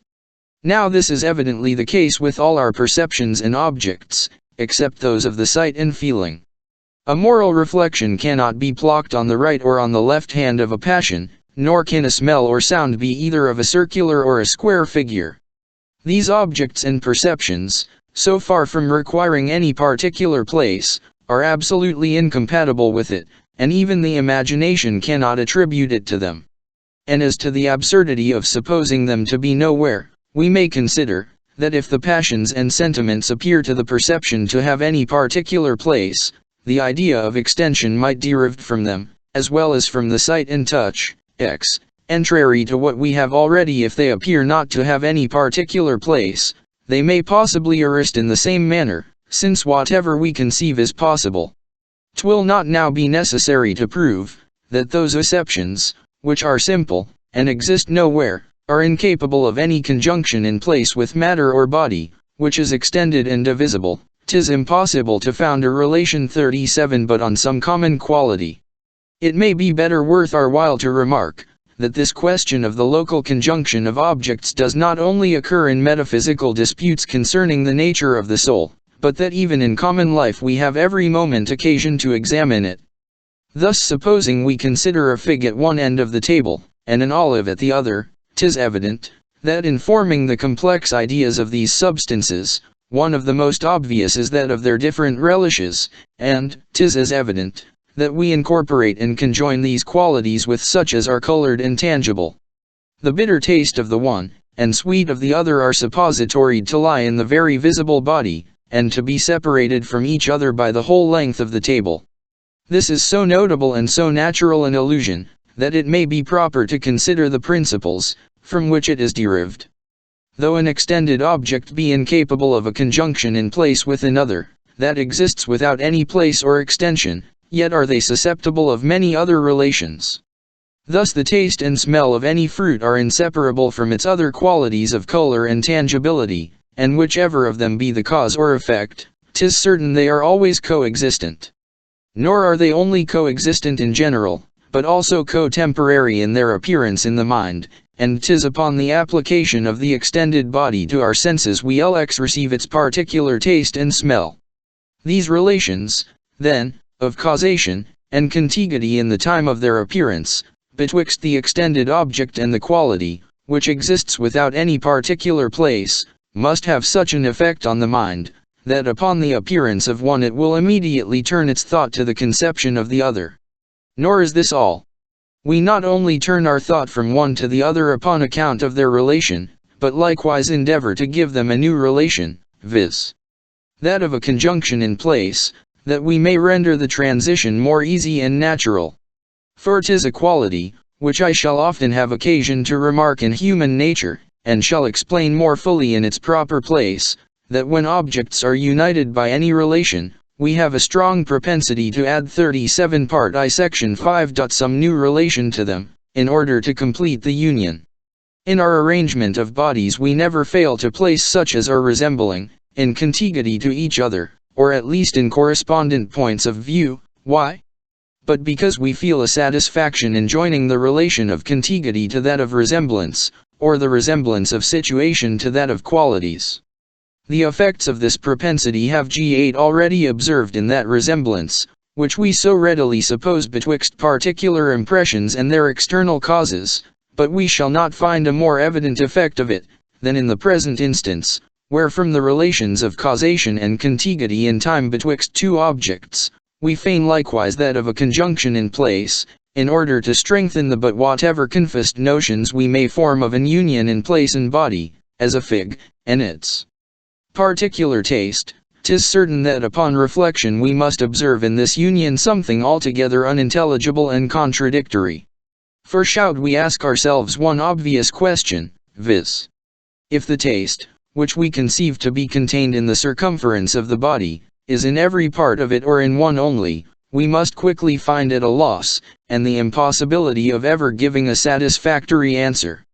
We cannot reply, that 'tis only in one part, for experience convinces us, that every part has the same relish. We can as little reply, that it exists in every part, for then we must suppose it figured and extended, which is absurd and incomprehensible. Here then we are influenced by two principles directly contrary to each other, viz. that inclination of our fancy by which we are determined to incorporate the taste with the extended object, and our reason, which shows us the impossibility of such an union. Being divided betwixt these oocyte principles, we renounce neither one nor the other, but involve the subject in such confusion and obscurity, that we no longer perceive the opposition. We suppose that the taste exists within the circumference of the body, but in such a manner, that it fills the whole without extension, and exists entire in every part without separation. In short, we use in our most familiar way of thinking, that scholastic principle, which, when crudely proposed, appears so shocking, of totum in toto and totum in qualibel part, which is much the same, as if we should say, that a thing is in a certain place, and yet is not there. All this absurdity proceeds from our endeavoring to bestow a place on what is utterly incapable of it, and that endeavor again arises from our inclination to complete an union, which is founded on causation, and a contiguity of time, by attributing to the objects a conjunction in place. But if ever reason be of sufficient force to overcome prejudice, 'tis certain, that in the present case it must prevail. For we have only this choice left, either to suppose that some beings exist without any place, or that they are figured and extended, or that when they are imported with extended objects, the whole is in the whole, and the whole in every part. The absurdity of the two last suppositions proves sufficiently the veracity of the first. Nor is there any fourth opinion. For as to the supposition of their existence in the manner of mathematical points, it resolves itself into the second opinion, and supposes that several passions may be plocked in a circular figure, and that a certain number of smells, conjoined with a certain number of sounds, may make a body of 12 cubic inches, which appears ridiculous upon the bare mentioning of it. But though in this view of things we cannot refuse to condemn the materialists, who conjoin all thought with extension, yet a little reflection will show us equal reason for blaming their antagonists, who conjoin all thought with a simple and indivisible 38 sect 2, towards the end. Substance. The most vulgar philosophy informs us, that no external object can make itself known to the mind immediately, and without the interposition of an image or perception. The table, which just now appears to me, is only a perception, and all its qualities are qualities of a now. The most obvious of all its qualities is extension. The perception consists of parts. These parts are so situated, as to afford us the notion of distance and contiguity, of length, breadth, and thickness. The termination of these three dimensions is what we call figure. This figure is movable, separable, and divisible. Mobility and separability are the distinguishing properties of extended objects. And to cut short all disputes, the very idea of extension is copied from nothing but an impression, and consequently must perfectly agree to it. To say the idea of extension agrees to anything, is to say it is extended. The freethinker may now triumph in his turn, and having found there are impressions and ideas really extended, may ask his antagonists, how they can incorporate a simple and indivisible subject with an extended perception. All the arguments of theologians may here be retorted upon them. Is the indivisible subject, or immaterial substance, if you will, on the left or on the right hand of the perception? Is it in this particular part, or in that other? Is it in every part without inning extended? Or is it entire in any one part without deserting the rest? 'Tis impossible to give any answer to these questions, but what will both be absurd in itself, and will account for the union of our indivisible perceptions with an extended substance. This gives me an occasion to take anew into consideration the question concerning the substance of the soul, and though I have condemned that question as utterly unintelligible, yet I cannot forbear some farther reflections concerning it. I assert, that the doctrine of the immateriality, simplicity, and indivisibility of a thinking substance is a true atheism, and will serve to justify all those sentiments, for which Spinoza is so universally infamous. From this topic, I hope at least to reap one advantage, that my adversaries will not have any pretext to render the present doctrine odious by their declamations, when they see that they can so easily retort it on them. The fundamental principle of the atheism of Spinoza is the doctrine of the simplicity of the universe, and the unity of that substance, in which he supposes both thought and matter to inhere. There is only one substance, says he, in the world, and that substance is perfectly simple and indivisible, and exists everywhere, without any local presence. Whatever we externally by sensation, whatever we feel internally by reflection, all these are nothing but modifications of that one, simple, and necessarily existent being, and are not possessed of any separate or distinct existence. Every passion of the soul, every configuration of matter, however different and various, inhere in the same substance, and preserve in themselves their characters of distinction, without communicating them to that subject, in which they inhere. The same substratum, if I may so speak, supports the most different modifications, without any difference in itself, and varies them, without any variation. Neither time, nor place, nor all the diversity of nature are able to produce any composition or change in its perfect simplicity and identity. I believe this brief exposition of the principles of that famous atheist will be sufficient for the present purpose, and that without entering farther into these gloomy and obscure regions, I shall be able to shew that this hideous hypothesis is almost the same with that of the immateriality of the soul, which has become so popular. To make this evident, let us 39 remember, that as every idea is derived from a preceding part 11. Section 6. Perception. 'Tis impossible our idea of a perception, and that of an object or external existence can ever represent what are specifically different from each other. Whatever difference we may suppose betwixt them, 'tis still incomprehensible to us, and we are obliged either to conceive an external object merely as a relation without a relative, or to make it the very same with a perception or impression. The consequence I shall draw from this may, at first sight, appear a mere sophism, but upon the least examination will be found solid and satisfactory.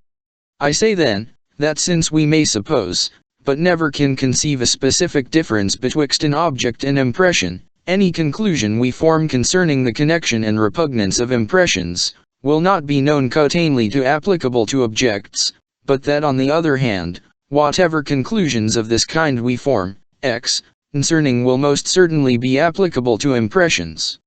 The reason is not difficult. As an object is suppositoried to be different from an impression, we cannot be sure that the circumstance, upon which we found our reasoning, is common to both, supposing we form the reasoning upon the impression. 'Tis still possible that the object may differ from it in that particular. But when we first form our reasoning concerning the object, 'tis beyond doubt that the same reasoning must extend to the impression, and that because the quality of the object, upon which the argument is founded, must at least be conceived by the mind, and could not be conceived, unless it were common to an impression, since we have no idea but what is derived from that origin. Thus we may it as a certain maxim, that we can never, by any principle, but by an irregular kind 40 of reasoning from experience, discover a connection or repugnance betwixt objects, which extends not to impressions, though the inverse proposition may not be equally true, that all the discoverable relations of impressions are common to objects. To apply this to the present case, there are two different systems of beings presented, to which I suppose myself under of assigning some substance, or ground of inhesion. I observe first the universe of objects or of body, the sun, moon, and stars, the earth, seas, plants, animals, men, ships, houses, and other productions either of art or nature. Here Spinoza appears, and tells me, that these are only modifications, and that the subject, in which they inhere, is simple, incompounded, and indivisible. After this I consider the other system of beings, viz. the universe of thought, or my impressions and ideas. There I observe another sun, and stars, an earth, and seas, covered and inhabited by plants and animals, towns, houses, mountains, rivers, and in short everything I can discover or conceive in the first system. Upon my inquiring concerning these, theologians present themselves, and tell me, that also are modifications, and modifications of one simple, uncompounded, and indivisible substantia. Immediately upon which I am deafened with the noise of 100 voices, that treat the first hypothesis with detestation and scorn, and the second with applause and veneration. I turn my attention to these hypotheses to see what may be the reason of so great a partiality, and find that they have the same fault of being unintelligible, and that as far as we can understand them, they are so much alike, that 'tis impossible to discover any absurdity in one, which is not common to an th of them. We have no idea of any quality in an object, which does not agree to, and may not represent a quality in an impression, and that because all our ideas are derived from our impressions. We can never, therefore, find any repugnance betwixt an extended object as a modification, and a simple uncompounded essence, as its substance, unless that repugnance take asterisk place equally 40 such as that of sect 2, FMM the of our betwixt the perception or impression of that extended object, and the same uncompounded essence. Every idea of a quality in an object passes through an impression, and therefore every perceivable relation, whether of connection or repugnance, must be common both to objects and impressions. But though this argument, cl. considered in general, seems evident beyond all doubt and contradiction, yet to make it more clear and sensible, let us survey it in detail, and see whether all the absurdities, which have been found in the system of Spinoza, may not likewise be discovered in that of theologians 4L. First, it has been said against Spinoza, according to the scholastic way of talking, rather than thinking, that a mode, not being any distinct or separate existence, must be the very same with its substanti, and consequently the extension of the universe, must be in a manner identified with that simple, uncompounded essence, in which the universe is suppositoried to inhere. But this, it may be pretended, is utterly impossible and inconceivable unless the indivisible substance expand itself, so as to correspond to the extension, or the extension contract itself, so as to answer to the indivisible substance. This argument seems just, as far as we can understand it, and 'tis plain nothing is required, but a change in the terms, to apply the same argument to our extended perceptions, and the simple essence of the soul, the ideas of objects and perceptions being in every respect the same, only attended with the supposition of a difference, that is unknown and incomprehensible. Secondly, it has been said, that we have no idea of substance, which is not applicable to matter, nor any idea of a distinct substance, which is not applicable to every distinct notion of matter.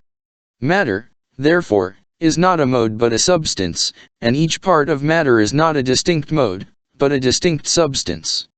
I have already proved that we have no perfect idea of substance, but that taking it for something that can exist by itself, 'tis evident every perception is a substance, and every distinct part of a distinct substance, and consequently the one hypothesis lallex, urs under the same difficulties in this dispute with the other.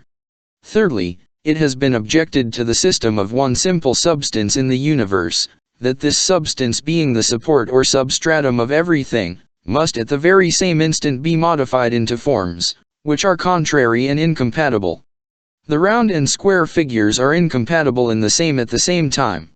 How then is it possible, that the same substance at onco be modified into that square table, and into this round one? I ask the same question concerning the impressions of these tables, and find that the answer is no more satisfactory in one case than in the other.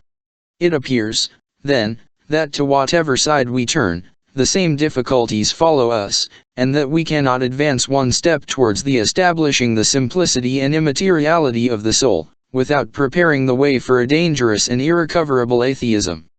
'Tis the same case, if instead of calling thought a modification of the soul, we should give it the more antient, and yet more modish name of an action. By an action we mean much the same thing, as what is commonly called an abstract mode, that is, something, which, properly speaking, is neither distinguishable, nor separable from its substance, and is only conceived by a distinction of reason, or an abstraction. But nothing is gained by this change of the 41 C. Bell's dictionary, article of Spinoza. Term of mxlification, for that of action, nor do we free ourselves from one single difficulty by its means, as will appear from the two following reflections. First, I observe, that the word, action, according to this explication of it, can never justly be applied to any perception, as derived from a mind or thinking substance. Are all really different, and separable, and distinguishable from each other, and from everything else, which we can imagine, and therefore 'tis impossible to conceive, how they can be the action or abstract mode of any substance. The instance of motion, which is commonly made use of to shew after what manner perception depends, as an action, upon its substance, rather confounds than instructs us. Motion to all appearance induces no real nor essential change on the body, but only varies its relation to other. But betwixt a person in the morning walking in a garden with company, agreeable to him, and a person in the afternoon enclosed in a dungeon, and full of terror, despair, and resentment, there seems to be a radical difference, and of quite another kind, than what is product on a body by the change of its situation. As we conclude from the distinction and separability of their ideas, that external objects have a separate existence from each other, so when we make these ideas themselves our objects, we must draw the same conclusion concerning them, according to the precedent reasoning. At least it must be confessed, that having no idea of the substance of the soul, 'tis impossible for us to tell how it can admit of such differences, and even contrarieties of perception without any fundamental change, and consequently can never tell in what sense perceptions are actions of that substance. The use, therefore, of the word, action, unix, accompanied with any meaning, instead of that of modification, makes no addition to our knowledge, nor is of any advantage to the doctrine of the immateriality of the soul. I add in the second place, that if it brings any advantage to that cause, it must bring an equal to the cause of atheism. For do our theologians pretend to make a monopoly of the word, action, and may not the atheists likewise take possession of it, and affirm that plants, animals, men, and sea are nothing but particular actions of one simple universal substance, which exerts itself from a blind and absolute necessity? This you'll say is utterly absurd. I own, 'tis unintelligible, but at the same time assert, according to the principles above explained, that 'tis impossible to discover any absurdity in the supposition, that all the various objects in nature are actions of one simple substance, which absurdity will not be applicable to a like supposition concerning impressions and ideas. From these hypotheses concerning the substance and local conjunction of our perceptions, we may pass to another, which is more intelligible than the former, and more important than the latter, viz. Concerning the cause of our perceptions. Matter and motion, 'tis commonly said in the schools, however varied, are still matter and motion, and produce only a difference in the position and situation of objects. Divide a body as often as you please, 'tis still body. Place it in any figure, nothing ever results but figure, or the relation of parts. Move it in any manner, you still find motion or a change of relation. 'Tis absurd to imagine, that motion in a circle, for instance, should be nothing but merely motion in a circle, while motion in another direction, as in an ellipse, should also be a passion or moral reflection, that the shocking of two globular particles should bewim a sensation of pain, and that the meeting of two triangular ones should afford a pleasure. Now as these different shocks, and variations, and mixtures are the only changes, of which matter is susceptible, and as these never afford us any idea of thought or perception, 'tis concluded to be impossible, that thought can ever be CMLS'd by matter. Few have been able to withstand the seeming evidence of this argument, and yet nothing in the world is more easy than to refute it. We need only reflect on what has been proved at large, that we are never sensible of any connection betwixt causes and effects, and that 'tis only by our experience of their constant conjunction, we can arrive at any knowledge of this relation. Now as all objects, which are not contrary, are susceptible of a constant conjunction, and as no real objects are contrary, 421 have inferred from these principles, that to consider the matter a priori anything may anything, and that we shall never discover a reason, why any object may or may not the cause of any other, however great, or however little the resemblance may be them. This evidently destroys the precedent reasoning concerning the cause of thought or perception.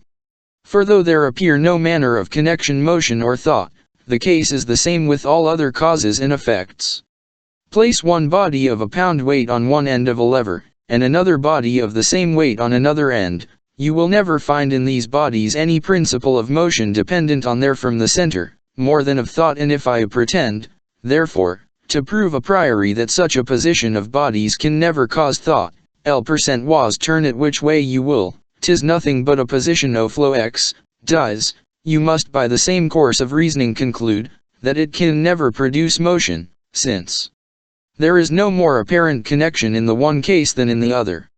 But as this latter conclusion is contrary to evident experience, and as 'tis possible we may have a like experience in the operations of the mind, and may perceive a constant conjunction of thought and motion, you reason too hastily, when from the mere consideration of the ideas, you conclude that 'tis impossible motion can ever produce thought, or a different position of parts give rise to a different passion or reflection. Nay, 'tis not only possible we may have such an experience, but 'tis certain we have it, since every one may perceive, that the different dispositions of his body change his thoughts and sentiments. And should it be said, that this depends on the union of soul and body, I would answer, that we must separate the question concerning the substance of the mind from that concerning the cause of its thought, and that confining ourselves to the latter question we find by the comparing their ideas, that thought and motion are different from each other, and by experience, that they are constantly united, which being all the circumstances, that enter into the idea of cause and effect, when applied to the operations of matter, we may certainly conclude that motion may be, and actually is, the cause of thought and perception. There seems only this dilemma left us in the present case, either to assert that nothing can be the cause of another, but where the mind can perceive the connection in its idea of the objects, or to maintain that all objects, which we find constantly conjoined, are upon that account to be regarded as causes and effects. If we choose the first part of the dilemma, these are the consequences. First, we in reality affirm that there is no such thing in the universe as a cause or productive principle, not even the deity himself, since our idea of that supreme being is derived from particular impressions, none of which contain any efficacy, nor seem to have any connection with any other existence. As to what may said, that the connection betwixt the idea of an infinitely powerful being, and that of any effect, which he wills, is necessary and unavoidable, I answer, that we have no idea of a being endowed with any power, much less of one endowed with infinite power. But if we will change expressions, we can only define by connection, and then in saying that the idea of an infinitely 42 part ill section 15. Powerful being is connected with that of every effect, which he wills, we really do no more than assert that a being, whose volition is connected with every effect, is connected with every effect, which is an identical proposition, and gives us no insight into the nature of this power or connection. But, secondly, supposing that the deity were the great and efficacious principle, which supplies the deficiency of all causes, this leads us into the grossest impieties and absurdities. For upon the same account, that we have recourse to him in natural operations, and assert that matter cannot of itself communicate motion, or produce thought, viz. Because there is no apparent connection these objects, I say, upon the very same account, we must acknowledge that the deity is the author of all our volitions and perceptions, since they have no more apparent connection either with one another, or with the suppositoried but unknown substance of the soul. This agency of the Supreme Being we know to have been asserted by 43 several philosophers with relation to all the actions of the mind, except volition, or rather an inconsiderable part of volition, though 'tis easy to perceive that this exception is a mere pretext, to avoid the dangerous consequences of that doctrine. If nothing be active but what has an apparent power, thought is in no case any more active than matter, and if this inactivity must make us have recourse to a deity, the Supreme Being is the real cause of all our actions, bad as well as vicious as well as virtuous. Thus we are necessarily reduced to the other side of the dilemma, viz. that all objects, which are found to be constantly conjoined, are upon that account only to be regarded as causes and effects.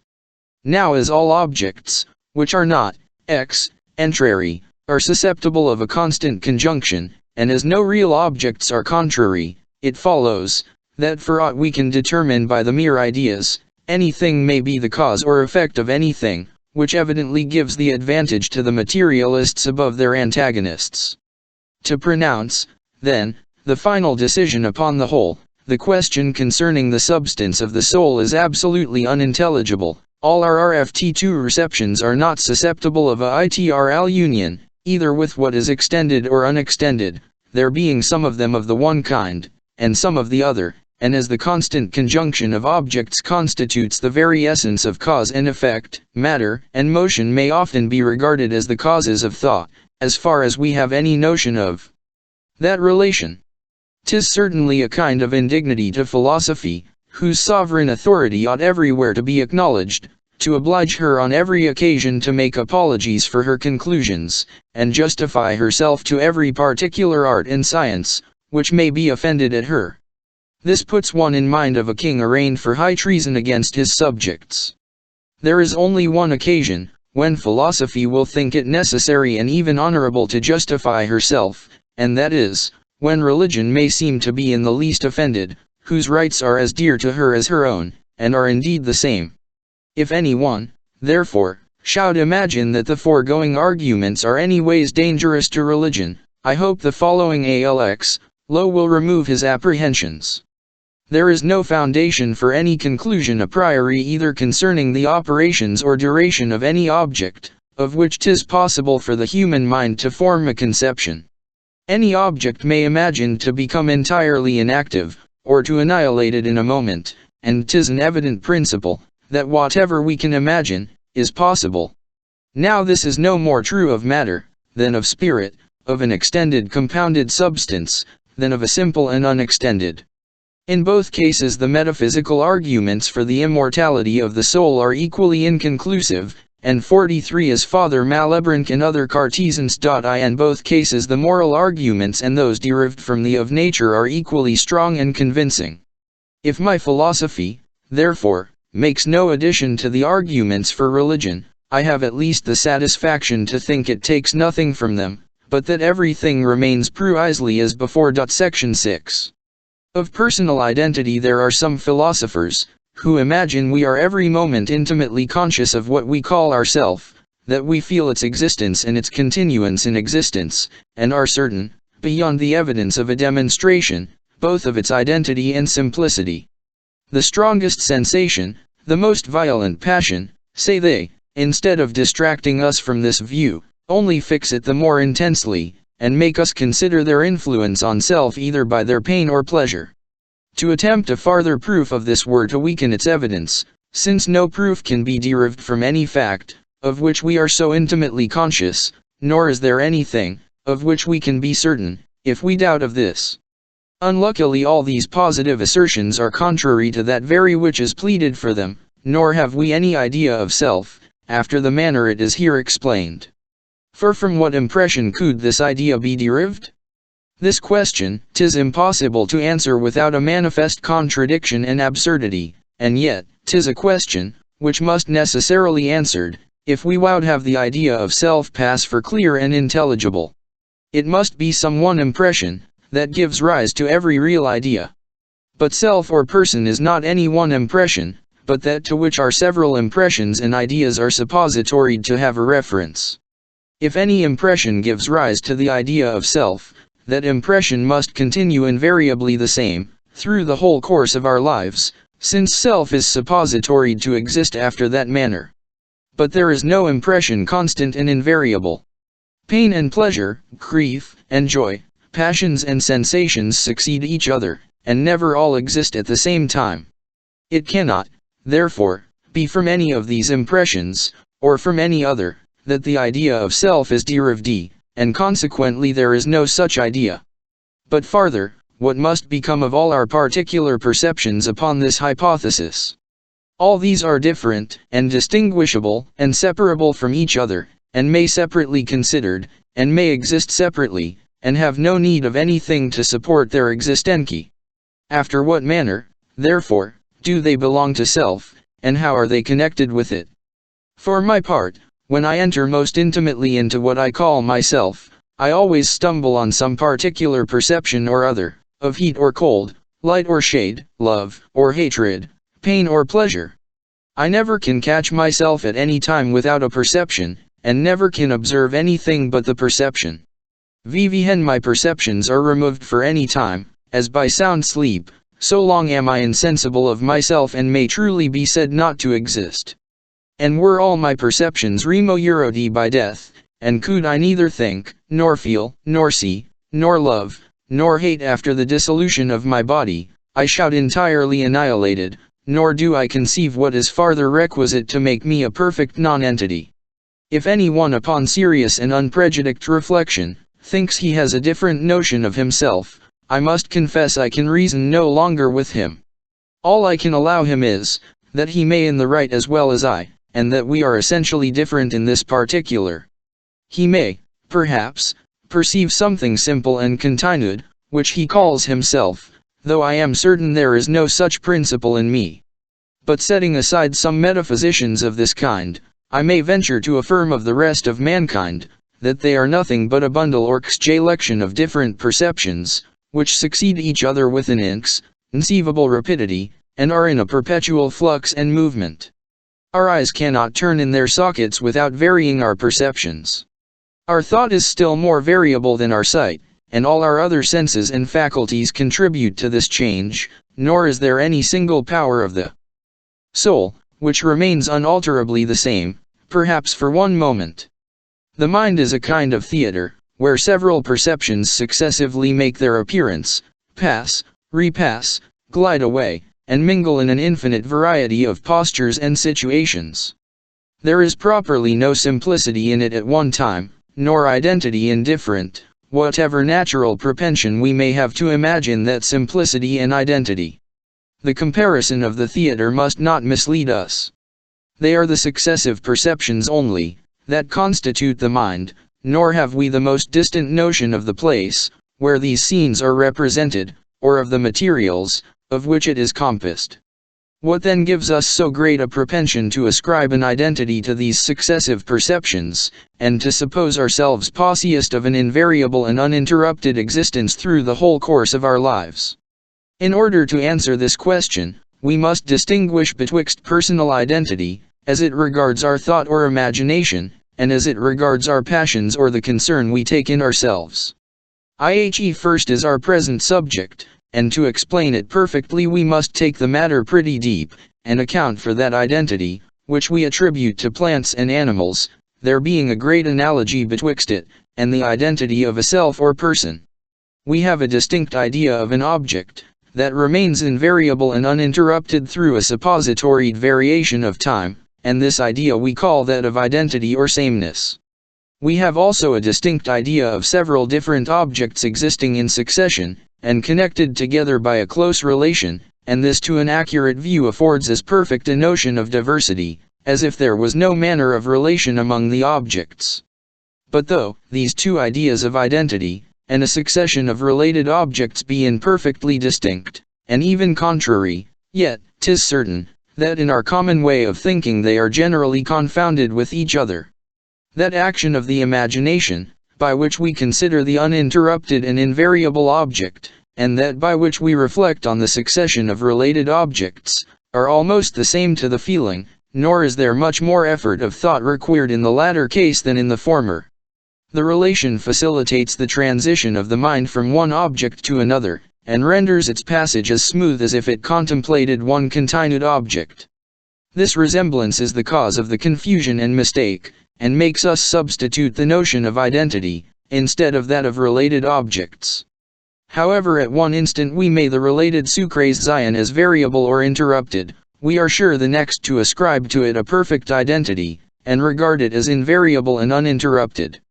Our propensity to this mistake is so great from the resemblance above mentioned, that we fall into it before we are aware, and though we incessantly correct ourselves by reflection, and return to a more accurate method of thinking, yet we cannot long sustain our philosophy, or take off this bias from the imagination. Our last resource is to yield to it, and boldly assert that different are in effect the same, however interrupted and variable. In order to justify to ourselves this absurdity, we often feign some new and unintelligible principle, that connects the objects together, and prevents their interruption or variation. Thus we feign the continued existence of the perceptions of our senses, to remove the interruption, and run into the notion of a soul, and self, and substance, to disguise the variation. But we may farther observe, that where we do not give rise to such a fiction, our propension to confound identity with relation is so great, that we are apt to imagine 44 something unknown and mysterious, connecting the parts, beside their 44. If the reader is desirous to see how a great genius may be influenced by these seemingly trivial principles of the imagination, as well as the mere vulgar, let him read my Lord Shaftesbury's reasoning relation, and this I take to be the case with regard to the identity we ascribe to plants and vegetables. And even when this does not take place, we still feel a propensity to confound these ideas, though we are not able fully to satisfy ourselves in that particular, nor find anything invariable and uninterrupted to justify our notion of identity. Thus the controversy concerning identity is not merely a dispute of words. For when we attribute identity, in an improper sense, to variable or interrupted objects, our mistake is not confined to the expression, but is commonly attended with a fiction, either of something invariable and uninterrupted, or of something mysterious and inexplicable, or at least with a propensity to such fictions. What will suffice to prove this hypothesis to the satisfaction of every fair inquirer, is to shew from daily experience and observation, that the objects, which are variable or interrupted, and yet are suppositoried to continue the same, are such only as consist of a succession of parts, connected together by resemblance, contiguity, or causation.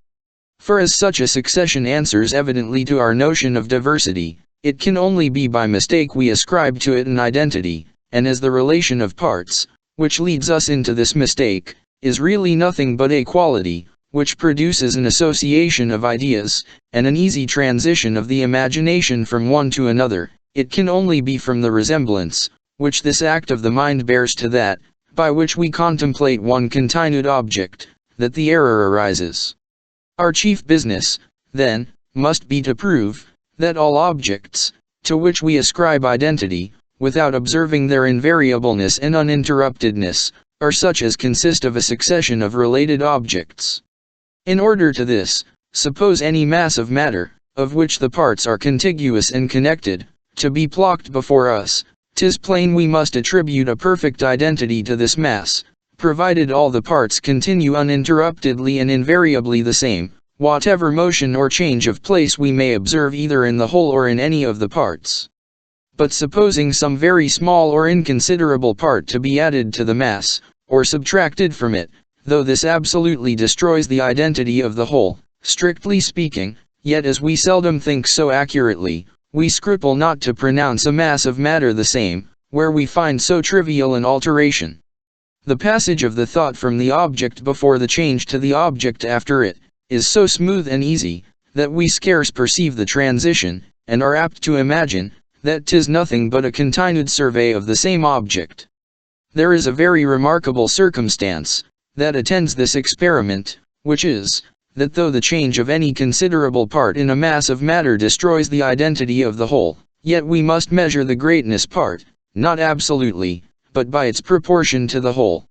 The addition or diminution of a mountain would not be sufficient to produce a diversity in a planet, though the change of a very few would be able to destroy the identity of some bodies. 'Twill be impossible to account for this, but by reflecting that objects operate upon the mind, and break or interrupt the continuity of its actions not according to their real greatness, but according to their proportion to each other, and therefore, since this interruption makes an object cease to appear the same, it must be the uninterrupted progress of the thought, which constitutes the perfect. Imperfect identity. This may be confirmed by another phenomenon. A change in any considerable part of a body destroys its identity, but 'tis remarkable, that where the change is product gradually and insensibly we are less apt to ascribe to it the same effect. The reason concerning the uniting principle of the universe, and the identity of plants and animals. See his Moralists, or Philosophical Rhapsody. Can plainly be no other, than that the mind, in following the successive changes of the body, feels an easy passage from the surveying its condition in one moment to the viewing of it in another, and at no particular time perceives any interruption in its actions. From which continued perception, it ascribes a continued existence and identity to the object.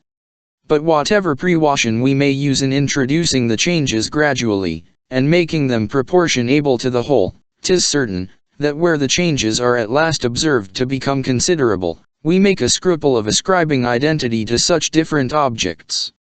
There is, however, another artifice, by which we may induce the imagination to advance a step farther, and that is, by producing a reference of the parts to each other, and a combination to some common end or purpose. A ship, of which a considerable part has been changed by frequent reparations, is still considered as the same, nor does the difference of the materials hinder us from ascribing an identity to it. The common end, in which the parts conspire, is the same under all their variations, and affords an easy transition of the imagination from one situation of the body to another. But this is still more remarkable, when we add a sympathy of parts to their common end, and suppose that they bear to each other the reciprocal relation of cause and effect in all their actions and operations. This is the case with all animals and vegetables, where not only the several parts have a reference to some general purpose, but also a mutual dependence on, and nixion with each other. The effect of so strong a relation is, that though every one must allow, that in a very few years both vegetables and animals endure a total change, yet we still attribute identity to them, while their form, size, and substance are entirely altered. An oak, that grows from a small plant to a large tree, is still the same oak, though there be not one particle of matter, or figure of its parts the same. An infant becomes a man, and is sometimes fat, sometimes lean, without any change in his identity. We may also consider the two following phenomena, which are remarkable in their kind. The first is, that though we commonly be able to distinguish pretty exactly betwixt numerical and specific identity, yet it sometimes happens, that we confound them, and in our thinking and reasoning employ the one for the other. Thus a man, who hears an noise, that is frequently interrupted and renewed, says, it is still the same noise, though 'tis evident the sounds have only a specific identity or resemblance, and there is nothing numerically the same, but the cause, which produced them.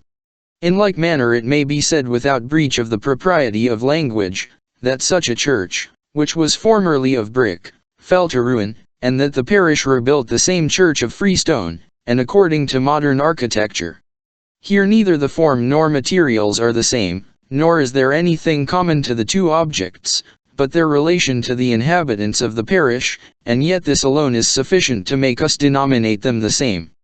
But we must observe, that in these cases the first object is in a manner annihilated before the second comes into existence, by which means, we are never presented in any one point of time with the idea of difference and multiplicity, and for that reason less scrupulous in calling them the same.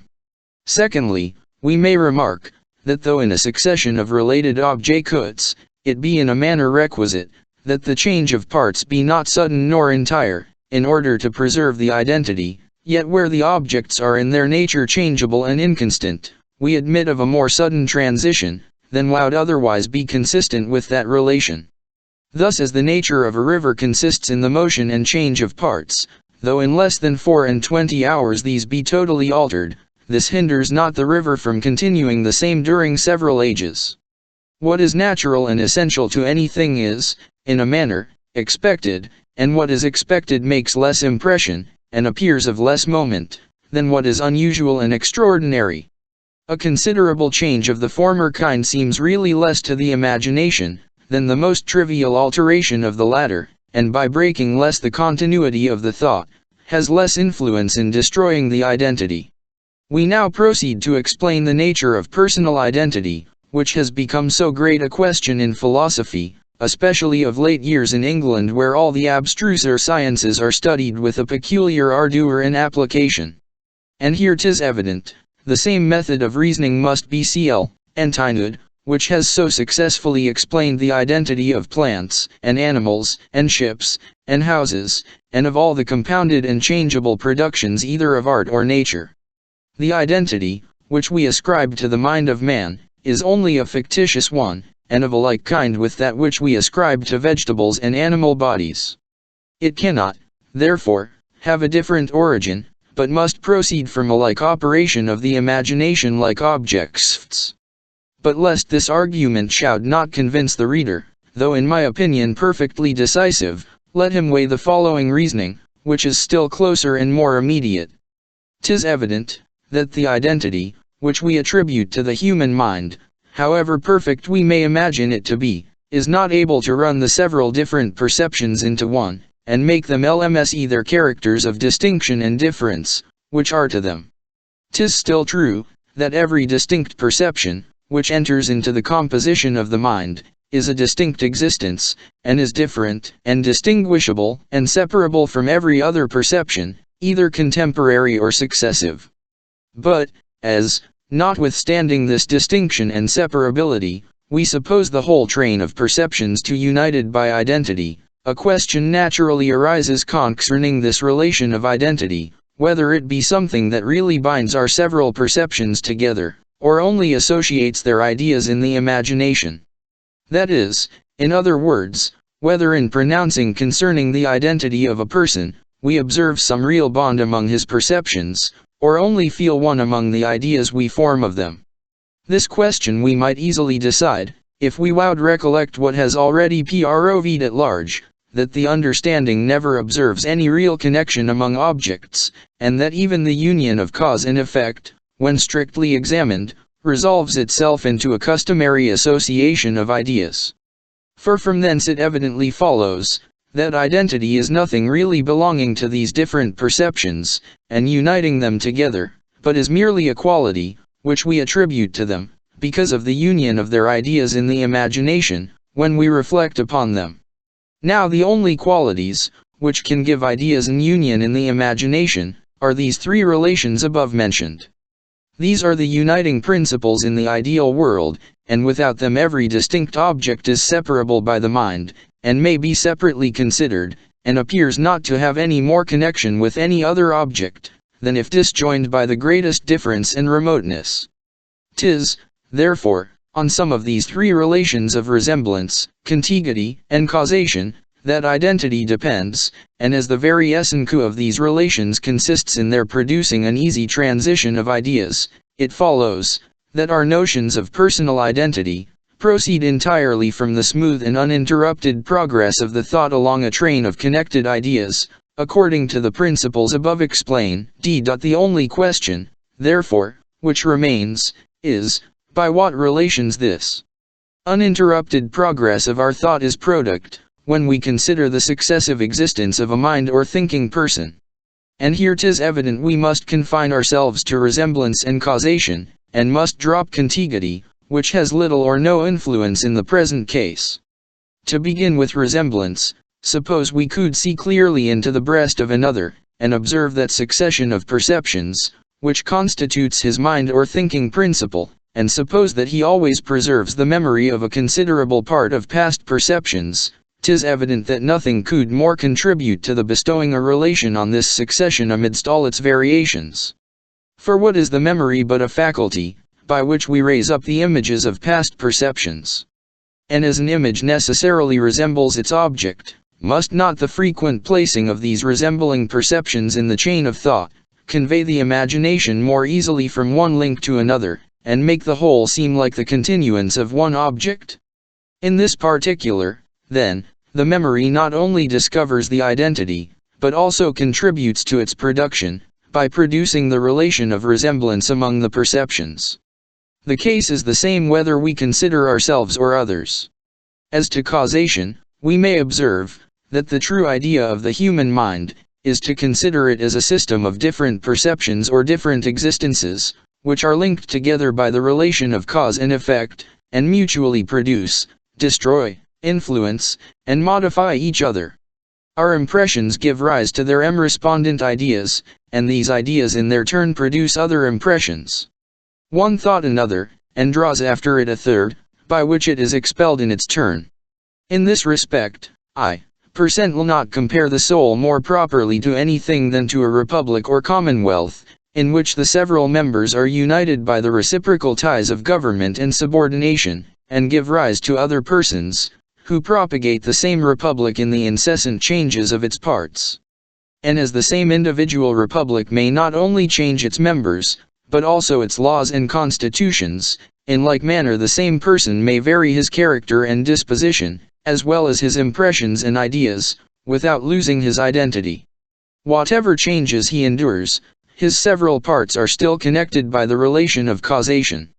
And in this view our identity with regard to the passions serves to corroborate that with regard to the imagination, by the making our distant perceptions influence each other, and by giving us a present concern for our past or future pains or pleasures. As memory alone acquaints us with the continuance and extent of this succession of perceptions, 'tis to be considered, upon that account chiefly, as the source of personal identity. Had we no memory, we never should have any notion of causation, nor consequently of that chain of causes and effects, which substitute ourself or person. But having once acquired this notion of causation from the memory, we can extend the same chain of causes, and consequently the identity of our persons beyond our memory, and can comprehend times, and circumstances, and actions, which we have entirely forgot, but suppose in general to have existed. For how few of our past actions are there, of which we have any memory? Vivho can tell me, for instance, what were his thoughts and actions on the 1st of January 1715, the 11th of March 1719, and the 3d of August 1733? Or will he affirm, because he has entirely forgot the incidents of these days, that the present self is not the same person with the self of that time, and by that means overturn all the most established notions of personal identity? In this view, therefore, memory does not so much produce as discover personal identity, by shewing us the relation of cause and effect among our different perceptions. 'Twill be incumbent on those, who affirm that memory produces entirely our personal identity, to give a reason why we can thus extend our identity beyond our memory. The whole of this leads us to a which is of great importance in the present affair, viz. That all the nice and subtle questions concerning identity can never possibly be decided, and are regarded rather as grammatical than as philosophical difficulties. Identity depends on the relations of ideas, and these relations produce identity, by means of that easy transition they occasion. But as the relations, and the easiness of the transition may diminish by insensible degrees, we have no just standard, by which we can decide any dispute concerning the time, when they acquire or lose a title to the name of identity. All the disputes concerning the identity of connected objects are merely verbal, except so far as the relation of parts gives rise to some fiction or imaginary principle of union, as we have already observed. What I have said concerning the first origin and uncertainty of our notion of identity, as applied to the human mind, may be extended with little or no variation to that of simplicity. An object, whose different coexistent parts are sound together by a close relation, operates upon the imagination after much the same manner as one perfectly simple and indivisible, and requires not a much greater stretch of thought in order to its conception. From this similarity of operation we attribute a simplicity to it, and feign a principle of union as the support of this simplicity, and the of all the different parts and qualities of the object. Thus we have finished our examination of the several systems of philosophy, both of the intellectual and moral world, and in our miscellaneous way of reasoning have been led into several topics, which will either illustrate and confirm some preceding part of this discourse, or prepare the way for our following opinions. 'Tis now time to return to a more close examination of our subject, and to proceed in the accurate anatomy of human nature, having fully explained the nature of our judgment and understanding. Section 7. Conclusion of this book. But before I launch out into those immense depths of philosophy, which lie before me, I find myself inclined to stop a moment in my present station, and to ponder that voyage, which I have undertaken, and which undoubtedly requires the utmost art and industry to be brought to a happy conclusion. Methinks I am like a man, who having struck on many shoals, and having narrowly escaped shipwreck in passing a small frith, has yet the temerity to put out to sea in the same leaky weather-beaten vessel, and even carries his ambition so far as to think of compassing the globe under these disadvantageous circumstances. My memory of past errors and perplexities makes me diffident for the future. The wretched condition, weakness, and disorder of the faculties I must employ in my inquiries increase my apprehensions. And the impossibility of amending or correcting these faculties reduces me almost to despair, and makes me resolve to perish on the barren rock, on which I am at present, rather than venture myself upon that boundless ocean, which runs out into immensity. This sudden view of my danger strikes me with melancholy, and as 'tis usual for that past Zion, above all others, to indulge itself, I cannot forbear feeding my despair, with all those responding relocutions, which the present subject furnishes me with in such abundance. I am first at fright and confounded with that forlorn solitude, in which I am plocked in my philosophy, and fancy myself some strange uncouth monster, who not being able to mingle and unite in scenity, has been expelled all human commerce, and left utterly abandoned and disconsolate. Fain would I run into the crowd for shelter and warmth, but cannot prevail with myself to mix with such deformity. I call upon others to join me, in order to make a company apart, but no one will hearken to me.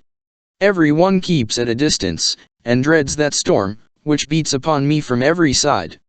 I have exposed myself to the enmity of all metaphysicians, logicians, mathematicians, and even theologians, and can I wonder at the insults I must suffer?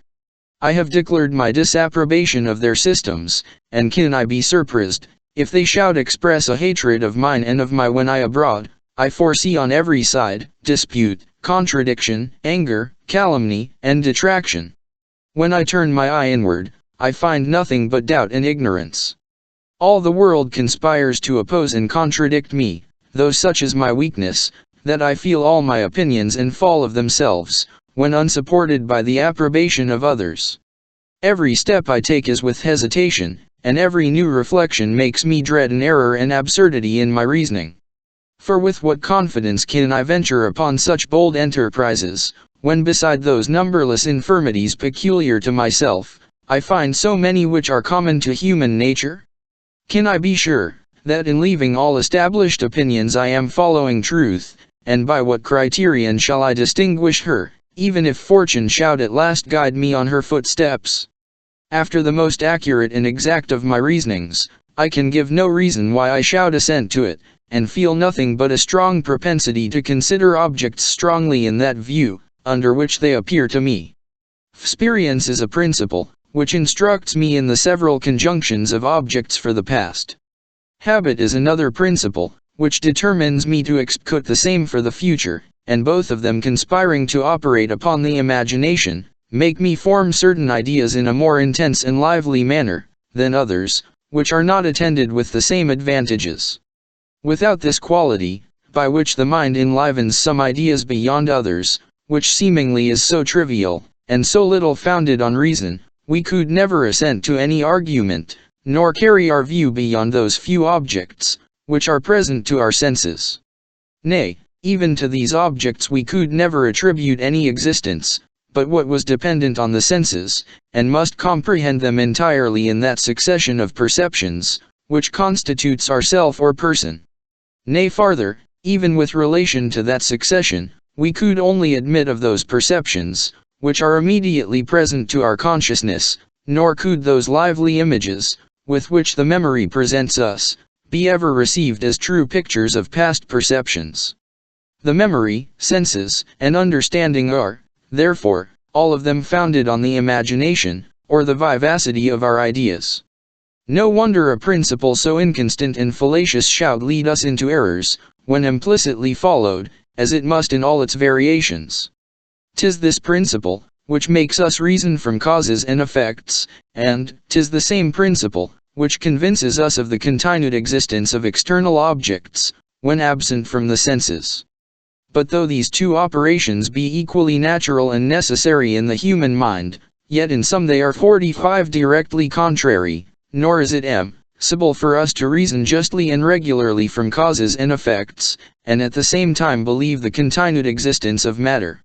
How then shall we adjust those principles together? Which of them shall we prefer? Or in case we prefer neither of them, but successively assent to both, as is usual among philosophers, with what confidence can we afterwards usurp that glorious title, when we thus knowingly embrace a manifest contradiction? This 46 contradiction would be more excusable, were it compensated by any degree of solidity and satisfaction in the other parts of our reasoning. But the case is quite contrary. When we trace up the human understanding to its first principles, we find it to lead us into such sentiments, as seem to turn into ridicule all our past pains and industry, and to discourage us from future inquiries. Nothing is more curiously inquired after by the mind of man, than the causes of every phenomenon, nor are we content with knowing the immediate causes, but push on our inquiries, till we arrive at the original and ultimate principle. We would not willingly stop before we are acquainted with that ene1w in the cause, by which it operates on its effect, that tie, which connects them together, and that efficacious quality, on which the tie depends. This is our aim in all our studies and reflections, and how must we be disappointed, when we learn, that this tx, nixion, tie, or energy lies merely in ourselves, and is nothing but that determination of the mind, which is acquired by custom, and causes us to make a transition from an object to its usual attendant, and from the impression of one to the lively idea of the other? Such a discovery not only cuts off all hope of ever attaining satisfaction, but even prevents our very wish, since it appears that when we say we desire to know the ultimate and operating principle, as something which resides in the external object, we either contradict ourselves, or talk without a meaning.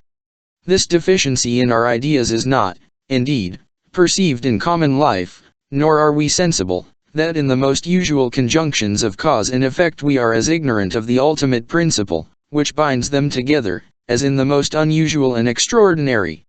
But this proceeds merely from an illusion of the imagination, and the question is, how far we ought to yield to these illusions. This question is very difficult, and reduces us to a very dangerous dilemma, whichever way we answer it. For Sect 4, p. 231. 46 part. Il section 14. For if we assent to every trivial suggestion of the fancy, beside that these suggestions are often contrary to each other, they lead us into such errors, absurdities, and obscurities, that we must at last become ashamed of our credulity. Nothing is more dangerous to reason than the flights of the imagination, and nothing has been the occasion of more mistakes among philosophers. Men of bright fancies may in this respect be compared to those angels, whom the Scripture represents as cowering their eyes with their wings. This has already appeared in so many instances, that we may spare ourselves the trouble of enlarging upon it any farther. But on the other hand, if the consideration of these instances makes us take a resolution to reject all the trivial suggestions of the fancy, and adhere to the understanding, that is, to the general and more established properties of the imagination, even this resolution, if steadily executed, would be dangerous, and attended with the most fatal consequences. For I have already shown 47 that the understanding, when it acts alone, and according to its most general principles, entirely subverts itself, and leaves not the lowest degree of evidence in any proposition, either in philosophy or life. We save ourselves from this total scepticism only by means of that singular and seemingly trivial property of the fancy, by which we enter with difficulty into remote views of things, and are not able to accompany them with so sensible an impression, as we do those, which are more easy and natural. Shall we, then, establish it for a general maxim, that no refined or elaborate reasoning is ever to be received? Consider well the consequences of such a principle.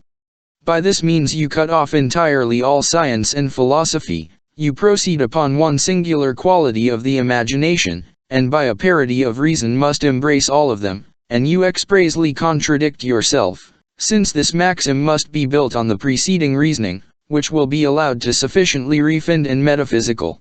Vivat party, then, shall we choose among these difficulties? If we embrace this principle, and condemn all refined reasoning, we run into the most manifest absurdities. If we reject it in favor of these reasonings, we subvert entirely the human understanding. We have, therefore, no choice left but betwixt a false reason and none at all. For my part, I know not what ought to be done in the present case. I can only observe what is commonly done, which is, that this difficulty is seldom or never thought of, and even where it has been present to the mind, is quickly forgot, and leaves but a small impression in it. Very refined reflections have little or no influence upon us, and yet we do not, and cannot establish it for a rule, that they ought not to have any influence, which implies a manifest contradiction. But what have I here said? That reflections very refined and metaphysical have little or no influence upon us. This opinion I can forbear retracting, and condemning from my present feeling and experience. The intense view of these manifold contradictions and imperfections in human reason has so wrought upon me, and heated my brain, that I am ready to reject all belief and reasoning, and can look upon no opinion even as more probable or likely than another. Where am I, or what? From what causes do I derive my existence, and to what condition shall I return? Whose favor shall I court, and whose anger must I dread? What beings surround me? And on whom have I any influence, or who have any influence on me? I am confounded with all these questions, and begin to fancy myself in the most deplorable condition imaginable, environed with the deepest darkness, and utterly deprived of the use of every member and faculty. 47 Sect 1, p. 182. Most fortunately it happens, that since reason is incapable of dispelling these clouds, nature herself suffices to that purpose, and cures me of this philosophical melancholy and delirium, either by relaxing this bent of mind, or by some avocation, and lively impression of my senses, which obliterate all these chimeras. I dine, I play a game of backgammon, I converse, and am merry with my friends, and when after 3 or 4 hours' amusement, I would return to these speculations, they appear so cold, and strained, and ridiculous, that I cannot find in my heart to enter into them any farther. Here then I find myself absolutely and necessarily determined to live, and talk, and act like other people in the common affairs of life. But notwithstanding that my natural propensity, and the course of my animal spirits and passions reduce me to this indolent belief in the general maxims of the world, I still feel such remains of my former disposition, that I am ready to throw all my papers into the fire, and resolve never more to renounce the pleasures of life for the sake of reasoning and philosophy. For those are my sentiments in that splenetic humor, which governs me at present. I may, nay I must yield to the current of nature, in submitting to my senses and understanding, and in this blind submission I shew most perfectly my sceptical disposition and principles. But does it follow, that I must strive against the current of nature, which leads me to indolence and pleasure, that I must seclude myself, in some measure, from the commerce and society of men, which is so agreeable, and that I must torture my brain with subtilities and sophistries, at the very time that I cannot satisfy myself concerning the reasonableness of so painful an application, nor have any tolerable prospect of arriving by its means at truth and certainty? Under what obligation do I lie of making such an abuse of time? And to what end can it serve either for the service of mankind, or for my own private interest? No, if I must be a fool, as all those who reason or believe anything certainly are, my shall at least natural and agreeable. Where I strive against my inclination, I shall have a good reason for my resistance, and will no more be led a-wandering into such dreary solitudes, and rough passages, as I have hitherto met with. These are the sentiments of my spleen and indolence, and indeed I must confess, that philosophy has nothing to oppose to them, and expects a victory more from the returns of a serious good-humored disposition, than from the forcu of reason and conviction. In all the incidents of life we ought still to preserve our scepticism. If we believe, that fire warms, or water refreshes, 'tis only because it costs us too much pains to think otherwise. Nay, if we are philosophers, it ought only to be upon sceptical principles, and from an inclination, which we feel to the employing ourselves after that manner. Where reason is lively, and mixes itself with some propensity, it ought to be assented to. Where it does not, it never can have any title to operate upon us. At the time, therefore, that I am tiered with amusement and company, and have indulged a reverie in my chamber, or in a solitary walk by a river-side, I feel my mind all collected within itself, and am naturally inclined to carry my view into all those subjects, about which I have met with so many disputes in the course of my reading and conversation. I cannot having a curiosity to be acquainted with the principles of moral good and evil, the nature and foundation of government, and the cause of those several passions and inclinations, which actuate and govern me. I am uneasy to think I approve of one object, and disapprove of another, call one thing beautiful, and another deformed, decide concerning truth and falsehood, reason and folly, without knowing upon what principles I proceed. I am concerned for the condition of the learned world, which lies under such a deplorable ignorance in all these particulars. I feel an ambition to arise in me of contributing to the instruction of mankind, and of acquiring a name by my inventions, and these sentiments spring up naturally in my present disposition, and should I endeavor to banish them, by attaching myself to any other business or diversion, I feel I should be a loser in point of pleasure, and this is the origin of my philosophy. But even suppose this curiosity and ambition should not transport me into speculations without the sphere of common life, it would necessarily happen, that from my very weakness I must be led into such inquiries. 'Tis certain, that superstition is much more bold in its systems and hypotheses than philosophy, and while the latter contents itself with assigning new causes and principles to the phenomena which appear in the visible world, the former opens a world of its own, and presents us with scenes, and beings, and objects, which are altogether new. Since therefore 'tis almost impossible for the mind of man to rest, like those of beasts, in that narrow circle of objects, which are the subject of daily conversation and action, we ought only to deliberate the choice of our guide, and ought to prefer that which is safest and most agreeable. And in this respect I make bold to recommend philosophy, and shall not scruple to give it the preference to superstition of every kind or denomination. For as superstition arises naturally and easily from the popular opinions of mankind, it seizes more strongly on the mind, and is often able to disturb us in the conduct of our lives and actions. Philosophy, on the contrary, if just, can present us only with mild and moderate sentiments, and if false and extravagant, its opinions are merely the objects of a cold and general speculation, and seldom go so far as to interrupt the course of our natural propensities. The Cynics are an extraordinary instance of philosophers, who from reasonings purely philosophical ran into as great extravagances of conduct as any monk or dervise that ever was in the world.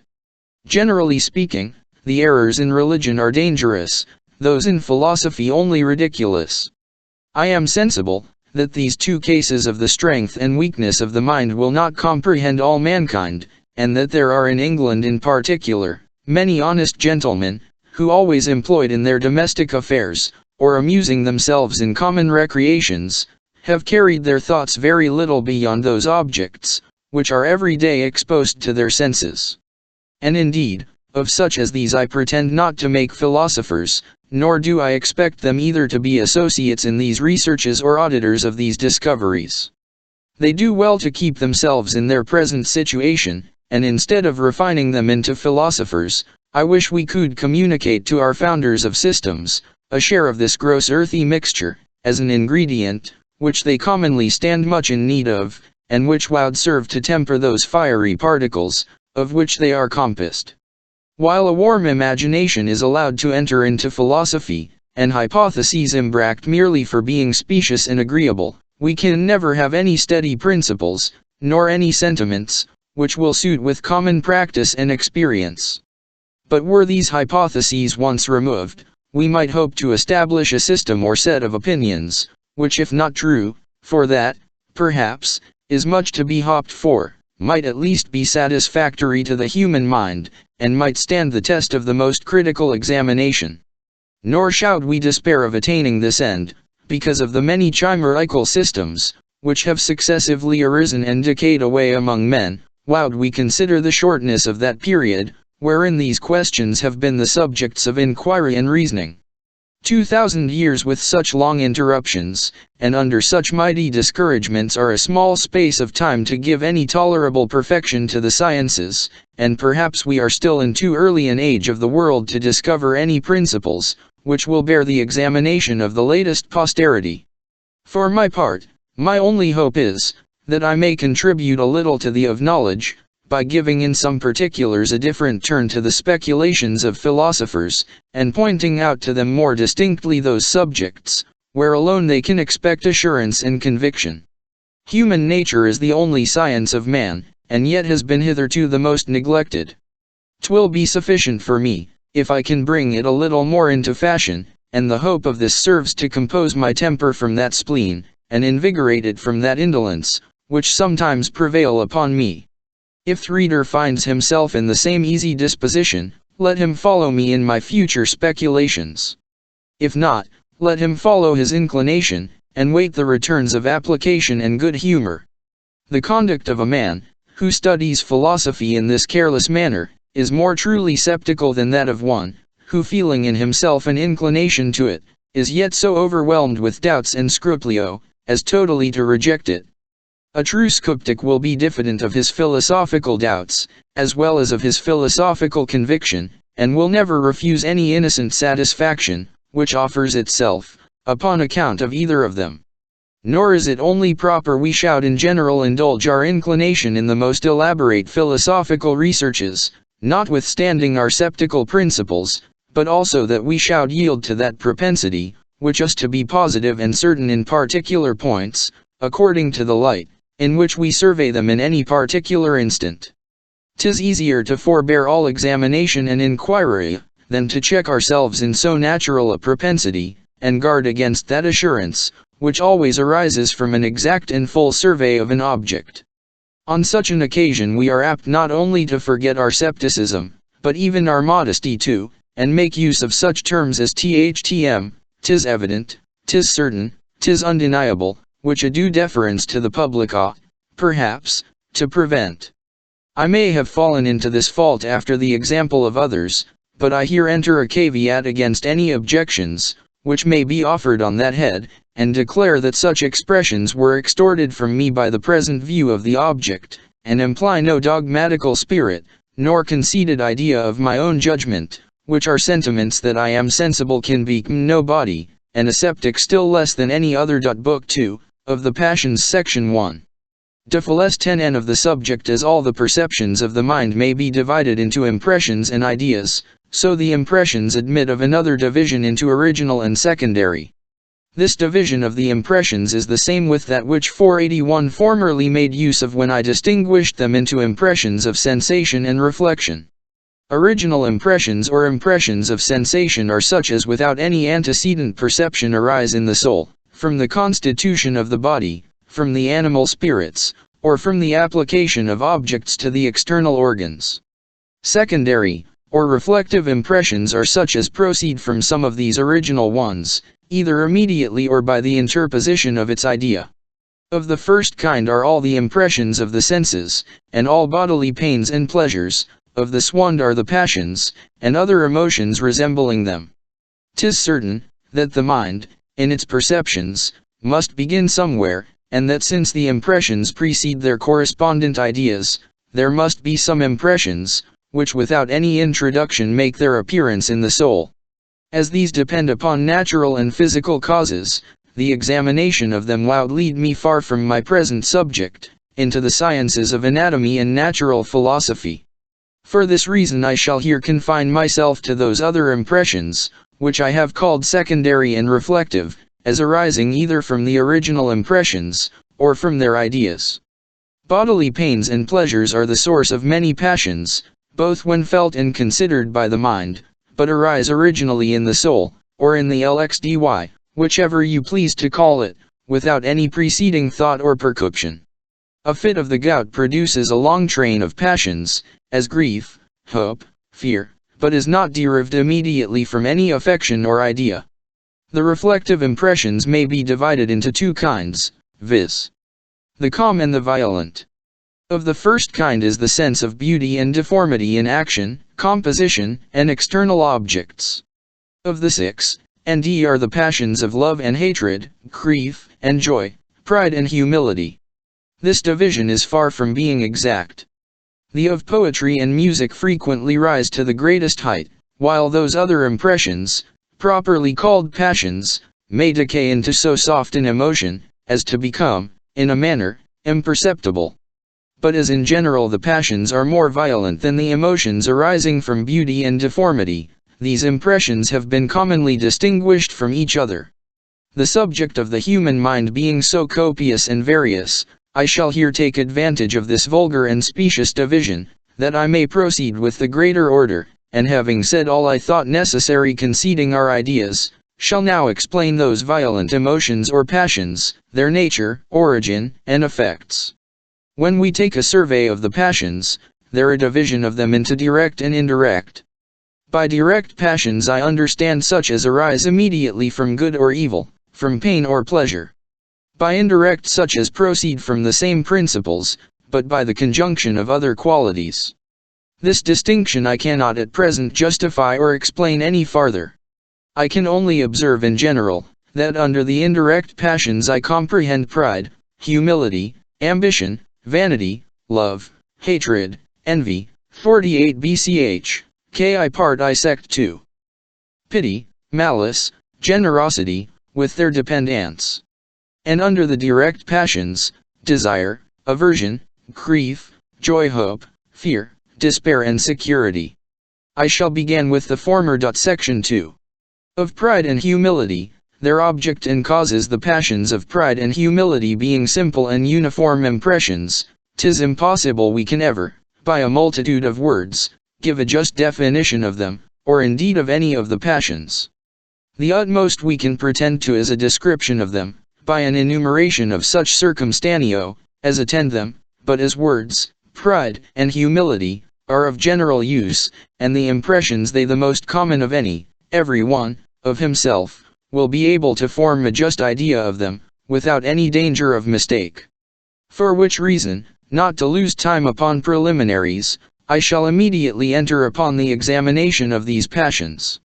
'Tis evident, that pride and humility, though directly contrary, have yet the same this object as self or that of related ideas and impressions, of which we have an intimate memory and consciousness.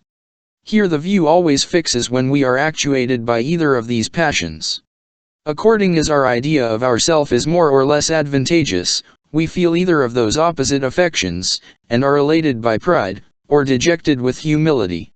Whatever other objects may be comprehended by the mind, they are always considered with a view to ourselves, otherwise they would never be able either to excite these passions, or produce the smallest increase or diminution of them. When self enters not into the consideration, there is no room either for pride or humility.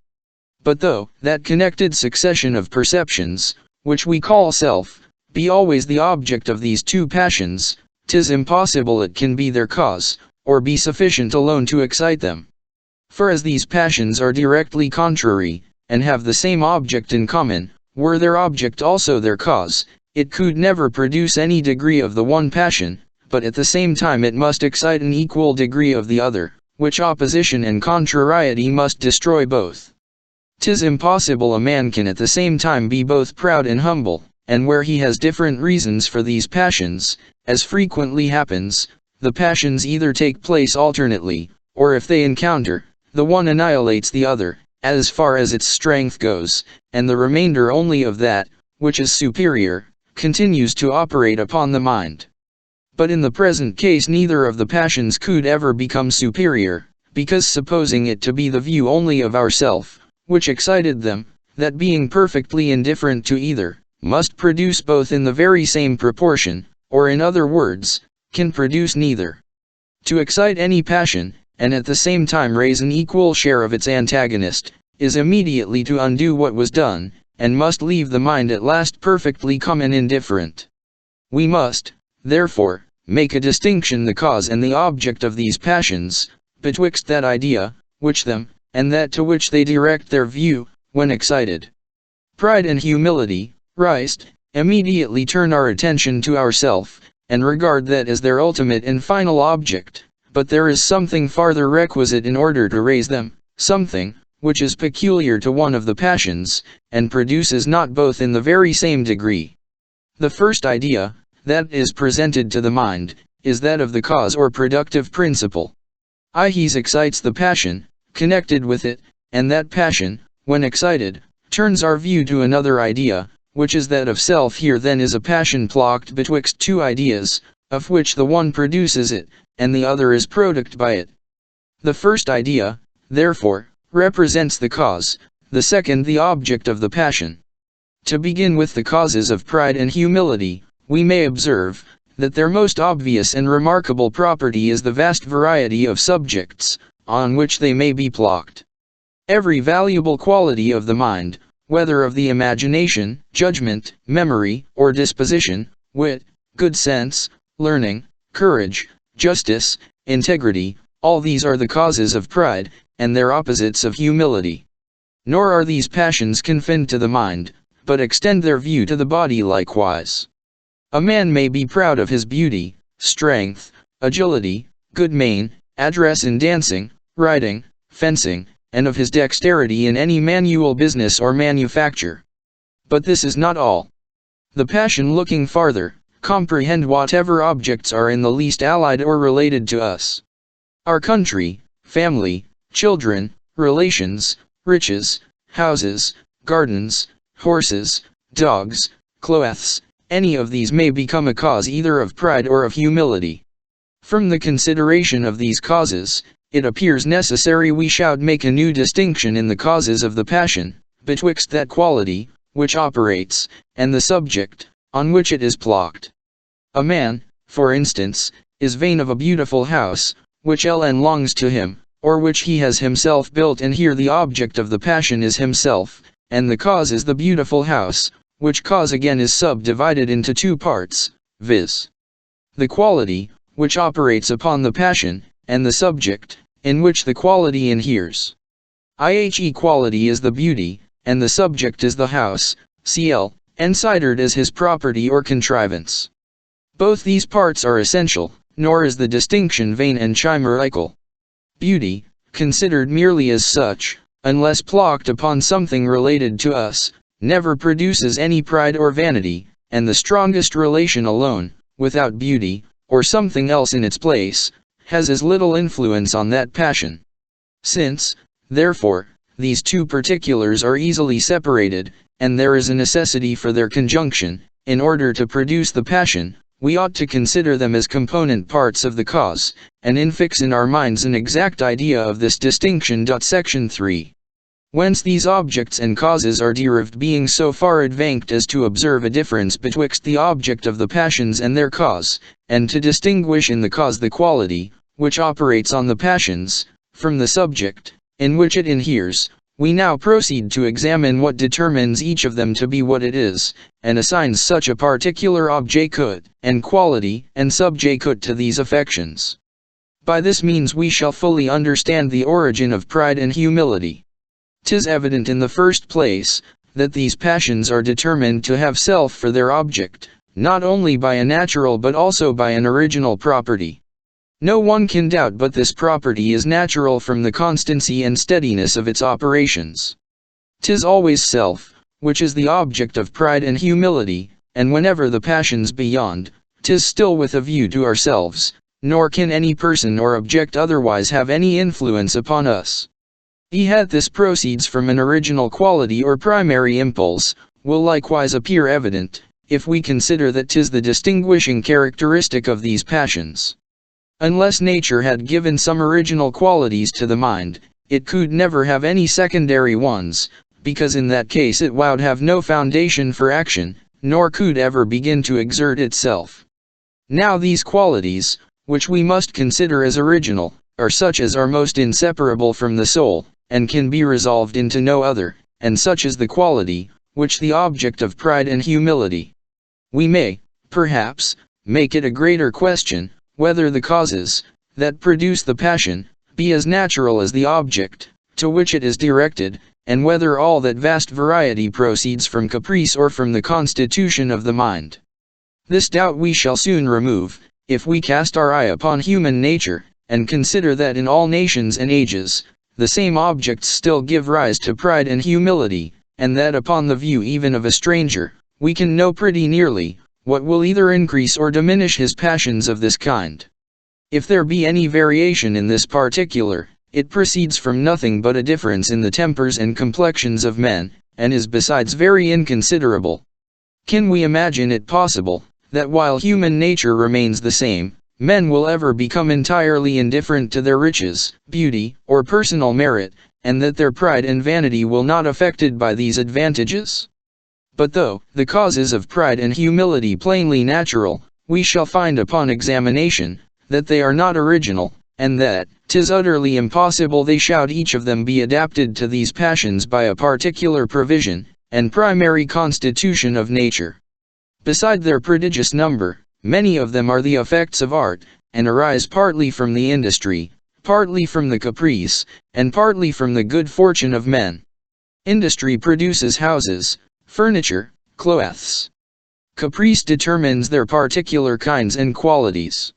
And good fortune frequently contributes to all this, by discovering the effects that result from the different mixtures and combinations of bodies. 'Tis absurd, therefore, to imagine, that each of these was foreseen and provided for by nature, and that every new production of art, which causes pride or humility, instead of adapting itself to the passion by partaking of some general quality, that naturally operates on the mind, is itself the object of an original principle, which till then lay concealed in the soul, and is only by accident at last brought to light. Thus the first mechanic, that invented a fine scrittoire, product pride in him, who became posseist of it, by principles different from those, which made him proud of handsome chairs and tables. As this appears evidently ridiculous, we must conclude, that each cause of pride and humility is not adapted to the passions by a distinct original quality, but that there are some one or more circumstances common to all of them, on which their efficacy depends. Besides, we find in the course of nature, that though the effects are many, the principles, from which they arise, are commonly but few and simple, and that 'tis the sign of an unskilful naturalist to have recourse to a different quality, in order to explain every different operation. How much more must this true with regard to the human mind, which being so confined a subject may justly be thought incapable of containing such a monstrous heap of principles, as would be necessary to excite the passions of pride and humility, were each distinct cause adapted to the passion by a distinct set of principles. Here, therefore, moral philosophy is in the same condition as natural, with regard to astronomy before the time of Copernicus. The Antients, though sensible of that maxim, that nature does nothing in vain, contrived such intricate systems of the heavens, as seemed inconsistent with true philosophy, and gave place at last to something more simple and natural. To invent without scruple a new principle to every new phenomenon, instead of adapting it to the old, to overload our hypotheses with a variety of this kind, are certain proofs, that none of these principles is the just one, and that we only desire, by a number of falsehoods, to cover our ignorance of the truth. Section 4. Of the relations of impressions and ideas. Thus we have established two truths without any obstacle or difficulty, that 'tis from natural principles this variety of causes excite pride and humility, and that 'tis not by a different principle each different cause is adapted to its passion.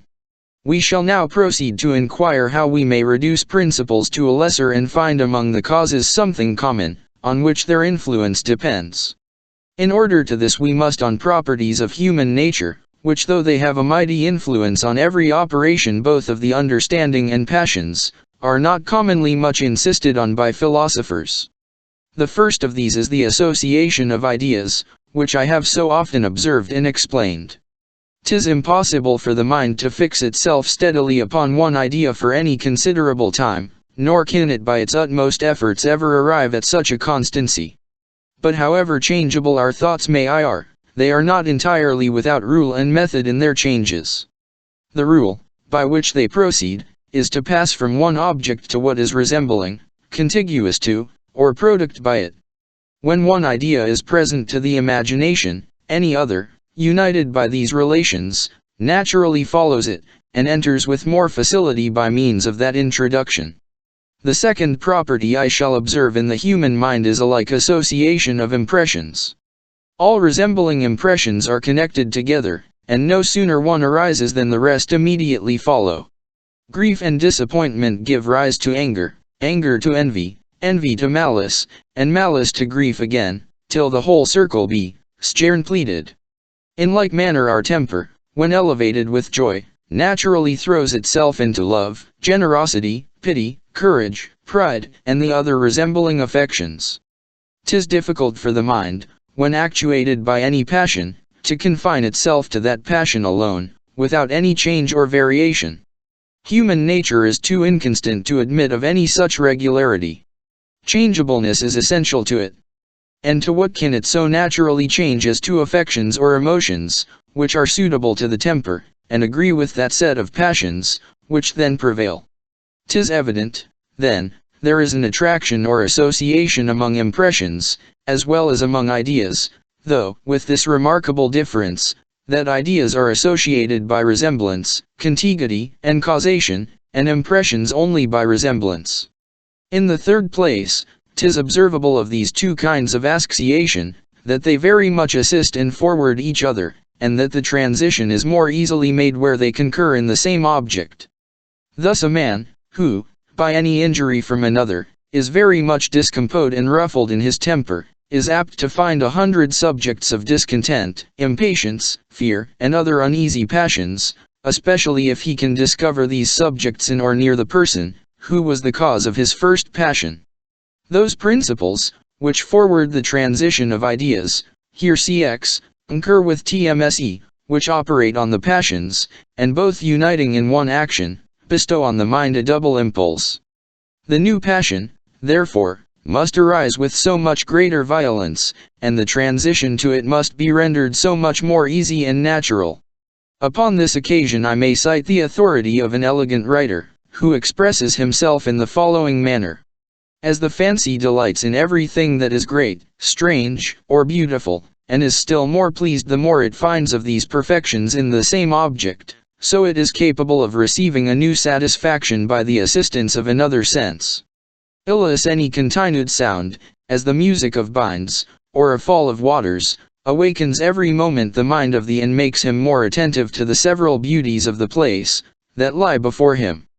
Thus if there are fragrance of smells or perfumes, they heighten the pleasure of the imagination, and make even the colors and verdure of the landscape appear more agreeable, for the ideas of both senses recommend each other, and are pleasanter together than when they enter the mind separately.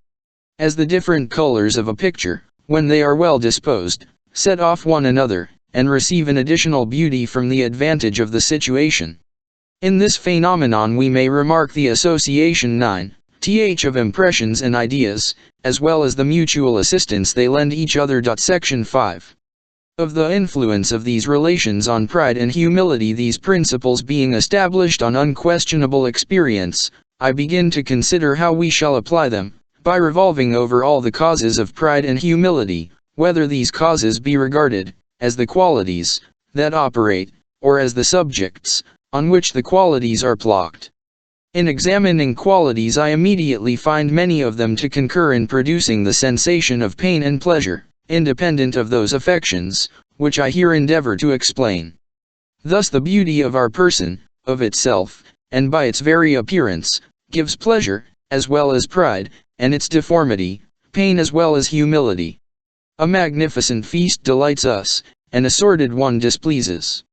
What I discover to be true in some instances, I suppose to be so in all, and take it for granted at present, without any farther proof, that every cause of pride, by its peculiar qualities, produces a separate pleasure, and of humility a separate uneasiness. Again, in considering the subjects, to which these qualities adhere, I make a new supposition, which also appears probable from many obvious instances, viz. That these subjects are either parts of ourselves, or something nearly related to us. Thus the good and bad qualities of our actions and manners constitute virtue and vice, and determine our personal character, than which nothing operates more strongly on these passions. In like manner, 'tis the beauty or deformity of our person, houses, equipage, or furniture, by which we are rendered either vain or humble. The same qualities, when transferred to subjects, which bear us no relation, influence not in the smallest degree either of these affections. Having thus in a manner suppositoried two properties of the causes of these affections, viz. That the qualities produce a separate pain or pleasure, and that the subjects, on which the qualities are plocked, are related to self, I proceed to examine the passions in order to find something in them, correspondent to the suppositoried properties of their causes. First, I find, that the peculiar object of pride and humility is determined by an original and natural instinct, and that 'tis absolutely impossible, from the primary constitution of the mind, that these passions should ever look beyond self, or that individual person, of whose actions and sentiments each of us is intimately conscious. Here at last the view always rests, when we are actuated by either of these passions, nor can we, in that situation of mind, ever lose sight of this object. For this I pretend not to give any reason, but consider such a peculiar direction of the thought as an original quality. The second quality, which I discover in these passions, and which I likewise consider as an original quality, is their sensations, or the peculiar emotions they excite in the soul, and which constitute their very being and sense. Illis pride is a pleasant sensation, and humility a painful, and upon the removal of the pleasure and pain, there is in reality no pride nor humility. Of this our very feeling convinces us, and beyond our feeling, 'tis here in vain to reason or dispute. If I compare, therefore, these two established properties of the passions, viz. their object, which is self, and their sensation, which is either pleasant or painful, to the two suppositoried properties of the causes, viz. their relation to self, and their tendency to produce a pain or pleasure, independent of the passion, I immediately find, that taking these suppositions to be just, the true system breaks in upon me with an irresistible evidence. Fiat cause, which excites the passion, is related to the object, which nature has attributed to the passion. The sensation, which the cause separately produces, is related to the sensation of the passion. From this double relation of ideas and impressions, the passion is derived. The one idea is easily converted into its co or relative, and the one impression into that, which resembles and corresponds to it. With how much greater facility must this transition be made, where these movements mutually assist each other, and the mind receives a double impulse from the relations both of its impressions and ideas? That we may comprehend this the better, we must suppose, that nature has given to the organs of the human mind, a certain disposition fitted to produce a peculiar impression or emotion, which we call pride. To this emotion she has assigned a certain idea, viz. that of self, which it never fails to produce. This contrivance of nature is easily conceived. We have many instances of such a situation of affairs. The nerves of the nose and palate are so disposed, as in certain circumstances to convey such peculiar sensations to the mind. The sensations of lust and hunger always produce in us the idea of those peculiar objects, which are suitable to each appetite. These two circumstances are united in pride. The organs are so disposed as to produce the passion, and the passion, after its production, naturally produces a certain idea. All this needs no proof. 'Tis evident we never should be possessed of that passion, were there not a disposition of mind proper for it, and 'tis as evident, that the passion always turns our view to and makes us think of our own qualities and circumstances. This being fully comprehended, it may now be asked, whether nature produces the passion immediately, of herself, or whether she must be assisted by the co-operation of other causes. For 'tis observable, that in this particular her conduct is different in the different passions and sensations. The palate must be excited by an external object, in order to produce any relish, but hunger arises internally, without the concurrence of any external object. But however the case may stand with other passions and impressions, 'tis certain, that pride requires the assistance of some foreign object, and that the organs, which produce it, exert not themselves like the heart and arteries, by an original internal movement. For first, daily experience convinces us, that pride requires certain causes to excite it, and languishes when unsupported by some excellency in the character, in bodily accomplishments, in clothes, equipage, or fortune. Secondly, 'tis evident pride would be perpetual, if it arose immediately from nature, since the object is always the same, and there is no disposition of body peculiar to pride, as there is to thirst and hunger. Thirdly, humility is in the very same situation with pride, and therefore, either must, upon this supposition, be perpetual likewise, or must destroy the contrary passion from the very first moment, so that none of them could ever make its appearance. Upon the whole, we may rest satisfied with the foregoing conclusion, that pride must have a cause, as well as an object, and that the one has no influence without the other. The difficulty, then, is only to discover this cause, and find what it is that gives the first motion to pride, and sets those organs in action, which are naturally fitted to produce that emotion. Upon my consulting in order to resolve this difficulty, I immediately find 100 different causes, that produce pride, and upon examining these causes, I suppose, what at first I perceive to be probable, that all of them concur in two, which are, that they produce an impression, allied to the passion, and are plocked on a subject, allied to the object oft passion. When I consider after this the nature of relation, and its effects 9th on the passions and ideas, I can no longer doubt, upon these suppositions, that 'tis the very principle, which gives rise to pride, and bestows motion on those organs, which being naturally disposed to produce that affection, require only a first impulse or beginning to their action. Anything that gives a pleasant sensation, and is related to self excites the passion of pride, which is also agreeable, and has self for its object. What I have said of pride is equally true of humility. The sensation of humility is uneasy, as that of pride is agreeable, for which reason the separate sensation, arising from the causes, must be revered, while the relation to self continues the same. Though pride and humility are directly contrary in their effects, and in their sensations, they have notwithstanding the same objective, so that 'tis requisite only to change the relation of impressions, without making any change upon that of ideas. Accordingly we find, that a beautiful house, belonging to ourselves, produces pride, and that the same house, still belonging to ourselves, produces humility, when by any accident its beauty is changed into deformity, and thereby the sensation of pleasure, which corresponded to pride, is transformed into pain, which is related to humility. The double relation between the ideas and impressions subsists in both cases, and produces an easy transition from the one emotion to the other.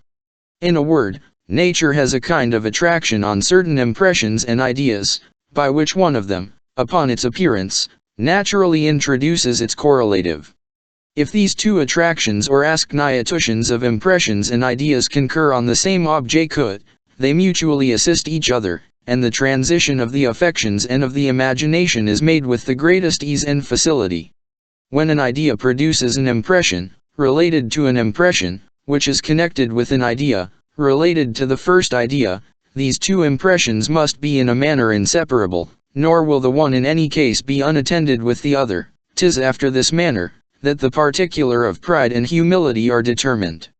The quality, which operates on the passion, produces separately an impression resembling it.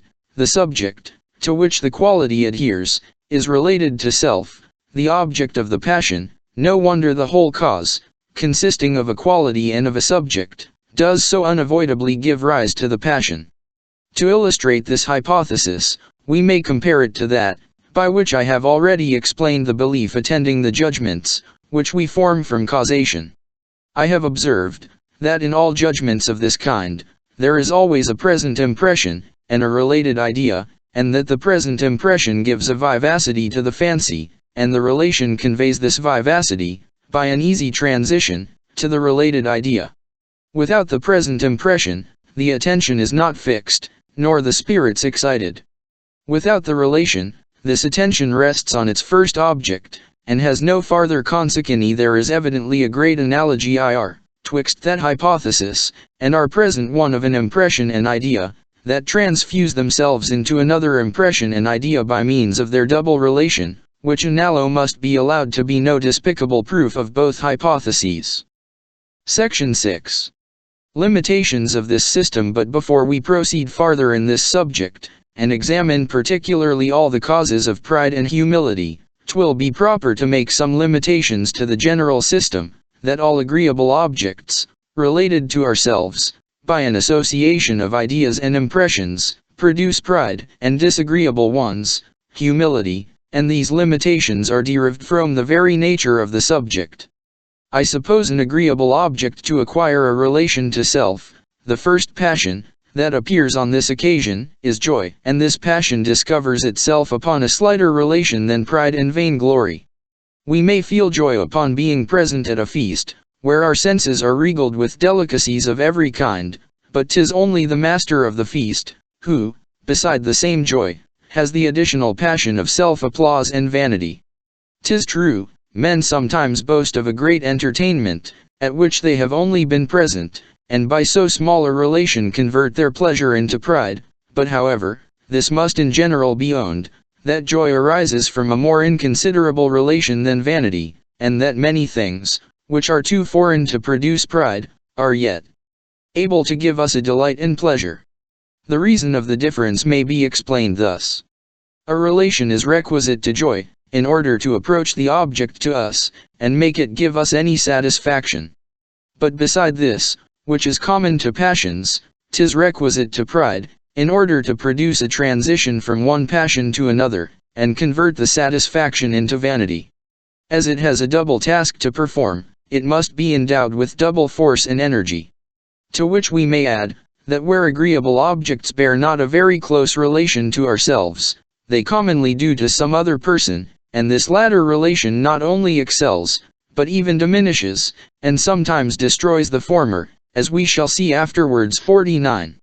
Here then is the first limitation we must make to our general position, that everything related to us, which produces pleasure or pain, produces likewise pride or humility. There is not only a relation required, but a close one, and a closer than is required to joy. 11. The second limitation is, that the agreeable or disagreeable object be not only closely related, but also peculiar to ourselves, or at least common to us with a few persons. 'Tis a quality observable in human nature, and which we shall endeavor to explain afterwards, that everything, which is often presented, and to which we have been long accustomed, loses its value in our eyes, and is in a little time despised and neglected. We likewise judge of objects more from comparison than from their real and intrinsic merit, and where we cannot by some contrast enhance their value, we are apt to overlook even what is essentially good in them. These qualities of the mind have an effect upon joy as well as pride, and 'tis remarkable, that goods, which are common to all mankind, and have familiar to us by custom, give us little satisfaction, though, perhaps of a more excellent kind, than those on which, for their singularity, we set a much higher value.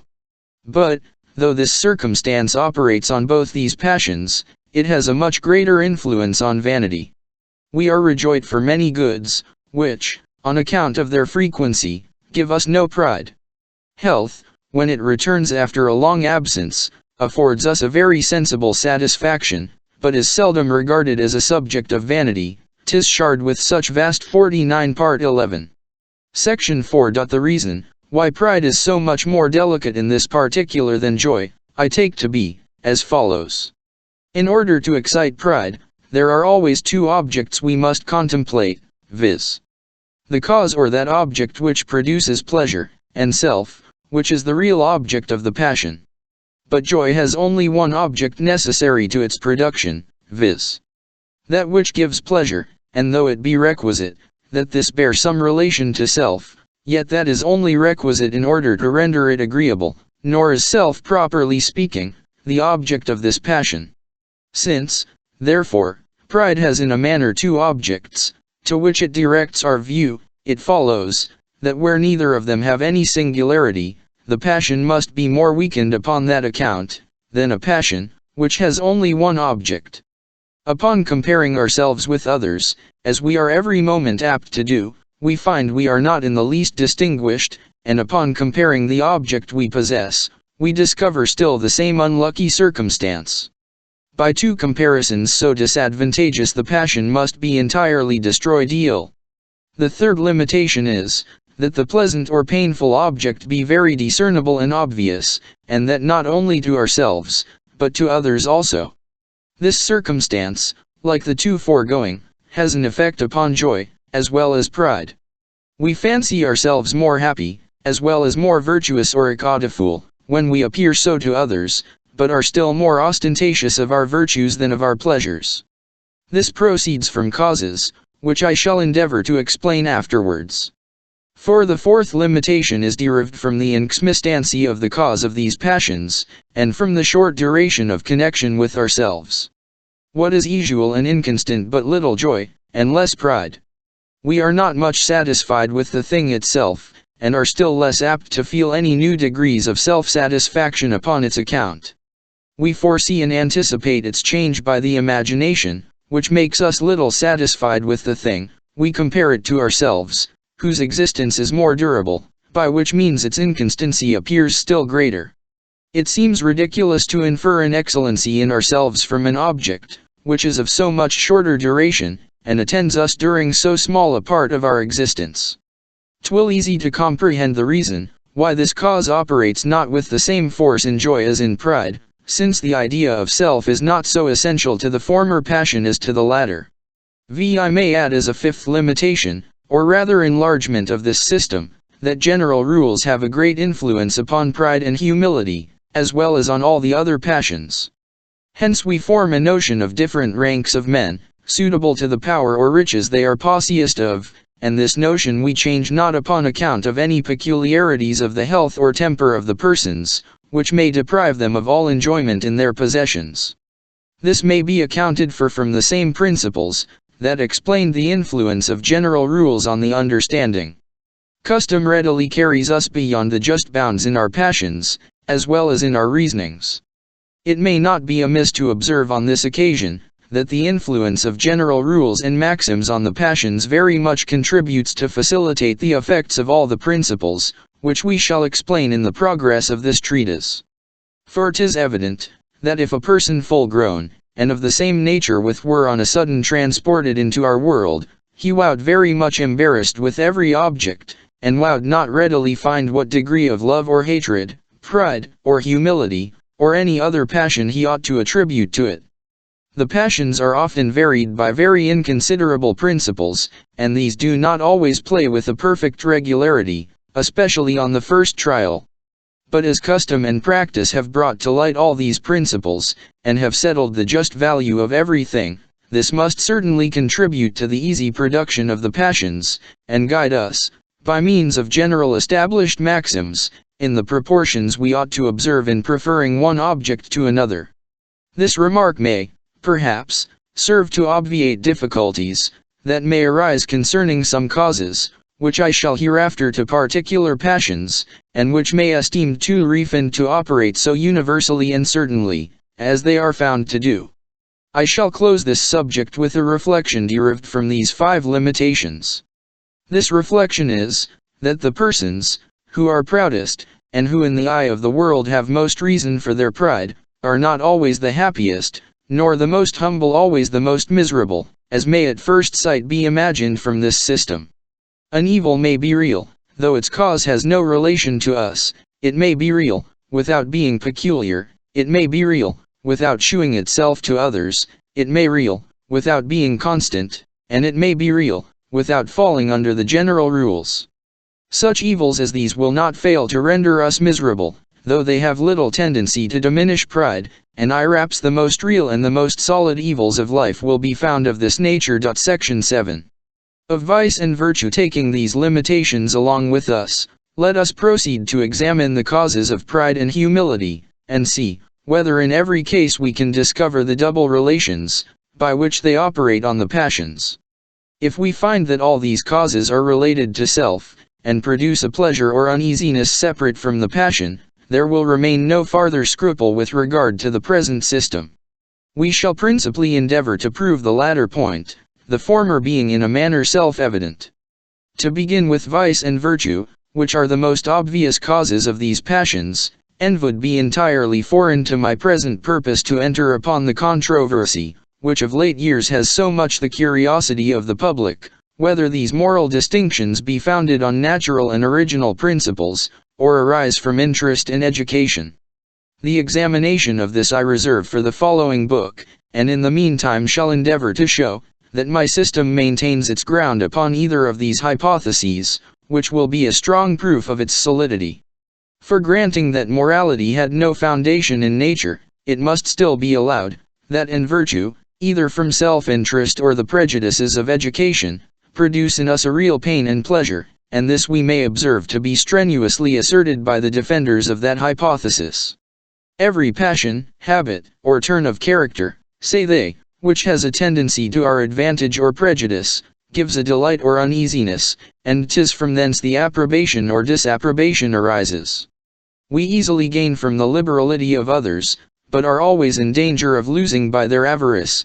Courage defends us, but cowardice lays us open to every attack. Justice is the support of society, but injustice, unless checked, would quickly prove its ruin.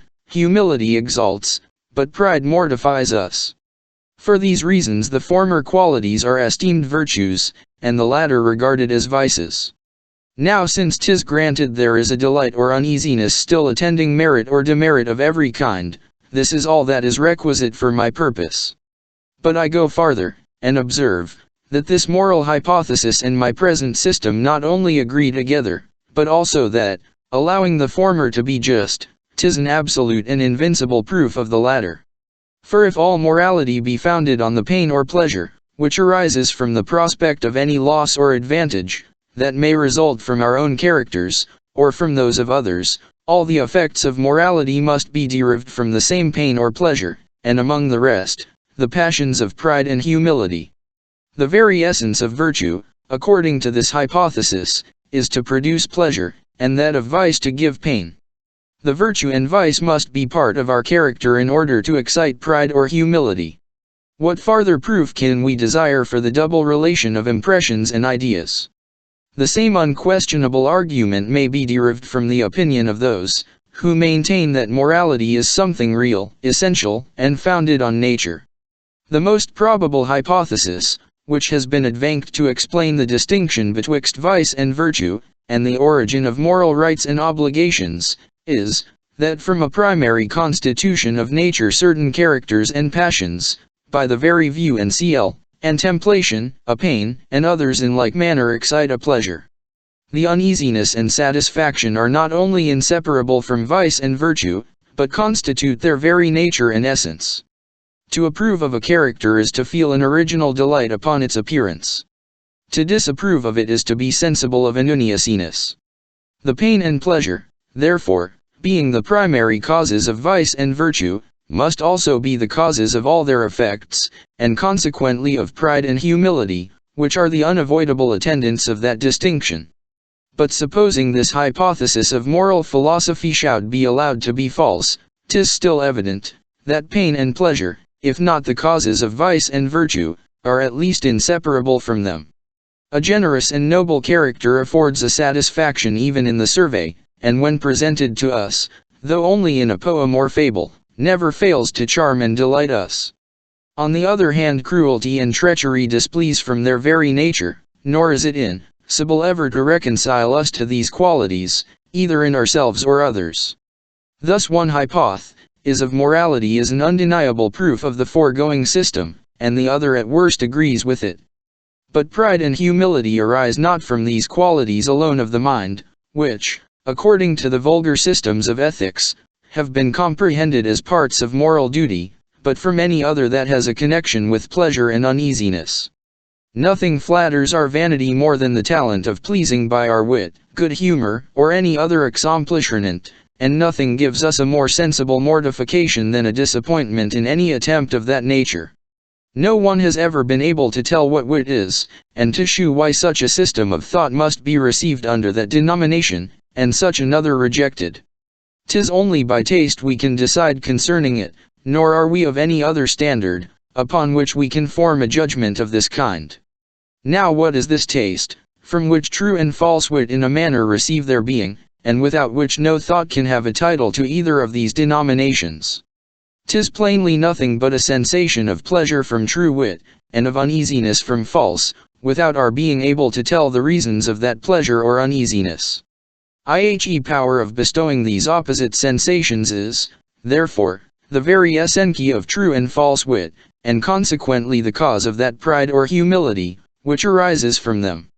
There may, perhaps, some, who being accustomed to the style of the schools and pulpit, and having never considered human nature in any other light than that in which they place it, may here be surprised to hear me talk of virtue as exciting pride, which they look upon as a vice, and of vice as producing humility, which they have been taught to consider as a virtue. But not to dispute about words, I observe, that by pride I understand that agreeable impression, which arises in the mind, when the view either of our virtue, beauty, riches, or power makes us satisfied with ourselves, and that by humility I mean the opposite impression. 'Tis evident the former impression is not always vicious, nor the latter virtuous. The most rigid morality allows us to receive a pleasure from reflecting on a generous action, and 'tis by none esteemed a virtue to feel any fruitless remorses upon the thoughts of past villainy and baseness. Let us, therefore, examine these impressions, considered in themselves, and inquire into their causes, whether plocked on the mind or body, without troubling ourselves at present with that merit or blame, which may attend them. Section 8. Of beauty and deformity. Whether we consider the body as a part of ourselves, or assent to those philosophers, who regard it as something external, it must still be allowed to be near enough connected with us to form one of these double relations, which I have asserted to be necessary to the causes of pride and humility. Wherever, therefore, we can find the other relation of impressions to join to this of ideas, we may expect with assurance either of these passions, according as the impression is pleasant or uneasy. But beauty of all kinds gives us a peculiar delight and satisfaction, as deformity produces pain, upon whatever subject it may be plucked, and whether surveyed in an animate or inanimate. If beauty or deformity, therefore, be plucked upon our own xlies, this pleasure or uneasiness must convert it into pride or humility, as having in this case all the circumstances requisite to produce a perfect transition of impressions and ideas. These opposite sensations are related to the opposite passions. The beauty or deformity is closely related to self, the object of both these passions. No wonder, then our own beauty becomes an object of pride, and deformity of humility. But this effect of personal and bodily qualities is not only a proof of the present system, by showing that the passions arise not in this case without all the circumstances I have required, but may be employed as a stronger and more convincing argument. If we consider all the hypotheses, which have been formed either by philosophy or common reason, to explain the difference betwixt beauty and deformity, we shall find that all of them resolve into this, that beauty is such an order and construction of parts, as either by the primary constitution of our nature, by custom, or by caprice, is fitted to give a pleasure and satisfaction to the soul. This is the distinguishing character of beauty, and forms all the difference betwixt it and deformity, whose natural tendency is to produce uneasiness. Pleasure and pain, therefore, are not only necessary attendants of beauty and deformity, but are instit at their very essence. And indeed, if we consider that a great part of the beauty, which we admire either in animals or in other objects, is derived from the idea of convenience and utility, we shall make no scruple to assent to this opinion. That shape, which produces strength, is beautiful in one animal, and that which is a sign of agility in another. The order and convenience of a palace are no less essential to its beauty, than its mere figure and appearance. In like manner the rules of architecture require, that the top of a pillar should be more slender than its base, and that because such a figure conveys to us the idea of security, which is pleasant, whereas the contrary form gives us the apprehension of danger, which is uneasy. From innumerable instances of this kind, as well as from considering that beauty like wit, cannot defend, but is discerned only by a taste or sensation, we may conclude, that beauty is nothing but a form, which produces pleasure, as deformity is a structure of parts, which conveys pain, and since the power of producing pain and pleasure make in this manner the essence of beauty and deformity, all the effects of these qualities must be derived from the sensation, and among the pride and humility, which of all their effects are the most unremarkable. This argument I just and decisive, but in order to give greater authority to the present reasoning, let us suppose it false for a moment, and see what will follow. 'Tis certain, then, that if the power of producing pleasure and pain forms not the essence of beauty and deformity, the sensations are at least inseparable from the qualities, and 'tis even difficult to consider them apart. Now there is nothing common to natural and moral beauty, both of which are the causes of pride, but this power of producing pleasure, and as a common effect supposes always a common cause. 'Tis plain the pleasure must in both cases the real and influencing cause of the passion. Again, there is nothing originally different the beauty of our bodies and the beauty of external and foreign objects, but that the one has a near relation to ourselves, which is wanting in the other. This original difference, therefore, must be the cause of all their other differences, and among the rest, of their different influence upon the passion of pride, which is excited by the beauty of our person, but is not affected in the least by that of foreign and external objects. Placing, then, these two conclusions together, we find they compose the preceding system betwixt them, viz. That pleasure, as a related or resembling impression, when plucked on a related object, by a natural transition, produces pride, and its contrary, humility. This system, then, seems already sufficiently confirmed by experience, though we have not yet exhausted all our arguments. 'Tis not the beauty of the body alone that pride, but also its strength and force. Strength is a kind of power, and therefore the desire to excel in strength is to be considered as an inferior species of ambition. For this reason the present phenomenon will sufficiently accounted for, in explaining that passion. Conceding all other bodily accomplishments, we may observe in general, that whatever in ourselves is either useful, or surprising, is an object of pride, and its contrary, of humility. Now 'tis obvious, that everything useful, beautiful, or surprising, agrees in producing a separate pleasure, and agrees in nothing else. The pleasure, therefore, with the relation to self must be the cause of the passion. Though it should be questioned, whether beauty be not something real, and different from the power of producing pleasure, it can never be disputed, that as surprise is nothing but a pleasure arising from novelty, it is not, properly speaking, a quality in any object, but merely a passion or impression in the soul. It must, therefore, be from that impression, that pride by a natural transition arises. And it arises so naturally, that there is nothing in us or belonging to us, which produces surprise, that does not at the same time excite that other passion. Thus we are vain of the surprising adventures we have met with, the escapes we have made, and dangers we have been exposed to. Hence the origin of vulgar lying, where men without any interest, and merely out of vanity, heap up a number of extraordinary events, which are either the fictions of their brain, or if true, have at least no connection with themselves.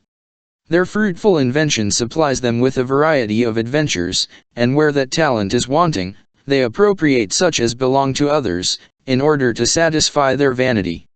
In this phenomenon are contained two curious experiments, which if we compare them together, according to the known rules, by which we judge of cause and effect in anatomy, natural philosophy, and other sciences, will be an undeniable argument for that influence of the double relations above mentioned. By one of these experiments we find, that an object produces pride merely by the interposition of pleasure, and that the quality, by which it produces pride, is in reality nothing but the power of producing pleasure. By the other experiment we find, that the pleasure produces the pride by a transition along related ideas. When we cut off that relation the passion is immediately destroyed. A surprising adventure, in which we have been ourselves engaged, is related to us, and by that means produces pride, but the adventures of others, though they may cause pleasure, yet for want of this relation of ideas, never excite that passion. What farther proof can be desired for the present system? There is only one objection to this system with regard to our body, which is, that though nothing be more agreeable than health, and more painful than sickness, yet, extremely men are neither proud of the one, nor mortified with the other. This will easily be accounted for, if we consider the second and fourth limitations, proposed to our general system. It was observed, that no object ever produces pride or humility, if it has not something peculiar to ourself, as also, that every cause of that passion must be in some measure constant, and hold some proportion to the duration of ourself, which is its object. Now as health and sickness vary incessantly to all men, and there is none, who is solely or certainly fixed in either, accidental blessings and calamities are in a manner separated from us, and are never considered as connected with our being and existence.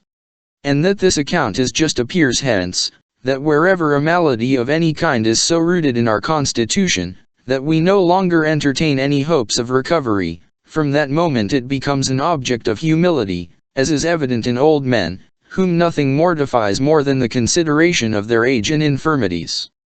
They endeavor, as long as possible, to conceal their blindness and deafness, their rheums and gouts, nor do they ever confess them without reluctance and uneasiness.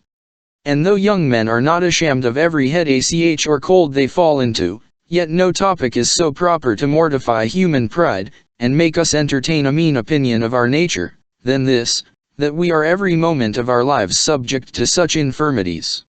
This sufficiently proves that daily pain and sickness are in themselves proper causes of humility, though the custom of estimating everything by comparison more than by its intrinsic worth and value, makes us overlook these calamities, which we find to be incident to every one, and causes us to form an idea of our merit and character independent of them. We are ashamed of such maladies as affect others, and are either dangerous or disagreeable to them. Of the epilepsy, because it gives a horror to every one present; of the itch, because it is infectious; of the king's evil, because it commonly goes to posterity. Men always consider the sentiments of others in their judgment of themselves. This has evidently appeared in some of the foregoing reasonings, and will appear still more evidently, and be more fully explained afterwards. Section 9. Of external advantages and disadvantages. But though pride and humility have the qualities of our mind and body, that is self, for their natural and more immediate causes, we find by experience, that there are many other objects, which produce these affections, and that the primary one is, in some measure, obscured, and lost by the multiplicity of foreign and extrinsic. We found a vanity upon houses, gardens, equipages, as well as upon personal merit and accomplishments, and though these external advantages be in themselves widely distant from thought or a person, yet they considerably influence even a passion, which is directed to that as its ultimate object. This happens when external objects acquire any particular relation to and are associated or connected with us. A beautiful fish in the ocean, an animal in a desert, and indeed anything that neither belongs, nor is related to us, has no manner of influence on our vanity, whatever extraordinary qualities it may be endowed with, and whatever degree of surprise and admiration it may naturally occasion. It must be some way associated with us in order to touch our pride. Its idea must hang in a manner upon that of, and the transition from the one to the other must easy and natural. But here 'tis remarkable, that though the relation of resemblance operates upon the mind in the same manner as contiguity and causation, in conveying us from one idea to another, yet 'tis seldom a foundation either of pride or of humility. If we resemble a person in any of the valuable parts of his character, we must, in some degree, possess the quality in which we resemble him, and this quality we always choose to survey directly in ourselves rather than by reduction in another person, when we would found upon it any degree of vanity. So that though a likeness may occasionally produce that passion by suggesting a more advantageous idea of ourselves, 'tis there the view fixes at last, and the passion finds its ultimate and final cause. There are instances, indeed, wherein men shew a vanity in resembling a great man in his sex, untenance, shape, air, or other minute circumstances, that contribute not in any degree to his reputation, but it must confessed, that this extends not very far, nor is of any considerable moment in these affections. For this I assign the following reason.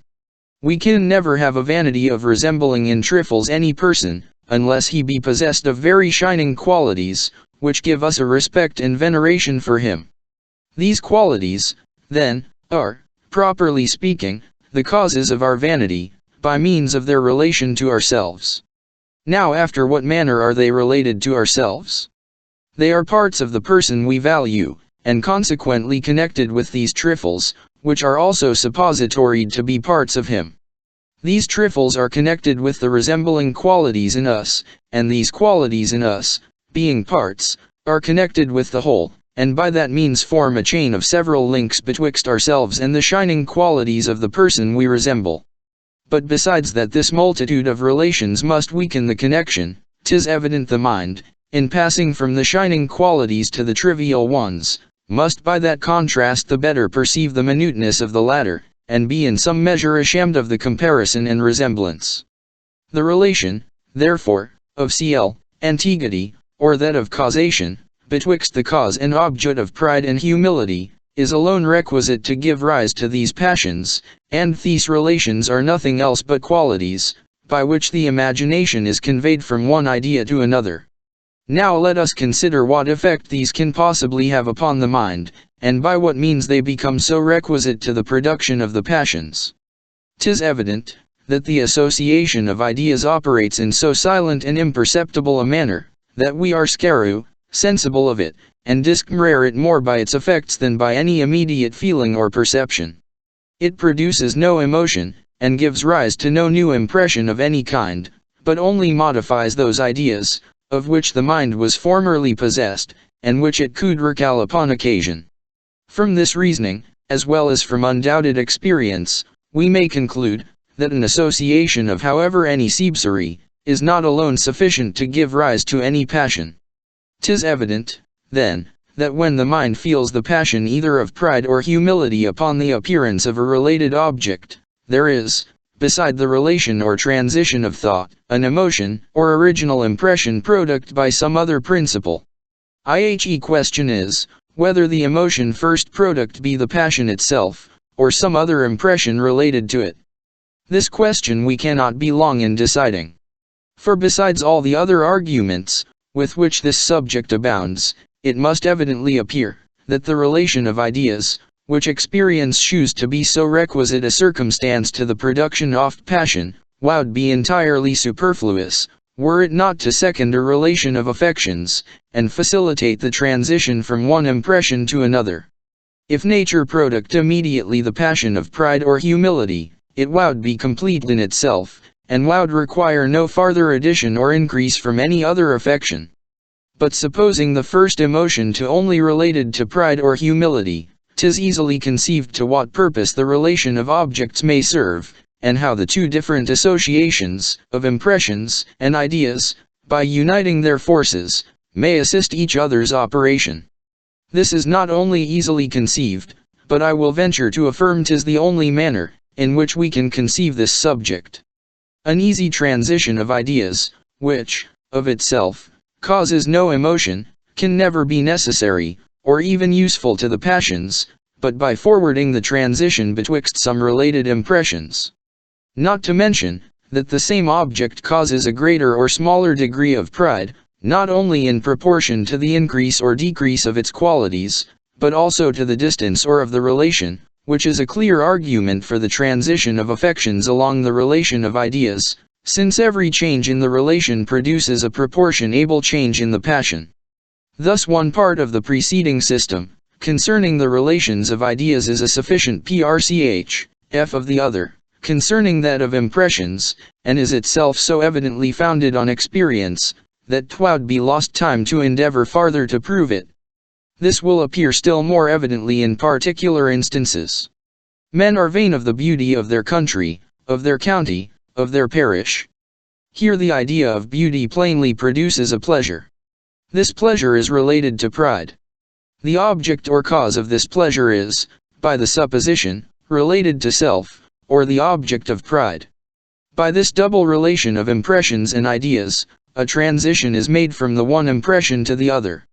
Men are also vain of the temperature of the climate, in which they were LXJRN, of the fertility of their native soil, of the goodness of the wines, fruits, or victuals, product by it, of the softness or force of their language, with other particulars of that kind. These objects have plainly a reference to the pleasures of the senses, and are originally considered as agreeable to the feeling, taste, or hearing. How is it possible they could ever become objects of pride, except by means of that transition above explained? There are some that discover a vanity of an opposite kind, and affect to depreciate their own country, in comparison of those to which they have traveled. Persons find, when they are at home, and surrounded with their countrymen, that the strong relation betwixt them and their own nation is shard with so many, that 'tis in a manner lost to them, whereas their distant relation to a foreign country, which is formed by their having seen it and lived in it, is augmented by their considering how few there are who have done the same. For this reason they always admire the beauty, utility, and rarity of what is abroad, above what is at home. Since we can be vain of a country, climate, or any inanimate object, which bears a relation to us, 'tis no wonder we are vain of the qualities of those who are connected with us by blood or friendship. Accordingly we find, that the very same qualities, which in ourselves produce pride, produce also in a lesser degree the same affection, when discovered in persons related to us. The beauty, address, merit, credit and honors of their kindred are carefully displayed by the proud, as some of their most considerable sources of their vanity. As we are proud of riches in ourselves, so to satisfy our vanity we desire that every one, who has any connection with us, should likewise be possiest of them, and are ashamed of any one, that is mean or poor, among our friends and relations. For this reason we remove the poor as far from us as possible, and as we cannot prevent poverty in some distant and our forefathers are taken to be our nearest relations, upon this account every one affects to be of a good family, and to be descended from a long succession of rich and honorable ancestors.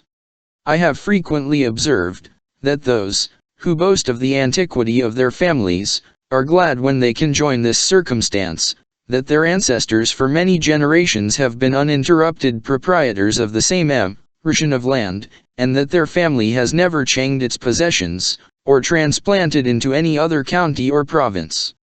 I have also observed, that 'tis an additional subject of vanity, when they can boast, that these possessions have been transmitted through a descent composed entirely of males, and that the honors and fortune have never passed through any female. Let us endeavor to explain phenomena by the foregoing system. 'Tis evident, that when any one boasts of the antiquity of his family, the subjects of his vanity are not merely the extent of time and of ancestors, but also their riches and credit, which are suppositoried to reflect a luster on himself on account of his relation to them. He first considers these objects, is affected by them in an agreeable manner, and then returning back to himself, through the relation of parent and child, is elevated with the passion of pride, by means of the double relation of impressions and ideas. Since therefore the passion depends on these relations, whatever strengthens any of the relations must also increase the passion, and whatever weakens the relations must diminish the passion. Now 'tis certain the identity of the possession strengthens the relation of ideas arising from blood and kindred, and conveys the fancy with greater facility from one generation to another, from the remotest ancestors to their posterity, who are both their heirs and their descendants. By this facility the impression is transmitted more entire, and excites a greater degree of pride and vanity. The case is the same with the transmission of the honors and fortune through a succession of males without their passing through any female. 'Tis a quality of human nature, which we shall consider 50 afterwards, that the imagination naturally turns to whatever is important and considerable, and where two objects are presented to it, a small and a great one, usually leaves the former, and dwells entirely upon the latter. As in the society of marriage, the male sex has the advantage above the female, the husband first engages our attention, and whether we consider him directly, or reach him by passing through related objects, the thought both rests upon him with greater satisfaction, and arrives at him with greater facility than his consort. 'Tis easy to see, that this property must strengthen the child's relation to the father, and weaken that to the mother. For as all relations are nothing but a propensity to pass from one idea to another, whatever strengthens the propensity strengthens the relation, and as we have a stronger propensity to pass from the idea of the children to that of the father, than from the same idea to that of the mother, we ought to regard the former relation as the closer and more considerable. This is the reason why children commonly bear their father's name, and are esteemed to be of nobler or baser birth, according to his family. And though the mother should be possessed of a superior spirit and genius to the father, as often happens, the general rule prevails, notwithstanding the exception, according to the doctrine above explained. Nay, even when a superiority of any kind is so great, or when any other reasons have such an effect, as to make the children rather represent the mother's family than the father's, the general rule still retains such an efficacy that it weakens the relation, and makes a kind of break in the line of ancestors. The imagination runs not along them with facility, nor is able to transfer the honor and credit of the to their posterity of the same name and family so readily, as when the transition is conformable to the general rules, and passes from father to son, or from brother to brother. Part 11. Section 2. Section 10. Of property and riches. But the relation, which is esteemed the closest, and which of all others produces most commonly the passion of pride, is that of property. This relation 'twill be impossible for me fully to explain before I come to treat of justice and the other moral virtues. 'Tis sufficient to observe on this occasion, that property may be defined, such a relation betwixt a person and a object as permits him, but forbids any other, the free use and possession of it, without violating the laws of justice and moral equity. If justice, therefore, be a virtue, which has a natural and original influence on the human mind, property may be looked upon as a particular species of causation, whether we consider the liberty at the proprietor to operate as he please upon the object, or the advantages which he reaps from it. 'Tis the same case, if just a cook, according to the system of certain philosophers, should esteemed an artificial and not a natural virtue. For then honor, and custom, and civil laws supply the place of natural conscience, and produce, in some degree, the same effects. This in the meantime is certain, that the mention of the property naturally carries our thought to the proprietor, and of the proprietor to the property, which a proof of a perfute relation of ideas is all that is requisite to our present purpose.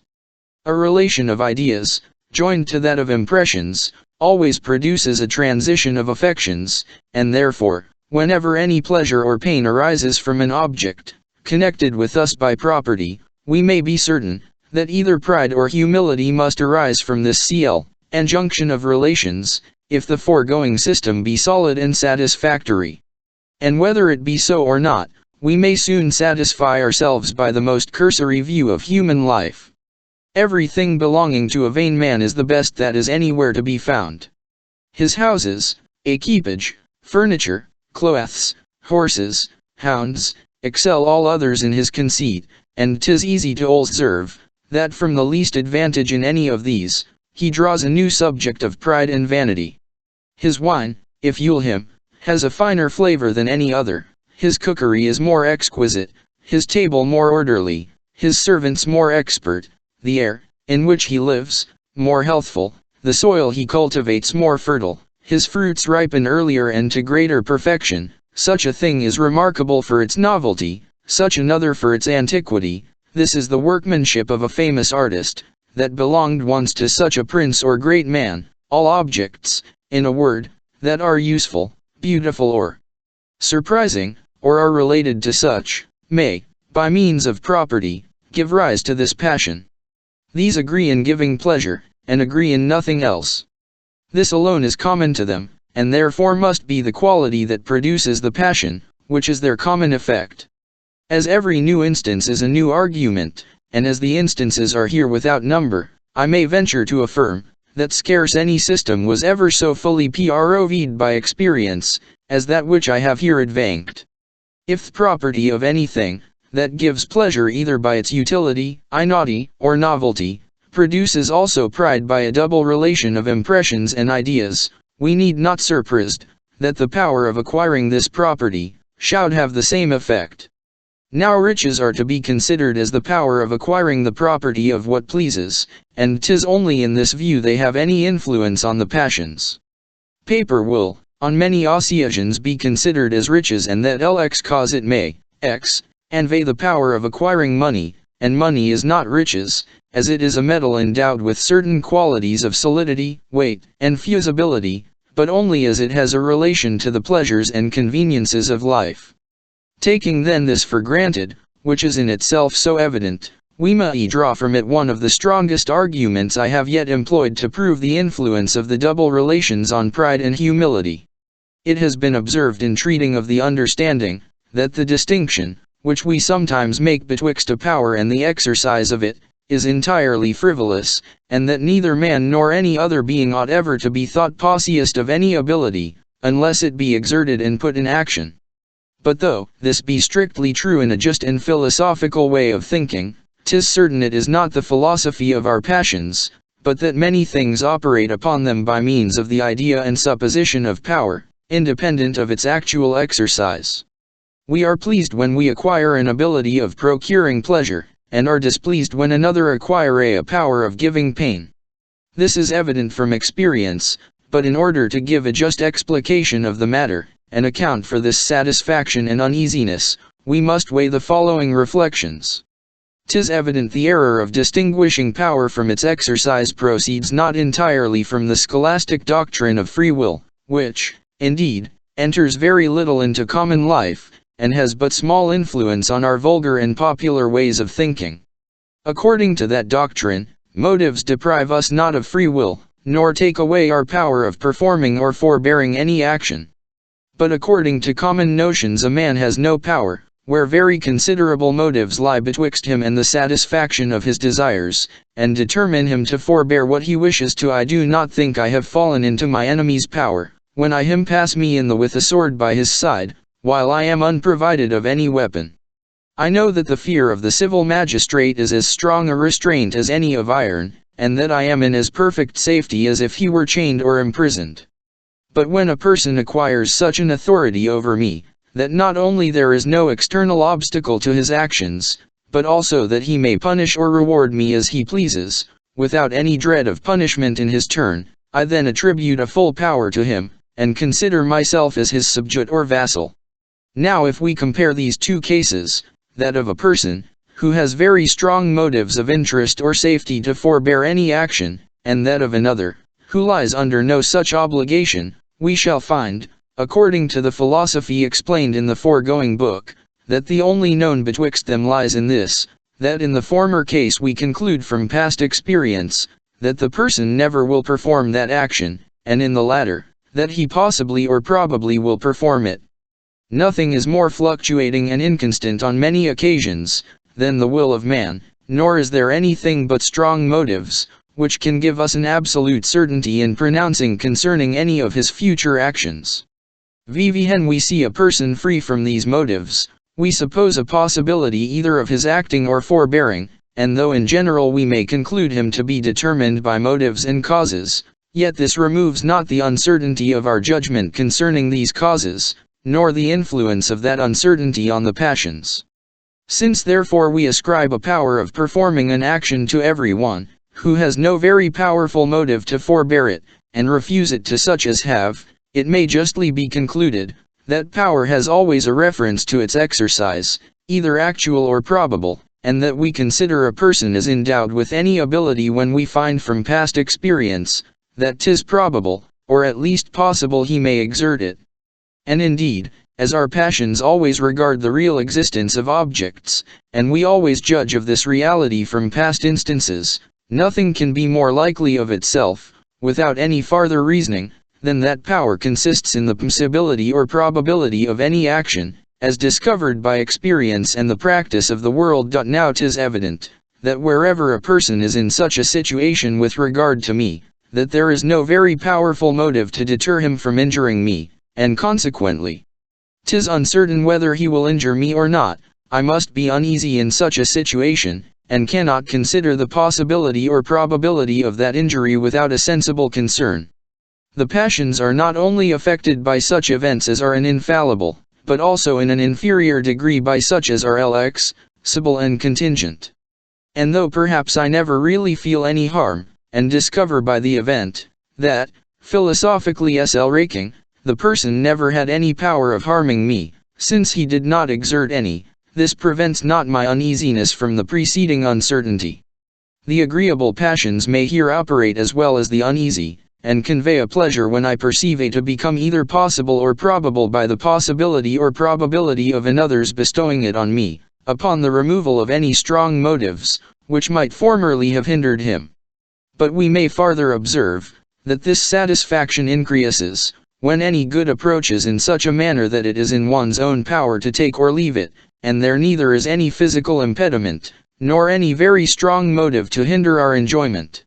As all men desire pleasure, nothing can be more probable than its existence when there is no external obstacle to the producing it, and men perceive no danger in following their inclinations.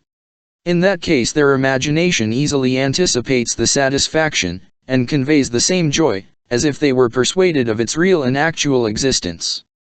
But this accounts not sufficiently for the satisfaction, which attends riches. A miser receives delight from his money, that is, from the power it affords him of procuring all the pleasures and conveniences of life, though he knows he has enjoyed his riches for 40 years without ever employing them, and consequently cannot conclude by any species of reasoning, that the real existence of these pleasures is nearer, than if he were entirely deprived of all his possessions. But though he cannot form any such conclusion in a way of reasoning conceding the nearer approach of the pleasure, 'tis certain he imagines it to approach nearer, whenever all external obstacles are removed, along with the more powerful motives of interest and danger, which opplan, it. For farther satisfaction on this head I must refer to my account of the will, where I shall 1151 explain that false sensation of liberty, which makes us imagine we can anything, that is not very dangerous or destructive. Whenever any other person is under no strong obligations of interest to forbear any pleasure, we judge from experience, that the pleasure will exist, and that he will probably obtain it, but when ourselves are in that situation, we judge from an illusion of the fancy, that the pleasure is still closer and more immediate. The will seems to move easily every way, and casts a shadow or image of itself, even to that side, on which it did not settle. By means of this image the enjoyment serves to approach nearer to us, and gives us the same lively satisfaction, as if it were perfectly certain and unavoidable.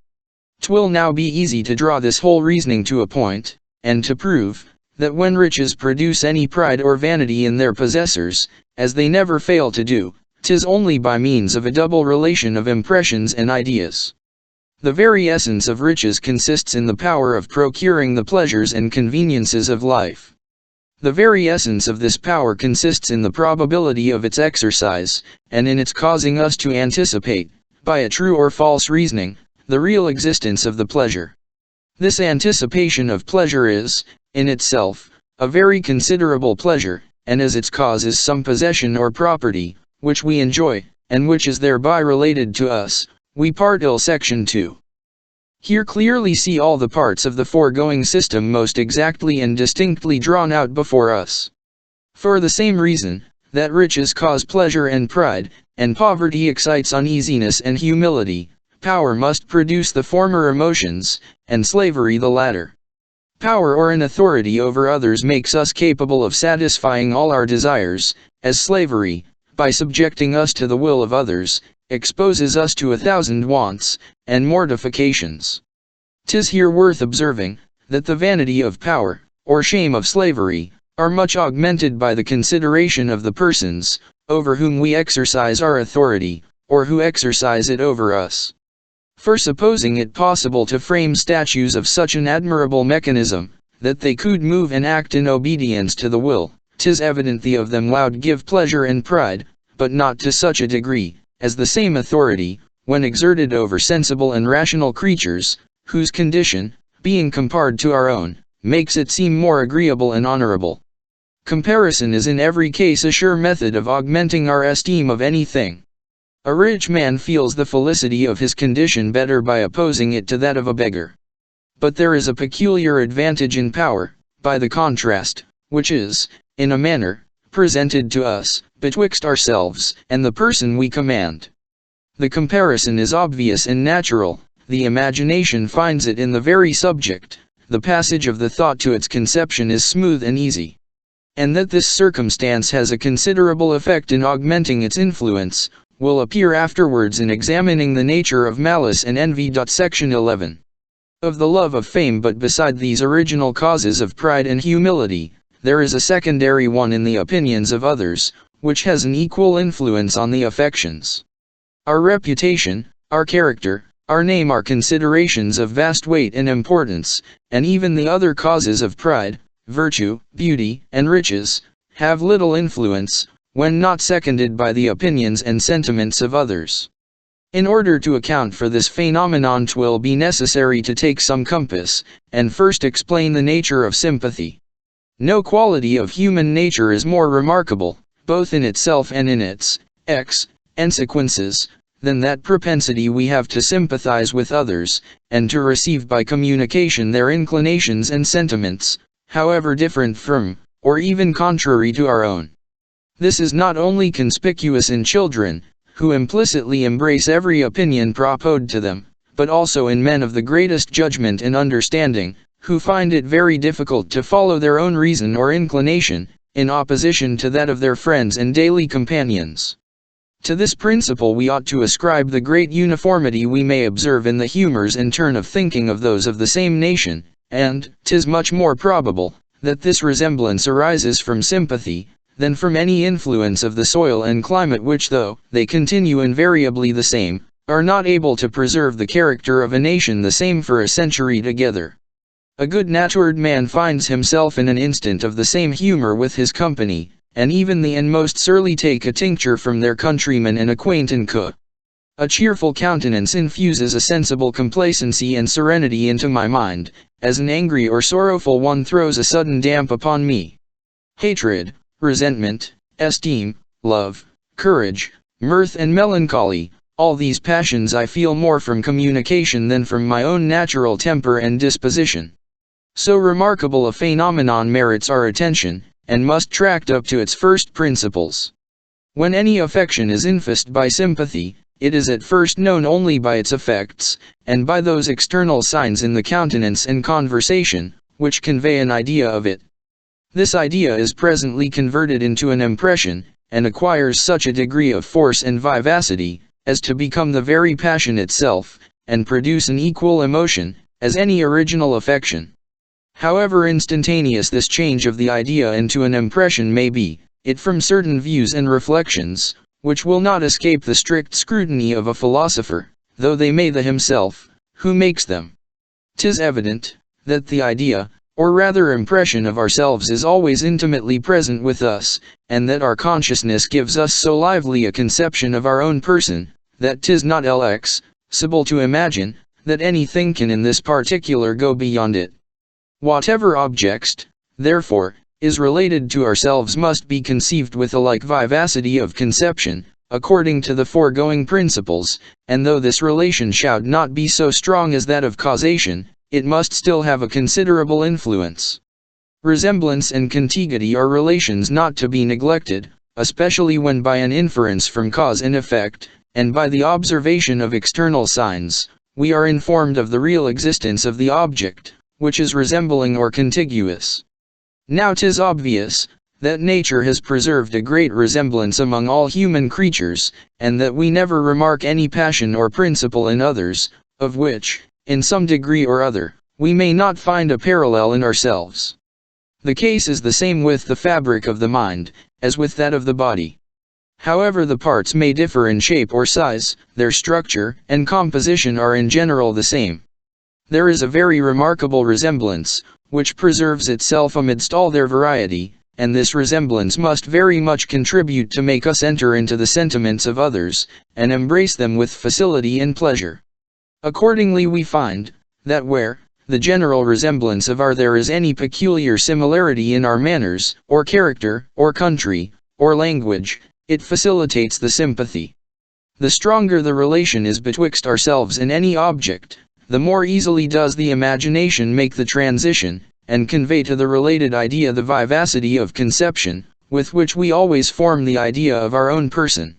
Nor is resemblance the only relation, which has this effect, but new force from other relations, that may accompany it.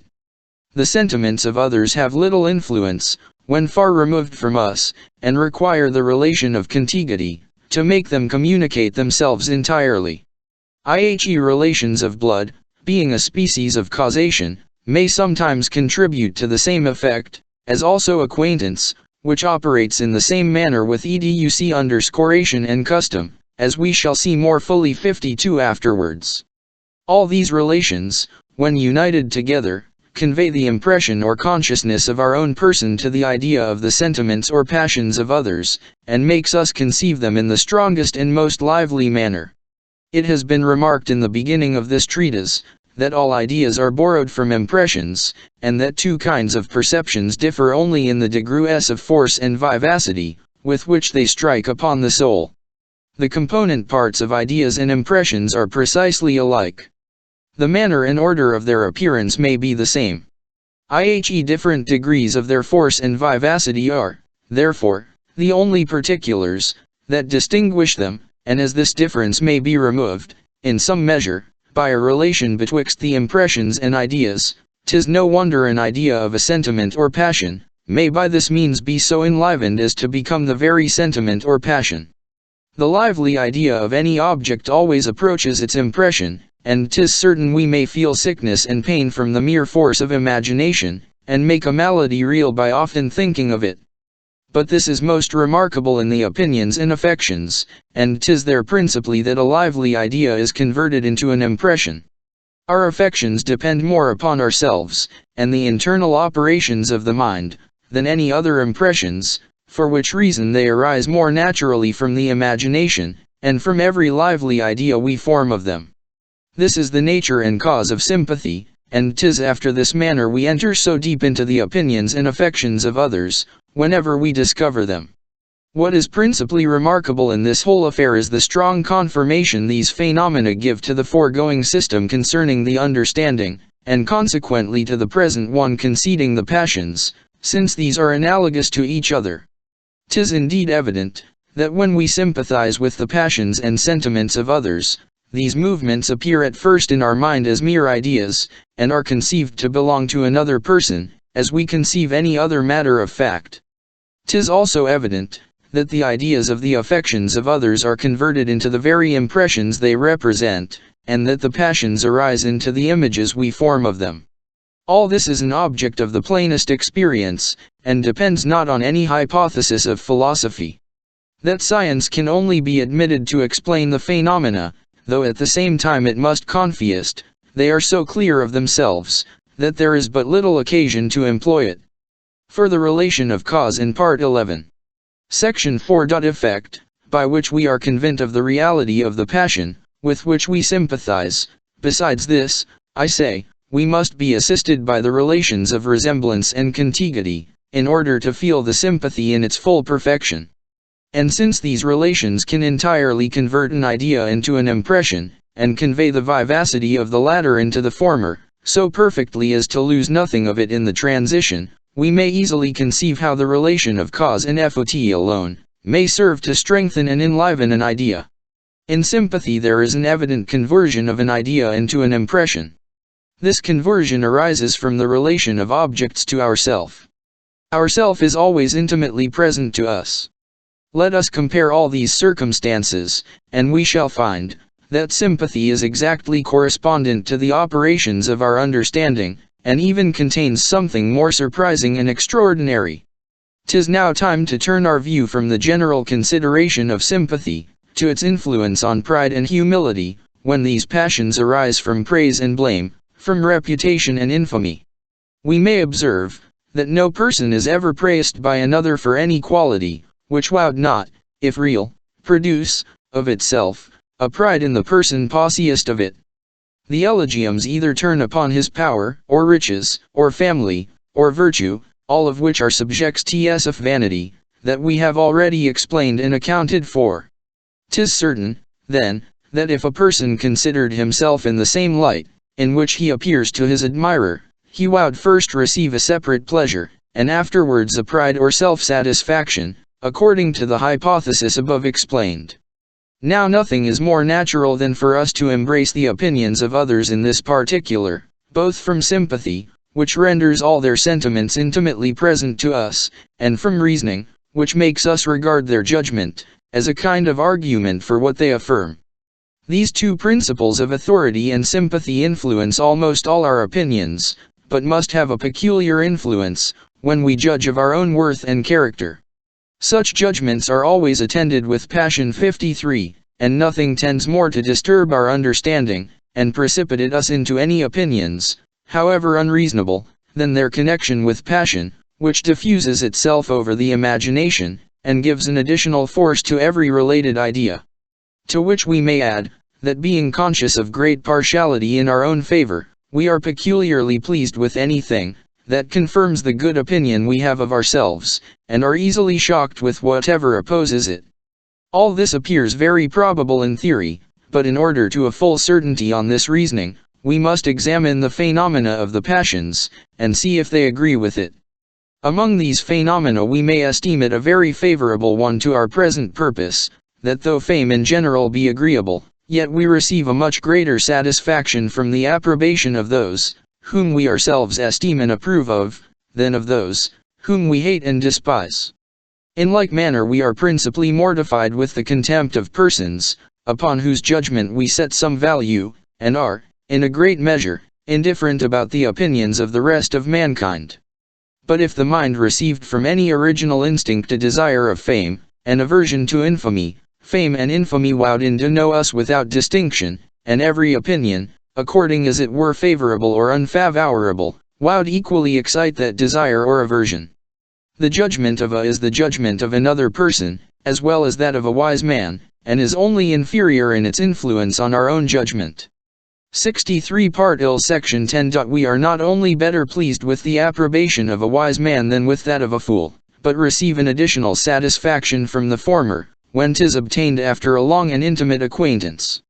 This is accounted for after the same manner. The praises of others never give us much pleasure, unless they concur with our own opinion, and extol us for those qualities, in which we chiefly excel. A mere soldier little values the character of eloquence, a gunman of courage, a bishop of humor, or a merchant of learning. Whatever esteem a man may have for any quality, abstractedly considered, when he is conscious he is not possessed of it, the opinions of the whole world will give him little pleasure in that particular, and that because they never will be able to draw his own opinion after them.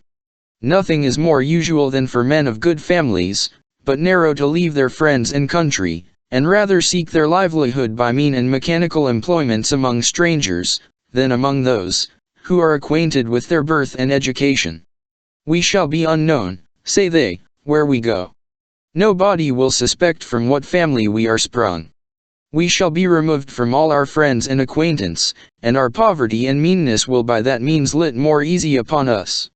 In examining these sentiments, I find they afford many very convincing arguments for my present purpose. First, we may infer from them, that the uneasiness of LHing contemned depends on sympathy, and that sympathy depends on the relation of objects to ourselves, since we are most uneasy under the contempt of persons, who are both related to us by and in place. Hence we seek to diminish this sympathy and uneasiness by separating these relations, and placing ourselves in a contiguity to strangers, and at a distance from relations.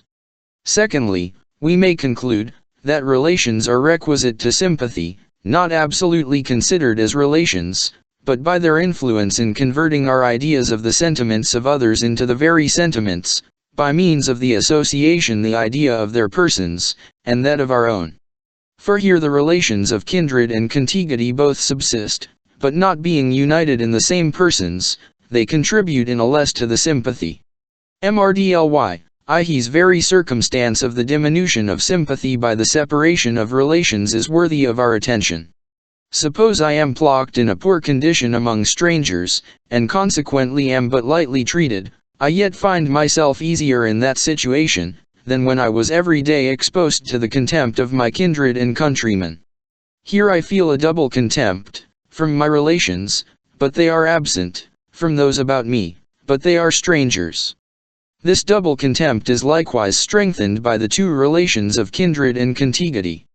But as the persons are not the same, who are connected with me by those two relations, this difference of ideas separates the impressions arising from the contempt, and keeps them from running into each other.